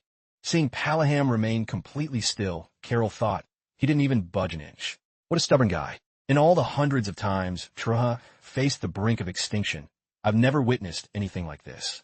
That overwhelming power makes you want to kneel instinctively. Just like the commander said. But if this is truly the manifestation of a La Chanta. Looks like it's over. Let's go check it out. Carol asked in confusion, sir, how can you? Palaham simply replied, let's go see if La Chanta has truly arrived. Move out. They stepped onto the shattered ground. Carol said in disbelief, this crater is deep. No yoke. He looked at the light emanating from the center. Everyone couldn't help but wonder, what is that light? Palaham hurriedly jumped down to investigate, leaving Carol stunned. Commander, wait. Looking at the crowd behind him. That also moving in to see, Carol realized, if I hesitate any longer, I'm going to get left behind. With that, Carol also jumped down to join the investigation. When Carol reached the bottom, he saw Palaham speaking tensely. Are you Lord La Chanta? Everyone thought it's too bright. I can't even see his face clearly. Hearing this, Kim Jeju replied, The crowd thought, that white fur cloak looks pretty sick. Wait, that's not the point. A what? Everyone had a huge question mark over their heads. Kim Jeju managed to say one more I before the white cloak and the light vanished, revealing his true form. Then, Kim Jeju immediately lost consciousness and collapsed. Carol screamed in shock, whoa. Are you okay? Suddenly the boy, sound of the snow spirits surrounding Kim Jeju filled the air. Carol was amazed. Po. One snow spirit chirped happily. Huh. Everyone was bewildered. Chanta. Kim Jeju struggled to half open his eyes. He saw Carol and Palaham standing right in front of him. The next day, Kim Jeju slowly opened his eyes and woke up. His first question was, where am I? Then his eyes widened in realization. Wait, is the battle over? What happened? What about Druha? Kim Jeju bolted upright and asked anxiously. Immediately, a snow spirit flew right up to his face. Kim Jeju cried out happily, La, Koden, Birin, to defeat the monsters approaching the city. Thought his body had acted on pure instinct. The more I fought, the more I felt the mana in my body steadily rising. Before I knew it, I just blacked out. Finally, he remembered fighting the monster horde. Kim Jeju thought to himself, if Druha had been destroyed, I wouldn't be lying here right now, would I? Now, Popoi. The snow spirit happily nuzzled Kim Jeju's face. All right, I'm glad to see you guys too. He continued to think, seeing the Popoi safe and healthy, everything must have turned out okay. Livestream viewers commented, Jeju, you're finally awake. When the screen went white, I thought the stream crashed. You idiot, you're finally up? The door opened and a voice rang out. You look healthier than I expected. Palaham walked in with a bowl of soup, looking cheerful. Seeing him, Kim Jeju called out, Palaham, I have a few things to ask. But before he could finish, Palaham cut him off. Huh, eat something first. Kim Jeju tried again, Palaham, I need to ask. But Palaham cut him off again. Eat first, talk later. Then, he suddenly shoved a spoonful of soup into Kim Jeju's mouth. It was so hot that Kim Jeju yelled, hot, too hot. But in just a few moments, the bowl of soup was licked clean. My tongue still hurts, Kim Jeju said, looking completely flustered. Palaham explained happily, man, everything happened in the blink of an eye. If you told me that fight was a sign of the apocalypse, I'd believe you. Unbelievable. Palaham continued, besides, you're not just Chanta anymore. Palaham's words stunned Kim Jeju. What do you mean? Suddenly, Palaham placed his hand over his heart and knelt down. It is an honor to meet you, Lord La Chanta, Palaham replied joyfully. Huh, what are you talking about? Kim Jeju asked, confused. The livestream chat blew up. La Chanta? Isn't that like a pet name for a dog? Is Kim Jeju the goat dog now? What the hell, lol. Seems I've talked too much to a patient. Whenever you feel better, come outside. I'll be waiting, Palaham continued. Seeing this, Kim Jeju replied, all right, thank you, sir. Kim Jeju sat on the bed, and began to sense his power. He began to sense his power. The snow spirits mimicked Kim Jeju's every move, making the livestream viewers go wild over the cuteness. Are the Popois copying Kim Jeju's movements? So cute. This is illegally adorable. Seems okay now, Kim Jeju thought. Actually, more than just okay. I feel like I could run back and forth in a mountain range. This was the real test. Kim Jeju placed his hand on his chest and focused. After waking up, the surge of white mana from before had vanished. The only thing left was his original mana pool. It seemed his mana circulation had no issues at all. Kim Jeju opened his eyes. Suddenly, a sharp pain shot through Kim Jeju's entire body. The pain caused Kim Jeju to collapse onto the floor. Kim Jeju coughed up a mouthful of blood. Seeing the snow spirits looking at him worriedly, Kim Jeju cheerfully reassured them, I'm fine. The snow spirits anxiously clung to Kim Jeju's legs in tears. I'm really okay, Kim Jeju added. Livestream viewers were curious. Wait, why is Kim Jeju coughing up blood? Are you really okay? Maybe it's a reaction from the excess mana in his body. I am worried. Right then, Palaham pushed the door open and asked anxiously, rested enough? Any problems with your body? Kim Jeju replied, oh no, my body is fine, but my mana is acting very strange. Palaham nodded. Mana? You mean that power mages use? Kim Jeju replied, yes, my body carries that power, but I can't control it. Hearing this, Palaham set down a basin of water and asked with concern, can't control it? You mean the mana isn't circulating? Kim Yeo answered it. It circulates, but it suddenly stops and dissipates when it touches my heart. That's why I'm coughing up blood. Kim Jeju began to wash his hands. He thought to himself, so he came back just to bring me water to wash up? Palaham mused, maybe Carol knows more about this stuff. I recall the heart circulates natural power, not mana. Or am I wrong? Kim Jeju thought, maybe it's because of the stone I ate on the first floor. Mana is the power used in sorcery or magic. On top of that, I'm using mana the same way knights use aura. I didn't mean to do it. I just did whatever I could to survive. Before I knew it, my physical abilities had become much stronger than before. So in short, you're using mana like natural energy, or what commoners call aura, right? Palaham said, while handing a towel to Kim Jeju. Yes, exactly. Kim Jeju took the towel, startled, and replied. Palaham continued, well, setting aside whether that's even possible. Are you going to be okay? Yes, well, Kim Ieo answered hesitantly. Kim Jeju explained it to Palaham elsewhere. Leto was standing there, looking dead serious while holding his weapon. Come on, let me in. The brown-haired guy begged Leto. People around were whispering, just sneak in, you're an assassin. But that's Unit Captain Leto. What if he catches me and chops my head off? The brown-haired guy said angrily, TSK, what's the harm in letting us in? Unbelievable, these people. Just then, Palaham and Kim Jeju walked out. Huh. Seeing them, the brown-haired guy gasped in shock. Those three popoes. Isn't that Kim Jeju? Looking at the crowd. Kim Jeju thought in confusion. Why are there so many people? Livestream viewers commented. Is there a festival? All the warriors are gathered here. Haha. Oh, you're famous now. You're going to be my little secret. The messages on the 20th floor are flooding in from people looking for you. Haha. Palaham suddenly roared. Carol. Viewers commented. Ow, my eardrums. Why is he looking for Carol? Hearing Palaham call him, Carol rushed over. Yes, sir. Viewers continued. Why did he pop out from there? LOL. I feel like I've seen this scene before. I miss Fordrick. Somewhere far away, Fordrick sneezed. Palaham immediately carried Carol into the room. The brown-haired guy wondered he took someone inside, and isn't that Kim Jeju? Then he yelled angrily at Leto. You think your hot stuff just caused your captain? Move. Why are you blocking us? Suddenly, a bright light erupted from the house. An explosion occurred. After hearing Jeju's current situation, Carol carefully weighed the possibilities. So there are two possibilities. Currently, mana isn't circulating in your body, so the first possibility is that your mana circuits are blocked. Hearing this, Jeju thought, he's talking about side effects. The endpoint of my mana cycle is the heart. Since I've used mana like aura, this isn't surprising. After reaching the 5th floor and hearing Fordrick's warning, I stopped using mana the way I used to. That's because whenever I did, this weird sensation would crawl through my body, like I was losing all emotion and turning into a monster. As for the other possibility, Carol paused to analyze the second option. Because the spirits are purging the Sunstone, those two powers are clashing inside your body. Sunstone versus Jeju's mana. Jeju immediately denied it. I don't think so. I don't have the Sunstone's power in my body anymore. So those two powers are clashing inside your body. Sunstone versus Jeju's mana. Jeju immediately denied it. I don't think so. I don't have the Sunstone's power in my body anymore. Carol continued. Didn't you say the mana that should have been absorbed into your heart is being purged? Because the power is too massive and out of control, your heart is currently compressing it to keep functioning.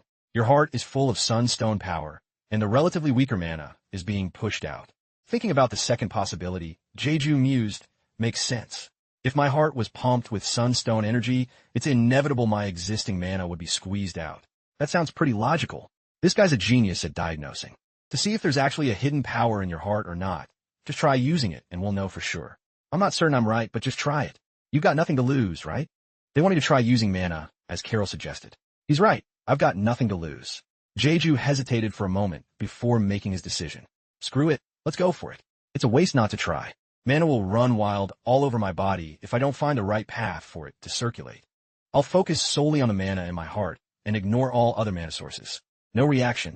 Jeju sat for a while, but still, nothing happened. He then recalled Carol's words. If nothing happens, try to recall memories that trigger your strongest emotions. It helps a lot. Jeju began to reminisce, just as Carol suggested. The first time I met a Popoe. When I met the administrator. I've had so many encounters. Memories eventually fade over time. So, a recent memory then. As he looked back at his past memories, Jeju's heart finally reacted. Alright, there was an incredibly intense aura and mana. That my existing mana couldn't even compare to. Because this type of energy is in my heart, it makes sense that my regular mana remains inactive. Palaham looked at Jeju, who was dripping with sweat, and couldn't help but feel worried. Hey, you okay? Jeju's heart suddenly beat faster. Thump, thump. Beads of sweat trickled down. A little Popoe chirped, boy. Jeju's entire body felt like it was consumed by a raging fire. Thump, thump. Cough. Because he was being ravaged by that powerful energy, Jeju couldn't resist and coughed up blood. Cough. The two people standing by rushed to support him. Hey! Karun screamed in a panic. Lakanta, are you okay? Even though he could hear everyone calling him, Jeju couldn't respond. I don't have a single chance to reply. Cough. The energy in my heart is tearing my body apart. My body is so hot and painful. It feels like I'm turning into a fireball. Carol touched Jeju's head and said urgently, Lakanta, listen carefully. There's a high chance that energy is still in your heart and running wild. right? Try to control it. Kuruen looked at the agonizing Jeju, who wasn't reacting, and thought in terror, even though his body is motionless. I can feel the horrific heat increasing by the second. Release it. Palaham, seeing the situation was dire, spoke up anxiously. There are people outside. We don't know what will happen. If I don't follow Carol's advice and release all this energy, my body won't be able to take it anymore. Jeju was at his limit. It was getting hotter and hotter. Jeju decided to listen to Carol and release all the energy from his body. Jeju resolutely clenched his fists. In that case, Jeju swung his arms out. A massive surge of energy erupted, forcing everyone around to back away. Boom! A loud explosion rang out as Jeju completely released the energy from his body. A giant pillar of energy shot upward, smashing through a section of the house.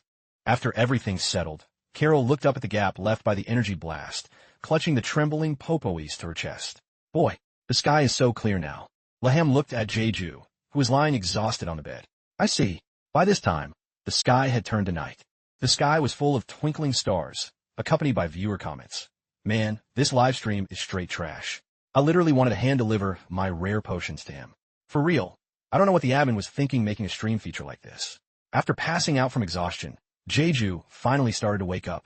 Wait, am I outside? Why can't I see the night sky? A comment below said, Oh, Kim Jeju is awake. Carol saw that he had regained consciousness, and her face lit up with joy. You're awake. You've been asleep for a day and a half. Are you okay? Do you want some water?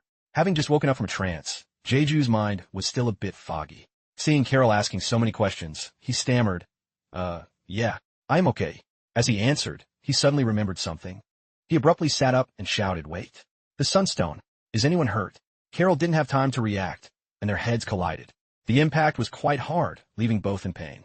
Jeju felt guilty and clumsily touched the sore spot.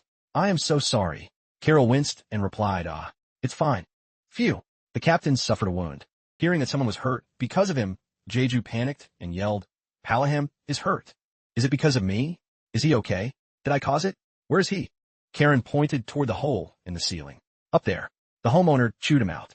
So now his heart is totally crushed. At that moment, Palaham was struggling all by himself to patch the hole in the ceiling with a gloomy face. Jeju looked in the direction Karen was pointing. He let out a bright smile. Oh, so it was just his feelings that were hurt. Somewhere on floor 21, a man was sitting in front of a monitor with a look of rage. Where are you? Floor 15? Before he could even finish his sentence, he lost his cool and screamed, Ack. That useless bastard, Kim Sanji. Damn it. He had calmed down a bit, but was still fuming. He thought to himself, if I can find Kim Jeju, then everything on floor 30 and 40 won't be an issue. I can finally leave this godforsaken middle-of-nowhere place. I gave Sanji so much gold during his livestream. Then I tried to dig for info, but it was an epic fail. All I found was the name Kim Jeju. Even then, I can't verify anything because the search results won't show up. Where the hell is he? I'm probably not the only one. Now who's interested in that monster? I have to find him before he reaches floor 20. Meanwhile, on floor 70, inside a car, two people were arguing about their outfits. One complained about the other's clothes. You're really going to dress like that to meet the guildmaster? The other pushed back. Mind your own business, Director Nom. You think everyone is as obsessed with keeping up appearances as you? Hearing the blunt response, Director Nom said awkwardly, Why you gotta kill the vibe? The world is changing every day. Didn't you hear the admin? Earth is about to blow up. The other person looked visibly unhappy and spoke their mind. I don't believe a word that admin says. Something feels totally off about him. Director Nom sighed and tried to warn them. Whatever. Just remember to be careful when meeting the guildmaster. I don't think it's a big deal, but he didn't look very happy. You saw it too, right? The way he smiles when he loses his cool. Hearing Director Nom's words, the other person looked out the window and thought, damn it, I really don't want to go there at all. The two arrived at the admin's residence. When they entered, a very polite man with a bright smile stepped forward to greet them. It's a pleasure to have you. That man was the guild master of Hypergrade. Would you like me to translate the guild master's reaction to Director Nom's report, or should we see what Kim Jeju does next after waking up? Mr. Park Jiho and Mr. Kong Soa. When they heard the Hypergrade guild master mention their names, they greeted him back politely. Pleasure to meet you, guild master. It looks like nobody else is coming, right? After the greetings, all three of them settled down at the dining table. The Hypergrade guild master smiled brightly and answered Park Jiho's question. Everyone's busy, so they couldn't make it today. Let's just eat. All right, thanks for the meal. Just as he cut into a piece of steak, Hypergrade. He turned to Kong Soa and asked, Mr. Kong Soa, I heard you watched quite a few live streams of the first floor before you arrived here. Is that correct? When Soa heard the guild leader mention his name, he hesitated, not knowing how to respond at first. After pausing for a moment, he replied with an annoyed tone, "Yeah, that's right. What of it?" Guild leader Hypocrite flashed a radiant smile and continued, "I'm not trying to pry, so don't be so defensive. I just have one thing I'm curious about, plus. I believe you are the perfect candidate for this position, Kong Soa." Soa hadn't liked the guild leader from the start. Seeing that smile only made him more disgusted. He clenched his fists, thinking to himself, "Look at this old fox. That smirk says it all. He's about to ask me to do some dirty work. What a joke." Hypocrite didn't seem to care about Soa's attitude. He popped a piece of meat into his mouth and said with a dangerous grin, "There have been some changes on the 5th floor. The hierarchy has shifted, and the citizens have changed their stance. Go find out why." Soa didn't buy it, and pushed back. "Do we really need to go that far? From what I see, whatever happens on the 5th floor doesn't affect us on the 70th. Is this just the admin's hobby, or what?" Before he could finish, a loud thud echoed. A knife was driven straight into the dining table. Hearing the sound, Kong Soa instinctively turned around. Hypocrite gripped the knife tightly, clearly fuming. "Kong Soa, do you take me for a fool? You're just being lazy because you don't want to take the job, aren't you?" Hearing the guild leader's tone, Kong Soa tried to steady himself. "Stay cool. This guy doesn't know anything yet." "Fine. What exactly do you want me to do?" Hypocrite explained, "While I'd love for this to be a simple hobby like you said, I believe these changes are caused by specific players. You know how it is. The collapse of a massive dam starts with the tiniest crack. The 70th floor is almost complete. Don't let any incidents mess that up. If the reason really lies with the users, then kill them at all costs." Meanwhile, in another location, the screen was filled with comments. "Looks like no one's arrived yet. Is no one sending info, or what? If they all show up, the chat box is going to crash. Kim Jeju is my personal treasure." Jeju was lost in thought. "This place sucks, but if I open my eyes right now." "Kim Jeju, what are you thinking about?" Jeju suddenly sat up, teasing the popoes beside him. "Thinking about you guys. Obviously," he said playfully. "I hate this suck-up vibe. Did you eat something weird? I'm thinking about you too, bro." Right now, dozens of people were gathering around the house. Jeju fell silent, contemplating. "After those monsters were born, I thought everyone would just bowl for the gate, but I guess I overthought it. In the Fountain of Trials, there's a system called the Hall of Fame. Based on mission difficulty, clear time, and public satisfaction at Truha, each user is ranked. The problem is, after the final solo mission was completed, the 15th floor closed. The names of the top 3 in the Hall of Fame were revealed. First Kong Sun Chan, second Park Chan Hyuk, third Black G. Our original plan was to use the Hall of Fame to attract viewers and earn rewards based on followers. However, with this unknown mental power, someone in the tower will definitely target me. If they keep staring at me like this, the popoes will be in danger too. The reward system has started working against me. There's no guarantee those people aren't hiding among the viewers. I have no way of knowing if they realize how strong I actually am. Regardless of their plans, I'm confident I can handle them. But this isn't just a theory anymore. My power is unstable, and my gauntlets are trashed. Although the Ratunta gears are slowly self-repairing, I'm not sure when they'll be back to 100. This is literally the perfect time for someone to try something." Jeju had no intention of doing anything else, and just sat in his room. The livestream viewers grew impatient. "Jeju, how long are you going to stay on the 15th floor? Are you just going to rot in bed? We're spending our precious time watching you, and you're doing jack squat." A cute Popoe looked at Jeju with innocent eyes, as if trying to say something. "Popoe? You guys hear that? Hee, you're not hearing things. I don't trust you anymore." Looking at the Popoes on him, Jeju couldn't help but tease them.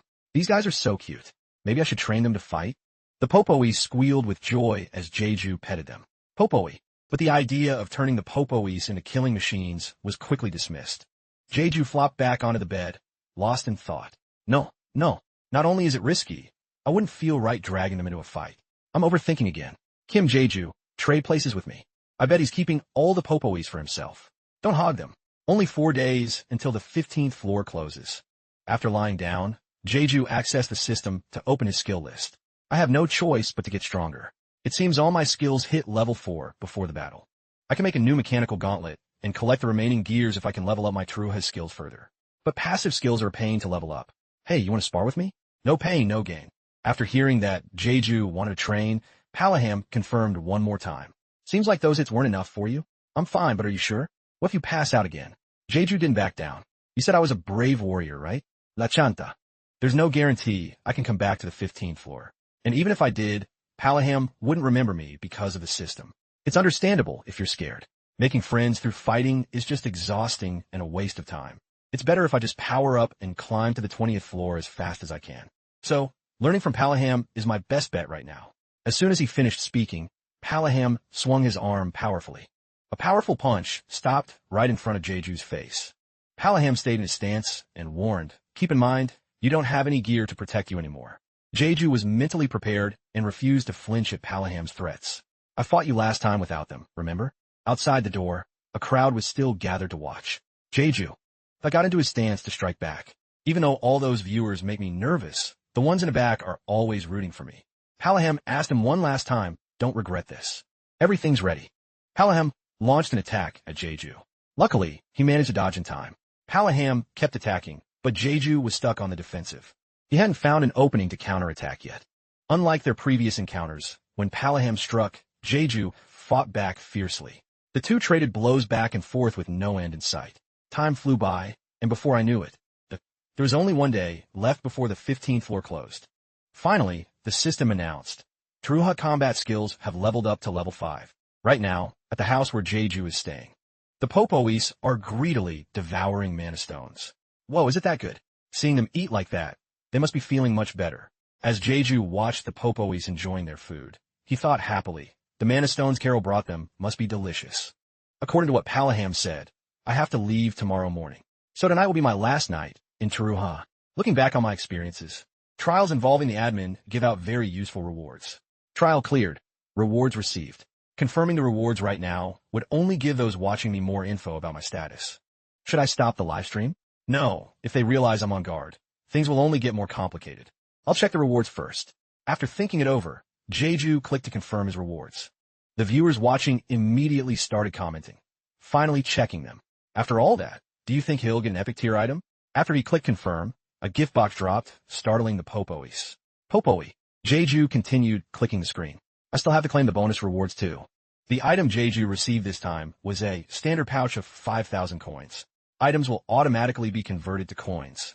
Rare grade spatial backpack, an invention by the genius magic engineer Red Beast. Max weight capacity is 500 kilograms. Hero grade Rotunto's leather overcoat. Owner of the 7 snakes. The coat of Rotunto, who controlled snakes with different abilities, made from the skin of a snake that died after giving birth. The snake's power is fully preserved in this coat. Ability, 1 second time prediction. I thought there was a chance I'd get another Rotunto item, and I hit the jackpot. The comments below kept popping up. Rotunto seems determined to feed him items on a silver platter. Huh? If it's gonna end like this, why even play against him? I guess if the trial was too easy, it wouldn't be fair. Looking at the coat in his hands, Jeju evaluated it. From what I've heard, it makes other people's bodies look like they're overlapping, but I'm not exactly sure how it works. That coat is definitely the real deal. I used it once and got so dizzy I sold it immediately. It's more of a hassle than help. After evaluating it for a bit, Jeju took off his shirt to try it on. I'll just try it for now. This scene left the viewers blinded. Suddenly a striptease? Wow, Jeju, aren't you gonna blur this? He's just taking his shirt off, it's fine. Don't blur it. After undressing, Jeju tossed his old shirt aside. Now he had the red coat on. I think using the time prediction effect will be pretty difficult. I wonder if I can control it. After wearing it for a while, Jeju's body began to react. It feels like everything I see is shaking. So dizzy, the surroundings began to vibrate, even more violently. Just looking at something makes me feel like I'm losing energy. It's like my life force is being drained. Suddenly, a wave of nausea hit Jeju. He quickly covered his mouth. Stay calm. Focus. Looking at Jeju like that. But they couldn't help but worry, as if wanting to say something. Popoi. He tried to calm down for a moment. The dizziness finally passed. Jeju looked around and saw everything was back to normal. I can see now, but the nausea still lingered inside him. Jeju tried to steady himself again. Even though all I can do right now is see minor things and the Popois within a 1-second window, if I practice harder, I'll be able to activate it whenever I want. Things like artifact synchronization or reconstruction take time to get used to. The next morning, the sky was clear and blue. A pair of feet were walking down the street. It was Jeju. Today was the day he had to leave. Ever since he put on the overcoat, he kept feeling waves of nausea coming on. I think this is the hardest Rotunto item to use. I wonder if I can even combine them? When I woke up this morning, Carol, Leto, and Palaham weren't home. Where did they go? I wanted to express my gratitude before leaving. Even though we won't see each other again, it feels strangely heartbreaking. Wait, something is very wrong. Usually, the streets are crowded, but there's no one here now. Seeing the strange situation, Jeju was shocked by the possibility. Has the floor 15 reset already happened? I think. He rushed off somewhere. If that's the case, it makes sense why everyone, including the players in Palaham, isn't here. The Fountain of Trials hasn't closed yet, right? When he reached the fountain, Jeju was stunned by the sight. Huh? A massive crowd was standing around him. Jeju still hadn't processed what was happening. Suddenly, everyone shouted in unison, La Chanta, may glory light your path. Everyone happily placed their hands over their hearts and shouted the name, La Chanta, La Chanta, may glory light your path. The viewers were also shocked by the scene. What's going on? WTF? Where are the other players? Did they kick them all out? Jeju finally regained his composure and shouted to Carol and Leto, I was wondering where you guys went. What is all this? Hearing his question, Carol replied happily, what else? For the great warrior, La Chanta. Palaham, standing in the crowd, chimed in, it's a farewell. May glory light your path. Jeju really didn't know how to react. He said shyly, Palaham, I'm just a measly adventurer. Isn't this a bit much? Palaham understood what he was thinking and reassured him. Are you shy? You deserve a send-off like this. Suddenly, a man appeared and offered his blessings to Jeju. La Chanta, may glory light your path. The savior, the truly great warrior, La Chanta. Jeju looked at the man and remembered the past. This person back then. This is the farewell that all the citizens of Truha agreed to give. Palaham placed a hand on Jeju's shoulder and said, stay still, and don't forget that you walk the path ahead with our blessings. Filled with all the respect they could show, Carol stood to the side, raising both hands with a bright smile to cheer him on. Cheer up, a farewell that never happened in the past. And will never be repeated in the future. Seeing the affection the people here had for him, Jeju was moved to tears. He shyly said, thank you, everyone. Seeing Jeju laughing and crying at the same time, the viewers couldn't help but chime in. Are you crying right now? He's totally crying, LOL. Don't tease the man. It's perfectly normal for adults to cry. The person above is being way too savage. Because that was how my journey in Truha ended, a journey that was somewhat long and square, and yet somewhat short. After saying goodbye to the people in Truha, Jeju resolutely moved forward. Approaching the end, he continued on the path toward the next floor. Even though saying goodbye to the connections he'd built in Truha was a bit sad, but he had to focus on the next floor now. He had no idea what to expect, so he needed maximum focus. Jeju gripped the door handle and determinedly opened the door to the next floor. At that moment, a system notification appeared on the 15th floor. New player 4019, Baek Jinha. You have arrived at the Fountain of Trials on the 15th floor. Inside a luxurious house, a chandelier lit up the entire room. The system notification continued on the screen. Total of 50 participants have entered the trial. No more entries allowed. The number of participants for the 15th floor is full. People were walking busily through the streets outside. After arriving at the 15th floor, Baek Jinha said arrogantly, so, I just need to be careful with missions from the Truha citizens? This is way easier than before, boys. I think this will be over in no time. Can you guys show me the way now? Hearing Jinna's words, the audience got heated. This guy's face is so thick. Hey admin, don't let him get a single coin until he clears the floor. Let's see, I'll show you the way. Head to the center of the mountain along the castle gate. Reading the comments, he immediately followed the advice. Alright, I'm on it. What do they want me to see? When he reached the summit, that all Jinna saw was the rolling mountain range. It's all just snow and mountains. There's nothing here. The viewers were also shocked. Wait, where did it go? Who knows, it was there, but now it's gone. Reading the comments without understanding the situation, he looked annoyed. Can't you just explain it? So annoying. Suddenly, from the distance, but the sounds of singing and cheering echoed. Jinha looked toward the singing and said contemptuously, are those the good people you were talking about? They look like a bunch of middle-aged dudes. And they're singing? The comments kept coming. Yeah, they usually aren't this happy. So awkward, LOL. Meanwhile, on the 10th floor, a hooded man spoke up irritably. What's the deal? The other man smiled and explained, sorry, our guild is looking for someone who caused trouble and ran away. There's no stream archive, so it's hard to find evidence. We have to check faces manually. As he spoke, his gaze sharpened. Kim Yu. Heard he's a guy with short hair, carrying a backpack, wearing a brown hooded jacket. Hearing that, the man with the hood pulled it down further. But how are you going to find him just like that? After pulling back her hood, the girl beside him said irritably, is this enough? Confirming they weren't the target, he let them through. Thanks for cooperating. Go ahead. Kim Jeju was currently in line, preparing to enter. Looking at the guards, he thought curiously, what's this? Just as I thought. They're screening people at the floor 10 entrance to find me. Looks like my name has reached the higher floors already. The live viewers kept commenting, wait, what's happening? Someone's targeting Kim Jeju? Are you new here? That's the Hypergrade Guild. Don't worry, Jeju. I'm coming to save you.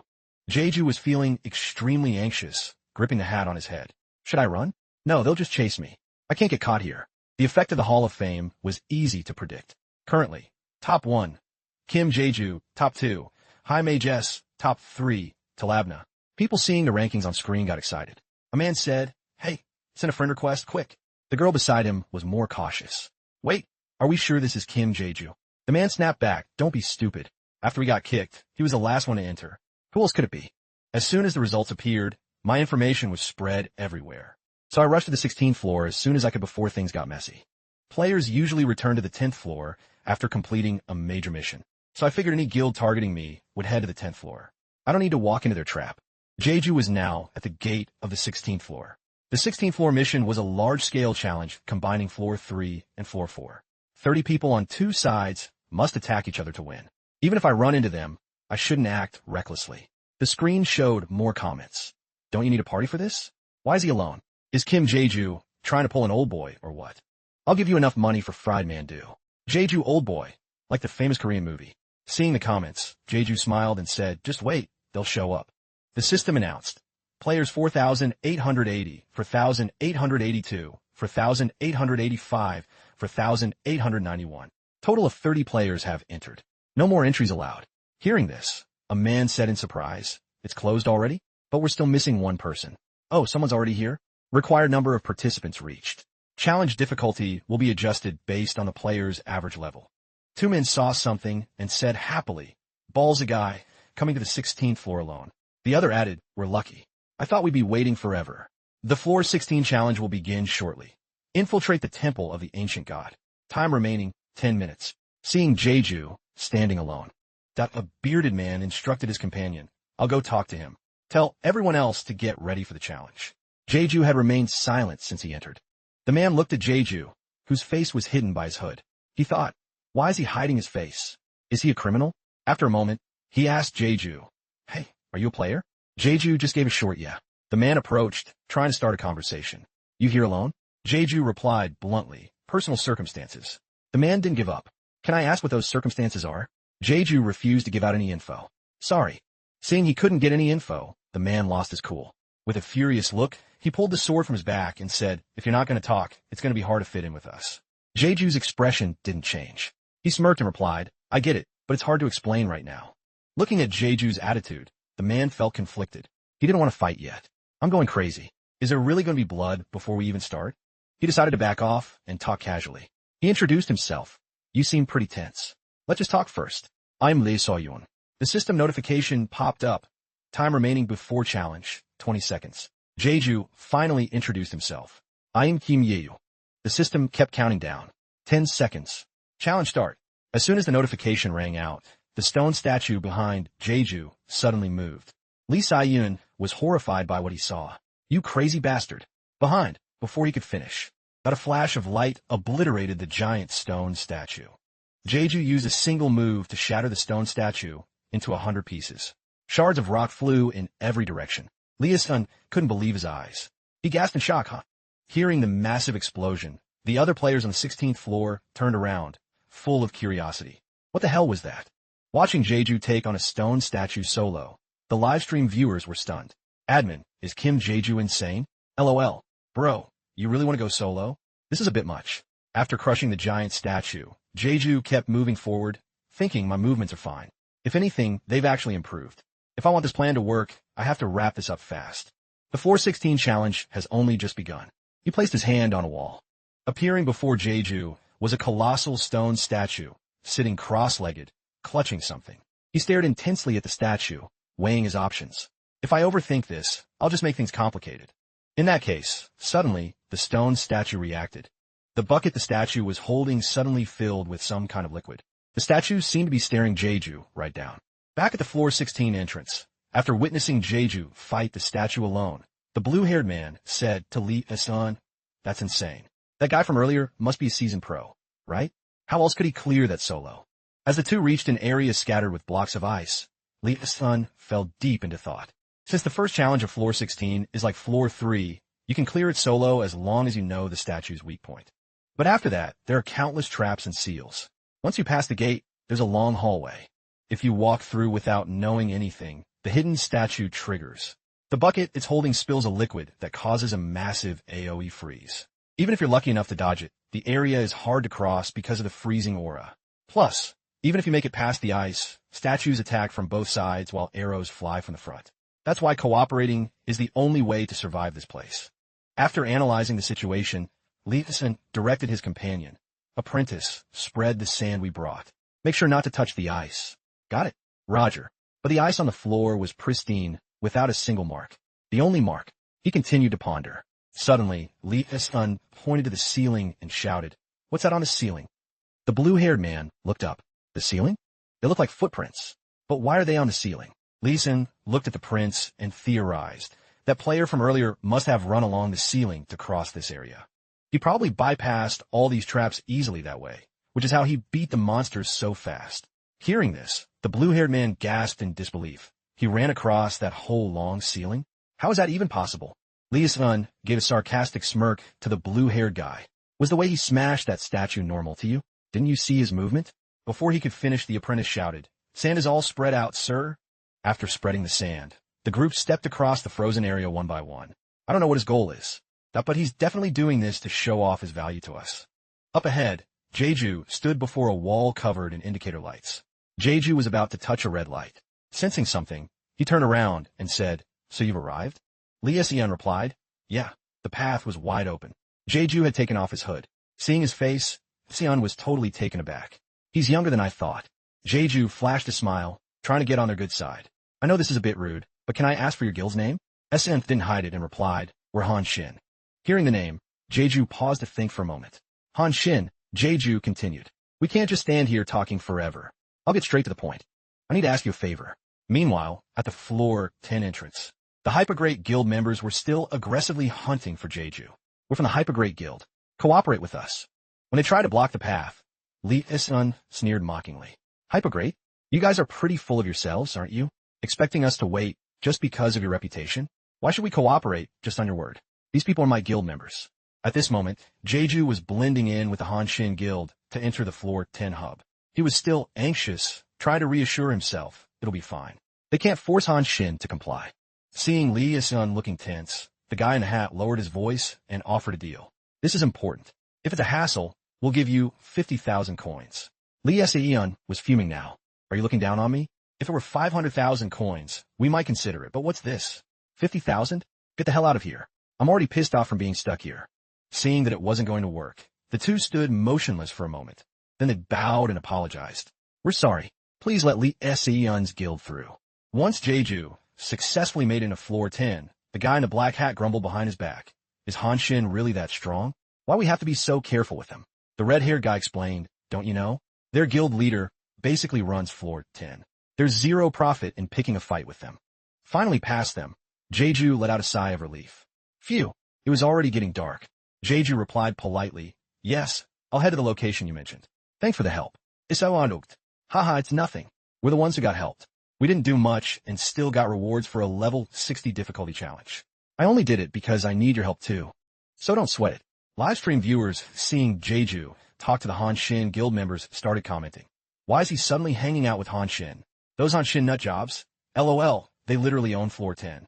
Chill out guys, they aren't bad people. You're a Hanshin member too, aren't you?" Seeing the chat, Jeju thought, judging by the chat's reaction, they must all be players from floor 30 or higher. While Hanshin's goal is to prioritize player safety and escape the tower ASAP, they faced heavy backlash from floor 30 players for trying to control everyone with force when the game started. On the other hand, the Hypergreat Guild's main goal is to modernize the tower. They'll do anything to achieve that, using other players like machine parts. I don't plan on taking sides, but I hate Hypergreat. Plus, they're the ones who want me dead the most right now. The enemy of my enemy is my friend, so Hanshin will probably help me. Before meeting the guild leader, while lost in thought, Jeju suddenly turned back to look at something. "Whoa, you scared me. You done eating already?" La Chanta. It turned out to be a popoi with bits of mana stone still stuck to its mouth. "Popoi. La Chanta tete. Look how full it is. But why hasn't user the love appeared in the chat lately? I'm so used to the love being here that it feels empty without them. Are they not among the viewers? Did they oversleep? Nah. That user used to watch even while sleeping, LOL. Scene changes to floor 50. Hypergrade Guild's Industrial Complex number 2. Kong Soa sat with her legs crossed, politely addressing someone. I hope I'm not disturbing you? The hypergrade guild logo was clearly visible on Kong Soa's outfit. A man standing opposite her bowed deeply, acting extremely cautious, as if afraid to offend her. Disturbing? Not at all. It's an honor to welcome you to this humble place. You could just call me Kong Soa. That's fine. The man smiled outwardly, but was internally cursing her. What is this crazy bitch up to? I heard teams aren't needed after floor 70, so why did she suddenly come back down? Kong Soa got straight to business. How's the work going? Can you show me the inventory data and daily machine productivity? Hearing this, the man's face paled. Well, seeing his hesitation, Kong Soa's expression turned stern. What is their problem? The man thought to himself. Of course there's a problem. My skimming of raw materials is going to get exposed. But outwardly, he kept grinning and faking cooperation. Not at all. Just give me a second. As soon as the man finished speaking, the door was kicked open with a loud bang, followed by a furious voice. Where's the manager? Get out here right now. Seeing the chaos, the guards rushed to protect Soa. Miss Kong Soa immediately ordered, apprehend that man and evacuate the workers. Stepping inside, the intruder realized the manager wasn't there. I busted my ass to get down to floor 50, and the manager isn't even here. Kong Soa interrogated the man. Who are you? I've never seen you before. It doesn't look like you just took a wrong turn. Hearing Soa, he bared his teeth with a savage look. Are you the leader here? This man was Hot Pot, a diehard fan of Kim Jae-ju. Do you realize you're violating the treaty? Hot Pot let out a sinister laugh. Did she really think she could intimidate him? It's not that simple. Doesn't that only apply if I actually belong to a guild? Hearing his reply, Kong Soa began to speculate. If he knows about that, he must have been in a guild before. Why are you doing this? As he spoke, he got angrier, clenching his fists and roaring. I heard you guys were messing with someone I care about. Even for hypergrade, I didn't think you'd have the balls to cause trouble on floor 10. Hearing this, Kong Soa paused to think. Floor 10. Before she could process it, Hot Pot swung his fist at her. Take this, you hypo bitch. She didn't strike back, but kept dodging, causing him to lose his balance and tumble down the stairs. Suddenly, Soa muttered popoey. Hot Pot overheard her. His eyes widened in shock. Soa stood up, and the two stared at each other in silence. Hot Pot asked in disbelief, You? Scene changes to floor 10, Gray's workshop. In a room, a man was holding a magnifying glass, as if studying a complex mechanism. Wait, are you really going to do this? You asked to borrow the workshop for a few days, so I was curious. This isn't just 2 or 3 cheapo Helix mana circuits. There are dozens of them. This is basically a bomb. The knuckle structure is so prominent, but it's clearly meant for brawling, right? Jae-ju laughed and agreed. Exactly. After answering the man, Jae-ju fell into thought. Even if I can't learn the Empire's martial arts, I've mastered the Truha combat style, which is far superior. In that case, I need gear that fits better. Hearing that Jae-ju wanted to use these parts, the man warned him. If you use it like this, your body won't be able to handle the strain. Should I switch to the configuration I usually use? Jae-ju declined his kind offer. It's fine, thanks. Damn, Magitech engineering? Just looking at it gives me a headache. We've been watching this stuff for days, LOL. Jae-ju looked at the chat and apologized to his viewers. Sorry guys. It's a necessary step. Please bear with me a little longer. Hearing Jae-ju, the viewers commented, you could just stop the stream, you know? How dare you tell Jae-ju to turn it off? Kick that guy. El Mayo, if you say wait, we wait. Where are you heading after you're done? Jae-ju replied, I plan to go to the next floor, but I have a debt to settle first. Debt? Whoa, are you actually going? Night fell. In a room, Han Sung-min introduced himself politely. Hello. I am Han Sung-min, the leader of the Han Shin Guild. Would you like some tea? Jae-ju politely declined. No, thank you. Seeing Jae-ju's attitude, Han Sung-min evaluated him privately. Look at that. Most people would say yes, just to be polite, but he's making his guard very clear. Han Sung-min paused and continued. I've heard about you and how you're being hunted. After being falsely accused by your old guild, I wanted you to join us. But I think all of that was a lie. You were never even part of Hypergrade. Were you? Jae-ju didn't bother denying Han Sung-min's question. You're right. I thought I'd meet him after reaching floor 50, but I didn't expect him to be here. A pacifist. Kong Sung-min continued. You're not even making excuses. Interesting, haha. That's what people call Han Sung-min. He wasn't particularly strong in martial arts, but no one could ignore him, even if some mocked him as just being a lucky guy. Kong Sung-min got straight to the point. It seems you already know I have information on you. So what's your real motive? But then those same people will be praising Han Sung-min to high heaven the very next day. Hey, Kim Jae-ju, the rumors haven't spread yet. But I know what you did on floor 15. So, the changes on floor 5 and floor 10 were also your doing, right? Hearing Han Sung-min, Jae-ju thought carefully. He'll figure out soon anyway. There's no point in lying. After weighing his options, Jeju didn't deny it. Yeah, it was me. Han Sung-min Smirkit. I hope you didn't want a story to go that way. You confessing so easily kind of takes the fun out of it. Jeju then made it erect. Proposal. Guild leader Han Sung-min, let's make a deal. He was completely caught off guard. A deal? But I don't need anything from you. Jeju smiled and said a single word. No. I have plenty of high-quality ingredients right now, and I'm certain you and Han Shin are the top-tier chefs who can cook them up perfectly. Suddenly, Han Sung-min slapped his forehead and laughed out loud. All right, how about this then? Go to floor 17 and prove yourself. Show me you're worth trading with. Jeju didn't back down and countered. And what if I've already cleared floor 17? Han Sung-min replied, then even better. Anyway, playing the shadow game on floor 17 is going to be twice as hard. How do you plan to verify it if I just lie? Jeju asked after hearing his proposal. Han Sung-min acted like it was no big deal at all. There are plenty of ways, so stop asking questions. Jeju calculated his moves silently. I have to get through floor 17 to reach floor 20 anyway. It's even better if I gain Han Sung-min's recognition. He accepted the deal. Fine, I'm in. Meanwhile, somewhere in the darkness, a girl. Dot was shivering in terror, completely lost and unaware of where she was. Where am I? It's so dark, and there's nobody here. Can I really do this? On the chat box, several supportive comments appeared. Just stay calm. Yeah, if you do that, they'll just take each other out. This isn't a team challenge, is it? Whatever. Elmeo, she can handle it. The girl was moved to tears by the encouragement. She wiped her eyes. Thanks a lot. Just then, a system notification popped up. Player 4896 has entered. Required number of participants reached. Challenge difficulty will be adjusted based on the player's average level. Chat function disabled. Shop function disabled. Skills disabled. Viewers cannot leave until the challenge ends. Floor 17 challenge will begin shortly. Confirming challenge notification window. Time remaining, 10 minutes. As the system announced the start, the space lit up, no longer shrouded in pitch black. Previously, there was no one but the girl. But now several more people had appeared. Looking around, the girl was stunned. There wasn't a soul here just a second ago. After composed herself, she stepped forward, her hand hovering before the screen. Can I do this? I'm so scared. The announcement continued. Floor 17 challenge. One of the 6 of you has had their soul swapped with a shadow. Find them or sacrifice 3 people to the temple of the evil god. Otherwise, the other 5 will die. However, if the shadow is chosen as a sacrifice, but the shadow will survive. Use the system window to identify the shadow. The announcement repeated. Floor 17 challenge. One of the 6 of you has had their soul swapped with a shadow. Find the imposter or sacrifice 3 people to the temple of the evil god. Otherwise, the remaining 5 will die. But if the shadow is chosen as a sacrifice, the shadow survives. Use the system window to vote and find the demon. The demon will manifest distortions based on the player's average difficulty. Current average difficulty, 18. Total distortions, 6. Players are allowed a total of 6 questions. If the stone statue smiles, it is the truth. If not, it is a lie. Players have only one chance to vote. After the rules were introduced, everyone. Listen closely. A man named Park Chong-suk addressed the group. All right, the intro is done. Let's discuss our next move. We'll follow the usual procedure. Everyone gets to ask one question. Lim Jin-sung replied tensely. But there are 6 distortions. How will we know who's lying? If there are 6 distortions, that means 6 things have changed about the person we're looking for, right? Correct. It'll be tough, but better than doing nothing. Beside them, Young Ha-sung spoke up, taking the initiative. Any of you could be lying.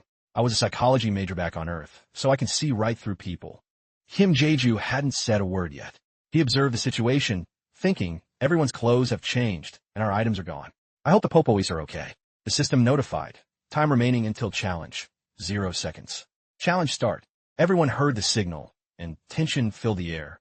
As the notification ended, Lee Minha gasped in shock at what she saw. Wait, what? The massive stone statues began to move.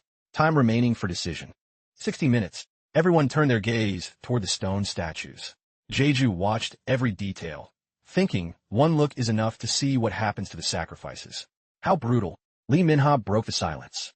That's shattering the quiet atmosphere.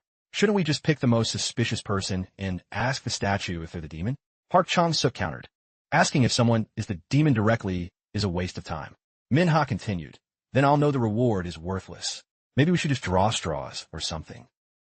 And pick 3 people to be the sacrifices. Hearing the girl's words, Lim Jin-sung lost his cool and screamed at her. Are you freaking kidding me? People are going to die, and you want to turn it into a game of chance? She wasn't intimidated at all and kept provoking Jin-sung. Go ahead, Keep hitting me if you want. I'd actually appreciate it, because then you'll have effectively volunteered yourself as a sacrifice. Despite his rage, Lim Jin-sung couldn't do anything. If there is conflict between players, the attacker is immediately chosen as a sacrifice.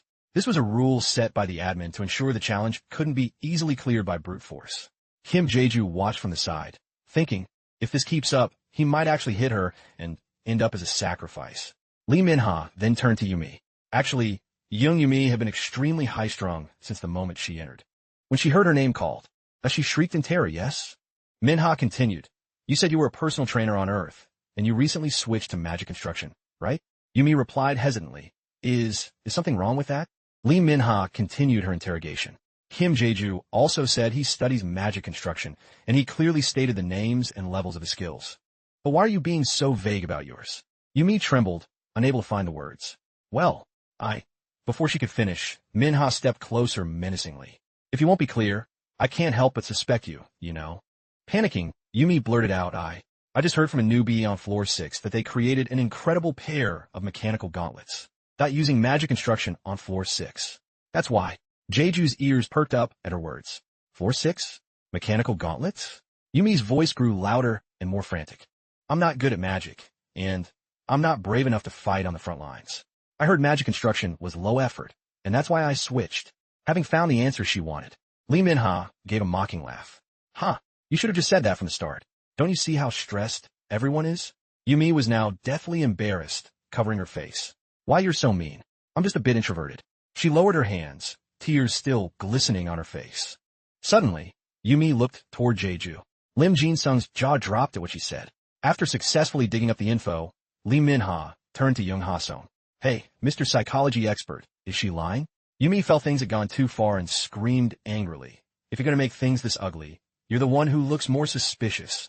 Lee Min-ha told me to sacrifice others without any reason. How was that any different from murder? Seeing Yumi snap at her, Min-ha was surprised. Oh wow. The two launched into a heated argument, neither willing to back down. Is it because I was being too nice to you, but that you're trying to make a fool out of me now? Yumi didn't back down. Exactly. You don't have a shred of evidence. Yet you're accusing me like that. Lee Min-ha kept screaming. Then where's your proof? Right then, a voice came from behind. You really are a mad dog, Young Ha-sung. Young Ha-sung, now fed up with Lee Min-ha's attitude, began to criticize her. Fine, let's do exactly what you said. To be honest, you're the most suspicious one here. You keep trying to lead everyone and interrupting others. Having a bitch like you here is such a pain in the ass. It'd be better if we just got rid of you first. Seeing the tables turn, Lee Min-ha's face paled. Why was she suddenly being targeted? She was just threatening her to attack someone else. Young Ha-sung smirked and continued, look around. You think I'm the only one who thinks so? She turned to look at the others. Not a single person stepped in to stop it, or say she was wrong. They just stood there, watching silently and coldly, or with looks of approval. Seeing no one on her side, her face turned dark as coal. She screamed in rage, what? I thought you guys said we shouldn't play games with people's lives. Suddenly, a hand went up. Wait. Jeju spoke up, asking for a turn. Please give me a chance to ask a question. Young Ha-sung was surprised to hear his request. You're not going to ask some basic common sense question, are you? Asking if the person is male or female is pointless. If the demon distorted their gender. Jeju didn't respond, but calculated silently.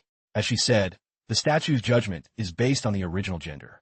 If I ask the statue if the demon is female, it will say no if the demon was originally male.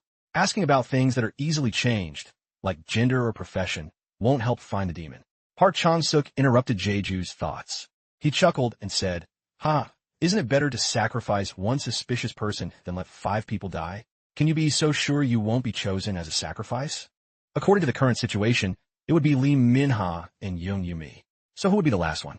We would definitely end up in a situation of point mutuelle destruction. Instead, we should use the rights we were given before deciding. Lim Jin-sung and Park Chang-suk agreed with Jeju's approach. He was right. 1 question and 1 death is better than 3 people dying. Young Ha-sung and Yumi also spoke up in unison. Fine, I agree. Lee Min-ha had no reason left to refuse. Phew. Since you've spoken up, go ahead and do it. Having received the approval of the other 5, Jeju thanked everyone happily. He stepped forward and touched the stone. After a moment of silence, he began to speak. I'll ask my question. The demon must feel so unlucky to be in the same room as Kim Jeju. How about you figure it out? Thank you, everyone. Even though they tried to handle the situation by mixing truths and lies so Kim Jae-ju wouldn't find out. After a moment of silence, he began to speak. I'll ask my question. Did the demon's gender change from male to female?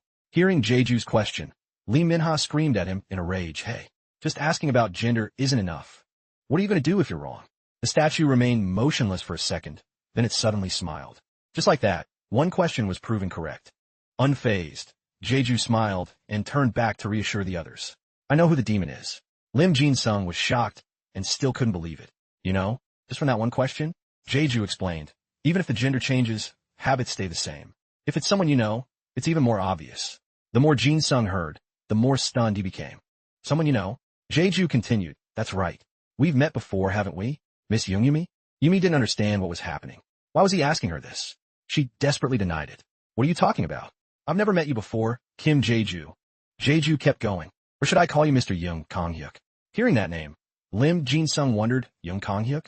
Jae-ju calmly replied. He participated in the Floor 6 trial with me. His personality hasn't changed a bit.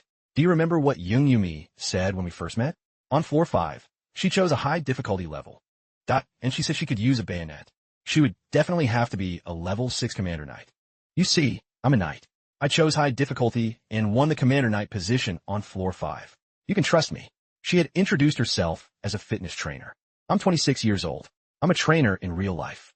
And the fact that she heard about a pair of Magitech mechanical gauntlets. If what she said is true, I'm certain that is Young Kong-hyuk. The guy I know. Hearing Jae-ju's analysis, Lim Jin-sung, who was standing next to Yumi, couldn't help but feel terrified. Wait, for real? The demon is? Yumi still firmly denied it. It's not me. I'm being framed. Young Ha-sung continued to interrogate her. Miss Young-yumi, why did you act so flustered when Mr. Kim Jae-ju approached you? Yumi was flustered by the question. That's because a strange man suddenly approached me. This answer couldn't convince Ha-sung. She exposed the flaw. But when Lim Jin-sung was near you, why was it only with Mr. Kim Jae-ju that you were so sensitive? Jin-sung shouted in agreement. Yeah, you weren't afraid of me at all. You even rushed straight into my group to beg for help. Ha-sung continued. From what I know about you, that expression means you know something about this. Hearing everyone's rapid-fire questioning, Yumi turned pale and lost her composure. All the stone statues have confirmed that the demon is a man who turned into a woman. Am I the only girl here? There are plenty of other women in the tower.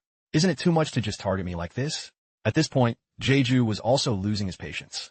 As Yumi kept making excuses for herself, he made a suggestion. I don't like witch hunts either, so let's do this. Let me ask the remaining 5 questions. If you don't like it, feel free to interrupt me. I don't see a problem with it. Me neither. Everyone agreed. Yumi couldn't say another word, only crying helplessly. The atmosphere had shifted. No one objected anymore.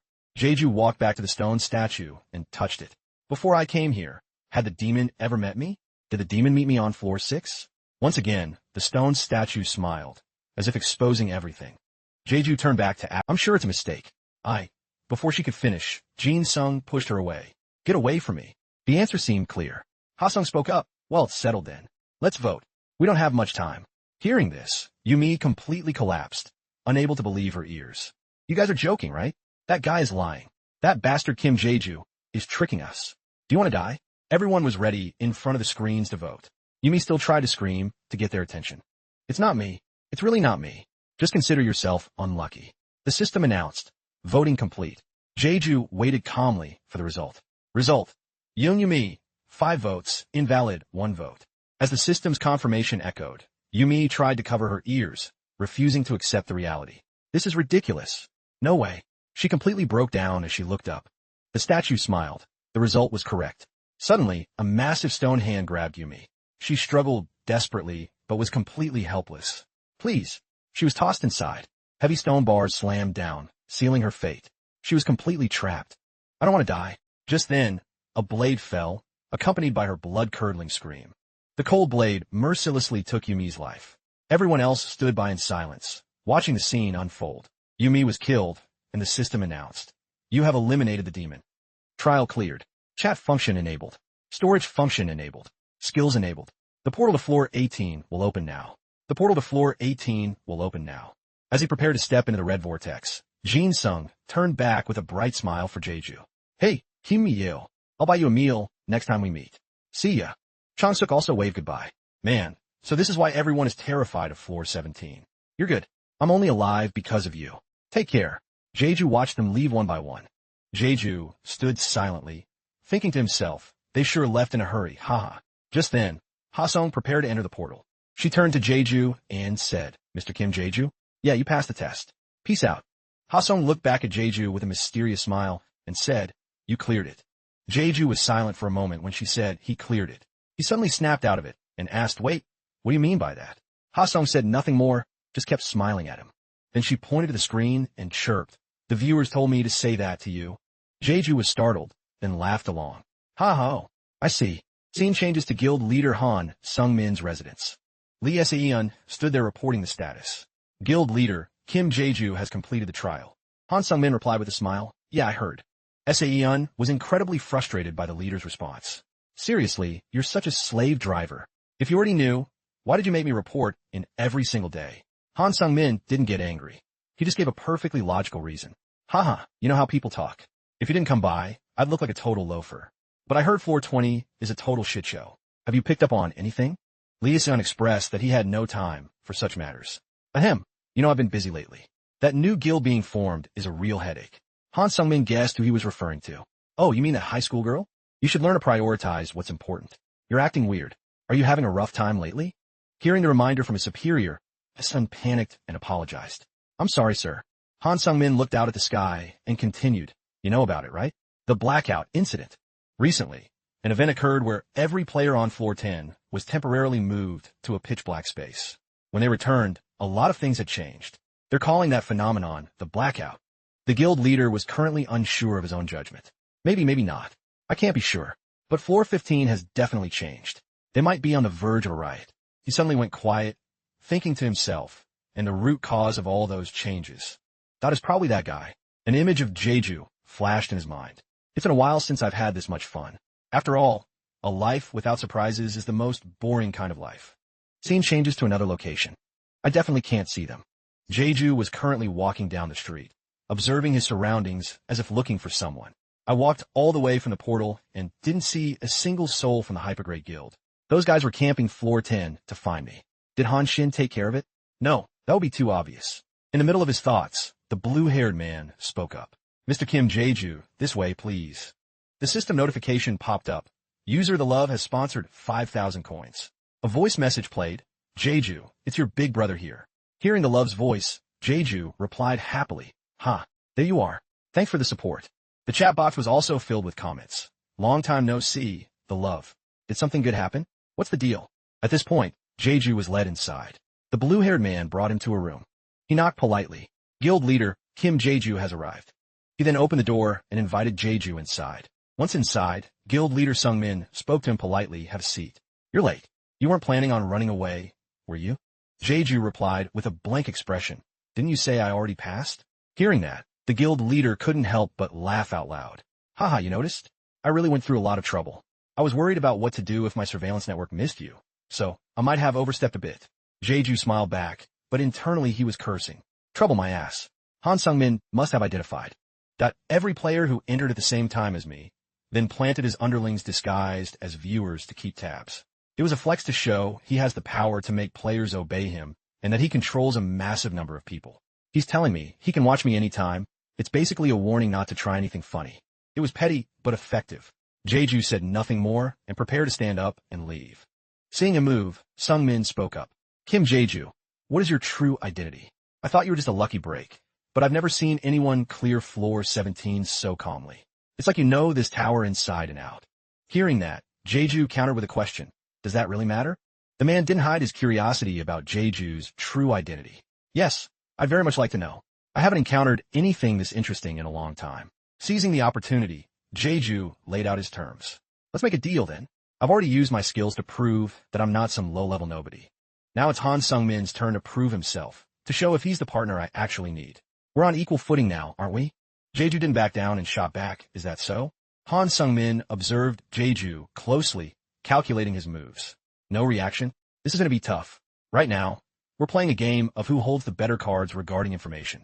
Even though I know Kim Jeju's hand is strong, I still don't know what he's actually packing. I never thought I'd feel this rattled over information. He finally spoke up. Fine, then I'll fill you in on the trials for floor 18 and 19.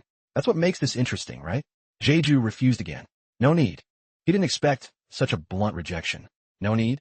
Does he mean he already has the info, even though he's never been there? Jeju didn't hesitate and gave an answer just enough to keep Han Sung-min satisfied for a while. Han Sung-min still couldn't squeeze any real intel out of him. His vague answers are really pissing me off. Is he doing this on purpose? About an hour later, the two had been in a mental tug-of-war for over an hour. Finally, Han Sung-min threw up his hands in defeat. I give up. Even his patience had its limits. I'm not going to get anything out of this guy if we keep talking like this. My head's going to explode from frustration.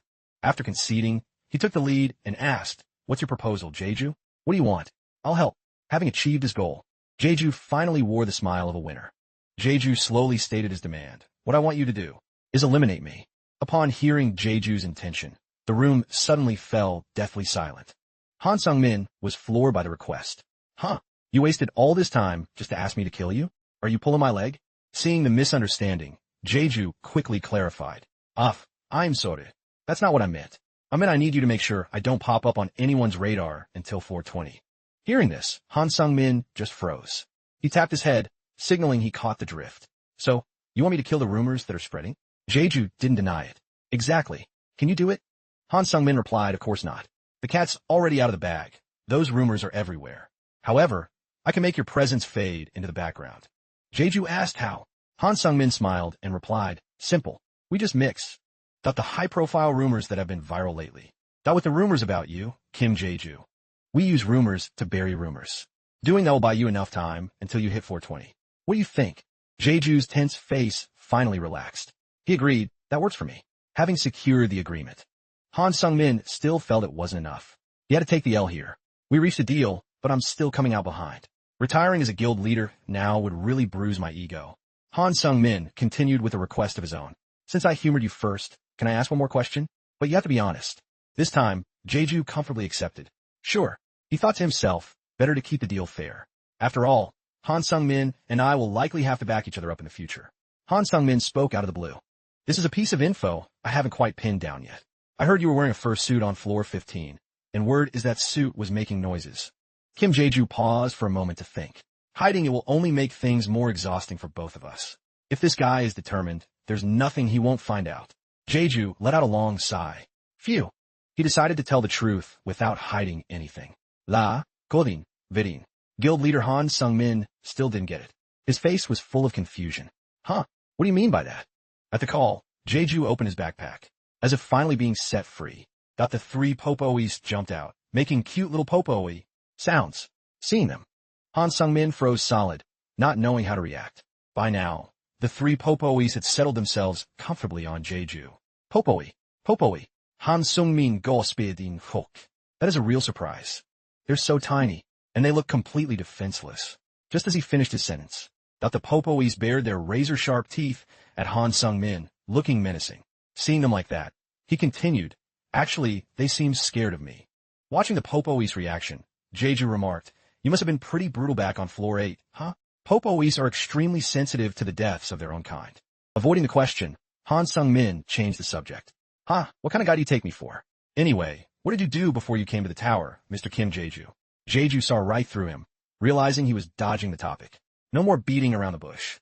Jeju began to recount his life before the tower. The viewers are dying to know about this. I plan to reveal it one day anyway, so now's as good a time as any. I told Han Sung-min about my past, how I ended up in the tower, and the truth about the white fursuit being the popoes. After hearing the detailed story, Han Sung-min seemed to understand everything. The struggle to make ends meet and earn money. I'm actually surprised. That reason is a lot more grounded than I expected. Jeju continued. That's how it all started. Making a living was the biggest motivator. But now, things are a little different. If others see this place as a game, then I feel like this game is real life. To put it simply, Han Sung-min followed up, "I see.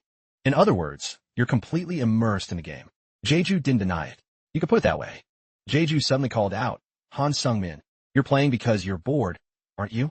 Hearing Jeju's question, he immediately denied it. What kind of nut job enters the tower just because they're bored? Who knows? There are all sorts of people in this world. Han Sung-min felt extremely uneasy. He wondered why he felt so strangely annoyed. Kim Jeju treated him as if he understood him perfectly, even better than he knew himself. He reached out his hand and said, "You're interesting. All right, I'll do my best to help you. However, you'll need to brace yourself in case the outcome is bad." Jeju reached out and shook his hand, saying happily of course. Having said that, he opened his backpack and called out La, Code and Barin. At the call, the Popoes climbed back inside one by one. Han Sungmin asked, what's the plan now, Jeju? What are you going to do? Once the Popoes were settled in the backpack, Jeju zipped it up carefully. I'm heading to floor 18 right now. Scene changes to floor 70, Hypergrade Guild headquarters. In a room, the guild leader of Hypergrade sat silently listening to a report. He only targets factories producing magic metal, sir. It seems he's colluding with another guild. Everyone shook their heads at the photos. He only attacks with magic, so he leaves no trace. Hearing the report, the Hypergrade leader let out a hum of dissatisfaction. He leaves no trace because he's noticed us, and yet he still wants to attack? He's even confident enough to show his face. That means he's very sure of himself. It doesn't make any sense. What about Kong Soa? The subordinate continued the report. Due to the factory reconstruction, we don't have enough manpower, so we've pulled the people guarding her. During the fight with the intruder, Kong Soa was injured. She's currently resting. But not believing a word of it, he asked sinisterly, is that so? The subordinate recounted. Yes. Even if it was just a glimpse, I saw it with my own eyes, so I'm certain. The battle at Factory Area 2 was fierce, and almost everything was destroyed. He wanted to verify it himself. Then I'll go see Kong Soa now. The guard looked up in surprise. Pardon? The guard quickly said, she's currently injured, sir. Giving her assignments right now might be. Before he could finish, the man interrupted. What are you talking about? Then the man turned around and said smugly, if one of my precious guild members is injured, I have to pay them a visit, don't I? The guard could only nod. Understood. I'll prepare immediately. But he couldn't help feeling confused. This was a man who wouldn't even blink if he heard a member had died. Meanwhile, on Jeju's side, comments kept popping up on the screen. Our Jeju has lived such a hard life. I didn't even know and just clowned on him as Kim Jeju 2.0 or whatever. I'm such an idiot. Another user agreed. You're right, especially later on. Another user tried to win him over. Jeju, from now on, this big brother will only watch you, okay? But someone else countered, you think you're his only follower? Me too. Looking at those messages, Jeju sat there helplessly while the Popoes played around him. Someone asked, anyway, Jeju, what are you doing now? A Popoe got excited. Boy, people below also started asking rapidly. Are you heading to floor 18 like you said? On floor 18, you only need one pro to win. Jeju was packing his things and replied cheerfully, yeah, I'm getting ready. Comments kept appearing. Is it like a school assignment? Can we delete the other people's names then? Seriously, LOL. They should pay for the ride since they're being carried. Our Jeju isn't that kind of person. Yeah, our Jeju is cold-blooded. The items Jeju took out of his bag were the leather shoes of Ratantu, Master of the Seven Serpents, Hero Grade. Next was the leather coat of Ratantu, Master of the Seven Serpents, Hero Grade. Leather gloves of Ratantu, Master of the Seven Serpents, Hero Grade. And finally, the leather protective gear of Ratantu, Master of the Seven Serpents, Hero Grade. Looking at the items that seemed brand new, Jeju was surprised. They've all been restored. Jeju touched the coat he was wearing and thought, now the only issue is the coat. The effect of the new coat is quite unique, but I don't know how light the set effect is. After the items were restored, I need time to adapt to them. I'll have to test if everything is fully functional. It turned out that red coat was the leather coat of the Master of the Seven Serpents, Hero Grade. The leather coat of Ratantu, who controlled 7 serpents with distinct energies, made from the hide of a serpent that died in battle. The coat contains the power of a serpent. Ability, 1 second time prediction. Someone asked, oh right, Jeju, aren't you going to open the rewards? Did you forget? Jeju cleared his throat and avoided the question. I was just about to. Everyone was curious. Suddenly, a box dropped down. It was a reward for floor 16, a pouch with 1,500 coins, a hero's sword, rare grade, and a fireball skill book. But Jeju wasn't very interested in these. He evaluated them. These rewards are a bit better than floor 15, but I bet the floor 17 reward won't be anything special either. Then Jeju clicked to accept the reward for floor 17. Immediately, a giant gift box dropped, startling the Popoes. Oh, the others were just as shocked. Huh, what? Did Jeju get this for doing a good job? Wow. Admin, are you watching? Hello? But if I didn't do that, Jeju would've. Jeju opened the box, thinking, I've reached floor 17, and everyone knows floor 17 rewards are much better than others. But no one has ever been rewarded with a silver chest before. But Jeju suddenly froze. His face went dark. There are times when things go smoothly, but it's still not what we planned. Seeing what was inside the chest, Jeju was stunned. The others couldn't believe it either. They wondered why this was here and felt like they were being pranked. The reward inside the silver chest was a restoration cube, rare grade, a masterpiece by a freak from the Glen Magic Tower. A single-use item that can restore broken items. Jae-jua gritted his teeth in anger. I decided not to get caught up in anyone's plans in this tower anymore. But it seems the admin is laughing in my face and saying no. You're in the palm of my hand. Whether you like it or not doesn't matter. That's what you mean, right? Seeing the reward was a restoration cube. Others were shocked. Why now? LOL. They're giving him exactly what he needs, right? Wow, this item is only seen on floor 30, and even then, it's super rare. Jeju twisted the knob to activate the item. A layer of dust flew out from the restoration cube. Jeju brushed the dust off the items inside the cube. The Popoes stood nearby, sweating as they watched the cube intently. Suddenly, the restoration cube made a loud noise, startling the Popoes. Jeju took the items out one by one and put them on, first the coat, then the boots. Once fully equipped, the system announced, set effect activated, May 7th. The Serpent Attraction has unlocked several functions. Functions activated: magic amplification, color and texture mimicry, self-defense charm disabling, and 5-second time prediction. Seeing Jeju in his new gear, everyone praised him. That's going to be flashy as hell. Magic turns second-hand junk into brand new gear. If that thing didn't cost 5,000 coins, I'd use it as a daily washing machine. Another user was shocked by the price. For real? That's pricey. Jeju composed himself and took a deep breath. If you wanted me to fight. Ever since I was a kid, I never liked turning down what people handed me. I'm also not the type to just sit there and take abuse. If the admin wants me to fight, there's no reason to dodge it. Jeju was determined. Let's see who wins. With that, Jeju began his training. He focused his mind on the bag at the head of the bed and the Popoes. Jeju's vision was blurry. Everything seemed to be swaying, including the Popoes. Seeing Jeju like this, the Popoes couldn't help but worry. Popoe. Jeju pushed himself until he broke into a sweat. He kept encouraging himself. All right, focus. I can do this. I don't need to see anything. I just need to focus on one thing. Jeju was nearing his limit. His eyes began to turn bloodshot. The Popoes were still playing around, jumping on his legs. Meanwhile, Jeju was trying to count down the remaining seconds. 1 second. Jeju looked at the Popoe in his hand and asked gently, "You okay?" But in his mind, he was thinking, I haven't fully adapted yet, but if I focus, I can use it for short burst. Jeju happily knelt down and hugged the other two Popoes. Let's go, guys. The Popoes chirped back excitedly. Floor 18. If the admin doesn't pull anything weird, I can clear this easily with just a different move. Amidst the floating clouds, a powerful vortex appeared. A man stepped out dressed in knight's gear, stomping the ground in annoyance. My feet are sinking. The person following him reminded him. You knew that before we got here. Stop making a scene. The man in armor continued to grumble with a look of extreme irritation. You're so mean. Watch out. You know guilds only send their best, right? The others are probably split into small groups like us. So if we get into a fight, we're toast. His companion sighed. Just focus on yourself. Suddenly, the system announced the arrival of players 4,874, 4,891, 4,892, 4,893, and 4,895. 5 more people appeared from the vortex. The first to step in was amazed. Wow. The next person was very casual. Huh. The system announced. High difficulty. A total of 10 participants have entered. Seeing the newcomers so relaxed, the grumpy armored man suddenly got excited and ran over. You look pretty fresh. Have you done this before? The man answered confidently, of course. If you trust me, floor 18 is a piece of cake. The armored man then turned to Jeju, who had just entered with his hood pulled low. You've done this before too, right?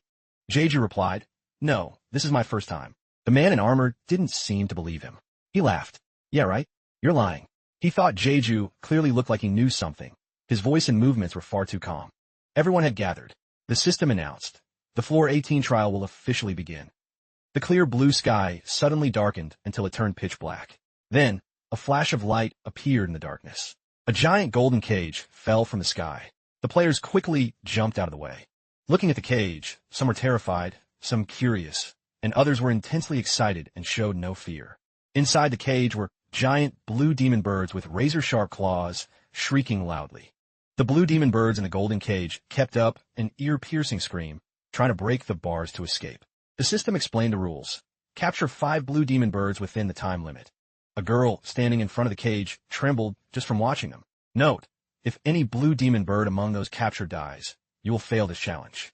Time remaining, 10 minutes. The confident player from earlier coughed lightly. He gave an arrogant smile and said, Hello, this is everyone's first time on floor 18, right? I have a proposal, if you're willing to listen. He introduced himself. I'm user 4850. Since I'm the most experienced, you guys should listen to me. The others started whispering.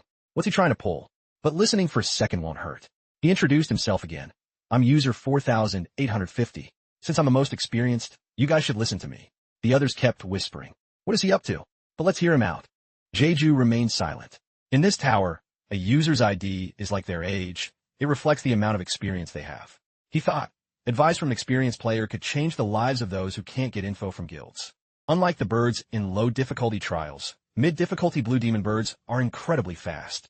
If you underestimate them because of their size, you'll end up waiting for death while looking hopelessly at the sky. The girl who had been listening raised her hand. How fast are they? The player pointed to his eye and winked. The girl still didn't get it. He explained, it means most knights can't even touch a single feather. If you don't know their weakness, it'll be nearly impossible to beat them. The girl asked excitedly, what if we use magic? She was calculating in her head. She could show the viewers how to catch birds with magic and bargain with other users.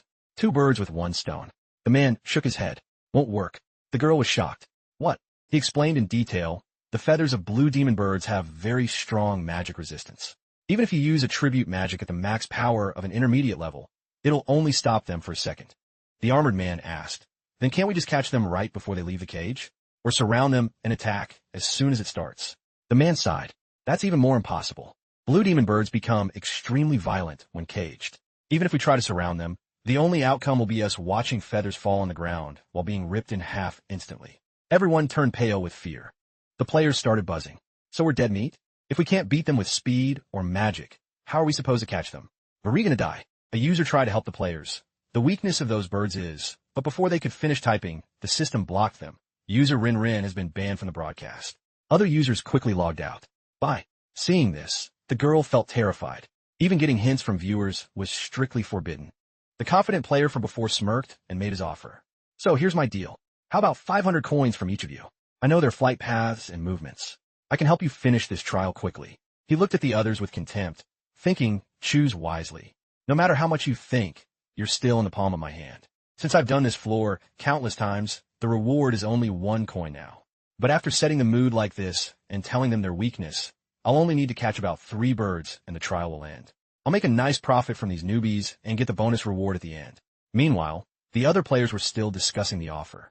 He hummed to himself, praising his own genius. How did I come up with such a perfect plan? I'm way too smart for my own good. Right then, a player raised their hand and spoke up. Who gives a damn about some weakness? How the hell are we supposed to catch those birds flying way up there? The player smirked and said, you're all about to be blown away. Then he leaped incredibly high, soaring even higher than the giant cage, leaving everyone in total shock. The other players watched, unable to hide their amazement. After that, he landed with a heavy thud. He then confidently told the group, my physical stats are high enough to jump to the bird's altitude. But obviously, they're insanely fast. Just because I can reach them doesn't mean I can catch them. He turned back to persuade everyone. Isn't it a total steal to clear this trial for just 500 coins? The players started agreeing one by one, beginning with the guy in the knight armor. Fine. Then the girl hurriedly added, I'm in too. More people joined in. Me too. Same here. I'll join. Everyone dropped their 500 coins into the man's pouch. He looked smug as the money kept rolling in. This is great, he thought, feeling incredibly satisfied. He walked up to Jeju with a smile, holding out his pouch. And the last one. I'm cool with direct coin trades or using the trade window. But unlike the others, Jeju coldly turned away. No thanks. I'll pass this trial on my own. The man was stunned. What? Wait, if you're broke, I'll take items instead. Just then, the system announced. Time remaining until the trial begins, 3 minutes. Everyone started getting nervous. The guy who just collected the money was baffled by Jeju's move. I never thought someone would act up at the last second. He screamed at Jeju in a rage. You can't just screw up the plan because you don't feel like it. You want us all to die together. He was beyond pissed. Bastard. He probably thinks he can just hitch a ride while I do the heavy lifting catching those birds. The others were also displeased and voiced their complaints. What's his problem? Hey man, we all agree to pay. So why are you suddenly being a cheapskate? 2 players who had been watching from the start whispered to each other. He looks like he's got experience. Isn't he doing this because he's confident he can clear it without paying? Really? I can't tell anything from his vibe. Isn't he just bluffing? The girl started losing her patience. Ugh, I'm going crazy. Fine, I'll pay for him. She took out her own coins to cover Jeju's share. It was go time. The system announced once more. The trial has begun. Time remaining, 60 minutes. If you fail to capture the blue demon birds, the clouds will vanish. The guy who collected the money stepped forward confidently. All right, I'll bag the first one. But before he could even make a move, a strand of wire shot out from behind him toward the blue demon birds. The wires quickly struck the demons and coiled around them. He looked back in pure shock. This makes no sense. The blue demon birds began to screech violently as they were bound by that power. This is impossible. The player couldn't believe his eyes as he saw the birds being captured so quickly. One by one, the blue demon birds were taken down by Jeju. Then, the system announced, "You have completed the trial." The blue demon birds gradually faded away. The system announced twice to remind everyone. The portal to floor 19 will now open. The portal to floor 19 will now open. Jeju acted as if nothing had happened and turned to the others. The portal is open. Are you guys going? The man who was so cocky earlier was now clenching his fists, barely containing his rage. He gritted his teeth and asked Jeju, Who the hell are you? He was enlightened. He hadn't been able to track Jeju's movements at all. Back in the floor 5 high difficulty trial, I learned the Imperial Knight's body passive skill. Thanks to constant leveling, I now possess superior eyesight. Voices started whispering behind him. See? What did I tell you? I knew he was a sleeper. Anyway, if we follow that other guy's logic, we were just carried by the guy in the cloak. Shouldn't we give him the coins instead? Hearing them talk like that, he turned red from both anger and embarrassment. The girl beamed and praised Jeju. Oh my god, you're amazing. A few people approached Jeju after seeing his performance. Have you cleared floor 19 before? Are you soloing? We still have a spot in our party. The girl asked. I'd feel bad just leaving like this. Do you need some coins? The users in the chat were spamming too. A never-ending list of requests to collab. How dare you try to use him? Beat it. Jeju politely declined every request. Thanks, but I don't need coins or a party. I haven't been to floor 19 yet either. He was in a rush. Time to go. I'm heading straight to floor 19. Users continue to comment. Where is the love? One person who never missed a chance to hype Jeju up noted, he's been MIA for days. Could his loyalty have shifted? Jeju quickly stepped into the portal to floor 19. At the hospital where Kong Soa was staying, she was showing signs of breathing difficulty. The guild leader arrived and checked on her. Are you all right, Miss Kong Soa? Kong Soa, looking pale, struggled to sit up. Guild leader. What are you doing here? The guild leader quickly gestured for her to stay down. No need for formalities when you're sick. Even if it's late, I wanted to visit you. Kong Soa hurriedly thanked him. Thank you. But before she could finish, she broke into a violent coughing fit. Seeing her cough so much, the guild leader covered his face, looking disgusted. Your injury seems quite severe. Kong Soa gasped for air and said yes. I was slashed by a mana blade. It's not contagious, so why are you acting like that? Kong Soa turned her head away, clearly annoyed by the guild leader's behavior. The guild leader was deep in thought. Is that mana so powerful that you can't heal? Soa turned back, her attitude doing a complete 180. She smiled brightly and said, yes, but I'm feeling better now. They said I just need a rest for a few more days. She couldn't stop coughing, but internally she was rooting for herself. Keep it up, keep acting. I need to look like I'm breaking a sweat. Suddenly, the guild leader spoke. If you don't mind. He said with a sinister look, may I take a look at your wound? Kong Soa forced a smile on the outside. But inside, she was cursing him out. Of course I mind, you psycho. But if I say no, he'll keep suspecting me. With that thought, she lifted her shirt to show the wound. She looked at the guild leader awkwardly. Since it was a man and woman situation, she felt quite uncomfortable. The guild leader carefully and meticulously examined her wound. She wasn't lying. The wound is still glowing, meaning the mana is still ravaging her body. The guild leader stood up and asked, what exactly happened back then? Kong Soa trembled and bit her lip, speaking with feigned resentment. He was incredibly strong. I didn't even have time to react. The guild leader continued to probe. Why did he run away? It seemed like he put everything into that first strike. After the fight dragged on, he probably realized he was at his limit, so he trashed the factory and bailed. Kong Soa recounted slowly. The guild leader tapped his chin thoughtfully. I see. It breaks my heart to see someone as vital to the guild as you getting hurt. His words were full of concern, but his face remained completely stone cold. The guild leader left as fast as a gust of wind, leaving only a final instruction. Get some rest, then. The guild leader was feeling restless. Anxious, this wasn't normal. Kong Soa let out a weary sigh. So suspicious. At first, I thought he was Mr. Clean. But since floor 50, I've realized that's not his real personality. Kong Soa thought seriously. Even if I tell the truth, he'll doubt me. Since I gave him such a vague answer, he'll definitely be on guard. Suddenly, a knock on the door made Kong Soa jump out of her skin. The one knocking was Park Geo. He walked in with a bowl of porridge in hand. Time to eat. I made some porridge. Kong Soa still hadn't fully recovered her composure, blinking blankly at Park Ju. Seeing her stare like that, Park Ju asked, "What's with the jump scare? Why are you so startled?" Kang Soa waved it off with a forced smile. "It's nothing. Thanks. I'll dig in." But Park Ju looked at her, completely puzzled. Kang Soa thought while eating, "Whether I make him suspicious or not, I don't plan on ending it here. It wasn't in the plans, but now I've got a top-tier sidekick, and there's so much more I can pull off." Meanwhile, Jeju was currently power walking through the tower. New comments were flooding the system screen. "You're almost at floor 20. LOL. Man, I gotta beat floor 20 soon, or I'm gonna get left in the dust." Jeju, accept my friend request. Jeju replied cheerfully, "Sure, I'll accept when we meet." The user who got a reply was touched. So moving. Someone else noted, "Is it time? Looks like the viewer reward limit is almost reached." Did he stay this long, just for that? What a letdown. The system notifications chimed for Jeju. User, Iron Ladder sponsored 1,000 coins. A voice message followed. "I'm a huge fan.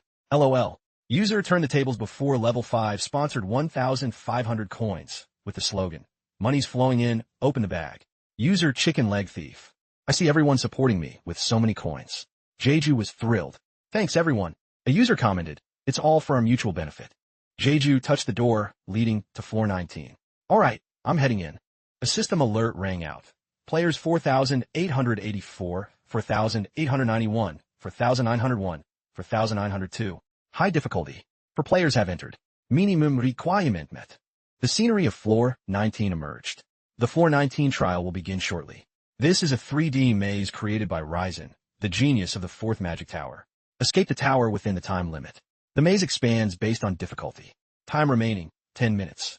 Two players in front were chatting. "What if we die?" The other side, "If you're that scared, just go home." It turned out those two were user 4,901, Lee Shin-hai, who said, "Every room has 5 doors. How the hell am I supposed to go back?" The other man, Kim Sajang, user 4,880, snapped back in annoyance. "Do you have no brain? Just leave a mark on the doors." Jeju watched them bicker and just scratched his head. It looked like they were fighting over the strategy for this round. This was a maze consisting of identical rooms, connected by identical doors on every wall, including the ceiling and floor.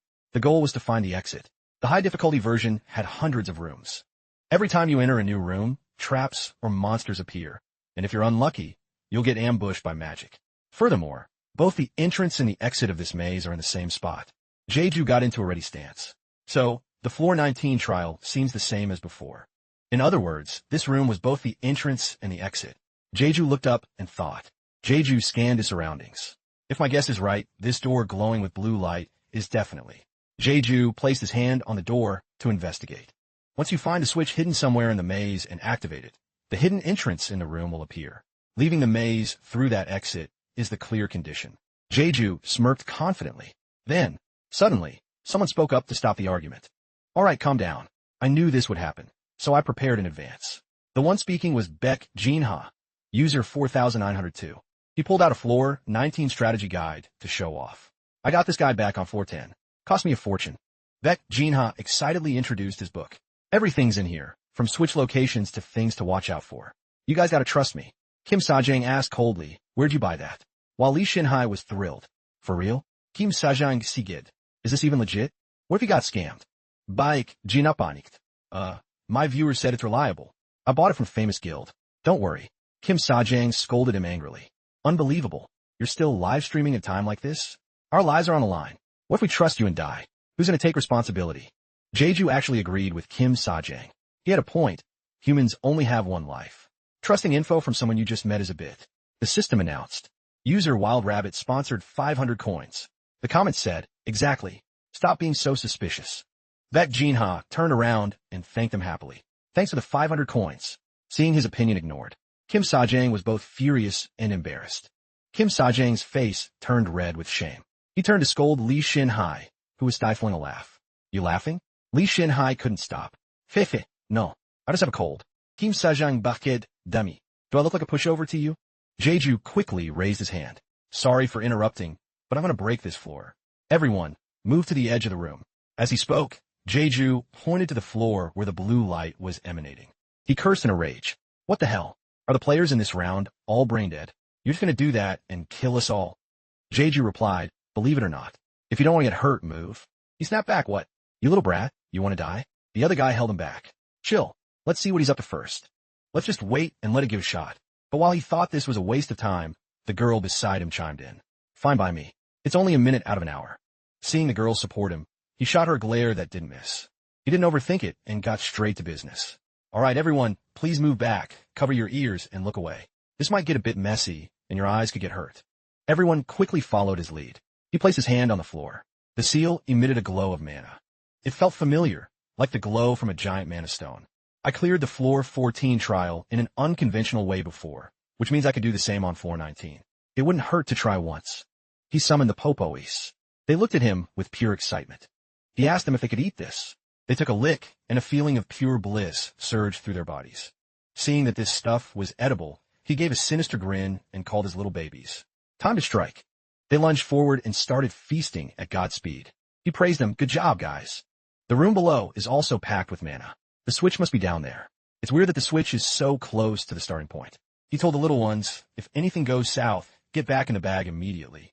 They nodded as if they understood perfectly and hopped inside. He seriously pressed the start button, but nothing happened yet. He thought, wait, is this a fake switch? But right after that, a tremor shook the area. A pair of glowing red eyes stared him down. He thought for a second it was just a pigeon, but no, it was a demon. It moved toward him and asked if he had thought through its question. He realized it was the administrator and stated firmly, no means no. You have no idea how much effort I put into raising you. Jeju replied angrily, you know how famous I am. Unlike some people, I don't have time to chill. The demon prepared to leave, assuming that he would soon change his mind once he reached floor 20. And just like that, he cleared the trial. He looked around in confusion, wondering where the demon had vanished to. Back to reality. Thankfully, the Popoes were safe. Once outside, the guy asked if he had heard a monster's cry. Jeju said bluntly, why would I tell you anything? As he was about to move on, the guy called out to him. Then, with a sinister look, he warned, you better watch your step. Kim Jeju just asked back, aren't you going, Baek Jinha? Baek Jinha nodded and continued, the way you cleared that trial. Looked like you were using a bug. Baek Jinha kept nagging. You know if you do that mid-game, you risk getting glitched into a wall and being unable to move, right? Getting stuck in a wall or the floor. What if some freak accident happens? Just remember to be careful. Baek Jinha exclaimed with feigned worry. Besides, the viewers already told me everything. Jinha added, I heard you're lying about your real name. You shouldn't deceive people like that. At this, Kim Jeju thought regretfully, I should have been more careful when choosing my nickname. A flurry of viewer comments appeared. Kim Jeju probably just swore an oath in his head. For sure. I heard him loud and clear calling himself a crazy, delusional idiot. Kim Yeo realized. So his viewers went and looked at my name? Kim Jeju replied coldly, Baek Jinha, I have no intention of bonding with you, so please just move along. Viewer comments popped up again, but normally, shouldn't Kim Jeju be the one building the wall? Jeju doesn't even know how to react, lol. Okay, stop it, guys. If Jeju gets sad, he's a nightmare to cheer up. Scene shifts to floor 10. People were gossiping. Is there really a character like that? I heard someone on the upper floors even suggested giving him a reward. How much? Someone asked. Somewhere around 0.5000, I think. Are you kidding me? That's insane. Suddenly, someone stepped out of a portal. It was Kim Jeju. He thought, actually, I want to go straight to floor 20, but I should check if Han Sung-min is doing his job properly first. Plus, gathering more intel on floor 20 would be safer. Suddenly, a voice called out, hey you. A man with a scar on his face asked, Kim Jeju, can I get a good look at your face for a second? Kim Jeju replied, is there a problem? Viewer comments appeared. Wait, for real? How does he dare order him around? This guy must be from the Hypergrade Guild, right? He replied, I just want to confer a few things. Be a good boy and cooperate. Suddenly, with a swift movement, he yanked Kim Jeju's hood down. Someone spoke up. Oh, this isn't that bastard. The man with the scar said awkwardly, crap, my bad. Sorry about that. We're just in a bit of a rush. Kim Jeju understood and replied, it's fine. The scarred man then turned to the others. They said that person was a woman, right? Another guy answered exactly. Her name is Kim Jae-hi. The others started gossiping again. I heard it was a middle-aged man. What are you talking about? You're tripping. It's clearly a kid. Someone on floor 15 saw them and reported it. Are you drunk? I paid good money for this intel. What? Me too. You guys are all wrong. My source is the only legit one. Whispers filled the air as Kim Jeju walked away, thinking, looks like Han Sung-min is doing a solid job. I didn't expect the rumors to spread this fast. Insane. The system chat flickered. They're all talking about Kim Jeju, right? Jae. No, it's Jae-san. Kimmy ill. Ha ha ha. Just thinking about it gives me goosebumps. At a house, an exhausted-looking girl appeared. You're finally here. I've been waiting forever. Kim Jeju asked, why do you look so swamped? She looked furious, like a monster was looming behind her. Thanks to someone, I've been pulling overtime every single day lately. Kim Jae-ju could only stand there, frozen, in a hallway before a door. Inside, Han Sung-min was fast asleep. She suddenly threw the door open and shouted, "Hey, Kim Jae-ju is here."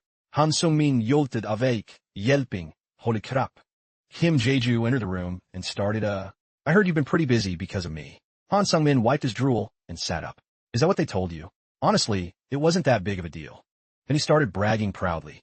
"I've been switching up your gender like crazy, roaming every nook and cranny to spread different rumors to all kinds of people. I even BS'd everyone into thinking I'm a top-tier info broker and made a nice profit since they believe anything. I also..." Kim Jae-ju just watched helplessly. "Oh, okay." Han Sung-min finished humbly. "Yeah, that's all I've done so far." He reached out his hand. Now it was Han Sung-min's turn to demand. "So, what are you giving me in return?" Suddenly, a notification popped up on Han Sung-min's system. "User Kim Jae-ju 2 has sent you a friend request. Do you want to accept?" "Yes/no." Kim Jae-ju added. "I'll send you a thank you gift via message." Han Sung-min thought, "You're not joking, right?" Kim Jae-ju confirmed, "Of course not." A notification appeared. "User Han Sung-min has accepted your friend request." Kim Jae-ju quickly operated the interface. Kim Jae-ju sent a letter. "Check it," Kim Jae-ju reminded him. Han Sung-min looked at the letter and prepared to click it. Upon opening it, Han Sung-min gasped. The message contained Ruha's likes, dislikes, and the habits of specific characters. A bunch of info that most people would call useless. However, Han Sung-min smirked. He realized that for certain people, information can be a more effective weapon than a gun or a knife. In a room, Kim Jae-ju collapsed onto the bed, groaning, "I'm beat." A viewer asked, "Jae-ju, are you heading to floor 20 now?" Jae-ju replied groggily, "Yeah, I should quickly." But before he could finish, he drifted off to sleep. Viewer comments flooded in. "Wait, did he just pass out? He's out cold. Let him sleep, guys." "Oh, is that the love? When did you get on? I thought you were off. Have you been watching him sleep this whole time? You into that? All right, quiet down everyone. Let him sleep." He starts to open his eyes. As his vision cleared, the 3 Popoes were sleeping on him, chirping Popoe. Kim Jae-ju said, "Whoops. Sorry, everyone. I guess I passed out the second I hit the mattress." Viewer comments appeared. He still looks half asleep, but his attitude is so professional, picking up the stream right away. IKR? A 7-hour Popoe sleeping stream was amazing. Kim Jae-ju thought, "I guess doing trials back-to-back without a break finally caught up to me." He hugged the 3 fluffy Popoes. They chirped Popoe. More comments. "No worries. Watching the Popoes was fun, It's cool. Now hurry up and check your reward notifications." Kim Jae-ju realized, scratched his head, and replied, "Oh right. Checking them now." A Popoe on his lap chirped, "Oi." Suddenly, he received a message. User, Han Sung-min. Content, Mr. Kim Jae-ju, are you asleep? Contact me the moment you see this. There's been a change on floor 20. Something feels off. The line "there's been a change on floor 20" stood out the most. In the middle of the quiet night, Eseon was running frantically, completely out of breath. Suddenly, he felt something and glanced back. A man's silhouette appeared, clutching an axe and screaming, "I will punish all you tyrannical travelers who dare cause chaos here." Eseon hid behind a nearby wall, terrified, watching the situation. He gripped a metal pipe nearby, his body covered in wounds. He thought bitterly, what is he rambling about? Is this NPC insane? He was sweating as he thought. The entire Hypocrite Guild has been wiped out. He nervously hid as the mob searched for him. "Follow me. Are you deaf?" He gritted his teeth and deduced that from floor 20 down, everything has changed in a bizarre way. This definitely has something to do with Kim Jae-ju. In an ancient town, houses were crowded together. Users below floor 30 will no longer be able to watch the live broadcast. Countless axes were pointed straight at Jae-ju as he stepped out of the portal. The chat box panicked. What the hell? The vibe is totally cursed. This is getting way too out of hand. Jae-ju cautiously scanned his surroundings. I got Sungmin's message and rushed to floor 20 at full speed. But what is going on here? The captain of the guard was leading a troop, menacingly pointing swords at him, while other players who had been captured earlier, they were kneeling nearby. It was clear these guys weren't pulling any punches. As he processed this, the captain of the guard barked an order, "Traveler, get on your knees and take off that hood." Without a hint of fear, he replied, "I'm not doing something that ridiculous." The captain's face turned vein-popping red with rage. "Sounds like you're dying to lose your head." He didn't back down an inch and challenged him. "Just try it." In his hand, a sharp hammer began to glow, vibrating with melting power. The captain was livid at his arrogance. "You dare challenge a guard?" He swung his axe, nearly splitting Jae-ju's head. But Jeju didn't even blink. Suddenly, two pieces of metal collided, emitting a blinding flash. With one swing of his weapon, he sliced the head off the captain's axe, leaving the man paralyzed with shock. The captain glared at him, feeling a chill. I thought the warriors had handled all the high-level users. The two sides clashed violently, making the very ground shake. After the skirmish, a hood fell to the ground. He stood there regally. What should I do now? Should I take your head? The man who was so cocky just moments ago was now pinned under Jeju's foot, completely helpless. The accompanying soldiers screamed, "Captain!" He managed to shout, "Get the magic cannons and report to the commander." The soldier hurriedly obeyed and ran off. The chat room was popping off. These guys are tripping. Kim Jeju didn't even do anything. Exactly. He's literally their savior. Everything's been reset. LOL. These NPCs don't remember a thing. Suddenly, someone leaped from above, shouting, "Get back." Countless black bands suddenly swirled around Jeju, surrounding him. A massive impact exploded between the two. The force sent Jeju skidding back several meters, though he managed to block it just in time amidst the thick dust. Jeju propped himself up, sweating and confused. The chat was going wild. What the hell? Scare the crap out of me. Was that guy a human cannonball? Holy cow. Palaham gave a mysterious smile and said, "That cloak of yours is interesting." Jeju shot back. "Your way of saying hello is pretty aggressive, Pops." The man smirked, gritting his teeth. "This is only the beginning." Jeju matched his energy. "You're acting like you're actually trying to kill me." The man laughed loudly. "Still as sharp-tongued as an imperial, I see. Just like always." Jeju was dazed by those words. Suddenly, he blurted out in disbelief, "Sir Palaham?" He pulled down his hood, surprised. "You still remember me?" The soldiers were just as stunned to see the man. Hammers were slammed down as the entire troop placed their hands over their hearts. They shouted in unison, "Welcome back, Lord Lakanta." Hearing this, Jeju thought, it's not just Palaham. How can the tower residents? Normally, residents can't recognize users even if they just change channels. Even for the same individual, if they knew a user on floor 15.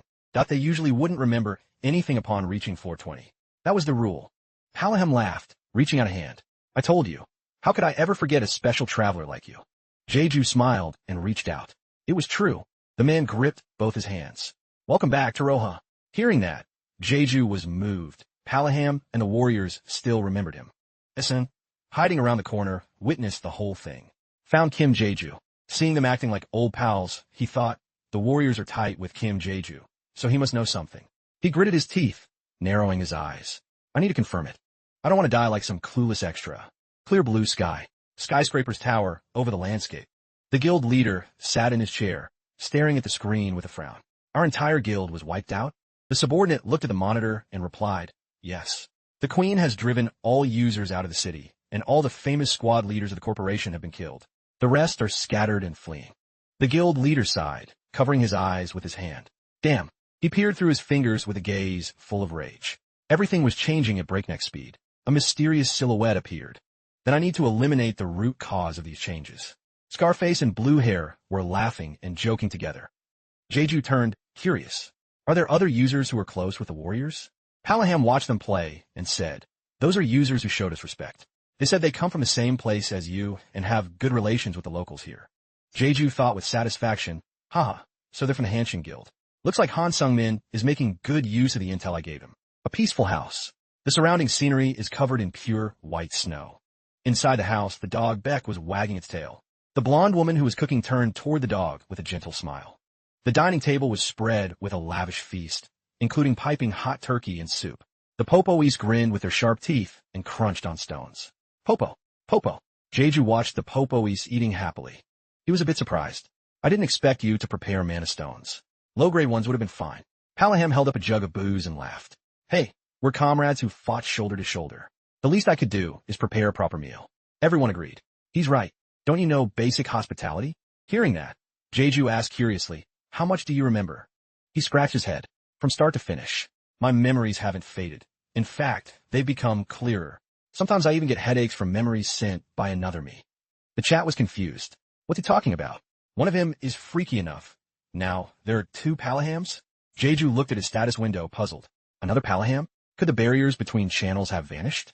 We're on channel 10 now. Let's try switching to channel 20. The man chatted happily while holding a sausage. "I feel like the number of travelers has skyrocketed lately." Jeju was about to click the notification. "Switch to channel 20.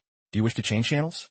The system showed he had switched to channel 20, but Palaham was still there, eating happily. Even though we've arrested a bunch of them, it's never ending. The chat was buzzing. He changed channels, but the NPC didn't change.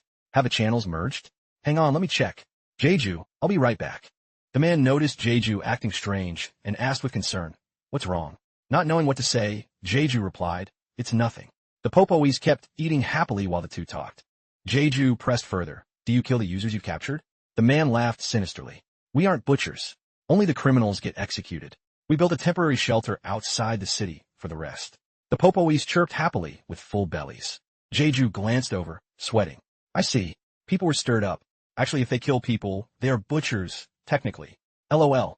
It's legal in Teruha. So scary. The man remembered something and said casually.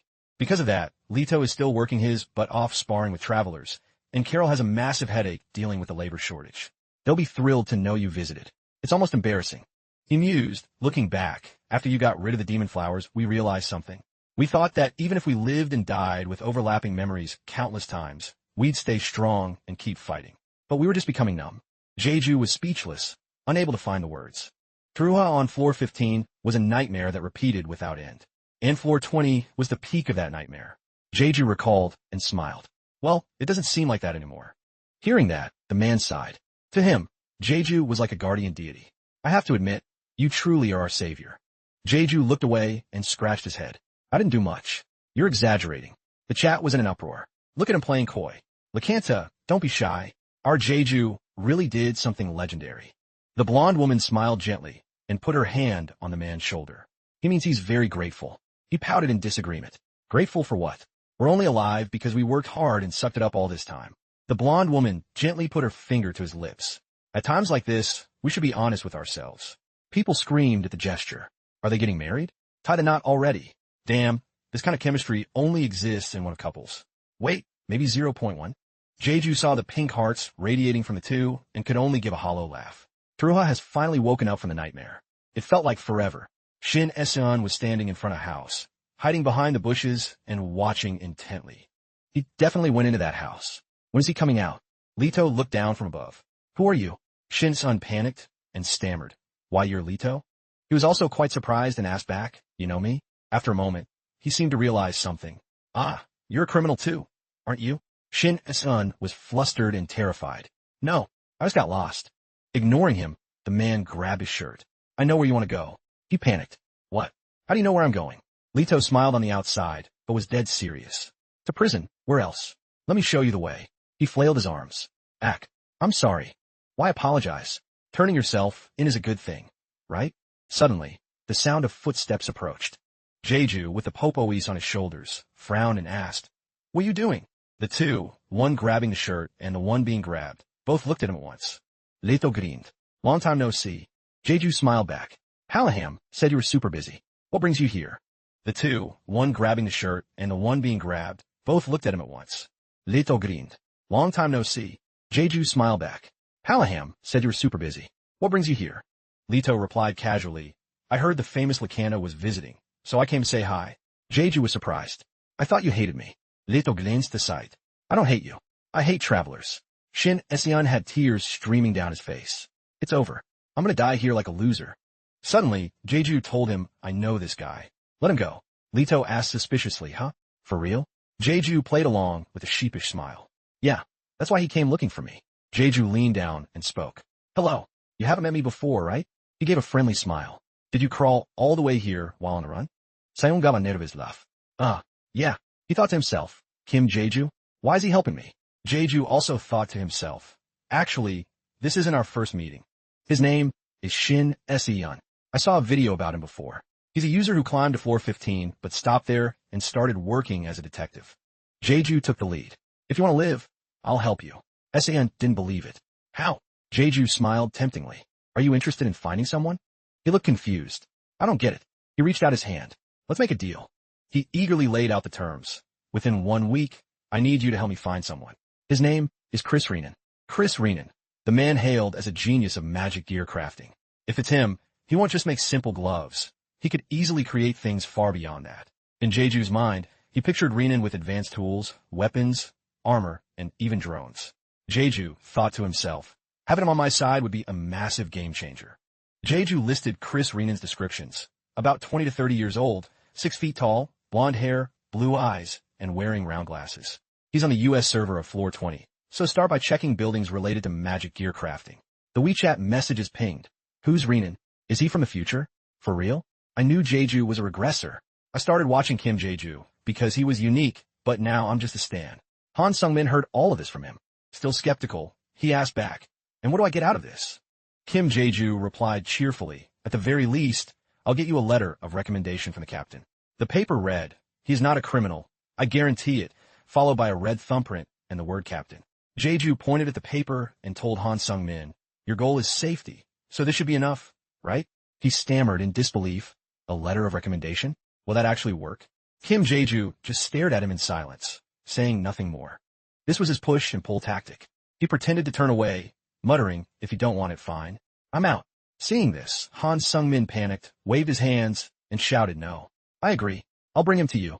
Having accepted the deal, Kim Jeju went to find Lito for the letter. Lito seemed a bit heated.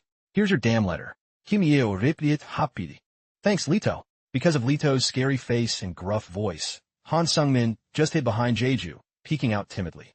Lito replied with an annoyed look, I'm only doing this because the commander ordered it. Don't get any ideas, Kim Jeju. Jeju imagined the conversation between Lito and someone else. Surely Lakanta asked us. You write it. Lito was so shocked his eyes went white. Me? While thinking about it, Jeju laughed. He must have been so stressed. LOL. After getting the letter, Han Sung-min happily accepted Kim Jeju's conditions. Thanks a lot. I'll find him right away. Kim Jeju said, don't overdo it. Suddenly, Lito leaned in close to him. He put an arm around him and said, I'm coming with you. Han Sung-min broke into a cold sweat and screamed. Huh? Why? Lito replied casually, I have to make sure you don't do anything weird with my recommendation letter. Watching them walk away, Jeju thought, that's strange. He was so deep in thought he didn't notice Han Sung-min's desperate look for help. He then recalled the video. In the video, Shin Se-eun climbed the tower with a knight he met on floor 10. So why is he soloing now? The thought bothered him. His face grew more worried as his mind raced with messy thoughts. Maybe I changed something, or maybe it's an admin error. Shaking it off, he reached into his pocket to find something. Still thinking about his next move, he pulled out a glove. The chat messages lit up immediately. Hey Jeju, aren't you going to name those gloves? Yeah. Did you forget what Cray said? Show them some love. Following the reminder, he focused, muttering a name, huh? At the same time, the system windows began to pop up in front of him. Kim Jeju remembered the previous advice. Come to think of it, Gray did mention that on floor 10. He recalled Gray's words, give that item a name. No matter how good the gear is, without a name, it's just a soulless object. Remembering that, he quickly thought, Red Hand. Wait, I forgot. The system window showed search results for Bloodstone. He thought about the name while staring intently at the screen. He pondered, do I really have to do this? It's just equipment. While he was hesitating, he knew the viewers would keep pestering him. Just then, the snowballs on the ground seemed to spot something. They backed away, trembling and whimpering. Seeing their reaction, he turned around and asked, what's wrong? The 3 snowballs were huddling together. They were shaking violently, as if they were looking at something terrifying. Suddenly, a chilling laugh echoed from somewhere. Coo coo coo coo. Jeju couldn't believe it. He followed the sound and saw a pigeon perched on a chair. The pigeon looked demonic, radiating a creepy, red energy. The chat flared up again. OMG, a pigeon? Why is there a pigeon in Teruha? I've never seen one here before. Is that what made that nasty noise? Jeju wondered what the pigeon's deal was. He immediately grabbed the 3 snowballs and blurted out, it's the admin. The chat went, admin? WTF. Right then, the system sent a notification. The broadcast has ended. Jeju held the snowballs tight, looking worried. He thought to himself, my stream was forced to stop. Despite his internal tension, he mocked the pigeon. You're more timid than I thought. The pigeon just gave a wicked laugh. Coo coo coo coo. The snowballs reacted even more violently. They bared their sharp teeth, looking like they wanted to swallow the pigeonhole. But Jeju stopped them. He shouted a warning. It's dangerous. They understood and immediately became obedient. He ordered them to back off. At the same time, he put on his gloves, preparing to fight the pigeon. His legs were set in a combat stance, ready to strike at any moment. He then took a leap and lunged straight at the pigeon. With the gloves on, he gathered a massive amount of energy. He was clearly going all in against that bird. That energy that shot out from the glove directly at the pigeon, but the bird's eyes suddenly glowed blood red. It opened its pitch-black mouth wide, looking exactly like a demon. The impact of the glove's energy hitting objects. that around them caused a massive explosion. The blast drew everyone's attention because it wasn't just a small pop. It was huge. No one knew if the pigeon survived. Even the snowballs from earlier were anxiously waiting to see the result. After using that move, Kim Jae-ju sat on the ground, panting as smoke swirled around him. Suddenly, the energy crystal on his glove fell off. It must have been drained of value after that last attack. He took out another crystal to replace it, his mind racing. I used too much mana. From within the ruins, the pigeon's voice drifted out. Are you done being crazy? Before the bird could finish, Jeju looked up and was met with. Thought its massive wings heading straight for him. Then, with a thud, he was caught in a surprise attack. Jeju fell flat on the ground, only able to groan in pain. The pigeon perched on top of him and said, "That's right. Truha, this place is quite meaningful to me." It gave a devilish smile as it spoke. "This is the image I thought you want to see." He just stayed silent, listening to the eerie, demonic laughter coming from that freaky pigeon. The more it laughed, the tighter he choked it, giving it zero chance to escape. He stared it down and spoke up. "Admin, don't you guys have anything better to do? You're always stalking people. I already said I'm not interested, yet you keep meddling. Do you have some sick fetish for getting rejected?" Jeju spoke while looking at it like he wanted to end it right then and there. The pigeon just stared back and replied, "I have no idea why you hate me so much." As it spoke, it began to transform. He just watched without a word or even a change in expression. Suddenly, the leader stepped out and asked loudly, "What's all this noise about?" His voice pulled Jeju's attention away. Even the transforming pigeon turned toward the sound. The leader saw the scene and started trembling. "You, what on earth are you doing?" It looked like he was about to blow a fuse. "What the hell do you think you're doing?" Before his eyes was the sight of Jeju clutching a child by the neck and lifting him off the ground. He rushed over to stop him, pleading, "I don't know what's going on, but calm down. Jeju, you're overreacting. Stop." The child spoke up, system interference, and snapped his fingers. The Popoese quickly lunged toward Palaham, but Jeju dashed over and shielded him. Seeing this, the boy looked a bit surprised. Jeju turned his head and asked Palaham, "Are you okay, Palaham?" When he asked the second time, and Palaham still didn't move, Jeju thought to himself, no reaction. Wait, Raha. Kodin and Barin were both frozen in midair. Tom had stopped. He looked at them, completely baffled. Suddenly, he remembered something. The boy from before slowly walked up to him. "Remember what I told you before? Human memories are just like souls. Turaha." This was the first place I tested that theory. After saying this, the boy smirked triumphantly and added, "Let's see how long they can survive in an endless loop of memories they can't forget. Some wait for a savior they don't even know exists. Please save us from this infinite destruction." The residents of Taruha cry. They just can't give up on their delusional hope. Jeju was now beyond furious. He snapped back, "So what you're saying is, this was all just a joke to you?" But the boy saw it differently. He laughed heartily and said, "A joke? No, it was a trial. A test. Those Taruha warriors endured better than anyone else, to the point where even I had to admit defeat and stop."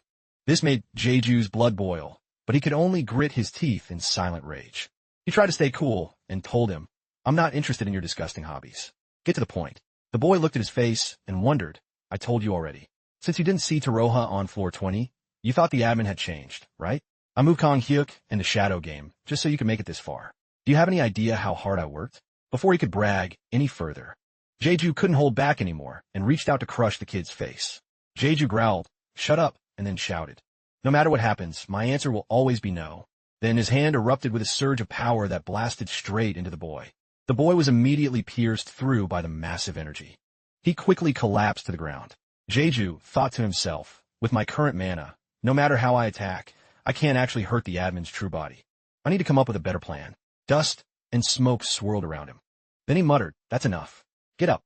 The boy stood back up, but shockingly, he reappeared behind Jeju's back with the Popoese in his hands. "You played it pretty cool when you first got here, acting cold toward everyone so no one could become your weakness." Hearing the voice, Jeju was startled. "When the hell did he get behind me?" As his body slowly regenerated, the boy said, "There's a saying that the more you meet someone, the more you grow fond of them. But you also have things you love, don't you?" He then lifted one of the Popoes. Jeju's heart skipped a beat, and his eyes widened. He forced a smile to keep the kid from suspecting anything and made up a random excuse. "Give a rest. I'm only using them to survive." The boy smirked. "Oh, really? Thanks for helping me get rid of my guilt then." With a snap of his fingers, the boy's head transformed into a monster with a massive maw. Terrified, Jeju screamed, "Stop." His legs were already lunging forward. "No," he yelled, seeing the Popoe about to be eaten. But the Popoe was much braver than he thought. A sudden collision exploded, leaving Jeju stunned. Huh? The boy was struggling, unable to do anything. It turned out one of the popoes had shot out binding threads, forcing the boy's mouth wide open. Then another one bit down on his teeth while the other bit into his flesh, leaving him bewildered. Souls of the World Tree? This is absurd. He glared at them and demanded, "How did you escape my control? It's impossible. That mana color. The Sunstone?" Jeju screamed, "Everyone, get away from him." The popoes quickly obeyed. Meanwhile, he channeled his power to strike the boy. As he lunged forward, he thought to himself, "The light those popoes are emitting. That's definitely the Sunstone's mana." Then his power slammed the boy deep into the ground. He recalled the scene from moments ago.